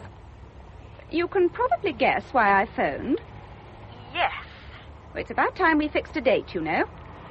Well, it's a bit difficult at the moment, Miriam. Do you want your spare room for somebody else, then? Well, no, not exactly. Then couldn't you stay on a I'm bit not longer? letting it drag on indefinitely. It's not fair on Arthur. No man wants his mother-in-law staying forever. I'm sorry, but there's this play I'm reading, you see. It may be something really big for me. Oh, and then the BBC is starting a new radio series, and there are other things, too, at the moment. Well, perhaps Anne could take her in. I don't see Anne putting herself out for anyone. And it is your turn, Eva. Oh, I'll try and arrange something soon, then. It's not that I don't want her. I love Mother dearly, but right now... I love her as well, and I've had her for 2 solid months. It's time someone... Did you want something, madam? No, thank you. I was only looking. Excuse me. No, madam, do you mind, please?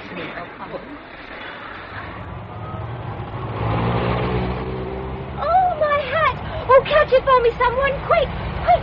Oh, mind out of the way. Sorry. Where do you think you're going? I wish I knew.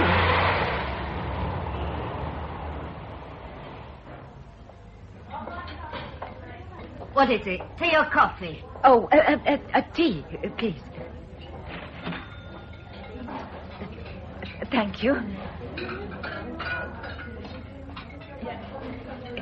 Excuse me. Do you mind if I... No, of course not. Sugar? It's all right, thank you. I can read. Oh, goodness, I'm so terribly sorry. I don't know how I could have done such a thing. Don't give it a thought. All over your book, too. It doesn't have a pin. But it does. We must get a cloth. A cloth. Look, please don't bother. It's a worthless thing. I've a handkerchief. Well, you're quite sure. I'm afraid I have spoiled it, your book. You spoiled your cup of tea, but would you like me to fetch you another? Oh, no, thank you, all the same. I didn't really want one in the first place. I only came in here to get away from the wind and everything. Quite. I like thrillers, too. Oh? Yes, though Miriam, my eldest daughter, is trying to remold my taste. I wonder... I don't suppose you've ever read this one? The Girl in the Bloodstained Bikini. I don't think so. Is it any good? You mustn't ask me. I wrote it. You? I'm so sorry. I didn't mean to be rude. It's just that, well, you don't look the sort of person who writes books like that. Lester Drage, is that really you? It's not fame and it's not riches. Most people who know think I'm a bit of an ass. But I enjoy it. Well, of course, it's creative. Everyone has to create things to justify their existence. Not that I've ever created anything except a hooked rug one winter when I was ill. And my 3 daughters. But that's hardly the same thing. Writing, I call truly creative. You're very encouraging. I wonder... I wonder if I might ask you to read this little effort. It's my 6th, my best, I think. I'd value your opinion. Really? I'd love to read it. Oh, dear, it won't go in my handbag. What a pity. Miriam won't be too pleased to see me with it. I'm afraid the cover is a bit lurid. Oh, no, it's not that. It's just she'll think I've been hanging round the bookstores again. And she told me to go to a portrait exhibition. Well, I'd better be off, I suppose, if I'm to meet her at the time we arranged. So must I. Or Mr. Abercrombie will think I've died on him at last. I'm in beds there, you know. In bed? I sell beds. Huh? For sleeping in, at Abercrombie's. Oh, I see. The thrillers are just a hobby. How interesting. I never met anyone who sold beds before. I mean, not socially. I bought beds, of course. Will you really read The Girl in the Bloodstained Bikini? You don't have to, you know. But I want to. You must give me your address so I can return it. And I'll give you mine if you like. I'm staying with my daughter Miriam at present. Where's my diary? Oh. I'll write it down on this. The name's Gordon Disher, as opposed to Lester Drage. Mine's Louise Bickford. I think I've got an old card somewhere. Street. Yes, I'll just alter the address to Miriam's. London. There's 6. Southwest 6. Oh, there we are. Thank you. Goodbye, Mrs. Bickford. Please write to me. Yes, I will.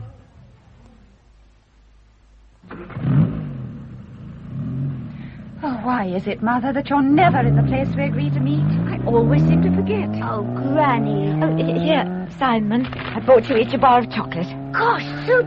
Thanks, Granny. It's so bad for their teeth. Judy's asleep. Did you see the pictures? What, dear? Or did you go to the portrait gallery? Well, no, dear. I didn't have time to in the end. The afternoon just seemed to fly, and it was so windy I couldn't stay out in the streets any longer, so I went into Lyons. Did you have baked beans? No, because we just had lunch. I only had a cup of tea. Oh, what a bore. I met such a nice man, Miriam. He was sitting at my table, and we got talking. He was pat and gentle and looked rather neglected. And he sells beds. Oh, really, Mother? Well, somebody has to sell beds. But he does something else, too. He writes books. Oh? Not what you'd call books, but the kind I like. This sort of thing. The girl in... Oh, really, Mother? He gave it to me to read. He wanted my opinion of it. Now, don't say really, Mother, because he couldn't have been nicer. He was a little common, I think, and I liked him. Mother being democratic again. Simon, do stop kicking the back of the seat, darling. Oh. Wonder what sort of day Ellen's had. Oh, probably hanging about doing nothing as usual. I've never known such a child for just sitting around. I wish she'd been with us today. So she could have met your bed salesman? Yes. She'd have liked him, too.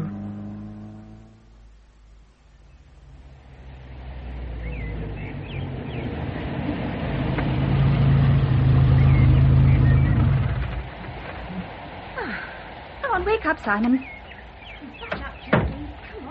Granny! Hello, Ellen, darling. Hello, Granny. Did you have a nice time? Very. So did Mrs. Match and I. She told me all about when she was in hospital while we were cleaning the silver. It's better out than in, Mrs. Match, they said. Did they? Yes, but they wouldn't let her bring it home in a jam jar. Oh, dear. What did you do? Well, I had quite an adventure. I met a man in Lyons, and he was so nice, I felt as if I'd known him quite a long time. Like you did with that stray dog that followed you 5 miles on a bicycle. Oh, yes. I wish they'd let me keep him. I don't see why everything has to have a pedigree. Nor do I. Go on about your friend. Well, we talked. Ellen, come and help with the parcels. Why should everyone else do all the work? It's their clothes. Come on, we'll both help. Here you are, darling. Put that in Simon's room. All right. I must tell you about Mrs. Match, Mummy. Her operation. She was telling me... I'm not interested in Mrs. Match's surgical history, and neither should you be. Now, upstairs with that parcel. Oh, Judy, don't go down to the stables now, darling. It's nearly time for your bath. You must tell me more about Mrs. Match later. And you about your man. There's no need for you to hang around, Mother. That's nearly the lot. Well, I'll go and start Judy's bath. Oh, it's all right. Ellen can see to that. Well, the supper, then. Is there anything No, really. I prepared the casserole before we left this morning. Mrs. Match will have done the potatoes. There's nothing you can do. Oh, well, then I'll just go on in. Righto. Oh, and the meal won't be till 8 o'clock. Arthur's coming on the later train tonight.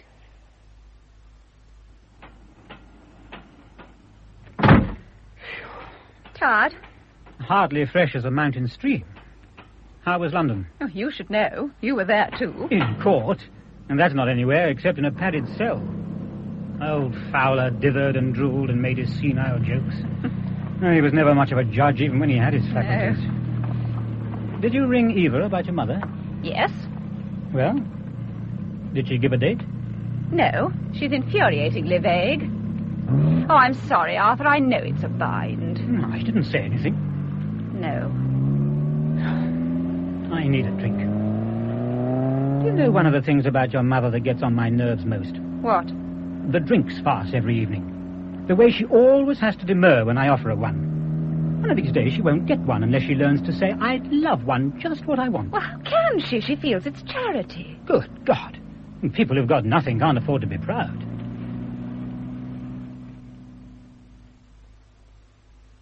Oh, Ellen, I've told you 1,000 times not to pick them, darling. They don't last, and it's so trippery. It was my fault, Miriam. I suggested... Well, Ellen should know better. Now, run upstairs and wash your hands. There's a good girl. It's nearly lunchtime. Yes, Mummy. Can't I do the gravy for you? No, thank you, Mother. Mine does tend to be lumpy. Then let me take the plates in. That's something I can No, do. leave them, please. Oh, you must let me do something. Oh, now look what you've done. That gravy boat was part of the set, too. Oh, I told you not to bother. I wish you... Oh, it doesn't matter. I'm sorry I was cross. I'm sorry I was stubborn. I'll clear up the pieces. All right. Mother, yes? I've been thinking. It's your birthday next weekend. Best forgotten. No, to the contrary. I think it's a very good excuse for a family party. You mean all the family? I don't see why not. Eva hasn't far to come, and it won't hurt Anne to stir herself from Bedfordshire for once. Happy birthday, Mother. Thank you. Anne, darling. God, what does she look like? Still goes to the village barber for a haircut, obviously. Well, she's left the dogs behind. That's something. She's fatter than ever, too. And perhaps she's pregnant. Anne? Well, you know how she feels on that score. Oh, couldn't face the wear and tear. Pity, though. Frank would love a baby. I thought pig breeding was more his métier. I'll go and see to the cocktails. Oh, she'll probably want beer. Hello, Anne. Watcha. I'm sorry Frank couldn't come, too. Yes, Anne, so am I. And leave the goats and the chickens? Watcha, Arthur. Give us a cigarette there, my love. Actually, it's just as well Frank couldn't make it with Eva springing this boyfriend of hers on us at the last minute. We'd have had to use odd chairs. I wonder what he's like, Eva's friend. Oh, an actor, for a start. She said that much. David something. Oh, it did ring a bell. I wish she'd find someone solid. More like Arthur. Come on, Mother. We don't want to be hanging about in the hall when they arrive. It'll look so obvious.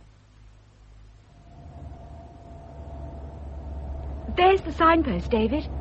Monk's Ditchling, half a mile. Their house is this side of the village. If you can call it a village when the grocer sells foie gras and peaches and brandy. Oh, good. I'm sorry to let you in for this. Well, at least we can be together. We can hold hands under the table, or whatever. Yes. And we'll try and get away reasonably early. If I have to drag you. 3 weeks today. 3 weeks since we met. Ah, the BBC Club will never seem the same again. No, it won't. I do love you. The house is just along here on the right. You can't miss it. There's a lot of unnecessary thatch. What? Well, I think it's unnecessary. I mean, a thatched lich gate when the house is tiled. But then you don't really belong in Monk's Ditchling unless you've acquired the services of Samuel Judd. Who? The last living thatcher in the county. He's the favourite topic of conversation at dinner parties. Well, wait and see. He's positive there's a last thatcher left in the county, you know, David. We were frightfully lucky to get him. Yes, I can And imagine. he's quite a character, too. You really ought to see him. Turns up in a green bowler hat with his blowing straw and shears. Sounds like something out of the Archers. I do like him, Eva. Sorry, Mother. I do like your friend. Oh, good. He was so sweet with the children earlier, just right. Friendly without being avuncular. Do you know who he reminds me of a little? Gerald du Maurier. To look at, I mean. That is high praise coming from you. Oh, but I wouldn't tell him so. He doesn't like to remind people of anyone except himself. That's careful. There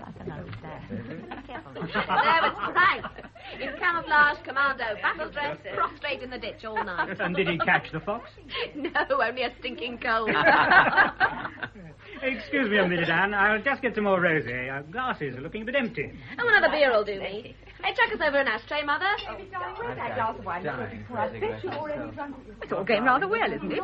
Straight from Galsworthy. Mother looks happy anyway. You're going to say a few words. Oh, why do you think I'm getting some more wine? Oh, good. She'll like that. Maybe something about her looking as young. I've got it all taped. Oh, good. I made some notes while I was dressing. Don't worry, it'll sound quite spontaneous. Now then, let's fill the glasses. I said beer, Arthur. Come on, Mother.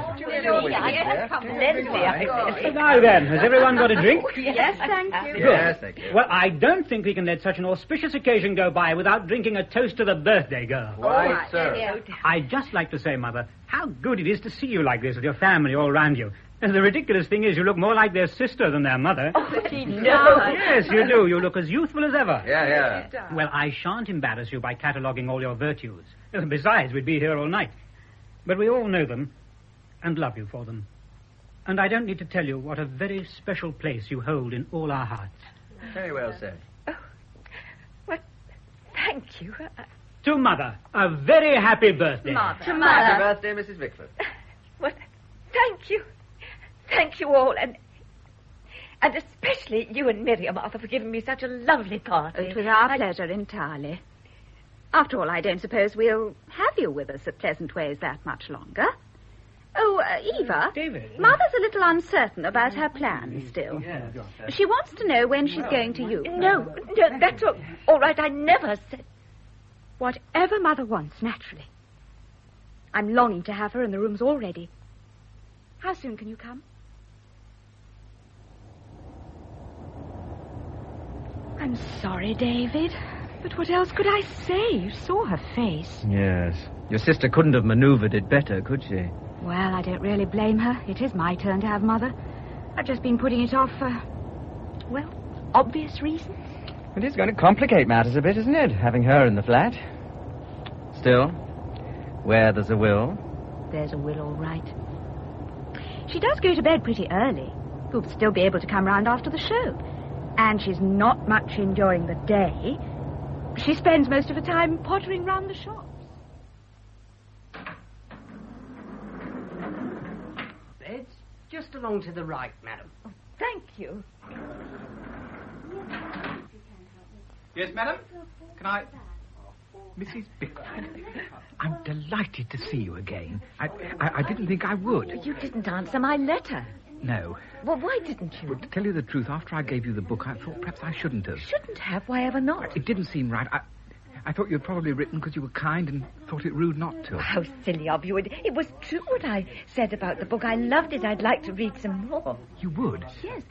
Well, perhaps we could have tea again sometime and you could bring another one. Yes, I will.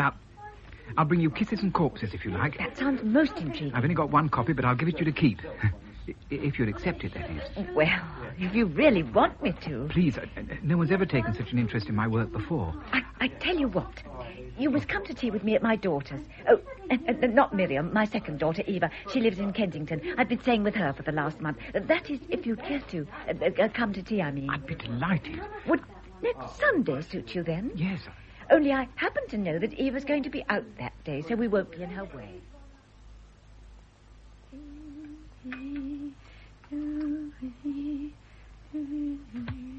Cakes, biscuits, sandwiches, bread. No, I can't come back. Dreadful. I'm so glad we got away. Oh, they probably thought us rude as hell leaving as soon as we'd had lunch. Well, honestly, those people they had there. And then suggesting bridge. If it had been poker even. At least we were spared tennis on that dreadful court. Just as well it rained. Oh, I can't think why we went, really. This is much nicer. Yes. Did you ever go there with Francis? Of course. I told you I've known Jack and Diana for years. What if I did? Now, don't make a thing of it, Evie. Let's have some coffee. In a minute. Kiss me first. Oh, don't go and see her next week, David. It could be done just as easily by letter. Eva, we've been through all that. Let me handle it my own way, will you? Oh, no. Mother's boyfriend. I'd forgotten. What? She was inviting some man to tea. I said the flat would be free. Oh, hell, I just have to bluff it out. Hello. Do come in. I'm delighted to meet you. Mother's told me so much about it. All right, dear. We'll have tea out somewhere. The rain's slacking off, I think. Come along, Mr. Ditcher. I'll see you later, Eva. Goodbye. Oh, God. A few digestive biscuits. Mrs. Dill on the ground floor back. Always obliges. You shouldn't have bothered. Oh, no bother. I see you've made friends with Tiger already. Oh, yes, he's a lovely cat, aren't you, Tiger? Tea should have brewed by now. What a nice, cosy room this is. Hardly palatial, but it suits me. Yes. I hope you didn't mind my suggesting we came back here, only tea places get so crowded on a Sunday. Glad you did. This is much pleasanter. There. Mm. We wish I had a little place of my own like this. Couldn't you? I can't afford it, you see. I've hardly any money of my own. My late husband tended to speculate. Not very successfully, it turned out. So I have to live with my daughters. I'm sorry. I dump myself on each in turn, except in the winter months. Then I stay on the Isle of Wight. An old school friend of mine runs a hotel near Ryde, and she lets me have a room there for next to nothing during the off-season. I don't think her husband approves much, but Sybil's very kind. And it does mean that for 3 months at least I needn't impose on the girls. Wait, is that what it seems to you? An imposition? Well, it is, isn't it? Landing on them for weeks on end, upsetting their routine. Oh, they're very kind, but I know I'm in the way, really. But it's not easy, you know, living under an obligation. No. I wouldn't mind if I felt I was of some use to them. Life seems so aimless when you're no use to anybody. Why am I telling you all this? I don't usually tell people. Are you all right? Delicious. Were you ever married, Mr. Disher? Alas, no. I'm what they call a confirmed bachelor. Though I often wished it otherwise. Then why? I lived with my mother, you see, till I was, well, really past the age of thinking about such things. She didn't want me to marry. How could she stop you? Well, she reasoned on her side. I wasn't in the shape for it. Well, aren't now, never shall be. You've never got the chance. But that's absurd. No. A diabetic shouldn't marry, that's what Mother thought. Well, she took wonderful care of me. I miss her very much now she's passed on. Of course you would.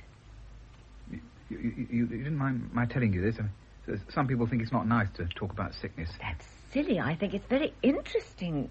Well, I think it's bad luck, too. I'm sorry. Please don't be. I mean, I wasn't complaining. It's merely an inconvenience. I suppose you have to be very careful what you eat. Well, one has to regulate one's diet and that, but, well, I'm quite happy, you know. Now, I've my job and my writing, a place to live. What more could you want? Well, company? Well, I'd rather live on my own than with someone who didn't share my ways. There was a young lady once, you know, before they found out what was wrong with me. No, I count myself fortunate. If nothing else, I know where I stand. Yes, you are fortunate there. Oh, hello, Mother, you're back. Yes. Hello, darling. Is David still here? If so, No, he's gone now. I'm awfully sorry about your tea party. Really didn't matter. As it happened, we had a very pleasant time. We went back to his rooms in Fulham. Watch it, Mother. You'll be getting a bad name. I know. Miriam would think it disgraceful, but he's so very kind. Well, come on in then. Yes, dear. I tell you what. Ask him over sometime next week.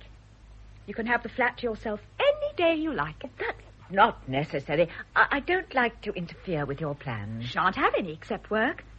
You know that new play I let you read. You mean the one about... The prostitute turned faith healer, yes. Well, the boys are going to a sort of tentative rehearsal, although it still hasn't got any backing, and David will be away for a while.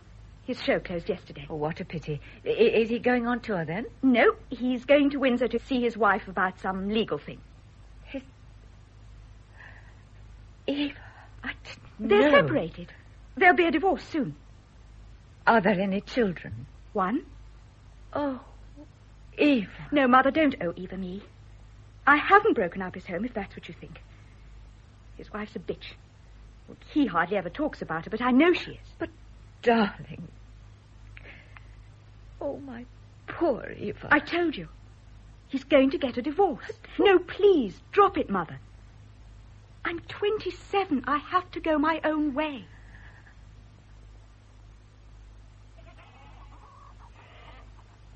Dear Mr. Disher, as you will see, I am now staying at Stone Farm with my daughter Anne and her husband Frank. I think you'd like Frank. He's a good man. At the time of their marriage, my husband was opposed to it. Said Anne was marrying beneath her just because Frank was only a smallholder. But I've always thought she did very well for herself. Frank? Here, Mother, let me take those buckets. I thought it was about time the chickens had their feed. You know something? You're getting to be a real help to me. Any fool can feed chickens and collect eggs. Oh, you don't want to play yourself down.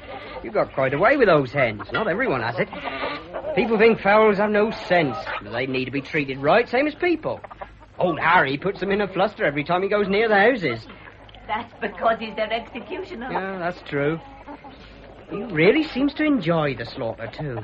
Chicken killing time's one of the few occasions he smiles. Stays off the beer for 5 minutes, too, come to that. Isn't that so, Harry? Oh, hello, Harry. What's that? They say there's nothing like a spot of chicken killing to put a grin on your face. Oh, Here, shall we go and see the pigs, then? all right. You coming, Mother? Oh, all right. See how Daisy's doing. Hello there, old girl. Here, pass us that stick over. She likes to have her back scratched, won't you, Daisy? She looks very large. It won't be that long now, hey, Harry? How many babies do you suppose she'll have, Frank?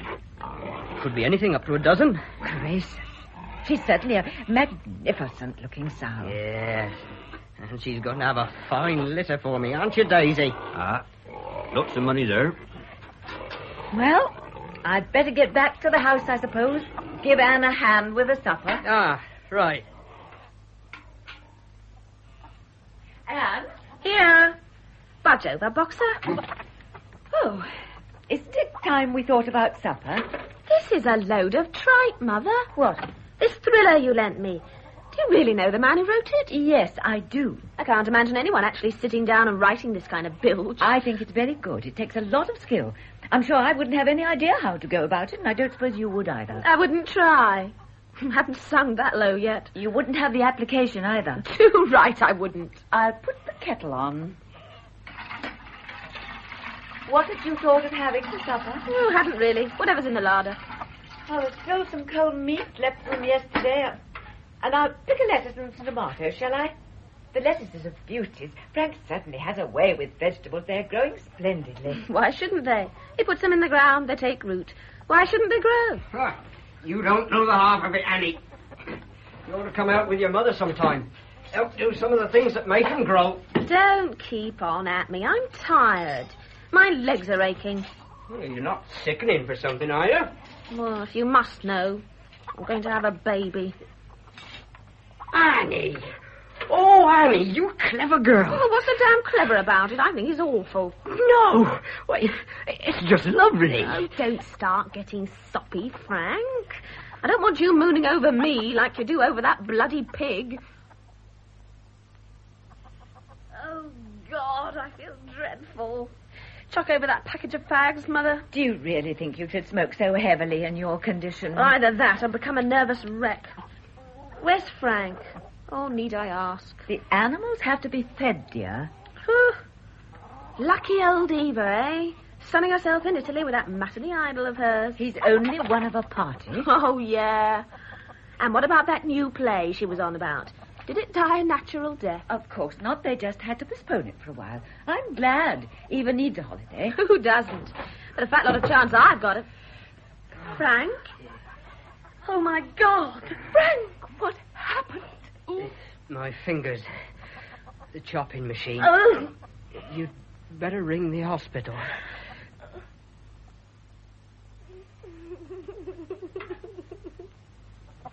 Now, Anne, it's no use getting yourself in a state about it, darling. He's in good hands, and the doctor said he'd be all right in a few days, didn't he? Now, let's get up off the floor, shall we? It's all right, Boxer. That's it. Come and sit down. I need a drink. Yes, I'll put the kettle on. A drink, Mother, a large gin. You think that's altogether... Oh, I'll get it myself. Oh, dear. Well, I'm not sure that I would... Oh, that's better. Do you want one? I think perhaps I will.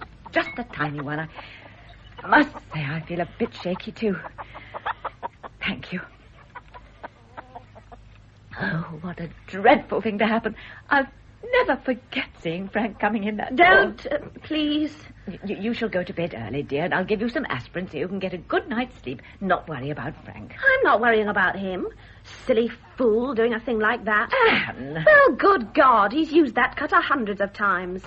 But that hand, revolting.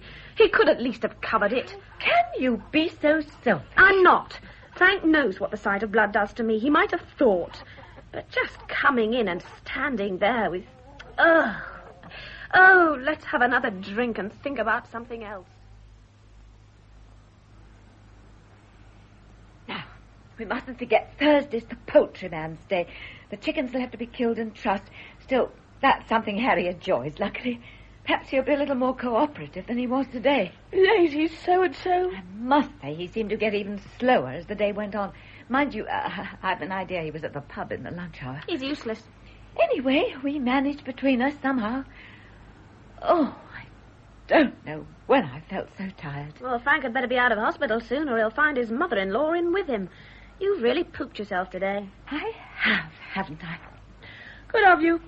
I'm tired, too. Let's go to bed. Well, you go on up. I just remembered I didn't lock up the chicken houses.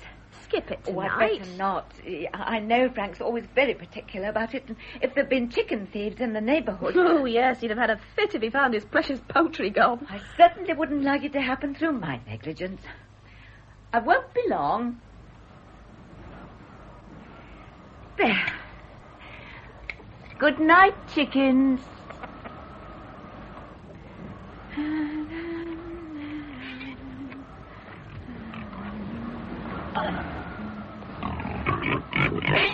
What on earth? Oh. Daisy? Daisy, what the... Oh, no. Not now. You would be. Come on, Boxer. Up you get. That's a boy. No need to hog all the bed, though. Anne? Anne! It's only Mother. What's the matter? It's Daisy. I think she's in labour. So what? Pigs have babies every day. But isn't there something you're supposed to do for them? Let her get on with it. But I'm sure there's something. If I were a pig, I'd just want to be left alone to get on with the revolting business. No. You have to help them in some way. You must know, Anne. I remember Frank saying he always stays up with the pigs when they're having babies. More fool him. You know how daft he is about those damn sows. No, but he has to. Stay up with them, I mean. I'm sure he told me why, but I just can't think. Oh, please, Anne, put a coat on and come and look at her. I'm not a blooming midwife. Well, neither am I. But if you could just come and look. No fear. I'm not traipsing out there at this time of night. Oh, well, what are you going to do? I don't know what to do. I'd better fetch Harry, I think. Well, take one of the dogs if you're going to go down the road. Oh, go on, Boxer. You'd better go with her. Harry! Harry! This is Mrs. Bigfoot, Frank's mother-in-law. Are you there, Harry? Oh, dear. Harry! Please open the door. Oh. Huh? Thank heavens. You must come at once. Daisy's in labour, and I don't know what... You ain't deliver no free normally, John. No. You don't want to come around here diamond night. Come on, Boxer. He's no use to us. Don't you come around here at night when I ain't working, eh? Huh?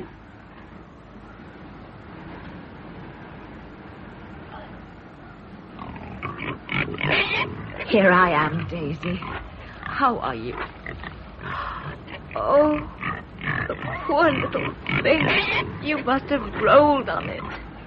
You mustn't do that, not to the others. You mustn't for Frank's sake. No, Daisy, don't. Oh, I know what to do. Oh, poor Daisy. I'm sorry. I'm so sorry.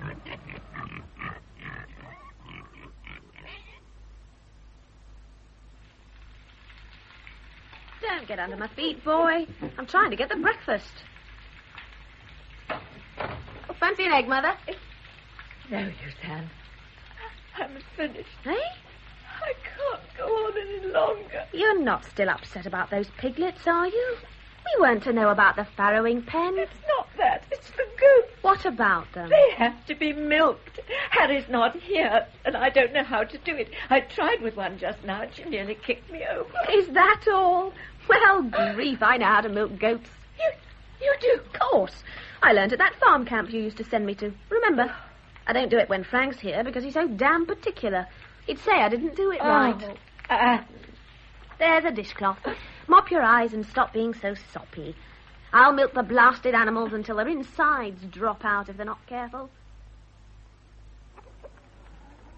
Honey! Mother! Anyone here? Frank, what are you doing back? They said I could come home. They needed the bed. They tried to phone all the morning to ask Annie to come and fetch me, but they couldn't get any answer. No, well, she wasn't indoors. She's all right, is she? More than all right. Come and see what she's done. No?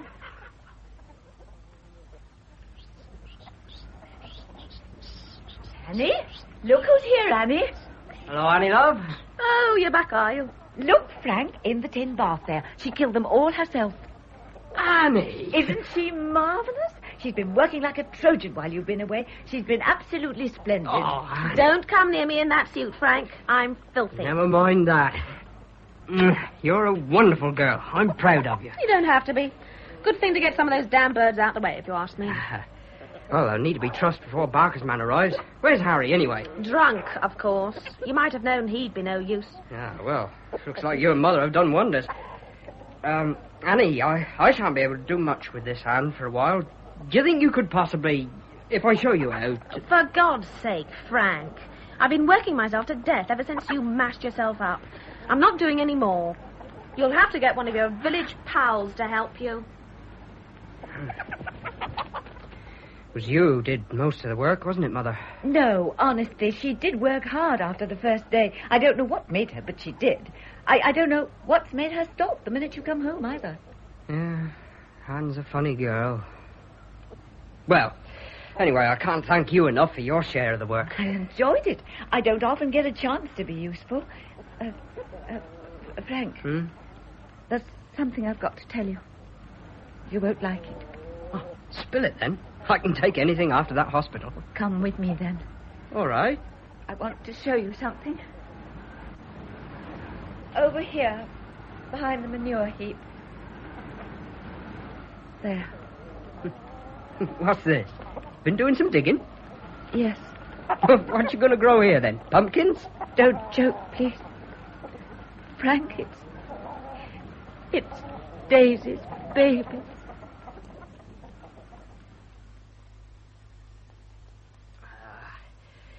Undo these buttons, would you, Annie? I can't manage with one hand. You need a nursemaid. Yeah, thanks. Annie? How about asking your mother to stay on a bit longer? I know she's supposed to go at the end of the week, but let's face it, I'm a bit of a cripple now, and I need all the help I can get. I shouldn't have thought Mother was much help. Oh, she's no. Look what she did while I was away. I suppose I didn't do a thing. Oh, of course, dear. I know you did most of it, but still... Still what? Well, she feels so bad about the pigs, and I thought if she could think I needed her, it'd make her feel a bit better about it. Of course, it was a bit of a blow to me, but I hate to see her, so sort of sorry and humble. It's all arranged now. Miriam's expecting her on Friday, and she won't like it if things are changed. Never knew Miriam was that keen to have your mother. Don't be sarcastic. It doesn't become you. You know what Miriam is, though. She's probably got her dainty little vase of flowers in the spare room already. How nice the flowers look. You did them, didn't you, Ellen? Yes. Our kind of flowers. There's a foxglove. They don't look quite as fresh as they did when I picked them. Do you really like them, Granny? Immensely. How was it at Aunt Anne's? Oh, I enjoyed it. Pass me that clothes hanger, would you? Uncle Frank had an accident to his hand, and I had to run the farm all on my own for a few days. Small holding, Mother, scarcely a farm. How's the unpacking going? I'm nearly through. The Cobbs are looking in for cocktails later. Oh, how nice. Run along, Ellen, and put on a clean blouse before they arrive. Yes, Mummy. Oh, and try and do something about your hair. See you later, Ellen. Yes. Oh, I suppose all children go through the plain stage. Oh, Mother. You can't possibly be wearing that old dress still. I remember you buying it donkeys years ago. Before I was married, I believe. Clothes were made differently then. They were made to last. Well, that wasn't. It died quietly some time ago, but no one buried it. Oh, let me buy you another one. Well, it's very kind of you, dear, but... Now, no arguments. I was going to suggest we got you something new before you went to Anne's, but there didn't seem much point. But now you're back in civilization. Well, it's awfully swift and of you'll you. want something decent to wear in the Isle of Wight. The only trouble is finding a free day to take you up to town.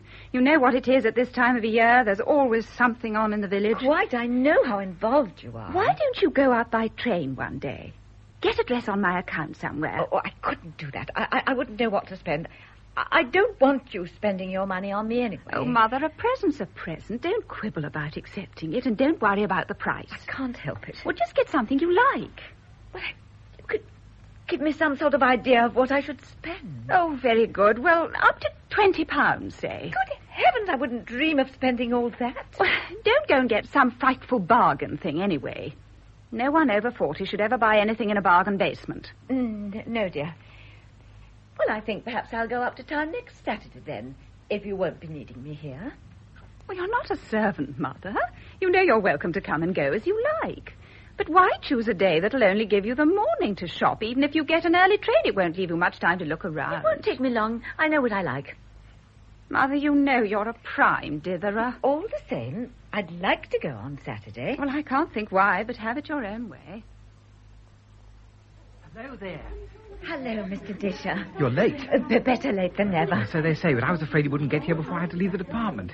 Well, we can go now. It's just on time. Oh, but Mr. Disher, I'm afraid there's been a slight hitch.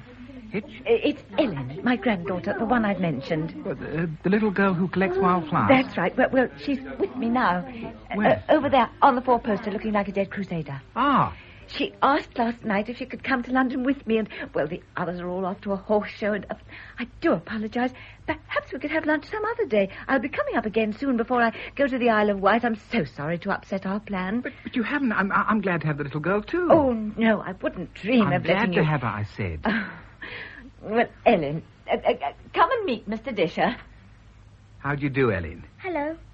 And how did you find the beds, madam? Very comfy, thank you. I think I'll buy the one with the knobs that unscrew and the blue mattress. I'll have it shipped for you, madam. we must go. We'll be locked in here for the weekend. You ladies go out the front way, and I'll meet you outside.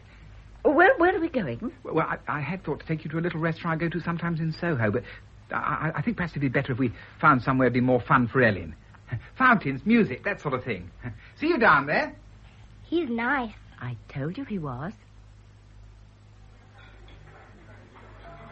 I'd like chicken and peas and chips, if that's all right. Have anything you like. Oh, but it costs an awful lot. I'd better not. Money's no object. We're here to enjoy ourselves. Right, then.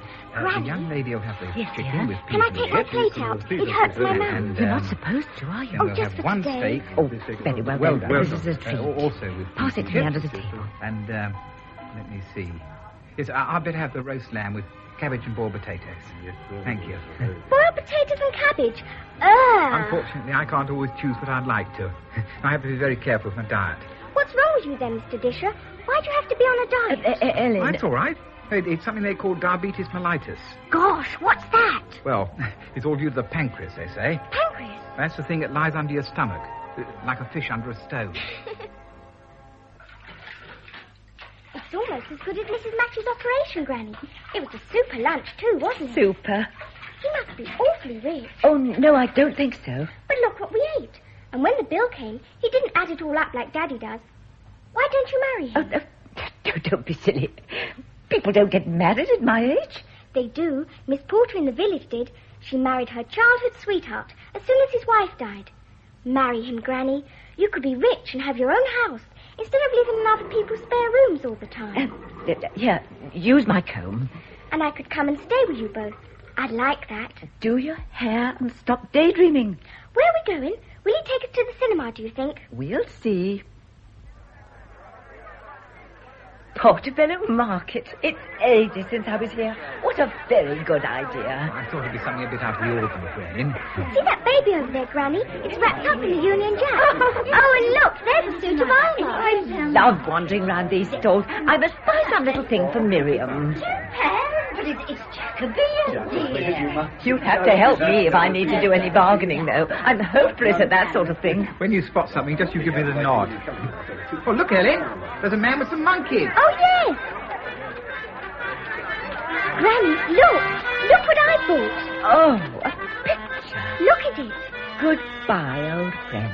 The old friend's the horse. Isn't it beautiful? Beautiful, darling, but it's very sad. It's all right, Granny. It isn't the horse that's dying. It's the man. It's to hang over my bed. I got it for only 30 pence. The man said it was a bargain. It was, if you like it so much. The frame isn't broken or anything, and it's even got the string on it. Where's Mr. Disher? I must show it to him. If you'd just wrap it in a piece of newspaper, please. Oh, there you are. What have you brought? Yes, what have you brought? Oh, nothing much. Just a present for someone. Thank you.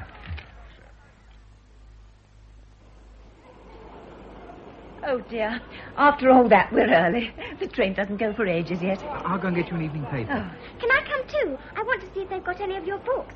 You back a bench, Granny. Righto. Hello, Mother.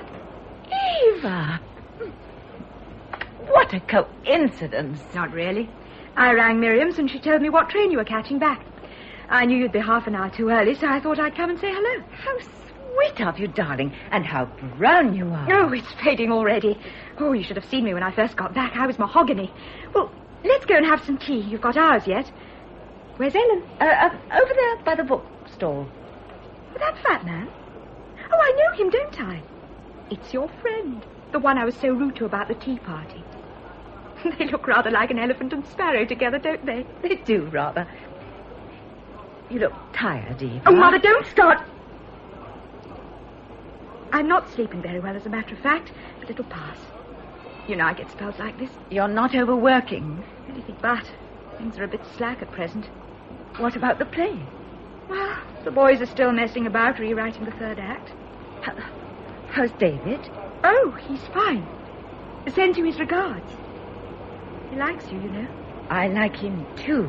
But if you're still worrying about him and me, don't. Things will work out all right. You won't have to be shocked. Nothing you did could ever shock me. No. It could only distress you. Hello, Auntie Eva. Hello, Ellen. And Mr. Disher, we meet again. My daughter, Eva. How do you do? You must come and have a cup of tea with us now. Please do. To make up for the tea you didn't have before. Oh, it's very kind of you, but I have to be getting along. Thanks all the same. Oh, must you? I'm afraid so. What a shame. I'll say goodbye then, Miss Bickford. I enjoyed it so much. So did I. Very much indeed. Goodbye, Ellen. Goodbye, and thank you for a super time. Look, Auntie Eva, we went to Portobello Market, and look what I bought. Painting? Oh, yes. Ellen, where did you find it? Well. Just a minute. This is for you. For me? Please don't be offended. I couldn't resist it. Oh, it's a scent bottle, isn't it? Cut glass, too. How very attractive. If you'd care to look on the cap, there's something inscribed. Oh, Louise, my name. I felt I had to get it for you. It's beautiful. Coincidence seemed too much. You really like it? It's the nicest present I ever had.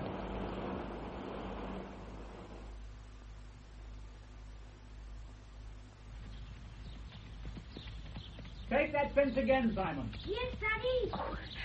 I don't think I can watch them anymore, Miriam. It is a bit nerve-wracking, isn't it? The way that animal sort of swerves at each fence. Do you really think it's wise for Simon to enter that jumping event next Saturday? It seems such a nervous creature. Well, the ponies are Arthur's department. It's no use arguing with him. Don't leave the I've told him not to blame me if the child breaks his neck. Granny! Hello, darling.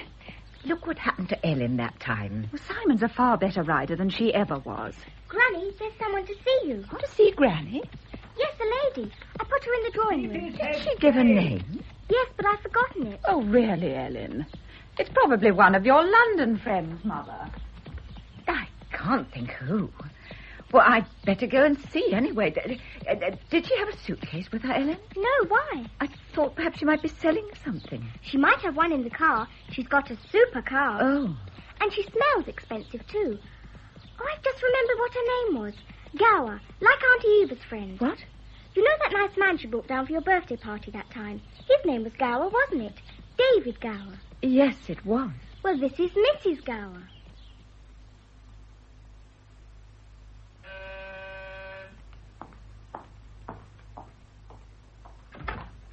Hello, Eva. Hello, Mother. How lovely to see you. Come on in. Here, let me take your coat. Thank you. What brings you up, anyway? I had to see the bank manager. Is something the matter? You look tired. I didn't have too good a night. Oh, last time I saw you, it was me who wasn't sleeping. But you are again now? Oh, yes, I feel marvellous. Although I didn't get in till 3 this morning.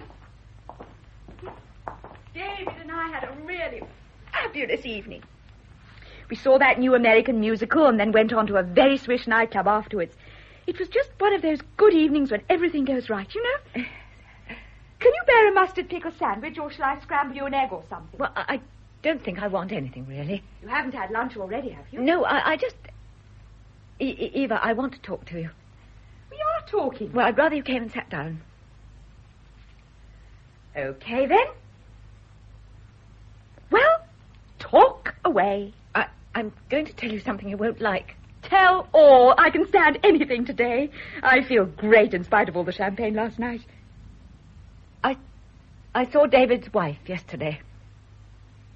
Bad luck. That can't have been much fun for you. It wasn't. Not that she wasn't nice. She was. But what she came to tell me wasn't nice. You mean she actually came down to Miriam's to see you? Of all the bloody nerve. What was she doing? Playing the wronged wife, I suppose? Oh, my God, something. Eva, please listen. If you just let... Let you what? That bitch has upset you. I think it's vile of her to come and bother you like that. She's not playing the game by the rules. No, it's you who are not sticking to the rules. You're not playing fair, either with her or yourself. Oh, for God's sake, let's stop talking like captain of a hockey team. So Frances Gower went to see you. I suppose she dragged the poor little orphan child along, too. What am I supposed to do, burst into tears? Eva, Mrs. Gower came out of kindness. Kindness? Yes. You'll hate what I'm going to say. You've said that before. Get on and say it. She came because she wanted to help you. Oh. Now, don't keep snorting like that. She was genuine. She believes, and you've certainly given me that impression, that you think David is going to divorce her and marry you. I don't think he is. No, Eva. David will never marry you, darling. He has no intention of leaving his wife. She wanted me to tell you because she knew you wouldn't listen to her. Don't you see, Mother? She's just using you. It's obvious.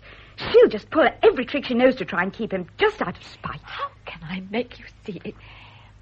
It sounds so unkind to criticize David to you, but Frances Gower knows him. And I don't, I suppose. She's been married to him for 15 years. He's talked about leaving her before, apparently, but he's never done it. He needs her. Oh, God. She'll never divorce him because of the child. All right, now. I'll tell you something. Last night, David talked about us getting married nearly all the time. He'll get free of that woman if he has to fight her every inch of the way. He loves me, Mother. Don't you understand? But you don't know what he's like. I didn't want to tell you, but there've been other women, lots of them. What if he has had other women? What man of his age hasn't? And with a bitch like that for a wife, who can blame him? But she's nice, I tell you. I wish you could meet her, and then perhaps you might see. I'd rather die. Don't be angry, Eva. I know I've been clumsy and said things all wrong. I didn't want to come at all. Why did you? Wouldn't you if you had a daughter?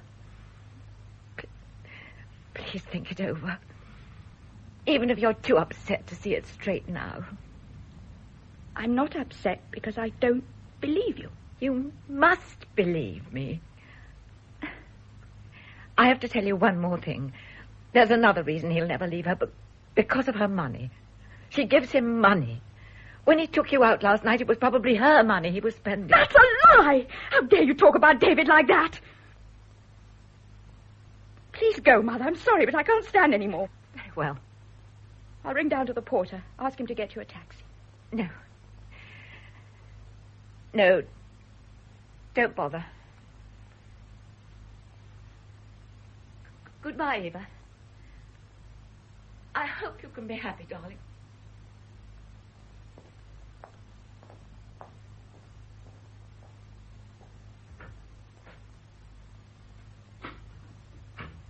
Oh, Mother.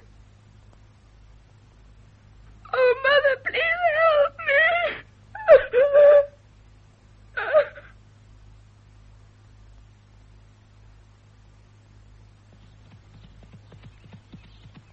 right, Ellen. Let's have that jump up again. Yes, Daddy. All right, Simon. I'm Dad.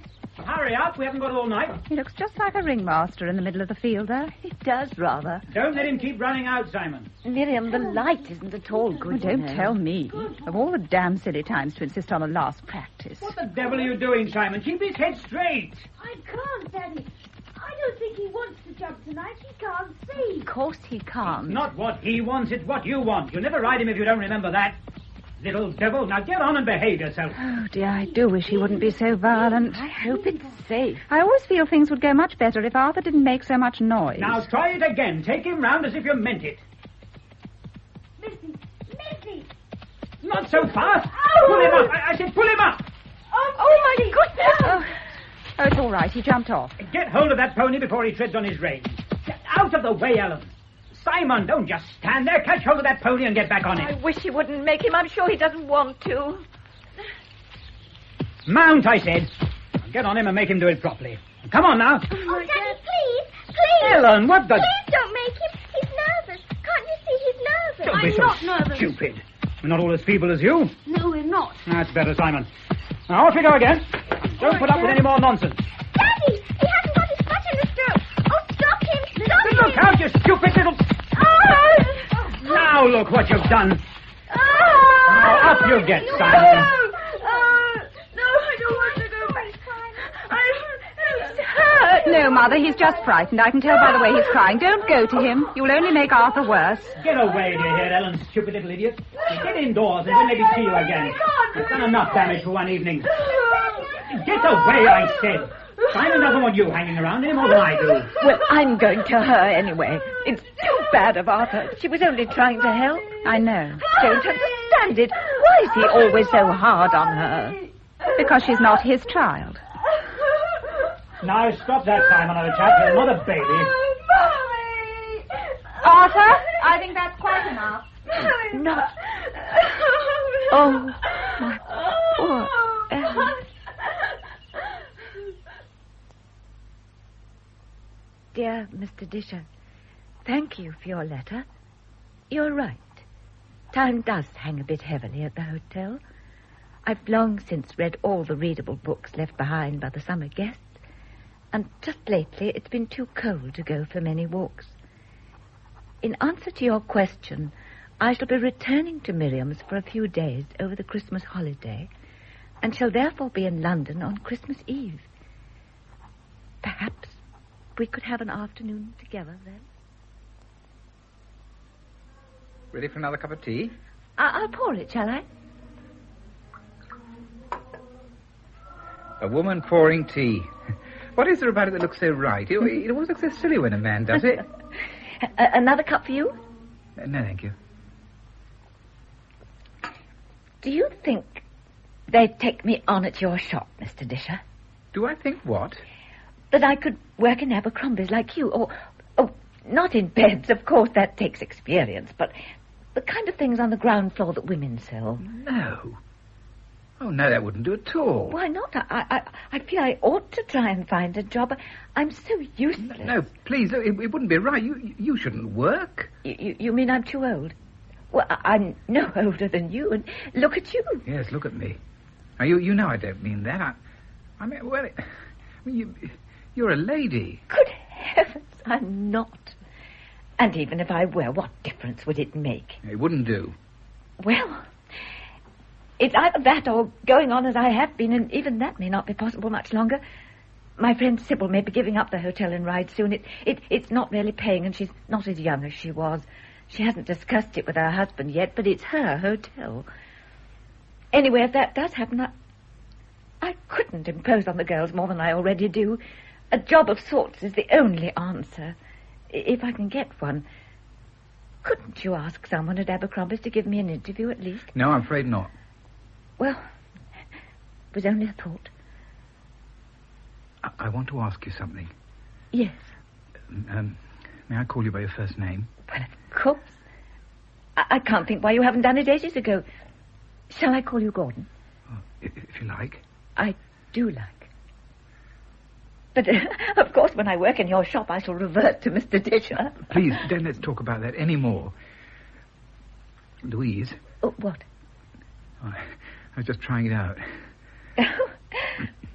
Goodness, is that really the time? I must go if I'm to catch my train. Well, I'll come to the station with you. Please don't bother. It isn't necessary. It's Christmas Eve. The streets are crowded. You should have a man with you. Your coat. Oh, thank you. You shouldn't be thinking about a job, you know. It's pathetic. I won't let you be pathetic. I won't get you an interview either. That's not what I want for you. Well, then, I shall have to sign on at the Labour Exchange, won't I? If you don't mind, perhaps I'd better not come to the station with you after all. I've had a slight cold and it's raw out. No, that's quite all right. Oh, goodbye, then. You can see yourself down, can't you? Goodbye. Goodbye, and Happy Christmas. Happy Christmas to you, Anne. It's only a small thing. Some baby clothes I knitted at the hotel. I hope they'll be all right. Good God! What am I supposed to do with these? They're much too small. I knew you'd say that. I could hear you saying it while I was knitting them. Can I look, Aunt Anne? Oh, aren't they sweet? Look at that little vest. I'll make some more when I go back, Anne, if you tell me what you want. I don't know. I thought one just wrapped the things in shawls. Then you were rude awakening in store. Oh, go and fetch that bundle of clothes on my bed, would you, Ellen, darling? Yes, Mummy. I put some of my baby things together for you, Anne. I don't imagine I'll ever need them again. Lucky devil. I don't know. I'd rather like to have another baby. Oh, do let's have one then. That'd be wonderful. Do let's. Would you like it? More than anything in the world. Oh, don't let's give our baby clothes to Auntie Anne. Well, we'd better. Run up and get them. There's a good girl. All right, Mummy. What names have you decided, Anne? Eh? For the baby, dear. Well, I haven't thought yet. Oh, really? Talking of names, Mother, what happened to that boyfriend of yours with the improbable one? What? Oh, you mean Mr. Disher, alias Lester Drage. Oh, he's still in evidence. She broke the journey to have tea with him yesterday, didn't you, Mother? Yes. Where's Eva? That's right. Change the subject. The tea party went all right, didn't it, Mother? Of course. Why shouldn't it? The subject's obviously taboo. Where is Eva? Regaling Mrs. Match with the news about the play, last I knew. Well, it is good news, isn't it? I mean that it's actually going to be produced at last, and in London. It could make her. Or break her. Sounds a right drag to me. Well, as long as Eva's happy about it, and she certainly seems on top of the world. Yes, she does, doesn't she? When are you off on the skiing bit, Miriam? The end of next week. The children are thrilled about it. Well, Simon and Judy, anyway. Ellen got some crazy idea that she'd rather go back with Mother to the Isle of Wight, I ask you. I don't think she much enjoyed skiing last time you went. Well, perhaps not, but there are other things to do, and I'd have thought Austria was rather more exciting than the Isle of Wight. Anyway, it's all booked. Besides, Mother, what on earth would your friends say if you arrived back on Friday with an 11-year-old child in tow? I'm sure Sybil would be delighted. It's her husband, George, who's the tricky one. He's never very pleased to see anyone. Hello, George. I'm back. So I see. Did you and Sybil have a nice Christmas? Hardly. Unless you call Sybil being taken ill nice. Taken ill? Sybil? I just said so, didn't I? Heart attack. Oh, no. Is she... I mean, will she... She won't be back here for a bit, that's for sure. Oh, I'm so sorry, poor So Sybil. there's going to have to be a few changes. Yes, I suppose so. My sister's coming to help out for the time being. That's good of her. So I'll be needing your room, I'm afraid. Well, my room? Afraid so. But isn't there another room I could have? I don't mind how small. That little one on the third floor, perhaps? I'm shutting all the rooms on the third floor. No sense in giving the staff extra work. But there must be a room somewhere. There must. There are rooms for those who can pay our terms. Well, I can't. You know I can't. Oh, well, then I'm sorry. But Sybil's always... Sybil's not here now. All right, then. I'll go if you really want me to. I'll go as soon as I can make other arrangements. It'll only take a few days. I don't think you understand. My sister's arriving this evening.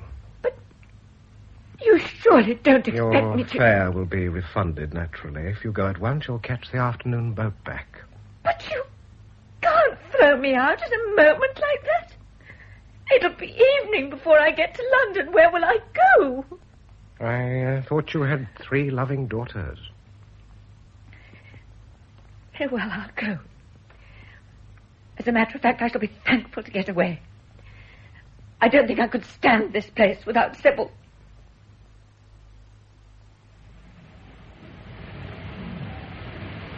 Dear Mr. Disher, dear Gordon, I am writing this on a paddle steamer in the middle of the Solent. A dreadful thing has happened. Oh, it's no use.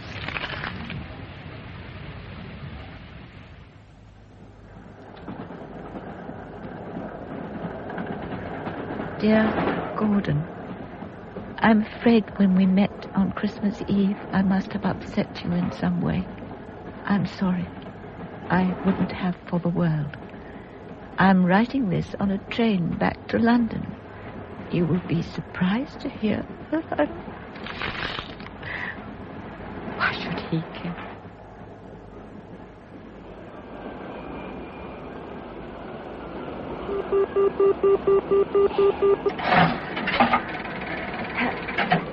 Hello? Who's that? Oh, Mrs. Match. This is Mrs. Beckford. I didn't expect to hear your voice. Is there a dinner party or something? They've what? Away for the weekend? Oh. No, I didn't. And you're keeping an eye on things? Yes. Well, thank you, Mrs. Match. I'm sorry to have bothered you. No, it's all right. No message. It was nothing. Oh, dear. Eva. Please, dear. Please, Eva.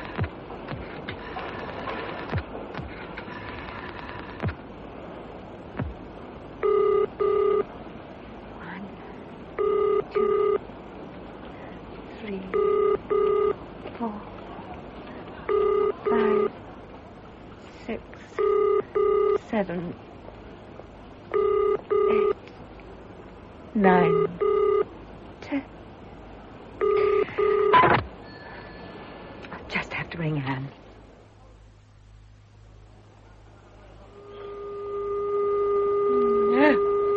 No, Anne, you can't be out of order. Not tonight. Oh, my God. What am I going to do now?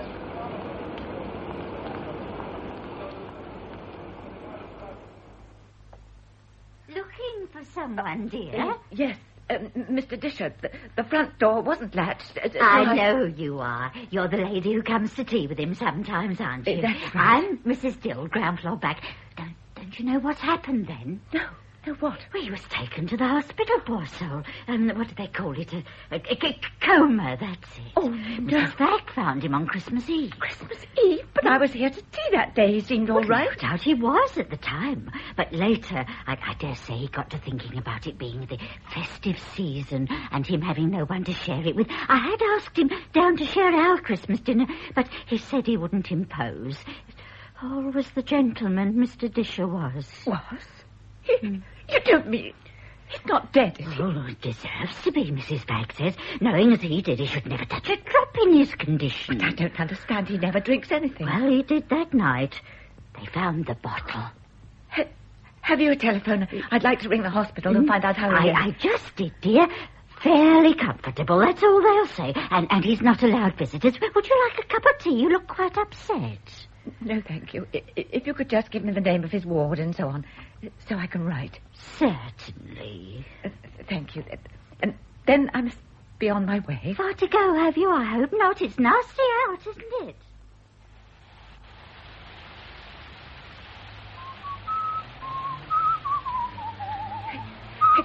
Excuse me, officer. Yes, madam? I need help.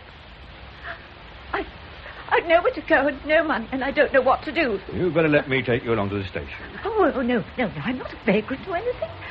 I just wanted you to advise me that there must be hospitals or something where one could get a bed for a few shillings. There are, but not for people like you.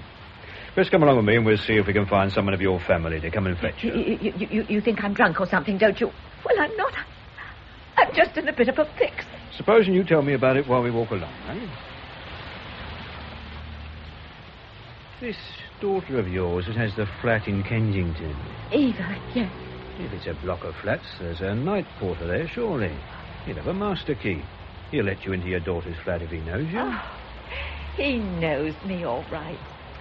How clever you are. I'll be quite all right now.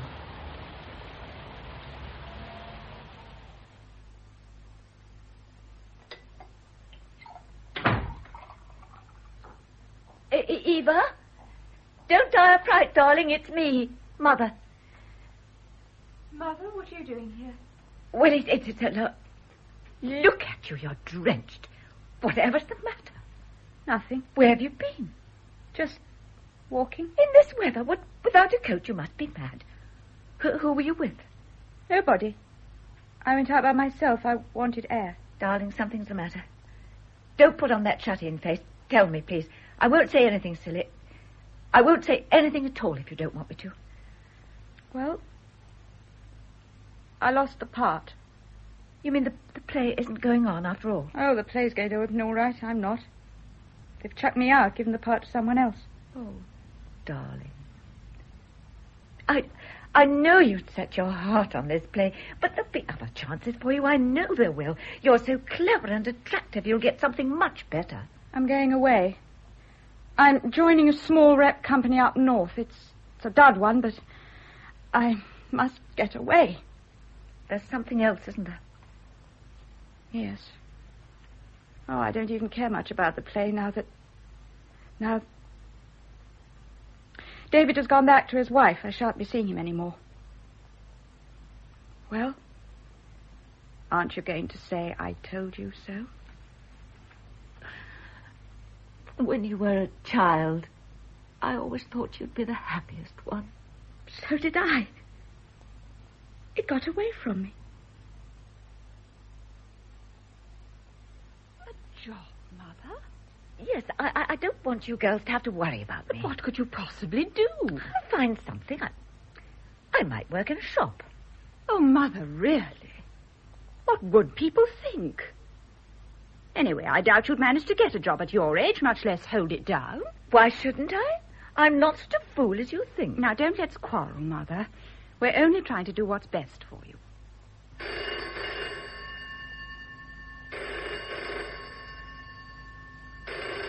Anyhow, Eva, first things first. The immediate problem is what to do with her now. We leave for Austria on Friday, and you're going up north any minute, I gather. Yes, I know. Well, Sybil Vernon really couldn't have chosen a more inconvenient time to have a heart attack. Anne? Well, I did phone her, but you know what she's like at the best of times. She just refuses point blank to have her. Oh, now, don't you start on me, Eva. I've already told Miriam I don't want Mother here. I feel lousy. All I need is her fussing over me. I told her she's damn lucky to have anyone wanting to make a fuss of her. Oh, honestly, Miriam, I think you should tell her where she gets off.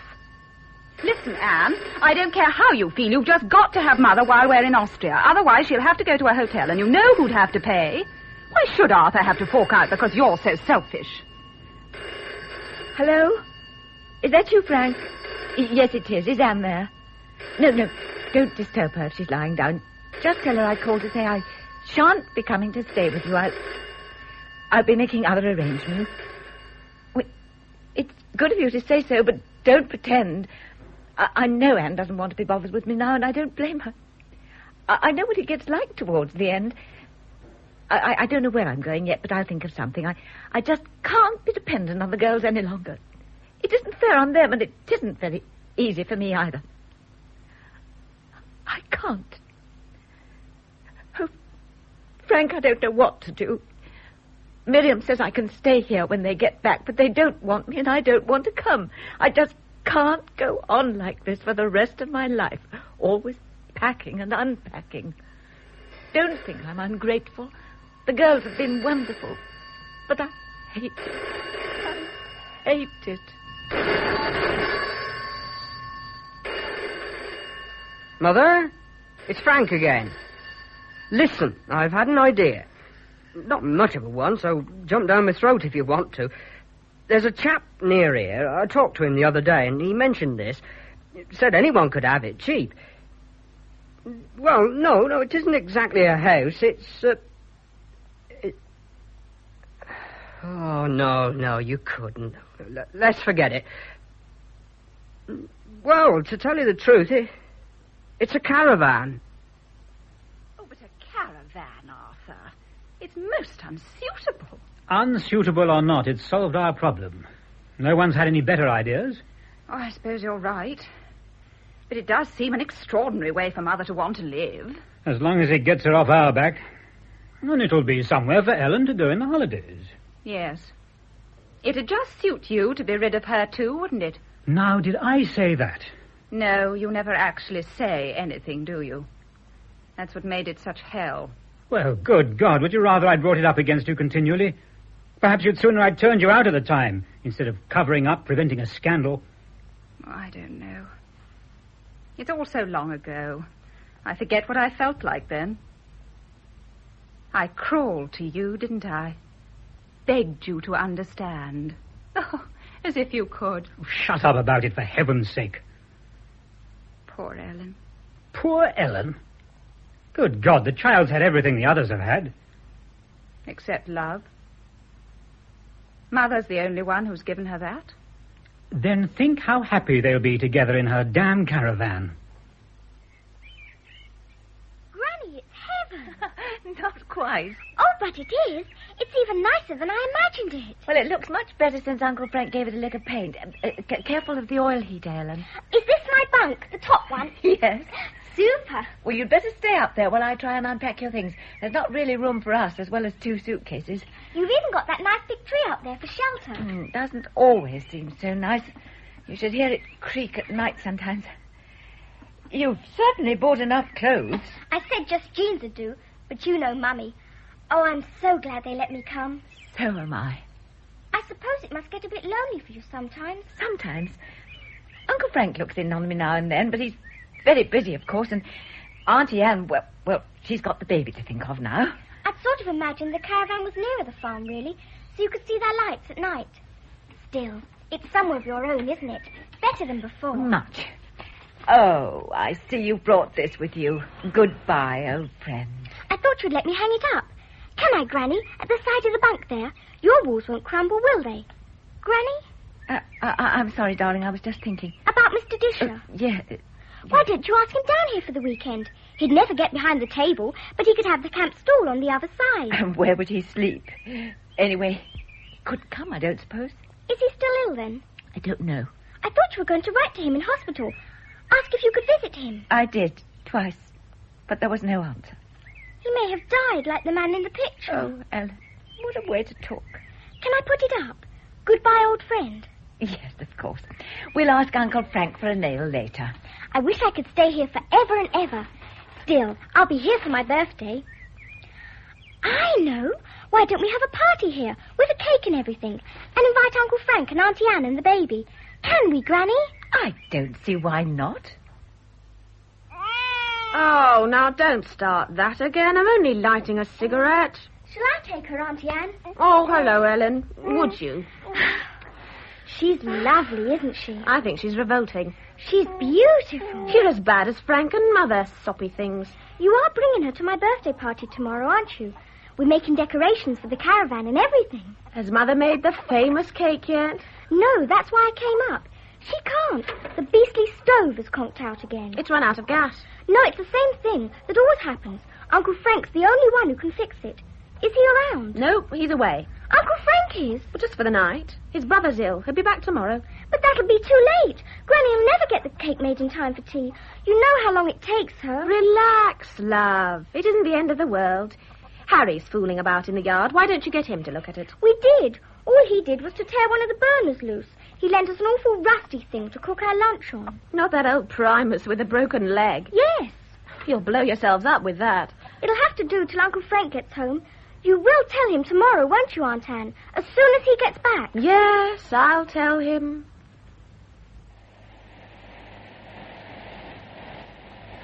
I know Uncle Frank's there, Granny, because I saw the car. It's getting so late. We'll never be ready for the party, even if you make a sponge. Oh, let me go and ask him. No, you can't. He's busy, or he'd have come straight away. Can't can't I just go and see them? No, darling, I hate to bother him when he's always so kind. He'll be along presently, I expect. I bet Aunt Anne's forgotten to tell him. Come on in the warm. I've a nasty feeling there's a storm blowing up. It's like night time, isn't it? We'd never think it was only 4 o'clock. And listen to that wind. I don't know how the trees can bear to be torn and battered like that. I can't stand having my hair blown about for even 1 minute. Perhaps they won't be able to come from the house in all this. They'll come, Frank promised. And Anne's mad enough to bring the baby out in any weather. But what will they eat, Granny? Now there's no cake. I tell you what, I'll make some griddle scones. There should be time. I know I swore I'd never light Harry's stove again after what it did this morning, but I'll try. Griddle scones? Yes, that'll be something. Now, stand well back, Helen. Don't worry, I'm getting up on the top bunk. Right now. Matches. Now. There. Nothing to it, you see. Now, I'll just put the frying pan on to warm while I mix the batter. Gosh, it's just like being at sea, isn't it? Tossed by the storm. Did you feel it rock then, Granny? Yes.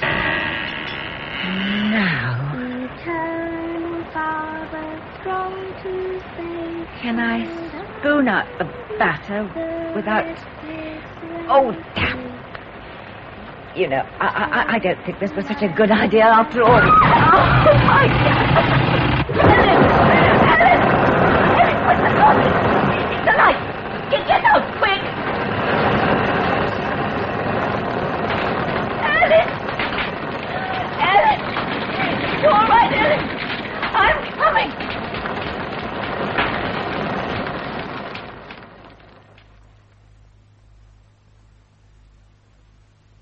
Mrs. Bigford? Mrs. Bigford? Someone to see you. Hello? You. Ellen might die. She won't. You saved her life. I read it in the papers. I had to come. Forgive me. They've taken her away. Just to the children's hospital, the nurse told me. She said it'd take time, but she'll be all Time? right. Yes. She'll need so much care. Care and loving. And how will she get that from... It was her birthday. I thought you were dead. Why didn't you write? I was ashamed. I took a drink, you know, but because I was upset about you. That doesn't excuse it. About me? Yes. Perhaps you don't remember. I asked you to marry me and you laughed. Oh, I didn't know what you meant. Then I have to make it plainer this time. I've come to ask you if you'll marry me. Oh, no. Oh, please don't try to be kind. I'm tired of people having to be kind to me. I'm asking you to be kind to me. Oh, thank you. We could have Ellen with us later on, perhaps. We could care for her. She could be like our child. Oh, yes. The girls are coming soon. I don't think I can keep awake for them. Will you see them for me? Tell them what you and I are going to do. And tell them... Whatever will they say?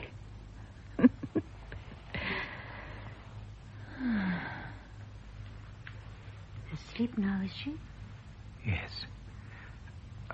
I wonder, nurse, are the 3 ladies waiting?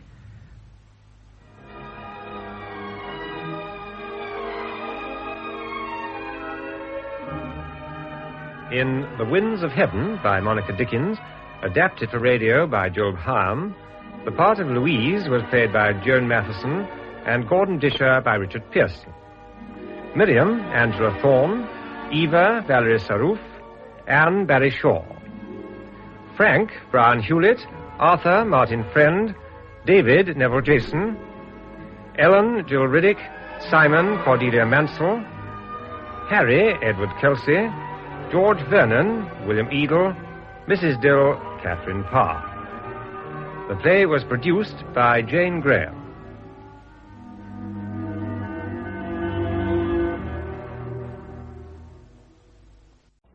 J-E-L-L-O.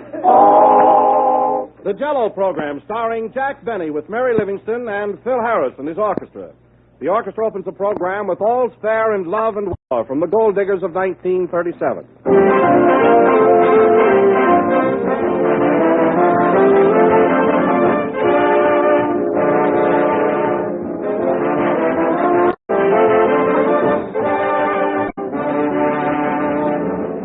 When you go to the theater or the movies, you always expect the entertainment to reach a thrilling climax, and the same thing is true of a dinner.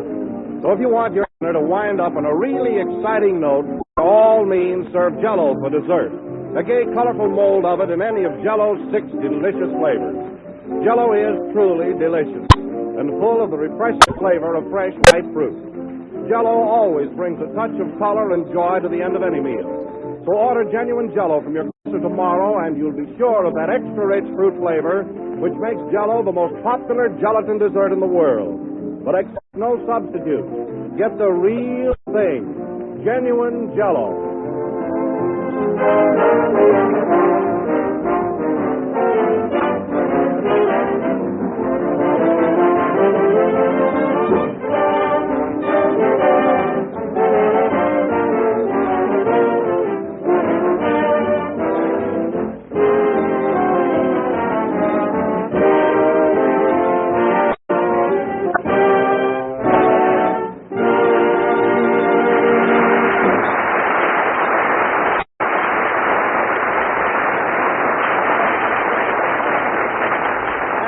Ladies and gentlemen, we bring you the Hollywood fashion plate whose pockets bulge from his tailor's bills, Jack Benny.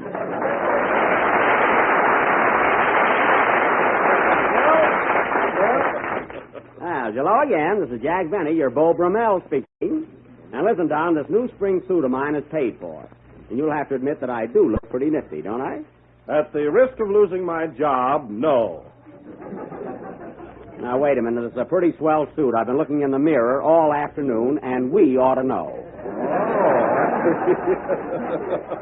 Say, Don, that's a snappy spring outfit you're wearing. Tailor-made, isn't it? Yes. Do you like it? Oh, yeah. It looks like it was made for the Ritz brothers. Well, one thing, Jack, it's individual. There's not another one in the whole country like it. Well, naturally, there's no cloth left. Say, Don, come here a minute, will you? Get a load of that. Huh? Well, come here. All right, Jack, I'm right here, yeah. Get a load of that sport coat Phil Harris is wearing. It is loud, isn't it? Loud. It's the first time I ever saw a sunset with a belt in the back. Say, Phil. Yes, Jack? Look, Phil, I don't like to be bossy, but I wish you'd dress more conservatively, especially for this program. After all, you're not a toreador. What about that coat you've got on?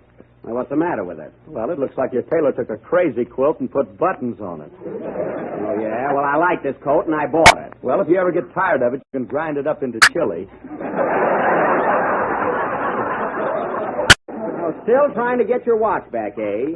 Well, it won't work, old fellow. Oh, hello, Mary. Hello, Jack. Gee, look at you, all dressed up. Wow. Yeah, how do I look? You look like you were thrown out of the Easter parade. Is that so? That's an old suit, isn't it? It is not, and anyway, it's how you wear it. You don't see any holes in this suit, do you? A moth with any pride wouldn't go near it. Atta girl, Mary. Atta girl, Mary. Atta girl, Mary.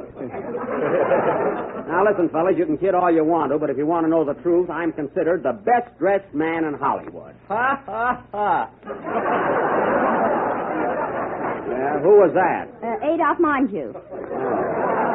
What's he laughing about? I bought the suit from his gardener. You know what kills me? When a fellow tries to... Come in. Special delivery for Mary Livingston. I'm Mary Livingston. I know, just sign here. A little fresh there, buddy. There you are. Thanks, miss. Get out of that suit. Wise guy. Who's the letter from, Mary? From Mother. I'll read it.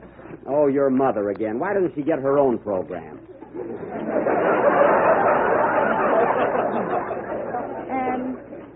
Well, just forget about it. We haven't got time. Hey, Jack, here comes Kenny all dressed up. Boy, I'll bet he knows it's spring, too.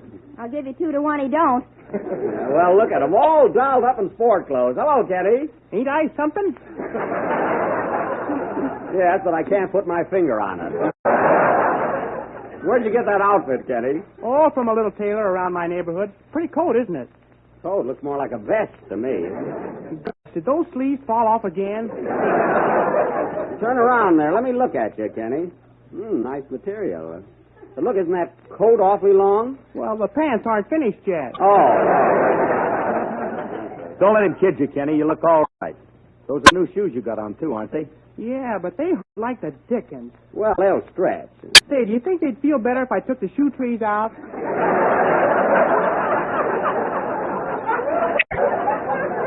Yeah, why don't you do that, Kenny? It will. Say, Jack, What? you ought to hear this letter from my mother. Gee, she's cute. Well, as long as she's cute, go ahead and read it. Okay. Newark, New Jersey, April 8th. Newark? I thought your folks lived in Plainfield. There was a cyclone. Oh. Dear daughter Mary, I was happy to get your letter and glad to know that you are well. I was so excited when I talked to you on the phone last Sunday that I forgot to turn off the gas range. How do you get oatmeal off a ceiling?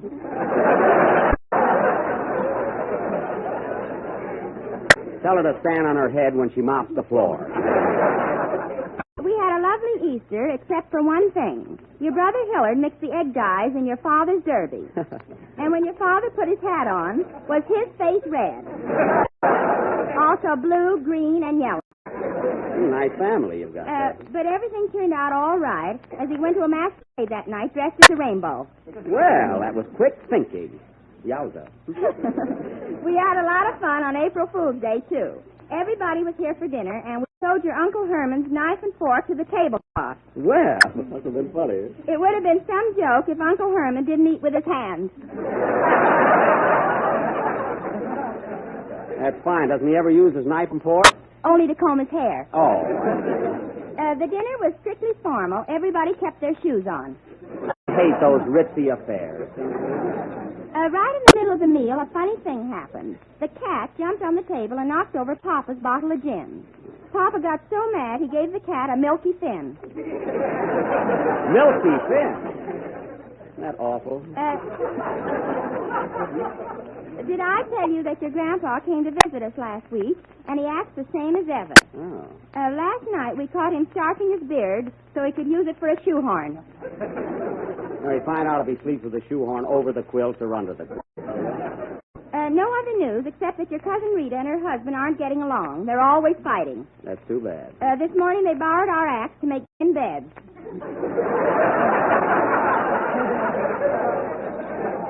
No more news or ink. So we'll close with love to you, Jack, John, Kenny, Phil, strawberry, raspberry, cherry, orange, lemon, and lime. And the millions of people who eat it every day.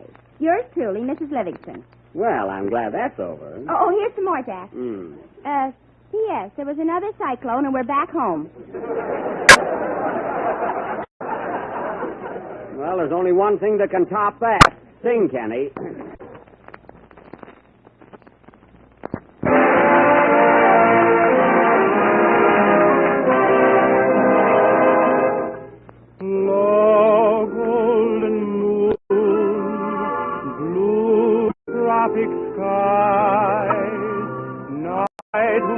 That sound like lovers' sighs. Two hearts in tune, two shining eyes, lighting my way to paradise.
belong to me.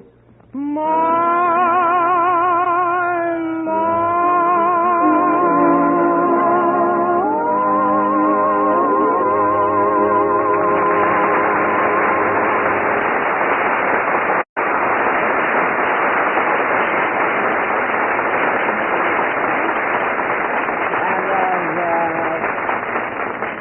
Moonlight and Shadows from the Jungle Princess, sung by Kenny Baker in his own inimitable way. And very good, Kenny. Oh, you always say I sing good. Well, you do, don't you? Yeah, but you don't have to rub it in. Isn't Kenny fast on repartee tonight, Mary? Huh? He's got a mind like a snail with a rheumatism. Yeah. I see, Mary, you're keen. Keep that up, Kenny, and someday you'll be starching your beard. You know? I ruined that gag myself there. And now, ladies and gentlemen, as we haven't done a play in some time, for our feature attraction tonight, we are going to present our original hair-raising melodrama, that panorama of surging emotions, that symphony of the great outdoors, entitled... See who that is, Mary. Why, it's Gracie Allen.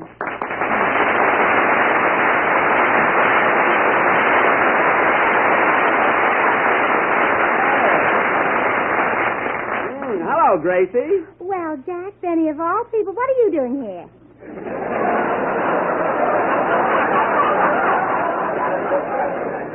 Stuff up the microphones, fellas. Well, Gracie, this is a surprise. Well, not to me. Georgie Porgy sent me over here to give you an important message. He knows he can trust me on account of I'm unreliable. Well, why didn't he come himself? Why? Yeah. Why? Well, he had to stay there so you'd know where the message came from. Oh. You see, if he came over here, he wouldn't have had to send me with a message. Oh. But the message is to you, and you're here. So, yeah. it would be very silly for me to go somewhere else with a message for you.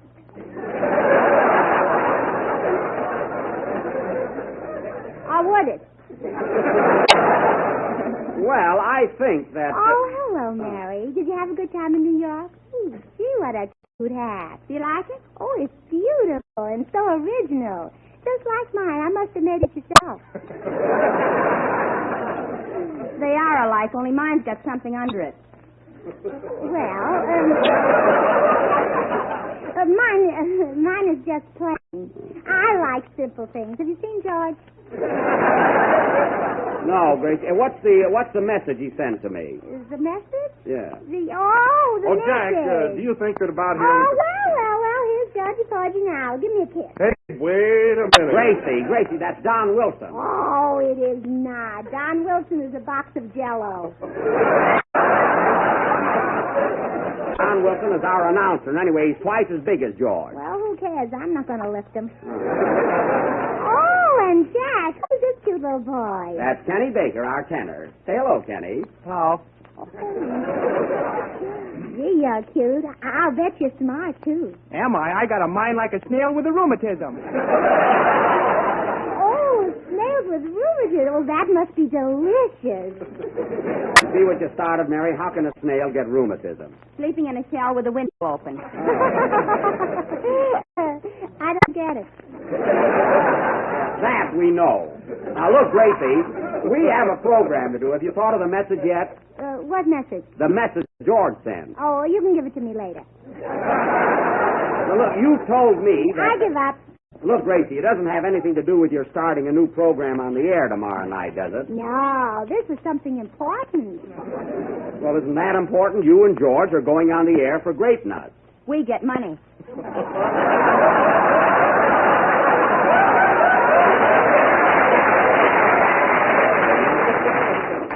Quiet, Mary. They'll want it, too. Say, Phil, find out if this is still the Jell-O program, will you? It certainly is, with those 6 delicious flavors. Strawberry, raspberry, cherry, orange, lemon, and tomato juice. Now, look, Gracie, if you'll just sit down now and be quiet, we'll go on with the play I was about to announce. Don't mind me. Oh, Harris's laugh. Oh, Philby. Philby. Phil, come down off the piano. Oh, no, not me. Come on, on, Philby. Let's go over in the tuba where we can be alone. Yeah, do that. And now, ladies and gentlemen, as our feature attraction this evening, we are going to present an old favorite. Why? Because one that I know... That's right. One that I know you'll all be waiting to hear. Another thrilling episode of that rip-snorting drama of the West, Buck Benny Rides Again.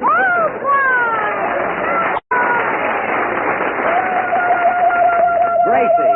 Don't mind me. I won't be trouble. No, I know that. Now, in our play this evening, Mary Livingston will again be Daisy Carson, my sweetheart. Don and Kenny will be my deputy sheriff, and if Phil Harris will come down off the piano, he can be Pappy. What'll I be, Jack? You can be quiet. Is it much of a part? I hope so. Now, immediately after the next number, folks, we will take you to the little cow town of Rump State, Texas.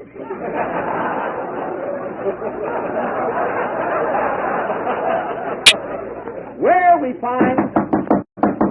Come in. Hello, Jack. It's Gracie here.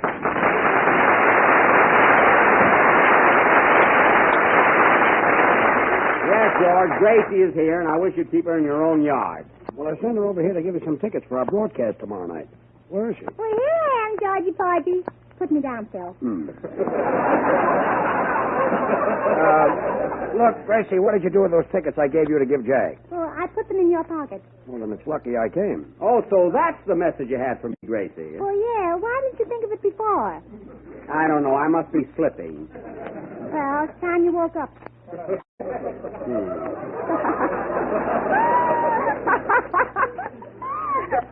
Mary, what are you laughing at? I don't know. Hello, George. Well, I see things are just as crazy on this program. Well, thanks, George. Thanks for those tickets. Nice dovetailing. And look, we're going to start... we're going to start our play right after the next number. Would you mind keeping an eye on Gracie? You know, keep her under control. Oh, you're nuts, too, huh? Well, do the best you can. Play, Phil. Say, Georgie, hasn't Phil Harris got the raziest hair? Yes,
Played by Phil Harris and his orchestra. Now, ladies and gentlemen, we're going to present our latest episode of Buck Benny Rides Again, or Ready, Willing, and Lame.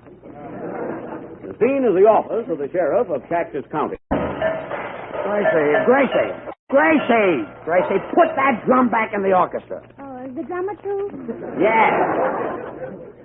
Starting out. The scene is the office of the sheriff of Cactus County, where we find Buck Benny busy opening his morning mail. Curtains. Music.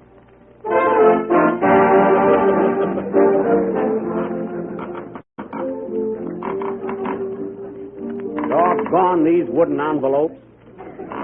Hey, deputies. Yes, Sheriff. Come here and help me open this letter. Why, Buck, you're prying off the top of your desk. Darn if I ain't. I'm getting into more trouble since I lost my glasses. This morning I put the bridle on the wrong end of my horse. Say, Sheriff. Yeah? You got your pants on backwards, too. Thanks. I've been looking for my hip pockets all morning. Say, Wilson, any news on Cactus Face? Nope, ain't seen hide nor hair of him. Well, it's been going on long enough. We got to get that critter. Dead or alive. Oh, isn't he wonderful, George? Quiet, Gracie. You know, boys, Cactus Face has stolen every cow in these here parts. In state of affairs, not a cow left in the county. Oh, that's too bad. I'll be a cow for you. Moo! Quiet. Come on, Moon. Come on. Gracie, we're in the sheriff's office. We're in jail. Oh, yeah? Then where's my daddy? Now, Gracie, please. Well, my daddy's in jail more than your daddy, isn't he? Gracie, go ahead, Jay. Now, listen, deputies. Getting Cactus Face alive may be dangerous. Be on your guard and stick close together. Meanwhile, I'm going out and investigate. Good luck, Sheriff. Good luck, Sheriff. Good luck, Sheriff. Thanks, men. Wish I had my glasses, though. I'm blind as a bat. Well, boys, if you need me, I'll be over at Daisy Carson's. So long. Doggone it, I thought there was a door there.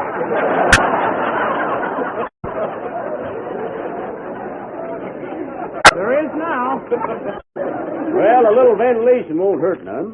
Go on, boys. Go on. Oh, wait, I'm going with you. Oh, no, you're not. Lock her up, men. Okay. Steady there, partners. Daisy Carson's house. Step on it. Here! Here! Buck Benny rides again!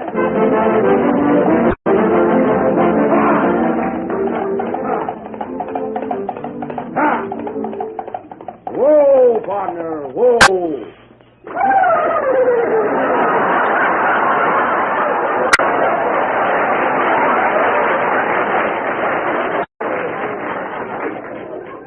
Two men on a horse. I wonder if this is still Daisy's house. I haven't been in here in over 6 weeks. Come in. Gracie, that's my line. And why did I say it? That's fine. You steal my part and then you want a reason. Well, that's because they haven't got a reason. You're telling me. Let's split it, Gracie. I'll say come and you say in. All right? I wish somebody would say it. It's raining out here. Come in. Hello, Daisy. Hello, tall, dark, and nearsighted. Well, gal, ain't seen you for some time. You sure look pretty. Lost a little weight, ain't you? That's the whole tree. I'm over here.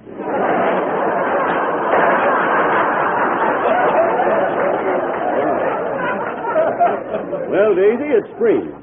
And you know that old saying, in the spring, a young man's fancy like returns to the thoughts of love.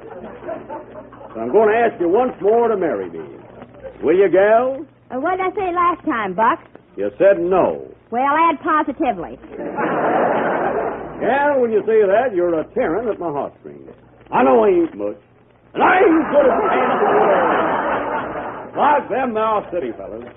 Underneath this old red shirt beats a heart of gold. Oh, what acting. Isn't he wonderful, Mary? No. Ain't that the truth? Thought we locked her up in a cell. Oh, George, he's thinking of my brother. My brother's name is Sal. Of course, we only call him Sal for short. His whole name is Sal. Imbecile, yeah. Is that the one who's living? No, he's the one who sings tenor. Oh, the tall one, yeah. The one who looks like a steamed clam. Yeah, the pretty one. Yeah, the one with the face. Yeah. Nice. Hey, wait a minute. Save that for tomorrow night. Oh, yeah? Whose program is this? Is it your program or my program? It's my program. Well, then don't act like it's your program. Gracie, please, go ahead, Jay. Thanks. You're welcome.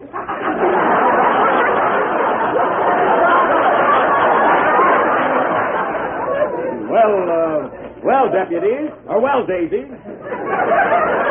What's your pappy doing these days? I hear he's cut down on his drinking. Yep, he's only using one arm now. Oh. How'd that brandy he was making turn out? Something went wrong with it and it hardened in the bottle. Too bad. A total loss, eh? Nope, Pappy just breaks the glass and eats it watermelon style. Mighty practical idea. Say, Daisy. Daisy? Oh, what's your name, Mary or Daisy? Gracie. Oh, that's so... Daisy's my name. I was saying... I like Mary better than Daisy, don't you, Gracie? Well, some daisies I like Mary, and some daisies I don't. Oh, George! Gracie! Using Watson, Renard... Quiet!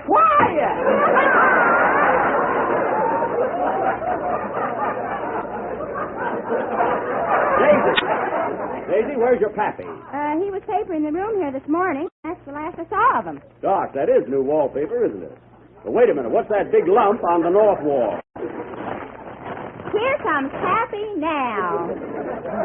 Hello, Buck. Hello, Frank. Mind moving, little Buck? I gotta put some paper right there where you're standing. Pappy, you're not going to paper the floor, are you? Shucks, honey, I thought it was the ceiling. George, that's so Harris. Isn't he cute? No, I am too. Them darn Easterners are ruining our play. What was you saying, Buck? I wasn't saying you did a mighty good job papering. Looks fine. Doggone it, Daisy, I got bad news for you. I got to tear down all this paper I put up. But, Pappy, it looks swell. Can't help it, honey. I lost my job. I'll help you find it, Frank. Okay, look for a lump with a kick in her, Buck. I always look for a lump after a kick. There's the phone, Daisy. Rip off the paper and answer it. Okay. Hello? Hello? Funny, can't hear a thing. Thanks, Buck. You found my job. Here's the phone. Hello. Just a moment. For you, Buck. Thanks. Hello? Hello, Deputy. What's that? You did? I'll be right with you. So long. What's up, Buck? My boy just located a hideout of Cactus Face Elmer. They're waiting for me down by the creek, and I'm heading that way. So long, gal. So long, Buck. Come on, partner. Yeah. Giddy up, partner. Giddy up. Gracie. Giddy up, partner. Giddy up, partner. Gracie. Come on, partner. Look, Gracie rides again. Yippee! My own fault for starting this. Play, Everybody would like to think of new and exciting dinners 7 days a week, and no mistake. Of course, there's a limit to the number of kinds of meat or fish you can serve, but when you're thinking of dessert, there's no end to the number of ways in which you can serve Jell-O. And here's a new Jell-O dessert that's bound to make a big hit: orange and date cup. Just dissolve 1 package of orange Jell-O in 1 pint of hot water and then chill. Arrange 2/3 of a cup of cut-up oranges and 2/3 of a cup of chopped dates in sherbet glasses. When the Jell-O is slightly thickened, pour it over the fruit and chill until firm. It's refreshing and zestful, while the whole family will certainly enjoy it. So try orange and date cups soon to add that springtime touch to your main use. Order Jell-O tomorrow from your dealer, but be sure you get the real thing, genuine Jell-O. Look for the big red letters on the box. The last number of the 28th program in the new Jell-O series, and we'll be with you again next Sunday night at the same time. And I want to thank George Burns and Gracie Allen for dropping in on us this evening. Also, to wish them lots of luck on their new series of broadcasts from Grape Nuts over the same network starting tomorrow night. See your local paper for announcement of time.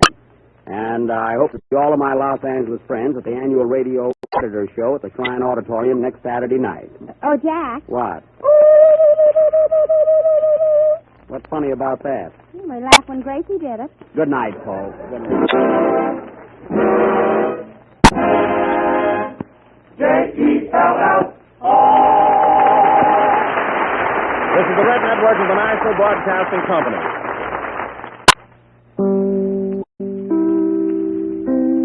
The CBS Radio Mystery Theater presents...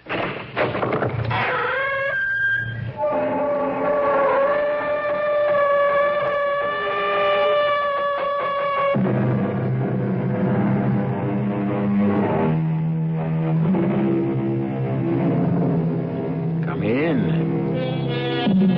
Welcome. I'm E.G. Marshall. God works in mysterious ways, we are told. His wonders to perform. And certainly the strange story I bring you now testifies to that. It is a story of horror indescribable, and yet of love unbounded, of nameless terror, and yet of sweet and gentle fulfillment. It is the story of what befell Kenneth Robinson, Professor Kenneth Robinson, I should say, when he delved too deeply and, yes, too arrogantly into cosmic mysteries which are perhaps best left alone. But you don't understand, Mildred. You don't understand. Oh, Ken, darling, what is there to understand? This isn't the first time you've made your spirit, your astral body, leave you and go wandering. Mildred. But, darling, even when I saw you lying there on the couch seemingly dead, I wasn't afraid. Not the way I was the first time. I knew you'd done it again. Made your astral body... But I didn't. That's what I'm trying to tell you. Mildred, heaven help me. This time my astral body left of its own accord. I've lost control over my own spirit, Mildred. Completely lost control.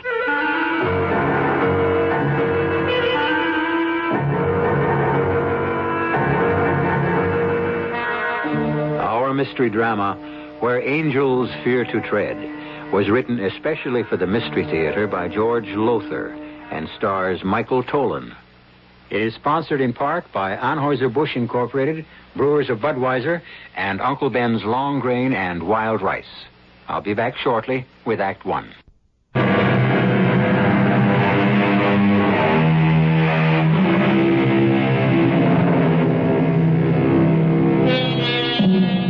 Birth, death, the life we live in between. At this very moment, scientists all over our globe are seeking the answers to these mysteries, or the one great mystery it may be. Some there are who say, don't do it. If God in his infinite wisdom had meant us to know the answers, he'd have revealed them. Others are of a different mind. They say the mysteries were put there to be unraveled, the answers found. One who believed this is Kenneth Robinson, professor of parapsychology at Mallory College in New England. One night, not long ago, about 1 o'clock in the morning, in the living room of the Robinson house. Ken, dear, wouldn't you know, fallen asleep on the couch again? Oh, Ken, honey, come on, wake up and come to bed. You can't sleep here on the couch all night. Ken? Oh, no. No, he's not. He can't be. Not dead. No, Mildred. No, I'm not dead. No pulse, no heartbeat. Millie, can't you hear me? I'm not dead. I can see myself on the couch.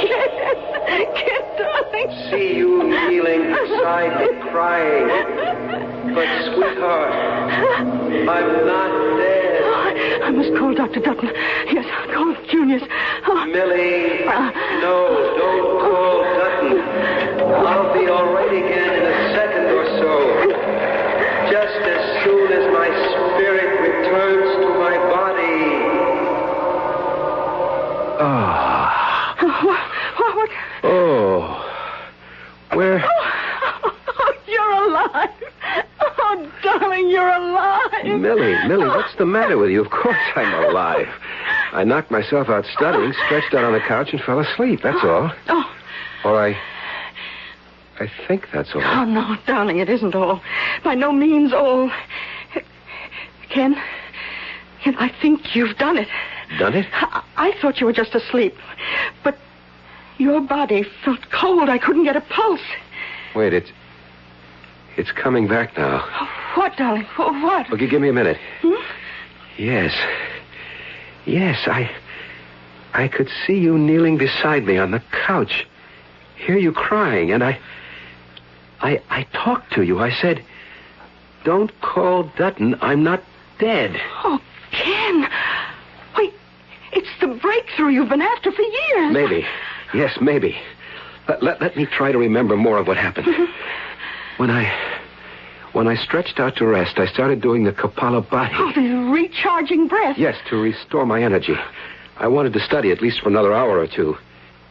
But then, yes, that's when it happened. I can't describe it. There seemed to be a gathering together of some vital force inside me, gathering itself together as if to make a supreme effort of some sort. Millie, it was my Atman, my spirit preparing to leave my body. Oh, Ken. And it did.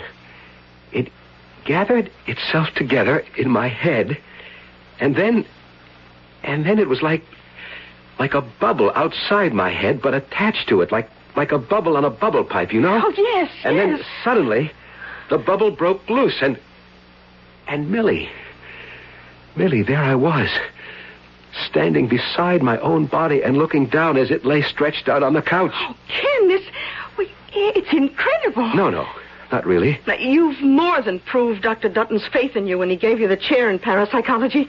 Oh, what is it? Why the sudden frown?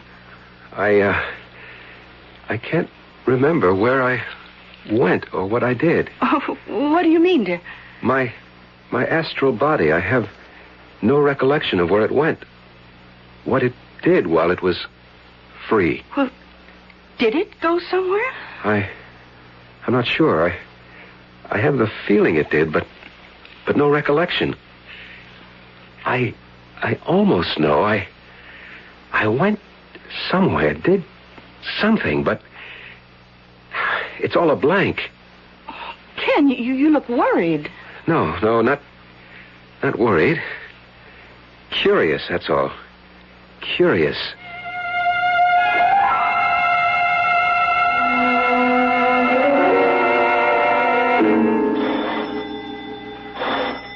I'll answer, Ken. Yes? Mrs. Robinson? Yes?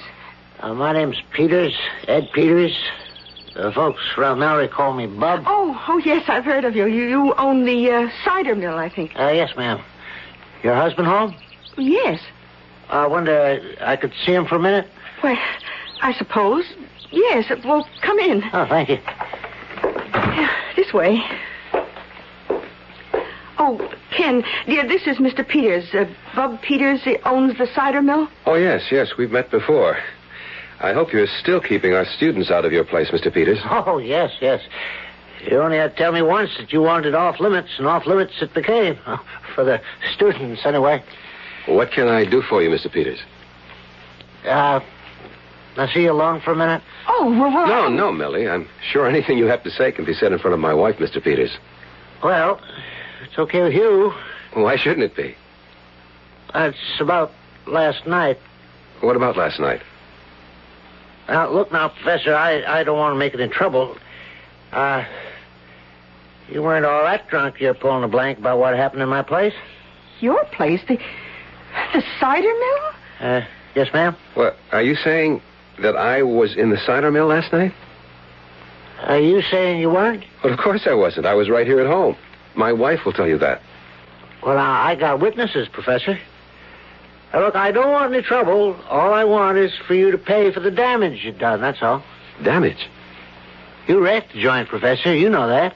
Busted chairs, smashed the mirror over the bar, and... Well, here's a list. If you just pay it, we'll say no more about it. What? $600? I was in the cider mill last night drunk? Me? And I wrecked... Unless you got a twin brother. No, I don't even have a brother. Well, like I said, now, no trouble.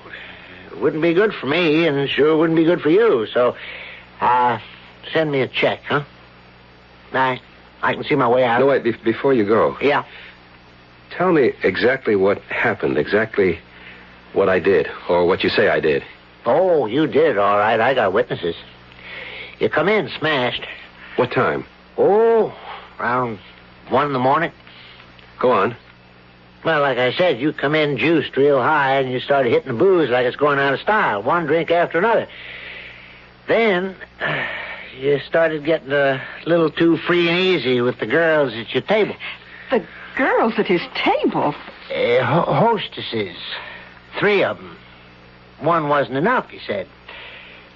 He starts to get a little, you might say, too handy with them, and I told him to cool it. In a nice way, I told him, believe me, but, well, that's when he throws a punch, and Well, that began it. You know, Professor, even though I saw it myself and I got witnesses, looking at you now, even I find it hard to believe. Well, I'll be expecting your check. Well, I guess now we know where your astral body went. Worse.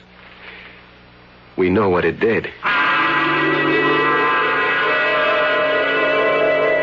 Yes, Junius, there's the list Peters handed me, the list of damages. Mm-hmm. And you say he has witnesses? Yes. Well, you'd better pay this bill and avoid any further publicity. For yourself and Mallory College. And you'd better stop your experiments in astral projection. You don't really mean that, Junius. I do. You know, I've been against them from the start. Well, if that's so, why did you found a chair in parapsychology and appoint me to fill it? Oh, come on, Ken. You know I had to establish the chair. It was one of the provisions of Septimus Mallory's will. Okay, but I've been Mallory believed in life after death. And that's why he wanted the chair in parapsychology, to pursue the study of the paranormal. Which is what I've been doing. Yes, but far beyond what was expected. You were simply to pursue investigations into ESP, psychokinesis, this sort of thing. Not anything so dangerous as astral projection. Dangerous? In the sense that you're trespassing on God's domain. Rushing in where angels fear to tread. Oh, come on now, Junius. Drop these experiments, Ken. I can't, please. Not now. Not when I'm beginning to meet with success. Success? To judge from what happened last night, wouldn't a more precise word be disaster? I must go on, Junius. I can't stop now. In that case, Ken, God... No. I was about to say God be with you. But I don't think he can be. Let me say, in that case, God protect you. I have a feeling you're going to need it.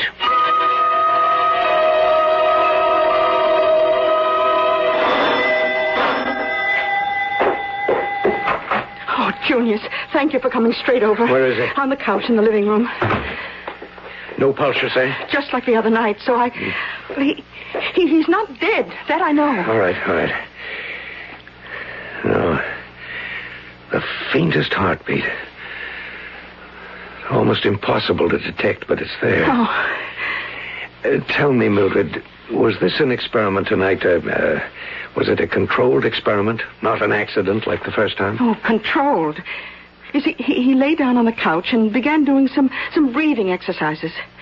And then his breathing seemed to slow down and finally stop altogether. Uh-huh. I asked him if he was all right, but I got no answer. Then I was about to ask him again when he sighed. It was a sort of long sigh of relief, and somehow I knew that was the moment his astral body had left him. And you called me? Well, it scares me, Junius. I needed someone with me, someone like you. I keep wondering, where is he? Or it, whatever it is. Junius. Yeah, wait a minute. He's coming around. Oh, Ken? Ken? Junius. Oh, Ken, darling. Oh, sweetheart, I saw you again. You and Junius. I saw you here with my earthly body stretched on the couch. I heard you talking, everything you said. And this time it seems to me I can remember, almost remember, where I went and what I did. My recall is better, much better than the first time, and I... Yes, Ken? You what? Ken? I can't be sure, but Millie, Junius. What, Ken? What? I think I killed someone. Murdered someone.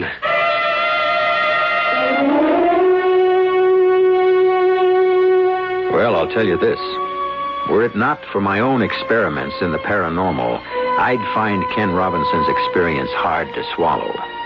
But I personally have seen things, experienced things, which simply have no normal explanation. And frankly, At this time of my life, I'd as soon have no more to do with them. I'd rather expect Ken Robinson feels the same way. I'll return in a moment.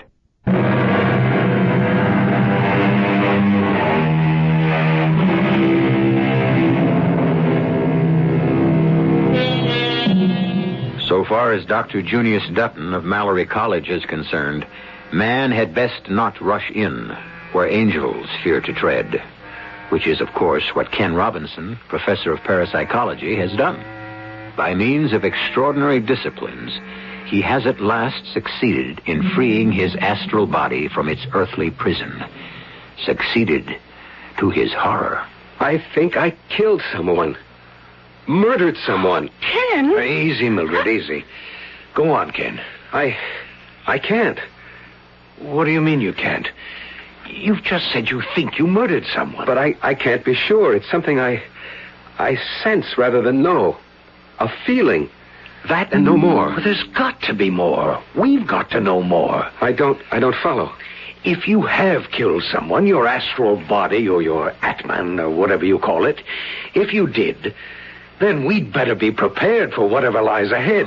Junius, what do you mean? I mean, my dear, if a murder has been done... Oh, no. Ken, try to remember. Try. Ken? No, it's no use. I can't. And maybe I'm wrong. After all, it's just a feeling I have, a hazy feeling. A feeling that could be 100% wrong.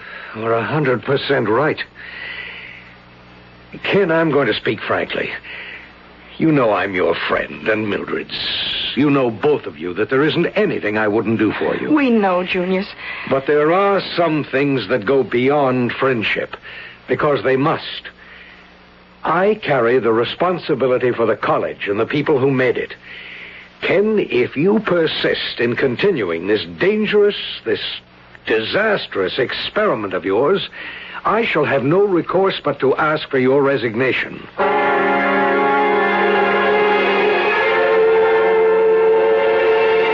I'm sorry if asking you to come into headquarters has caused you any inconvenience, Professor. No, excuse me. Chief Langner? No. And hold all calls. No inconvenience, Chief, not in the slightest. Professor, everybody likes you. But everybody is kind of puzzled by you. Now, listen, don't get me wrong. I mean, we can talk man to man, huh? Whatever that is, yes. What I mean is that little wife of yours... Now, don't get me wrong. She's got what every man looks at. You know what I mean? What every man wants. What is it you're getting at? Why did you ask me to come here? Okay. I'll lay it out. How long since you slept with your wife? What business is that of yours? I'll tell you. Funny things happen in this town, things you wouldn't believe, but they happen. Like some men, well, I could mention names, big names in town. They got wives, some of them very attractive, but they, go to Rosie Smith. The town... Yeah. Well, so? You ever go to Rosie Smith? Of course not. Never? Never. Well, she isn't as bad as all that, Professor. Look, will you please get to the point? Why am I here? Rosie says you tried to kill her. What? I tried to... Where were you 11 p.m. Wednesday night? Where was I? Yeah, where? Why, at home. At home? Yes, at home. Rosie says you're at her place. Says she picked you up and took you there. And that you tried to strangle her. In fact, the way we put it all together, you thought you had strangled her and left her for dead. But she pulled out of it at the hospital. I don't know what in the world you're talking about. You were at home Wednesday night at 11, you say? I was at home. Alone? No, my wife was there. Oh. And so was Dean Dutton. Oh? Your wife and Dean Dutton? Yes. 11 p.m. 11 p.m. Well, then, You couldn't have been with Rosie at her place, could you? No, I couldn't.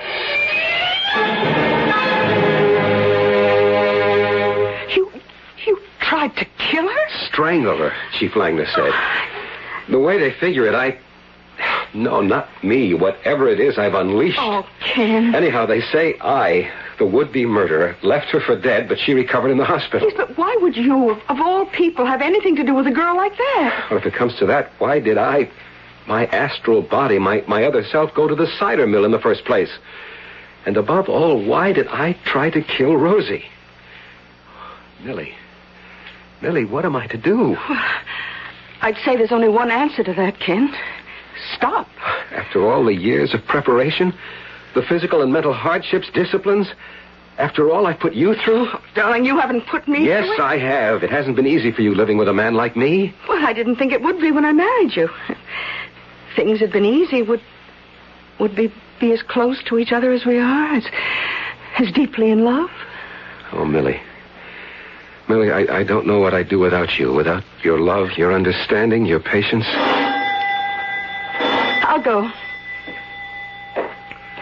Oh, Junius. Is Ken at home, Mildred? Yes, come in. Hello, Junius. I guess I've got a pretty good idea of why you're here. I just had a visit from Chief Langner. Ken, you've left me no choice. I must ask for your resignation from Mallory College. Now, wait a minute, Junius. My dear good friend, I've waited far more than a minute. Wednesday night, I was forced to give you an ultimatum. That you either give up your experiments in astral projection or resign. I asked for a decision within 24 hours. You didn't give me one. I couldn't make up my mind. Ken, I can no longer aid and abet in your risking your reputation, perhaps even your life. I know, Junius, I know. You were right from the start. I was courting danger, possible disaster. And I knew it even when I began. Well, then why did you? No, you needn't answer that. Like all good scientists, you couldn't help yourself. You had to pioneer new routes into paranormal, explore new horizons, whatever the risk to yourself. But others are involved now. I'm afraid so. And I have no right to make them run risks. Rosie Smith, for one. So whether you still want my resignation or not, Junius, I'm giving up the experiment. You'll stop it? Cold. Oh, I can't tell you what a relief this is to me. I've been so worried about you, so almighty worried. You've got no idea. I think I have, Junius, and I'm grateful. But it's over now. Experiment ended. Kaput. Fini. Let's have a drink on it. Well, I've said it before, probably bored you saying it, but I firmly believe that there are some secrets of life God prefers to keep to himself. As I see it, if he'd wanted you to know about them, he wouldn't have made them secret. That makes sense. Sense I didn't appreciate till I... Ken? I was about to say till I tried to murder someone. What a frightful thing if I had. Yes, it would have been. But thank heaven it isn't.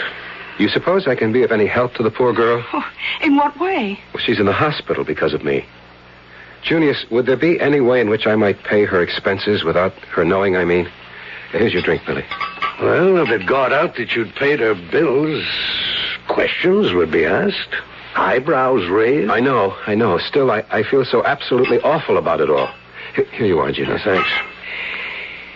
Well, let me look into it discreetly. We do have a fund for assisting people, students mainly, but I might manage something out of that. Good. Let's drink to that, too.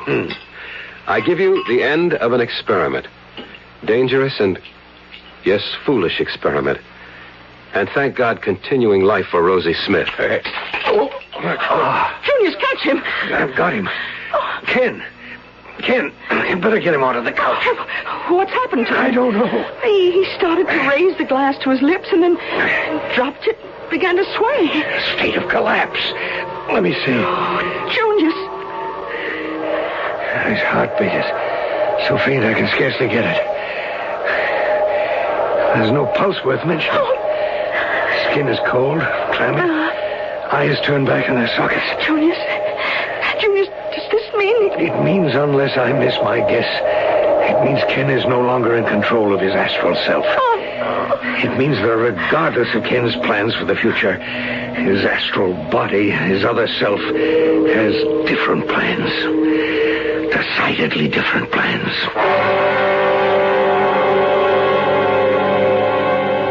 And so it would seem that, like Dr. Henry Jekyll, who, having released the vicious and murderous Edward Hyde, soon found Hyde in control, Professor Ken Robinson has unleashed a powerful and deadly force by tampering with the unknown, by seeking to unlock God's secrets, by rushing in where angels fear to tread. I'll return in a moment or so for Act 3.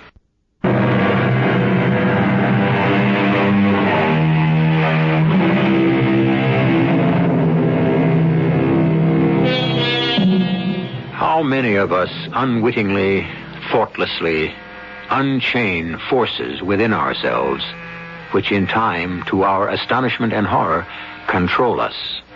How many happy relationships have been shattered by a single word that once spoken could not be recalled? How many? Now in the living room of Professor Ken Robinson's home, it becomes all too clear that another powerful and deadly force has been released. An evil force bent on unholy destruction. Junius, what kind of plans? What? You said, regardless of Ken's plans for the future, his other self has different plans. And I have. Believe me, I have. Junius, look! There! Leaning against the mantel. It's Ken! Heaven protect us. His body stretched on the couch, and yet he stands there by the fireplace. That thing on the couch is nothing. My earthly abode, that's all. What you see here is the real me.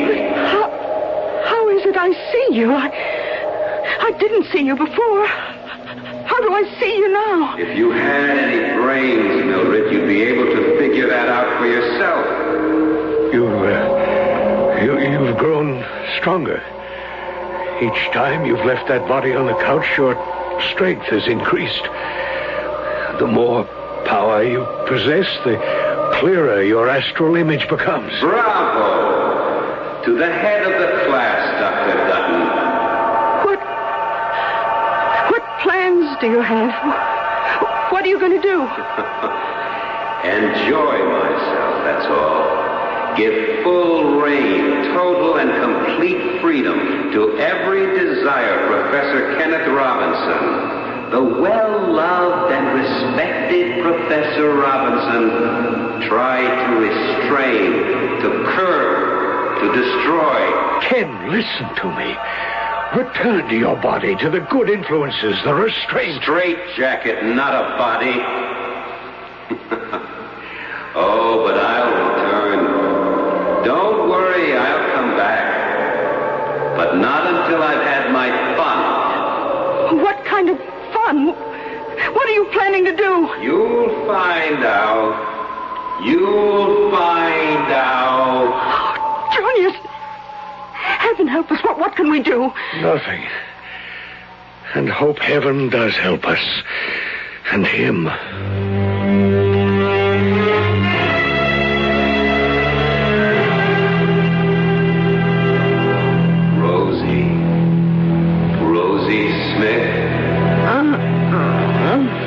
Wake up now, Rosie. Wake up. Let me alone. I'm sleepy. Go away. Wake up when I tell you. Oh. Hey, what the devil are you? You. That's right, Rosie. Kenny boy, the happy playmate has returned. How'd you get in here? My door's double locked. Never mind, I don't care how you got in. Just get out. Now, don't get all strung out, Rosie. Don't get strung out after what you did to me last time. You damn near killed me. If at first you don't succeed... What? Try again. No. I wouldn't do that, Rosie. The police will take care of you. They didn't the last time, and they won't... Look, let me alone. I never done you no harm. I just want to play, Rosie. That's all. No. Just some fun and games, Rosie. No.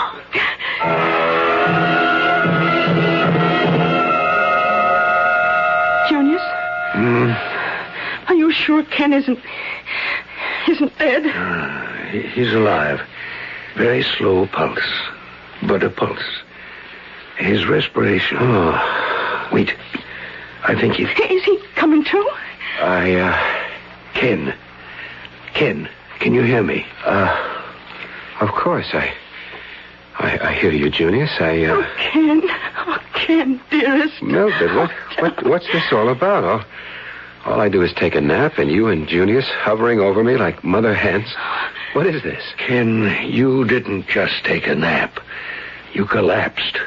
Collapsed? Yes, and fell into a kind of coma, I guess you'd call it. Collapse? Coma? What in the world... Wait.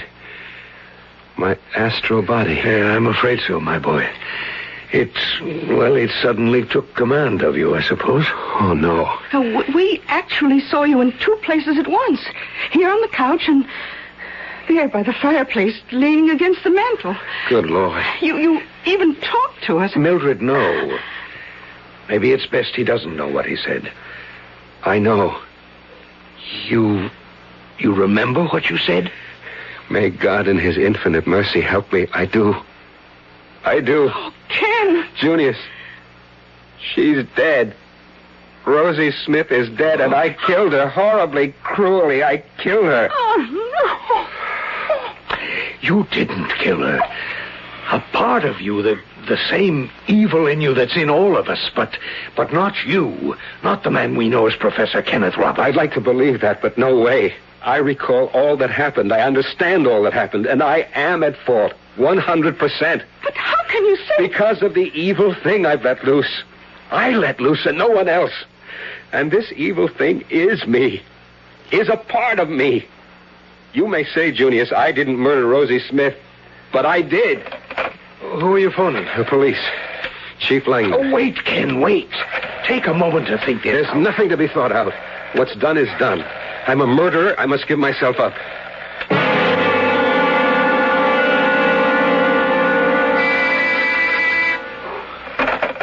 Chief Langley. Yeah. I see. Bad as that. No, don't touch anything until I get there. I just found Rosie like you said they would, Professor. But I don't get it at all. Don't get what? Tell me something, Professor. This stuff you teach at Mallory, this, what's called parapsychology. Yeah, well, someone like you, an expert in that field, would you, well, it sounds nutty to me, but would you be able to know about things that were happening or had happened somewhere else? Or like, I mean, if you were at home, could you, well, I don't know, put yourself in some kind of trance or something like that where you could, well, you know, tell that somebody was murdering or had murdered Rosie Smith? Chief, I just told you I murdered Rosie. That's why I'm here. That's why I told you everything I did, where your men would find her body, and the condition of it. I murdered Rosie Smith. What do you mean? You couldn't have. Why not? Look, Professor, a couple days ago, Rosie accused you of trying to strangle her. You came in, we had a talk, and I let you go. But, Professor, I've had a tail on you ever since. Plainclothesman around the clock, watching every move you made, and carefully noting where you were and what you did every hour, every minute of the day. I don't think I understand. It is now 20 after 5 in the afternoon. According to the report I got, you were in your house from 1:15 this afternoon till you left it at 4:30 to come directly here. You can't be in two places at once, Professor. But I can be. What? How's that again? I can be in two places at once. My body, this me, was in my home, all right. But another part of me, it's called the Atman, the other self, the astral body, can be And was in Rosie Smith's hospital room at the same time. I told you all this. Yeah, you told me. But you don't believe me. Professor, if I believed you, if I even let myself begin to believe you, I'd commit myself to the nearest funny farm. And, Professor, I'd insist they throw away the key.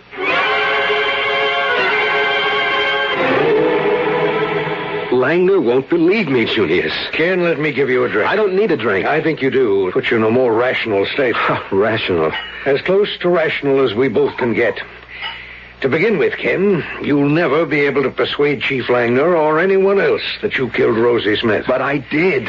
That's a question I'm not prepared to debate with you. But I think we ought to discuss, what are you going to do about bringing your astral self back to your Earth body and keeping it there? Junius, there's nothing I can do. Nothing? Your drink. Thanks. Nothing. And I see in your face, it's in your eyes, Junius. You know I can do nothing. That I'm helpless. I'd hoped I was wrong. You have more expertise in these matters, and I hoped you'd say... No hope. I went too far. Junius, What is it? What is it? Ken! Ken! Happened to him again. Get him onto the sofa. Just drop that hulk we call a body, Junius. Just throw it on the floor. That's all it's worth. Ken, I'm holding your body, but you were over there. Don't look and sound so shocked. You've seen this before. Enjoy seeing it while you can. Enjoy using your eyes while you can. What are you saying? For years I've put up with you, Dr. Dutton. You and your authoritative arrogance. What? No, we can't do this, my boy. Do that, my boy. Best for the college, my boy. Ken. Much as I regret it, I must demand your resignation, my boy. Well, you'll never ask for my resignation again, Dr. Dutton. Or for anyone's resignation. Here. Wait. What are you doing? My throat! My throat! Dr. Dutton. Let him go. What? Let him go. Before it's too late. Rosie Smith, you're dead. Of course. You killed me. Then how can you be here? You're forgetting, Professor.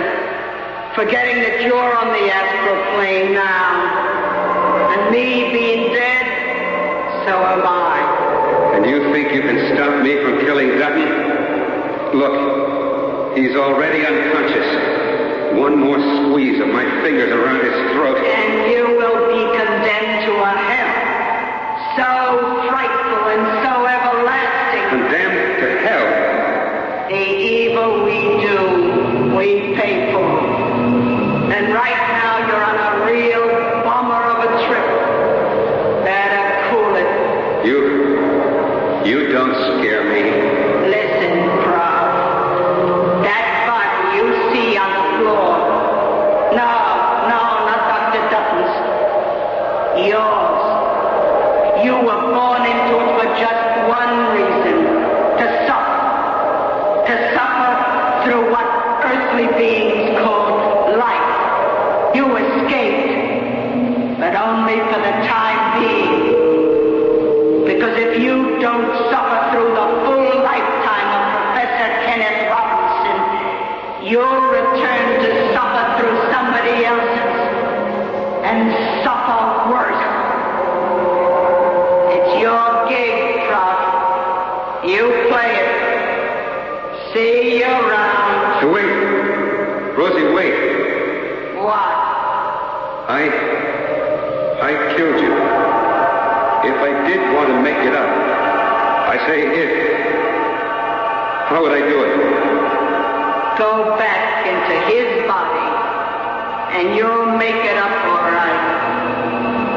Because through him, the memory will be with you till the day you die. See you.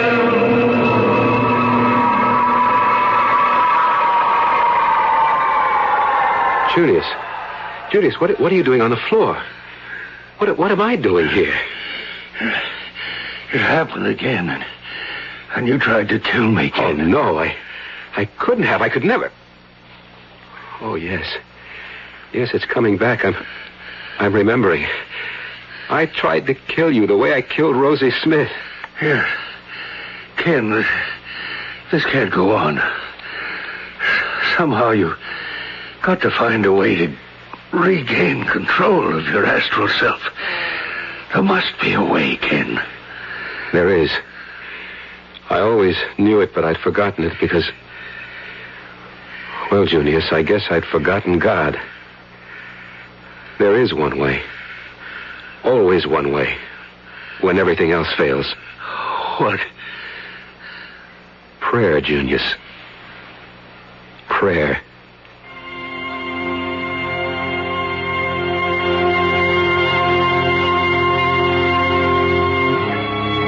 So a man who tampered with God's laws was saved, thanks to God.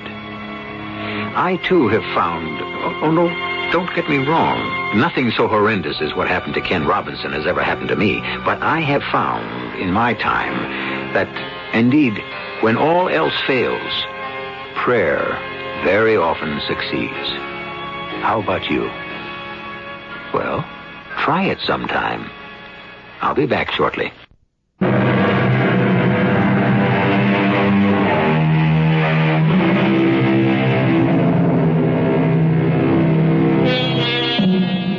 All's well with Kenneth Robinson now, and so with Mildred, too.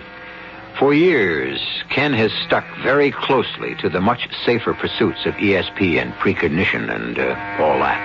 And oh yes, they have 2 children now, which, it occurred to me, might be another form of astral projection. But then, what do I know? Our cast included Michael Tolan, Bryna Rayburn, Court Benson, and Robert Dryden. The entire production was under the direction of Hyman Brown. And now, a preview of our next tale. Draw the drapes while I light the candles. Now, step within the magic circle with me. Yes. Oh, great Erectho, mother of us all, who crouch in the black shadow of your wings.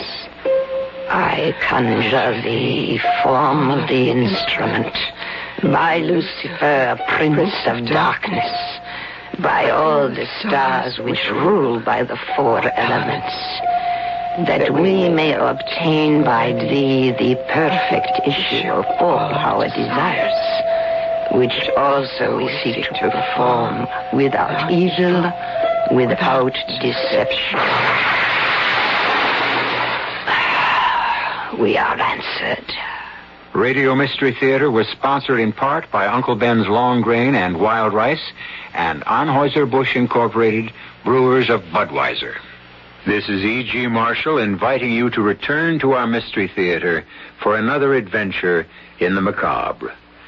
Until next time, pleasant dreams.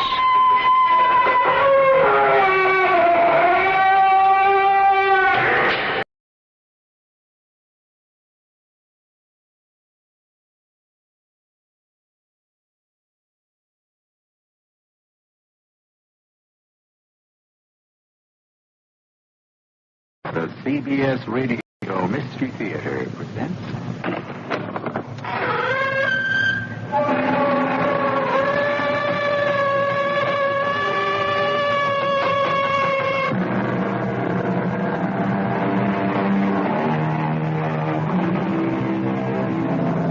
Come in.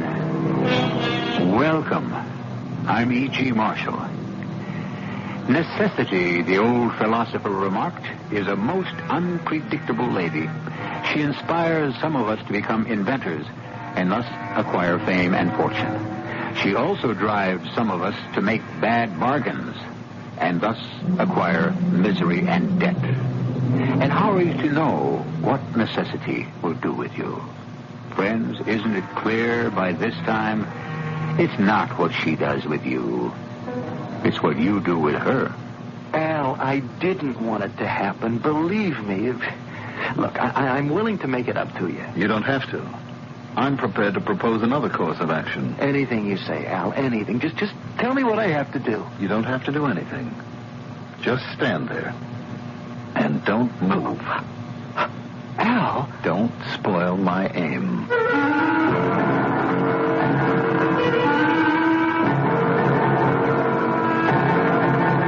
Our mystery drama, How Can I Ever Thank You, was written especially for the Mystery Theater by Sam Dan and stars Mandel Kramer. It is sponsored in part by True Value Hardware Stores. I'll be back shortly with Act One.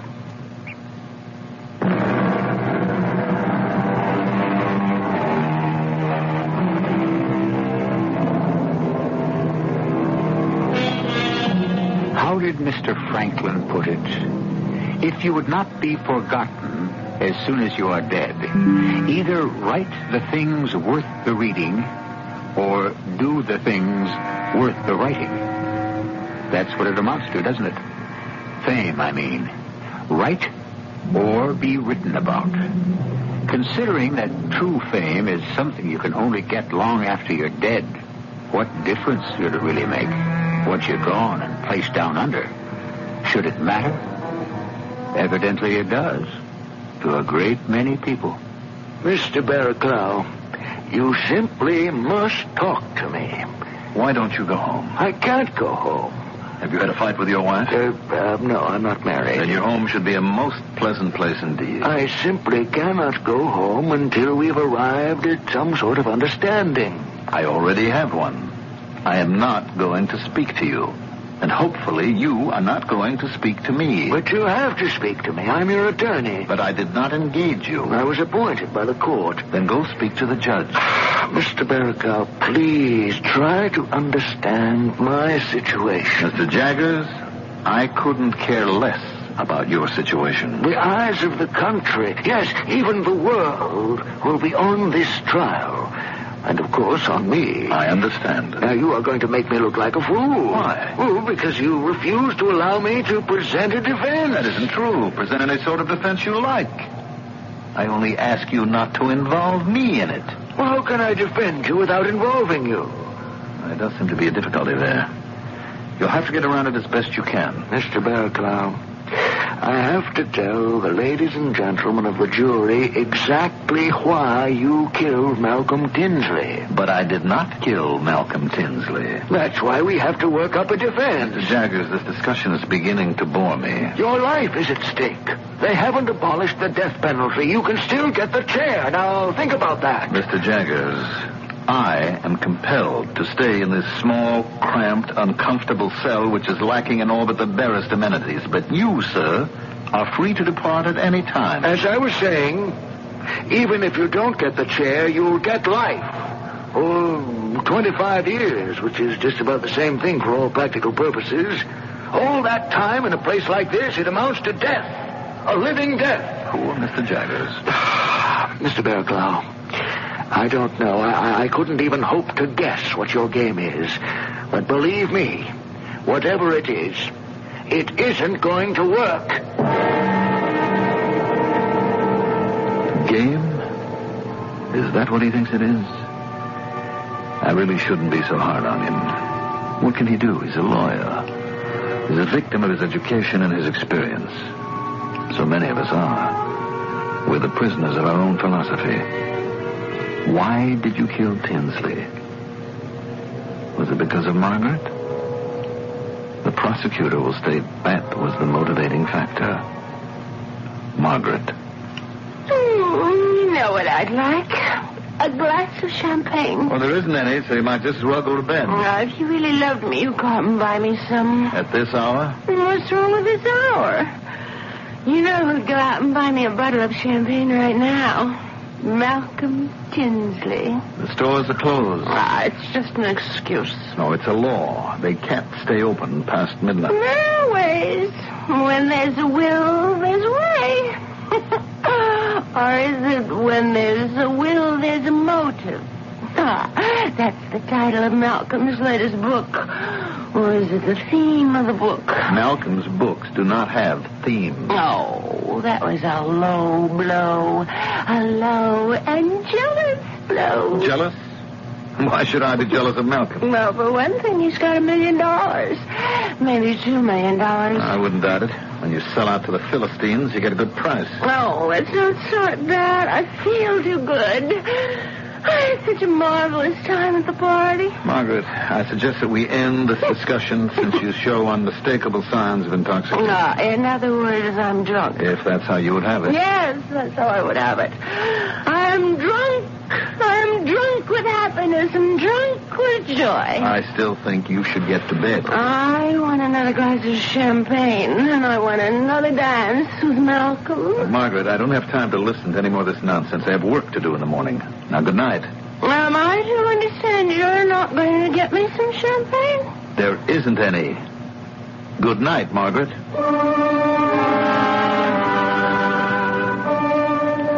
This was a Margaret I had never seen before in all of our 12 years of married life. This was not the serene, sensible, and studious Margaret with whom I'd been so comfortable. Of course, it could have been the wine that was talking. The following morning... Some toast. Thank you. I'm afraid I had rather too much to drink last night. Yes, I'm afraid you did. Did I do or say anything foolish? These things are best forgotten, Margaret. Oh, dear. Then I did. I know I made a spectacle of myself. Yes, you did. Oh, this is awful. What did I do? You don't remember? No, dear, I do not. Well, I'm sure it's because you do not wish to remember. You made a fool of yourself with Malcolm Tinsley. Oh. Exactly how? It'd be best for all concerned to consider the matter closed. I should have realized I simply could not say a thing like that to a woman. Any more than you can wave a red flag at a bull. If the analogy is somewhat disjointed, please forgive me. After all, I am about to describe a scene in which my wife shall have an assignation with my best friend, although I was unaware of it at the time. Margaret, what a happy surprise. Are you sure you're not busy now? No. Come in. Thank you. Well, sit down. Oh. No. Here. We'll both sit down on the couch. Oh. Malcolm, are you sure I'm not disturbing you? Oh, of course you're disturbing me. Oh, well, then I shall leave. Ooh, that would disturb me even more. What are you saying? I'm saying I love you. Oh, you mustn't say that. Well, after last night, what do you expect me to say? Last night? Yes. Malcolm, that's what I wanted to talk to you about. Margaret, you mean you want to take back any of it? Well, I don't know. Perhaps I'm not quite sure just exactly what it is. You haven't forgotten? Oh, it's not that I've forgotten. I suppose it's more a case of not really knowing. Well, how can you say that? One moment we were strangers. Strangers? What? Do you know how long we've known each other? Oh, but how and as what? You were Algernon's wife. I was his close friend. That was our relationship. Till last night. Last night? And then last night we were dancing together. We looked into each other's eyes as if we'd met for the first time. It was a rare moment, Margaret. A moment in a million. And we weren't the only ones who knew it. No? It was a shock that startled everyone in the room. Oh, darling. How I love you. Malcolm. And when you told me how much you loved me... Malcolm, I thought it was a dream. Of course it was a dream come true. We were together? Darling, we'll always be together. Oh, Malcolm, I don't understand. What do you want with me? Do you have to ask? I'm older than you. Who cares? I'm not even beautiful. Who says so? My mirror says so, for one thing. And I saw the women who were there last night. Actresses, models, beautiful, glamorous women. All of them after you. You had your pick. Yes, I had my pick, and I chose you. But I'm married to Algernon. That's no problem. It isn't. It would be a problem had you said I'm in love with Algernon, but you said I'm married to Algernon. Oh, Malcolm, I don't know what to do. Darling, you don't have to do anything. I don't. Why don't we, just let nature take its course? Oh, but it isn't right. What isn't right? Oh, it isn't right not to tell Algernon. I'm sure Algernon already knows. In a way, I suppose I did. And I suppose it followed a sort of terrible historical logic. You see, I had discovered Malcolm Tinsley.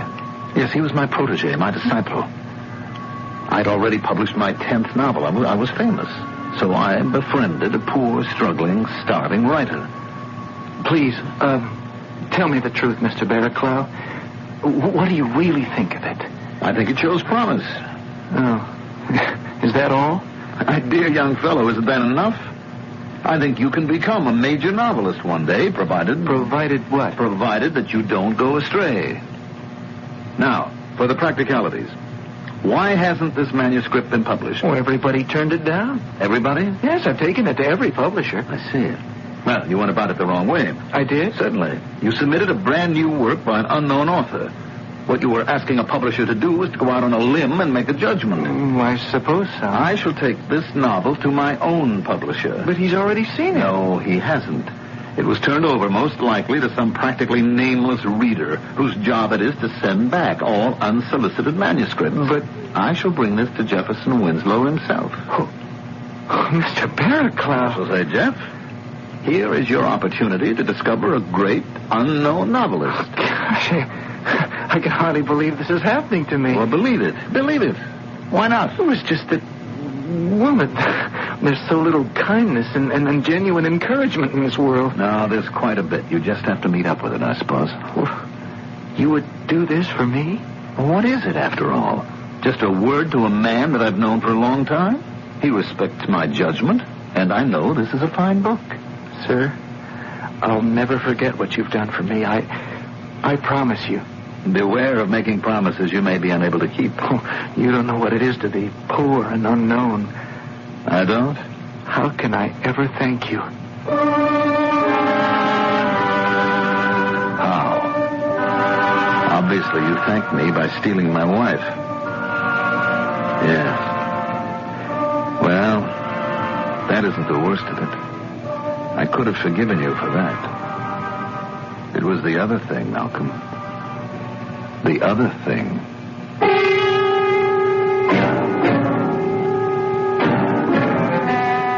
One might imagine that stealing a man's wife would be the ultimate. But it seems there's another thing even worse. What can that be? Mr. Oscar Wilde might have said that the one thing that's worse than stealing a man's wife is not stealing a man's wife. But this isn't that kind of story. We shall consider the other thing shortly in Act 2.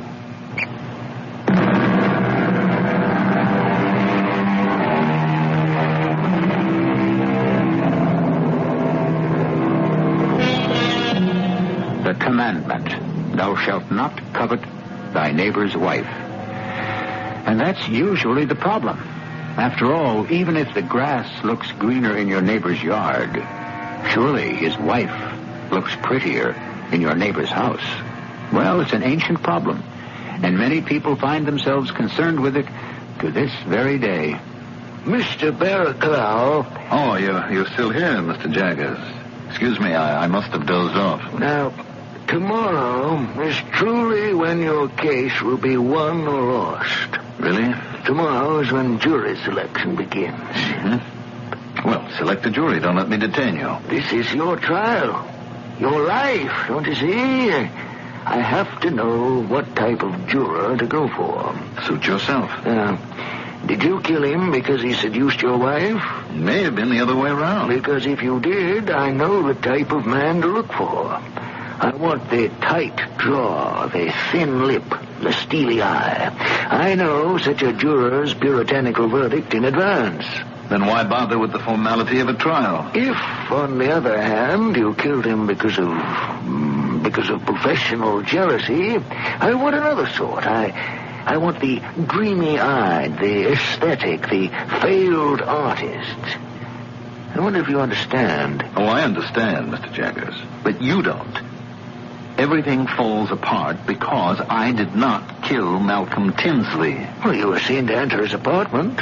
The two of you were there for some time. You left. He was dead. Now, please. Very well. Have it your way. No, let's have it your way. Now, you say you didn't kill him. Yes. And if you didn't, who did? Mr. Jaggers, you would never believe it. Why not? I'll believe it if it's the truth. The truth. Are you afraid of the truth?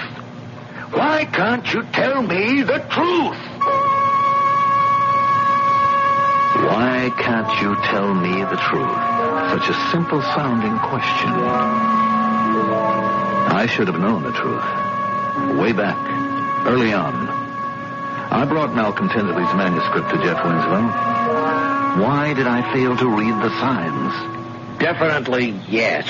And he's only 26, you say. Well, that's fantastic. He shows every sign of becoming the foremost American man of letters. The foremost, Jeff?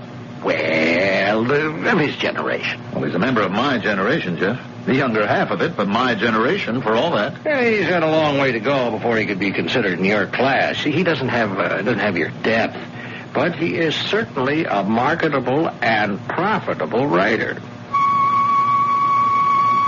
Yes, that was a sign I should have read, a cue I should have picked up, a clue I should have recognized. But I didn't. And when his first book started coming out in such a cascade, yes, cascade, how else could I describe such a roaring, raging stream? There was another sign, closer to home. Some wine? No, I don't think so. But this is your favorite. No, I'm starting my new novel. I want my head clear. Oh. I didn't know you were ready to begin so soon. I'm going to do some preliminary character sketches tonight. What's it to be about? What's any novel about? Love, death, money, hope, despair. Sounds very serious.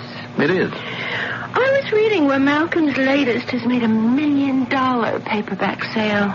Has it? And at least another $500,000 for the movie rights. Is he actually getting all that money? Well, these figures are usually somewhat inflated. And then there are taxes, you know. Oh, but there'll be still quite a bit left. No, I would assume so. Couldn't you write a book like that? Like what? Like Forbidden Desire. No. But those are the books people read. Forbidden Desire by Malcolm Tinsley sold $1.5 million in hardcover. I see you read the book reviews. What did your last book sell? 13,000.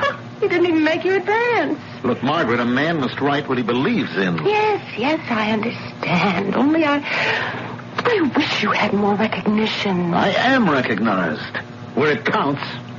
My books will be read 100 years from now. Well, Malcolm's? But there were some signs that were not nearly so obscure. And one of them stared me in the face with such clarity that, as I review everything, it seems to me that it's working out almost as if it were a novel, with all the appropriate reverses of fate. I went to see Jeff Winslow about my latest book. And I'll bet that you can just about predict the outcome of the scene. You must forgive me, Algernon. I've been so busy these days. You were never too busy to talk to one of your authors. That was one of your most important priorities. Yes, I know. Now my basic priority is to soothe the collective fevered brow of the parent company. What parent company? We have been taken over. We are now part of a conglomerate. And what does this mean? Well, it means that we must be primarily concerned with the bottom line. In other words, profits. Oh? Yeah. We are now owned by what is basically an oil company. What does an oil company know about literature? It doesn't know anything about literature, but it knows everything about product. Product? Yes. What we turn out here is product, which is marketed and sold. And this gets us to your latest novel. Yes, I brought it in early so we could get a spring publication date. Yeah, Algernon, look, we can't publish it. What? Oh, no, wait. We could discuss this thing for days. I mean, even weeks. But the basic fact, the bottom line is we can't publish it. You don't like it, Jeff? Oh, no, I like it. I like it. It isn't that. It just won't sell. The truth is, Algernon, none of your books really sell. Well, they've made money? Yes, it's a modest profit, yes. But today that isn't enough. You need a blockbuster. What happened to the Jefferson Winslow who used to publish a book because he believed in it? Yeah. He went broke. Well, why don't you write something like Malcolm Tinsley, and I can arrange for a very nice advance. Goodbye, Jeff. No, just don't walk out like that. I'd better. While we're still friends. Of course, all that was bad enough. But in a sense, it was to be expected. So many times, the disciple outstrips the master. The changing of rules is not only a feature of literature, but also a fact of history. Sometimes the erstwhile disciple kills the master with cruelty, and sometimes he kills him with kindness, as Malcolm Tinsley did to me. Algernon, I thought I'd find you here. Are you looking for me? Margaret told me. Margaret? You talk about me when you're together? Al, neither of us could help ourselves. Seems to me I've read that line in every one of your books. Look, let's talk about something that's really important. You and Jeff Winslow. And why would that be important? I understand he doesn't want to publish your latest. Well, I am not going to let him get away with it. Oh? If it weren't for you, I might never have made it. You had patience with a young, unknown stranger. You read my manuscript. You brought it to your publisher, remember? Oh, yeah. He published it because you told him to. You were strong enough to tell him to. And at the time, I asked, how could I ever thank you? Well, now I know how. I'll do the same for you. The same? Yes. This time, I'll bring a manuscript to that very same publisher, and I'll say, publish it, Jeff. You know, the veiled threat, the implication will be that if he doesn't, I'll go elsewhere with my next book. That's what you're willing to do for me? That's what I'm willing to do for you. You can go to the devil. Al, I only want to help you. Who needs your help? You forget yourself. I'm a novelist, a man of letters. What are you, a hack? Writer of grubby potboilers for sex-starved neurotics. No. Hold on a minute, Algernon. Remove the four-letter words from your novels, you'd be left with entire blank pages. Hey, I've been putting up with your patronizing attitude long enough. My work has literary merit. Oh, really? Yes. It has vitality. It has life.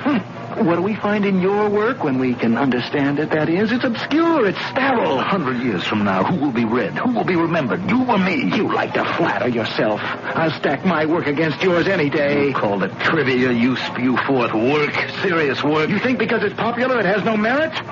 Hey, pal, I came here to do you a good deed. You told me to go to the devil. Yeah. Now you can go to the devil. Good night.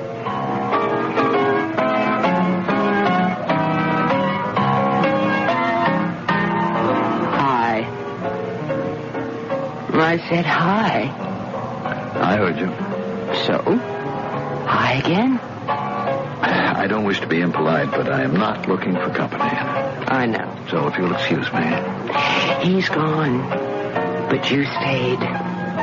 Therefore, I would assume you're the one who wants me. My good woman. Oh, no. You mustn't call me that. Anything but that. I would appreciate it if you would let me alone. Now, I'm sure there are other gentlemen in the establishment who would be glad of your company. We really should cut through this nonsense. What happened was this. You told him to go to the devil. He didn't. He told you to go to the devil. And obviously, you did. What? What are you saying? When you say to someone, go to the devil, just what do you think happens? What?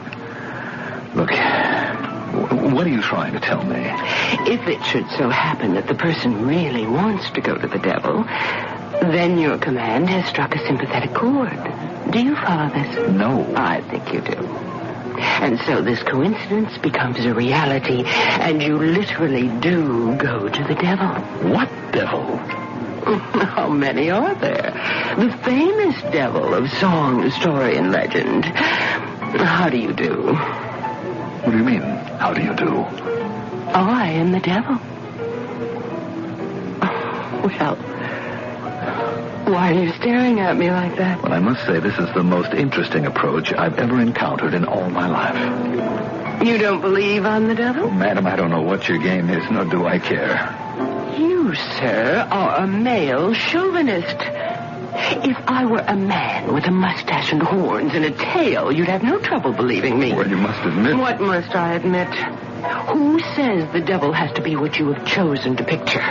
What you have been conditioned to accept? Please, let's not have a scene. Do you know how long we had to fight, we women, before one of us could be accepted as the devil? No, but I'm sure... Well, let's get down to business. I don't have all night. Business? What business would I have with you? Assuming you're the devil. I am the devil. And you have business with me. Well, I can't think of any. You came to me, didn't you? No. You came to me. I came to you because you wanted me. Now, tell me. Why do you want me? But I don't want you. That's a lie. It's the truth. Is it? Think what it is that you want. What it is that you want so badly, you'd give your soul for it.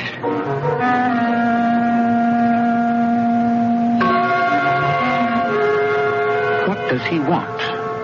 You've known Mr. Algernon Bearclaw for a while now. What does he want above all? Revenge? Possibly. But in what form? We know Mr. Bearclaw is an extremely complicated human being, so therefore we cannot have a simple answer to the questions, which shall, of course, be answered in Act 3.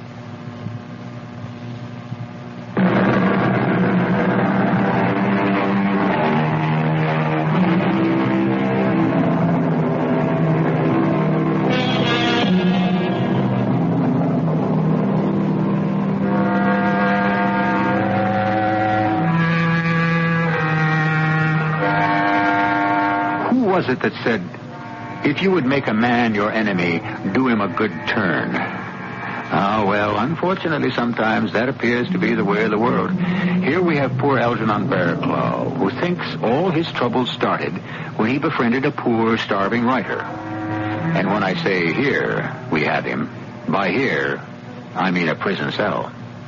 Mr. Bearclaw, why won't you talk to me? Because, Mr. Jaggers, we have nothing to talk about. But I am your defense attorney, sir. You're about to go on trial for your life. My life?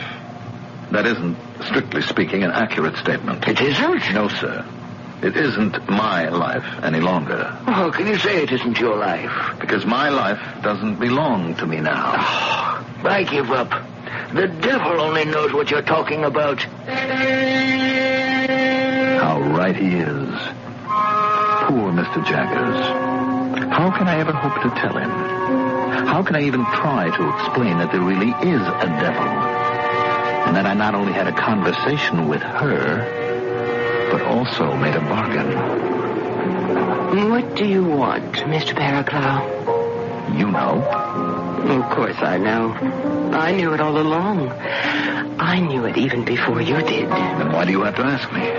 Because you must wrench that desire from out of the deep hidden recesses of your mind. You must acknowledge it. Do you understand? Yes. Now then, tell me. What do you want? I want to know if I shall succeed. Succeed in what? In my ultimate ambition. Which is? To live forever. To live forever as a man? Impossible. No, you know what I mean. I want my name to live forever. I want to find out if I have succeeded. If I have created a body of writing which will be immortal. And this is what you want to know? Yes. Is this more important to you than anything else? Yes. How long does a book have to live? 200 or 300 years, and the writer is pretty much assured of immortality. Could you answer that question for me? No problem.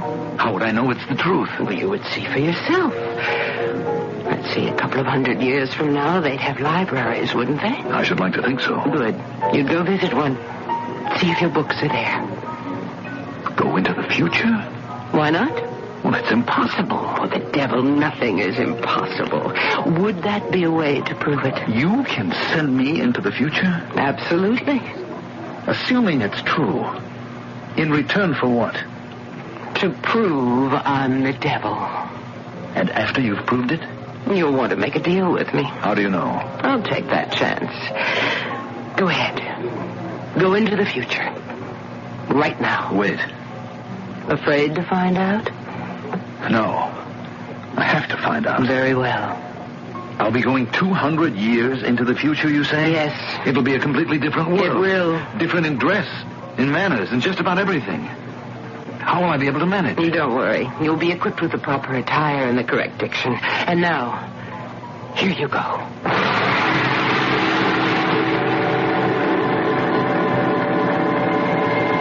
And I went. I really don't know how to describe the trip, if indeed it was a trip. It's just that I was aware of changes within my consciousness. I felt that I was in another time, in another place. I was conscious of myself. I was dressed not in a suit and a tie, but in a sort of tunic.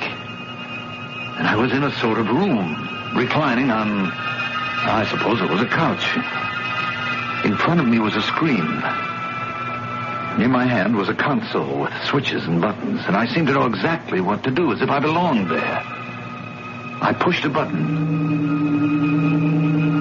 A face appeared on the screen. Good morning. Welcome to Library Central. I am Information. Good morning. State your requirements, please. I am interested in a 20th century writer. Yes? His name is Algernon Barraclough. And concerning Algernon Barraclough? Oh, he wrote 15 novels. Are they still being read today? Stand by. Yes. No novel by mentioned writer Algernon Barraclough exists in print, in film, in tape, or even in memory. Nobody reads Algernon Barraclough today? No one? No one. Does this complete your quest for information? That's impossible.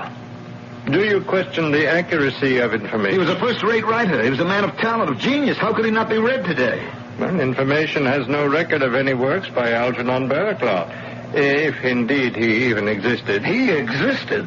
Citizen, perhaps he exists only in your imagination. How can you say that? I tell you there was a great writer named Algernon Barraclough. And Information must tell you that there is no record at all of any of his work. But there has to be something about Algernon Barraclough, some mention somewhere. That is not the question that was asked. The question was about the work of Algernon Barraclough. The answer, negative. Now you pose a new question. Mention of the name Algernon Barraclough. Stand by.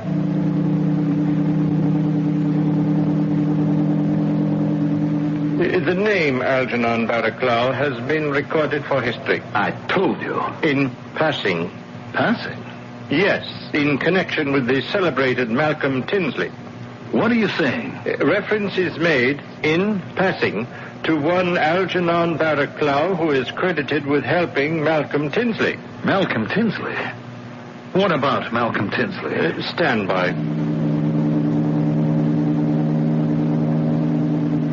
Yes, Malcolm Tinsley, the most celebrated writer of the 20th century.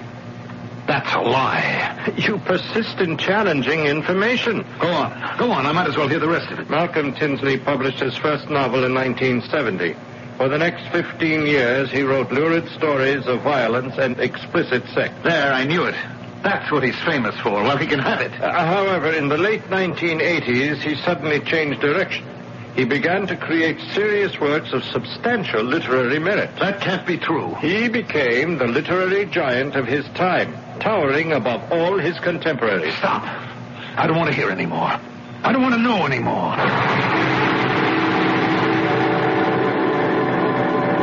I don't want to hear anymore. Yes, I suppose you have heard enough. Well, now you know. Yes. Now I know. But it isn't right. Right, wrong. These things depend on your point of view. It isn't fair. Fair. What's fair? I worked so hard. Don't look at me. I never told you to work hard. I sacrificed so much. The bigger fool, you. I thought at least I'd have immortality. And if you did get it, what could you do with it? What do any of them moldering in their graves do with it? I can't let him get away with it. Ah, now you're talking. What can I do about it?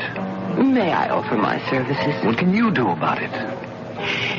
He became a serious writer because of work published after the late 1980s. Yes. The late 1980s are still in the future. Oh. Kill him. Change the course of his life. I couldn't do that. I understand. And that's why you need me. I'll see to it that it gets done. But what? Do you want him to achieve immortality? Never. Well, the only way to stop him is, you know. Yes.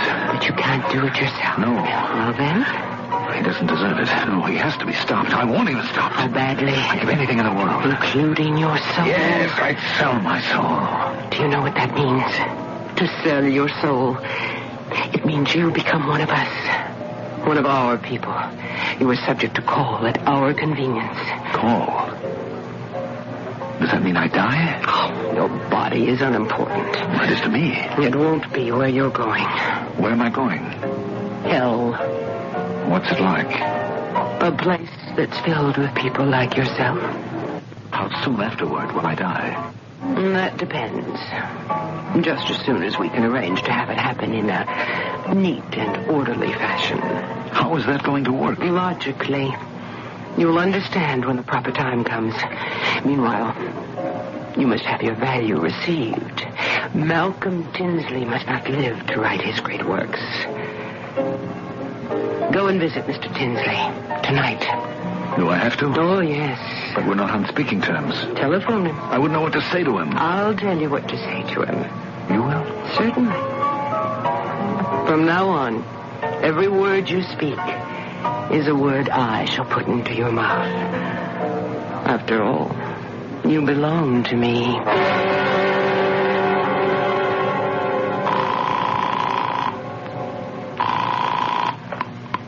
Hello? Malcolm? Algernon. Malcolm, I know that harsh and bitter words have passed between us. Each of us had injured the other. I didn't mean Well, it doesn't matter. The important thing is we're friends. Friendship, Malcolm. Love dies, fame and wealth may disappear, but friendship endures. Algernon, I've always felt our friendship was the most vital thing in my life. You suppose I might stop by for a drink? Well, of course, Algernon, of course. I'll be right there. Why did you make me say all that nonsense? It did the job, didn't it? I've never spoken such pap in all my life. Well, maybe that's why we need you down in our place. You might help improve our literary style. What do I do now? Go visit your friend.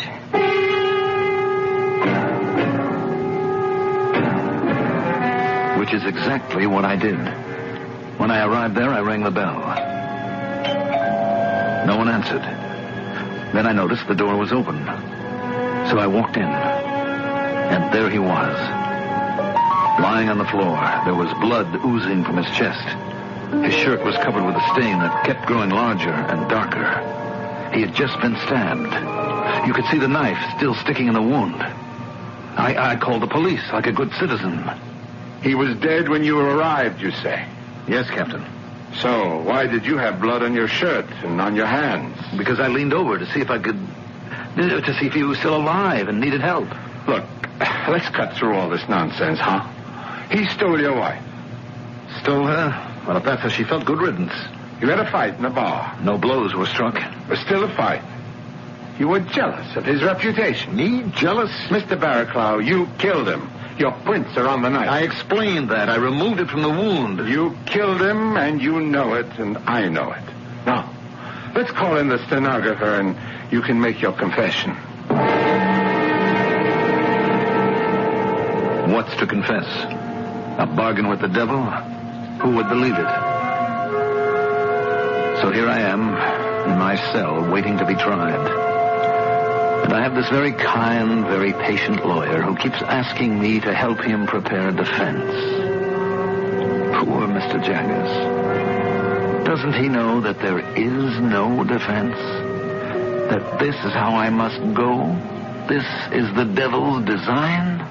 Mr. Barraclough, you must help me. I would if I could, Mr. Jaggers. But you can. Just tell me what happened. I know the case looks stacked against you, but I'm a good lawyer. Just give me some ammunition. I can shoot down that DA. Poor Mr. Jaggers. The truth is, you're not up against the district attorney, just another lawyer. You're up against the prince of lawyers. The what?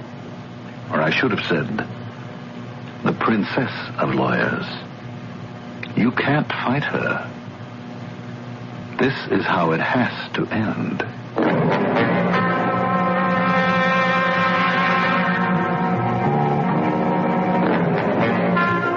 All we know is what Mr. Algernon Barraclough has seen fit to tell us.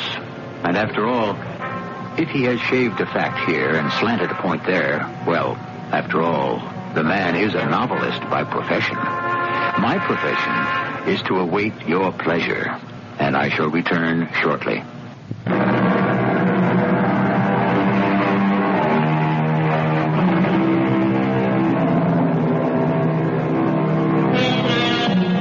It's a story almost as old as the world itself, this business of selling one's soul to the devil. And yet, it is endlessly fascinating. Perhaps it's because it happens so often. So many people make the bargain, and so many more would if they were offered the chance. Of course, there are always those who will stand firm in the face of temptation. Have you ever wondered to which type you belong? Or have you already found out the hard way? Our cast included Mandel Kramer, Russell Horton, Earl Hammond, and Joyce Gordon. The entire production was under the direction of Hyman Brown. This is E.G. Marshall inviting you to return to our Mystery Theater for another adventure in the macabre. Until next time, pleasant dreams. Herber's, your hometown camera shop at 608 Green in Champagne's campus town, has presented the WDWS CBS Radio Mystery Theater. Join us again soon as Herber's again presents our voyage into some of life's great mysteries. Good night. In Graham Greene's Second World War thriller, The Ministry of Fear, adapted for radio by Geoffrey M. Matthews. The Ministry of Fear.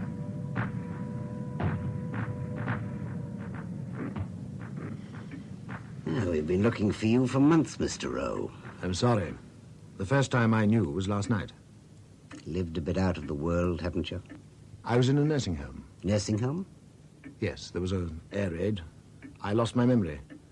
All I know is that I woke up in the home knowing nothing. Well, I trust your memory is returned now. I can remember some things. Bits of my childhood. Makes it very convenient for you, doesn't it? Inspector Beavis, I'm trying to tell you all I know. Everything I remember about the murder. You interest me, sir. You mentioned murder. I've said nothing about murder. No newspaper has used the word either yet. I don't understand. No? Well, let me just refresh your memory. Your statement now. Where are we? Ah, yes. I, Arthur Rowe, have made this statement voluntarily. Last night, when I saw a photograph of myself in a newspaper, I knew for the first time that the police wished to interview me. I have for the last 4 months been in a nursing home kept by a Dr. Forrester, suffering from loss of memory. My memory is not fully restored, but I wish to tell everything I know in connection with the murder of... Who? I don't know. Who told you we wanted to talk to you about a murder? Dr. Forrester. Dr. Forrester told you? Yes. How did he know? Well, he must have seen it in the papers. We've never mentioned murder to any of the press. Now, perhaps, sir, you'd better tell us, in your own words, just what you do remember. It won't be in order. Oh, I wouldn't let that worry you, sir. I think I'm able to sort things out. We were drinking tea. He was demanding something. Hmm? Go on. I can't remember. Or what I do remember is completely absurd. He wanted a cake. A cake? Yes, a cake. Made with real eggs. There was a fete. And a band. Come on, everyone. It's all in good mood. Comforts from others of the free nation. You, sir, wouldn't you like to try your luck? I'm not good at guessing weights. Oh, it's worth it. We all clubbed our butter and egg rations. I'm sure your wife would love a cake made from real eggs. I'm not married. All right. Here. Oh, jolly good. I'd say, well, £3.4... No, £3 5 ounces. A very good guess, I'd say. Now, why don't you go and have a good look around? The vicar will announce the results at 5, and it might be your lucky day.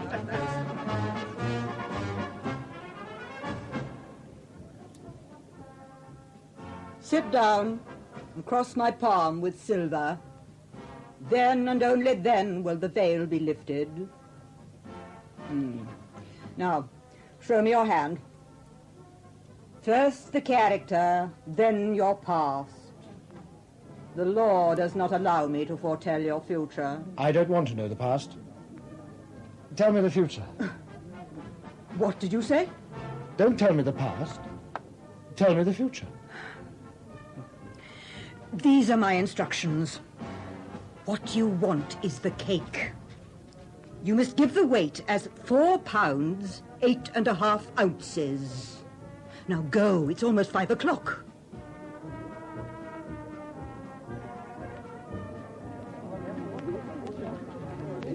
It's almost 5 o'clock. Am I too late? Oh, the vicar still hasn't shown up, and every extra penny helps. I don't want you to think I'm greedy. No, I'd never do that. Just give me your 6pence. Now, what do you guess? I'd say, 4 pounds, 8.5 ounces. How much? Anyone could tell you're a bachelor. As a matter of fact, the gentleman is absolutely correct. And since it's 5 o'clock and the vicar's still busy, I declare him the winner. Well, all I can say is he better be careful then.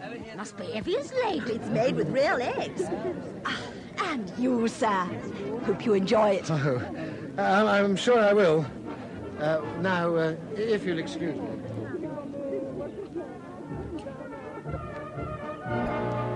Lucky winner! My dear sir, you're not thinking of leaving? Seems quite the time to go. Quite, but there are still a number of people about, so I was wondering, it's usually the custom of a fete such as this, whether you'd put the cake up again. It is for an excellent cause. I'm sorry, I don't follow. The cake. We'd like to auction it. My name is Sinclair, Reverend Sinclair. I'm supposed, you know, to have a touch for, touching. It's no way to run a fete. To stop people taking their prizes? You surely don't come to make a profit. I've no intention of making a profit, but I fancy the cake. You there, Reverend Sinclair? Hello? Oh, I'm terribly sorry, but I'm afraid I'm the bearer of ill tidings. Sure you are. You want my cake, too. Oh, it is not a question of wanting it. I must have it. There's been a terrible mistake. About the weight, I mean. The real weight was 3 pounds 7 ounces, and I'm afraid another gentleman won. Well, I suppose he guessed it exactly. Well, no, but he was within 3 ounces. His guess was 3 pounds 10 ounces. Oh, there's no problem. I keep the cake. But he did guess it almost correctly. I'm sure he did. But you see, Vicar, I had 2 tries. I guessed 3 pounds 5 ounces the first time. And by my reckoning, that's much nearer. Well, look, here's £1 for the cause.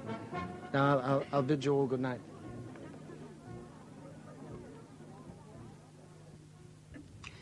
Now, nothing too difficult about remembering that, was there? Let's see if you can go on. A lot of people sitting around a room. Then the lights went out. No, there was something before that. After you took the cake home? Yes. We were drinking tea. He wanted the cake. Who wanted the cake? The new lodger. He was deformed. My landlady brought him to my room. Abide by these terms without reservation. The armistice was signed by my representative and the representative of Marshal Badoglio. Sounds a bit more cheerful tonight. You're sure you don't want to try your cake? The gentleman might prefer biscuits. I'm very fond of cake. If you fetch it, Mrs. Purvis. And a pot of tea. You and I, we should be able to speak freely. I thought you wanted to hear the news. It's the stupidity of war. A message from Marshal Badoglio. They talk about democracy, but you and I, we don't swallow stuff like that. If you want democracy, there is only one place. Eh? Where? Germany. They're coming closer. If I were you, sir, I'd think about moving to the shelter. It'll be getting crowded soon. You run along. Mrs. Purvis, you didn't bring a knife. Oh, dear. It's those sirens. They drive everything out of my mind. I'll nip down and get... Don't worry. My Boy Scout knife's on the shelf. Oh, it's still sharp after 30 years. Now, Mrs. Purvis, you'd better get onto the shelter or you lose your favourite corner. Right. Bombs drop, people die, and for her, a corner is the world. Tell me, what do you want? Peace. Good. So do we. I wasn't thinking of your kind of peace. We can give you peace. We work for peace. We? My friends and I. Are you... they, conscientious objectors? One can worry too much about conscience. You think we should have let him take Poland? You and I. We are men who know the world. We both know that Poland was one of the most corrupt countries in Europe. Perhaps, but who are we to judge? It's like any crime. It always involves the innocent. My friend, you are so wrong. There are times when even murder can be excused. Murder? We've all known cases, have we not? They say that you shouldn't do evil so that good may result. You shouldn't do evil, the Christian ethic. You are intelligent, so I challenge you. Have you followed that rule? Well, of course you have not. Haven't we checked on you? Checked? But even without that, I could have told, yes. The moment I saw you, I knew you were not one of the sheep.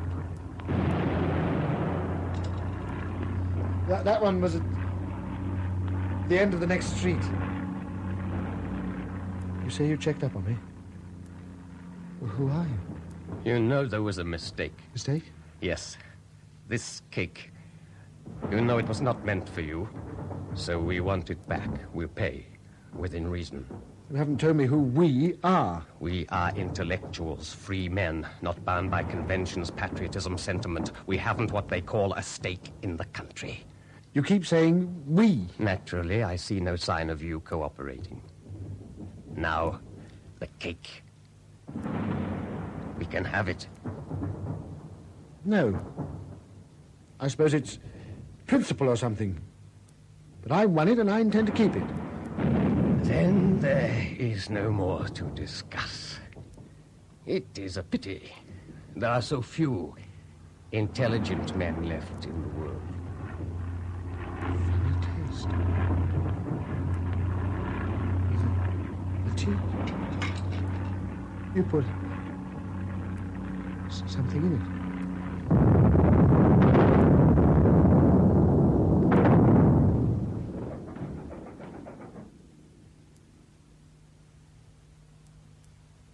You're saying this man, a stranger, tried to kill you? Yes.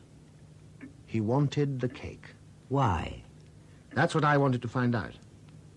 So I started digging. I saw someone, a man called Rennet. The bomb stopped him killing you, is that what you're saying? Yes. It was a direct hit just 3 doors away. My digs were destroyed. And that prevented you being murdered? Look, sir, I'm a private detective, not a... Look, Tell you what, sir, you just tell me what's troubling you as if I was your best friend.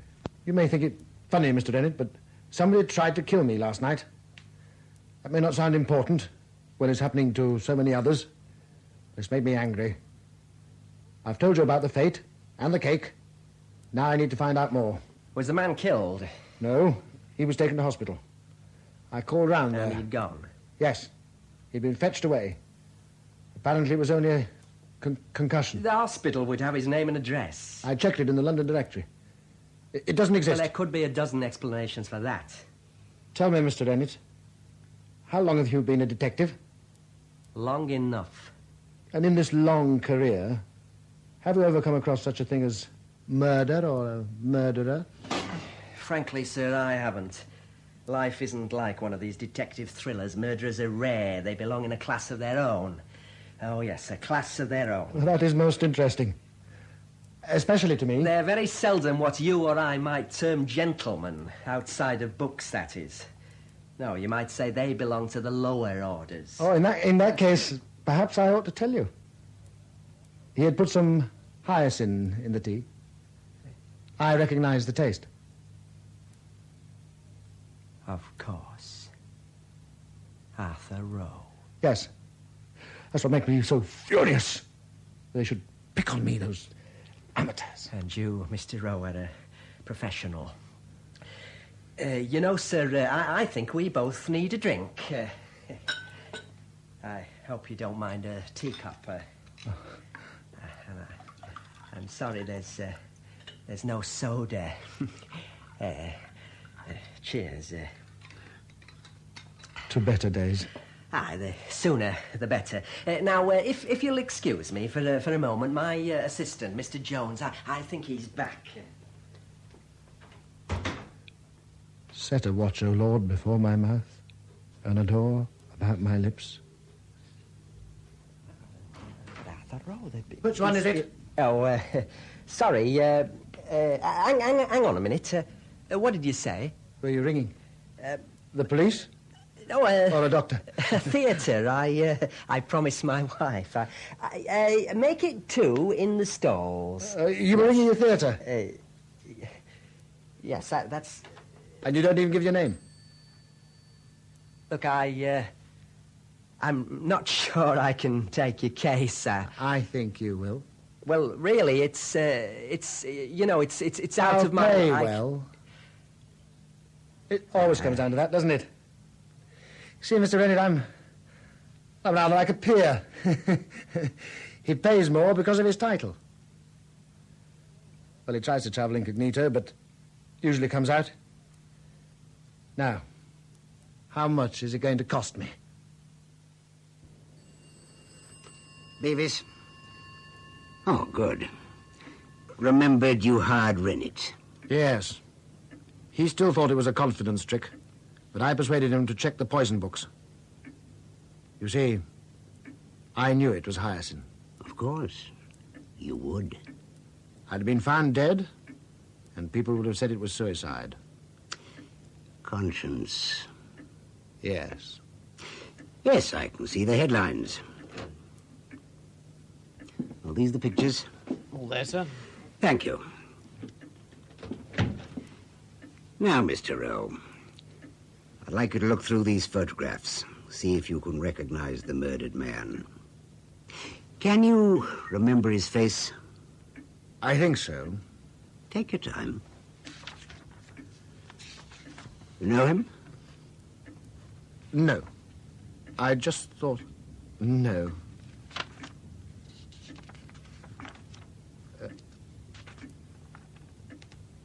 Yes. Yes, here. This one. You know, I was always beginning to feel sorry for you. Stop wasting my time. They did it with my knife. Stop play acting. This man hasn't been murdered. He's as alive as you are. Alive? Then I'm not a murderer. Tell me, was he badly hurt? You really mean it? Look, I don't know what you're talking about, but I'm getting interested. Where did you see him, and when? It was after I'd hired the detective. We traced the organization that ran the fete. The Comforts for Mothers of the Free Nations.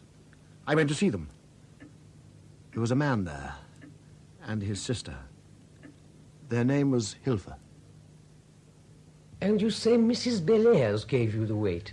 Yes. That is, if she was the fortune teller. She was the only one at the fete. It is a fascinating story. I find myself most interested. Yes, Anna, I think we must help. You, sir, may count our society at your service.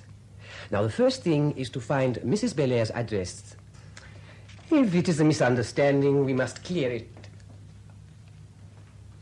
Come here a moment, my friend. Across the street, in the shop doorway. See him? Yes? He arrived just after you and has been there ever since. Yeah, there he goes, pretending to light a cigarette. He does that too often. From my experience, I escaped from Austria. I would say you are being trailed. It's all right. His name is Jones. He's a private detective. I pay him to keep an eye on me.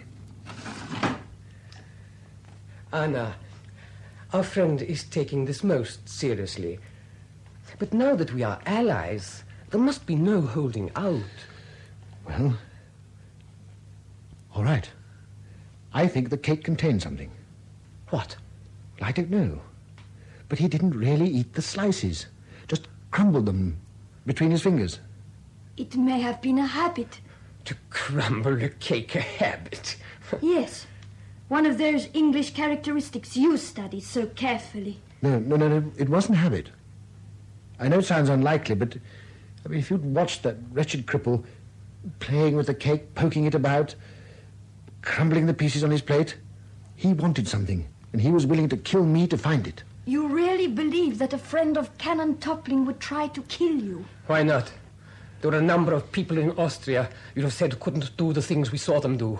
Cultured, pleasant people. No, today murder is dirt cheap. But they call it having ideals. Hello? Yes? Just a moment. It's Lady Dunwoody. Lady Dunwoody, we are so grateful for your offer. No, we can never have too many woolies. Oh, yes, to our office.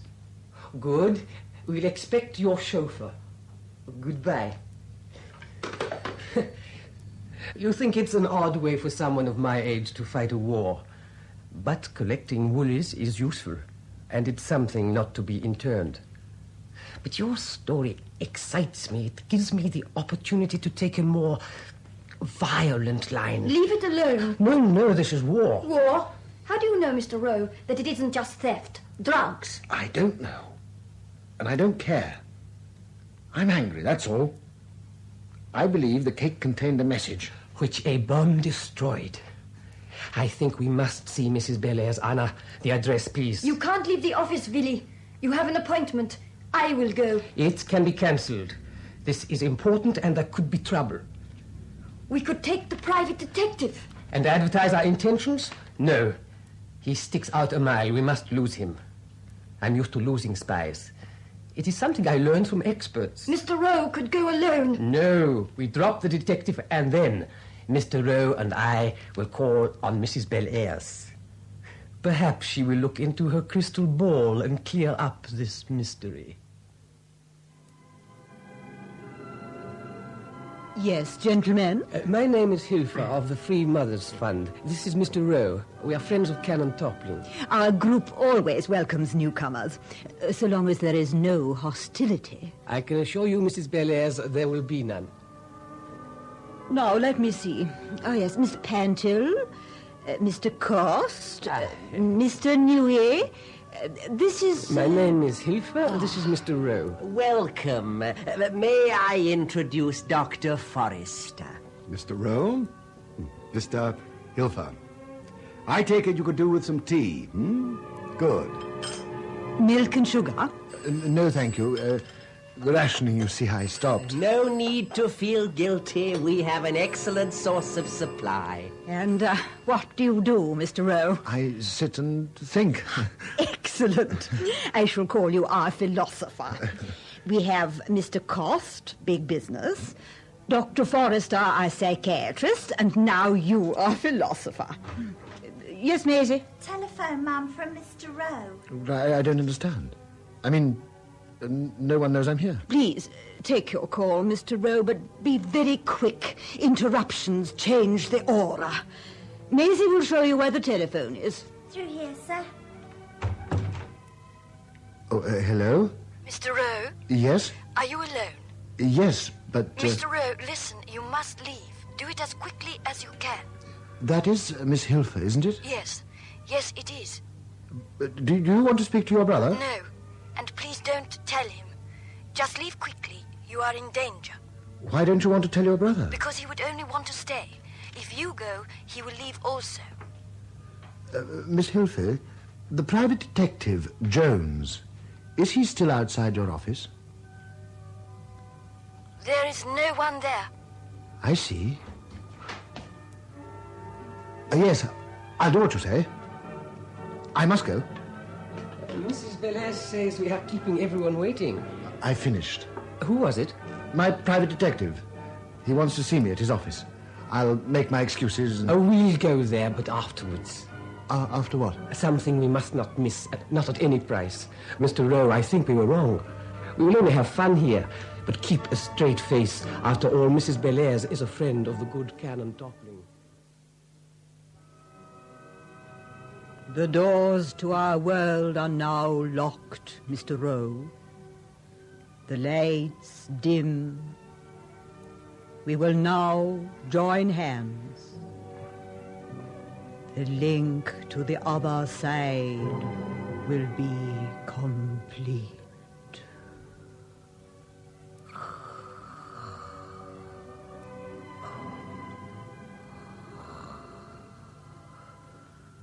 Yes.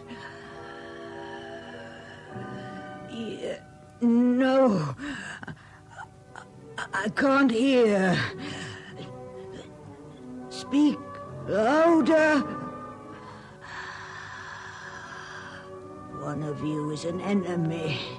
You're not allowing it to come through. Evil. Evil.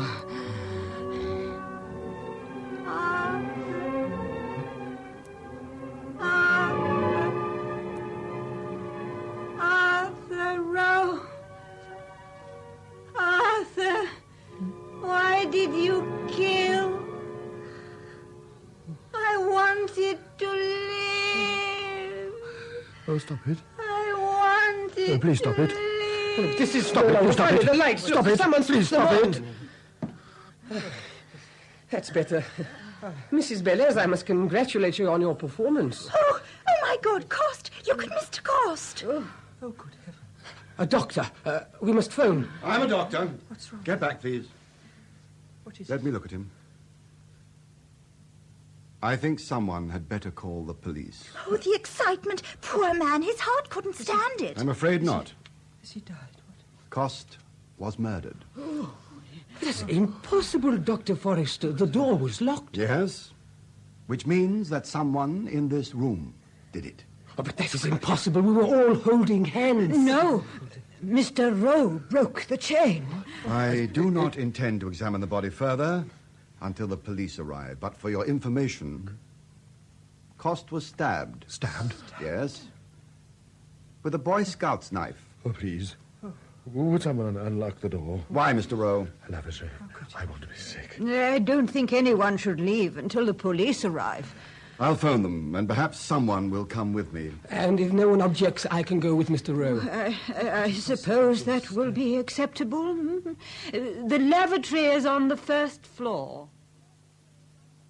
Go on. It's no disgrace to feel sick. I'm all right. Then why? The knife. It's mine. The one I used to cut the cake. I didn't kill him. Of course you didn't. Then who did? I don't know, but I'm going to find out.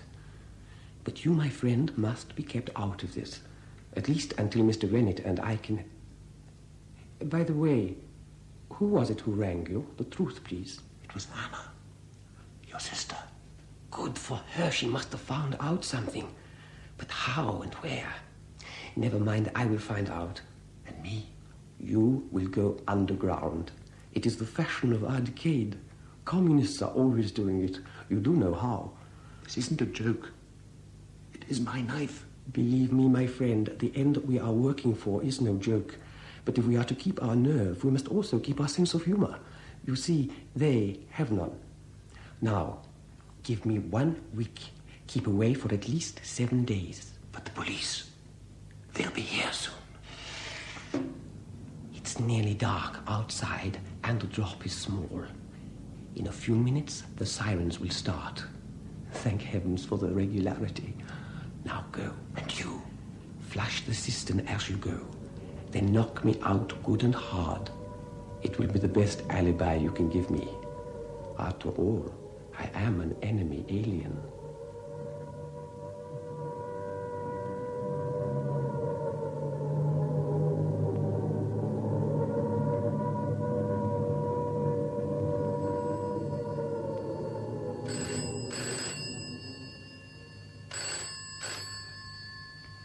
Free Mothers Fund? Mr. Hilfer? Yes. Is that... Arthur Rowe. Hello. Are you there? Yes, I'm here. But you shouldn't phone. There's nobody else to ring. Except your brother. Is he there? No. You heard what happened? Yes, he told me. You knew something was going to happen. Yes, but not that. I thought it was going to be worse.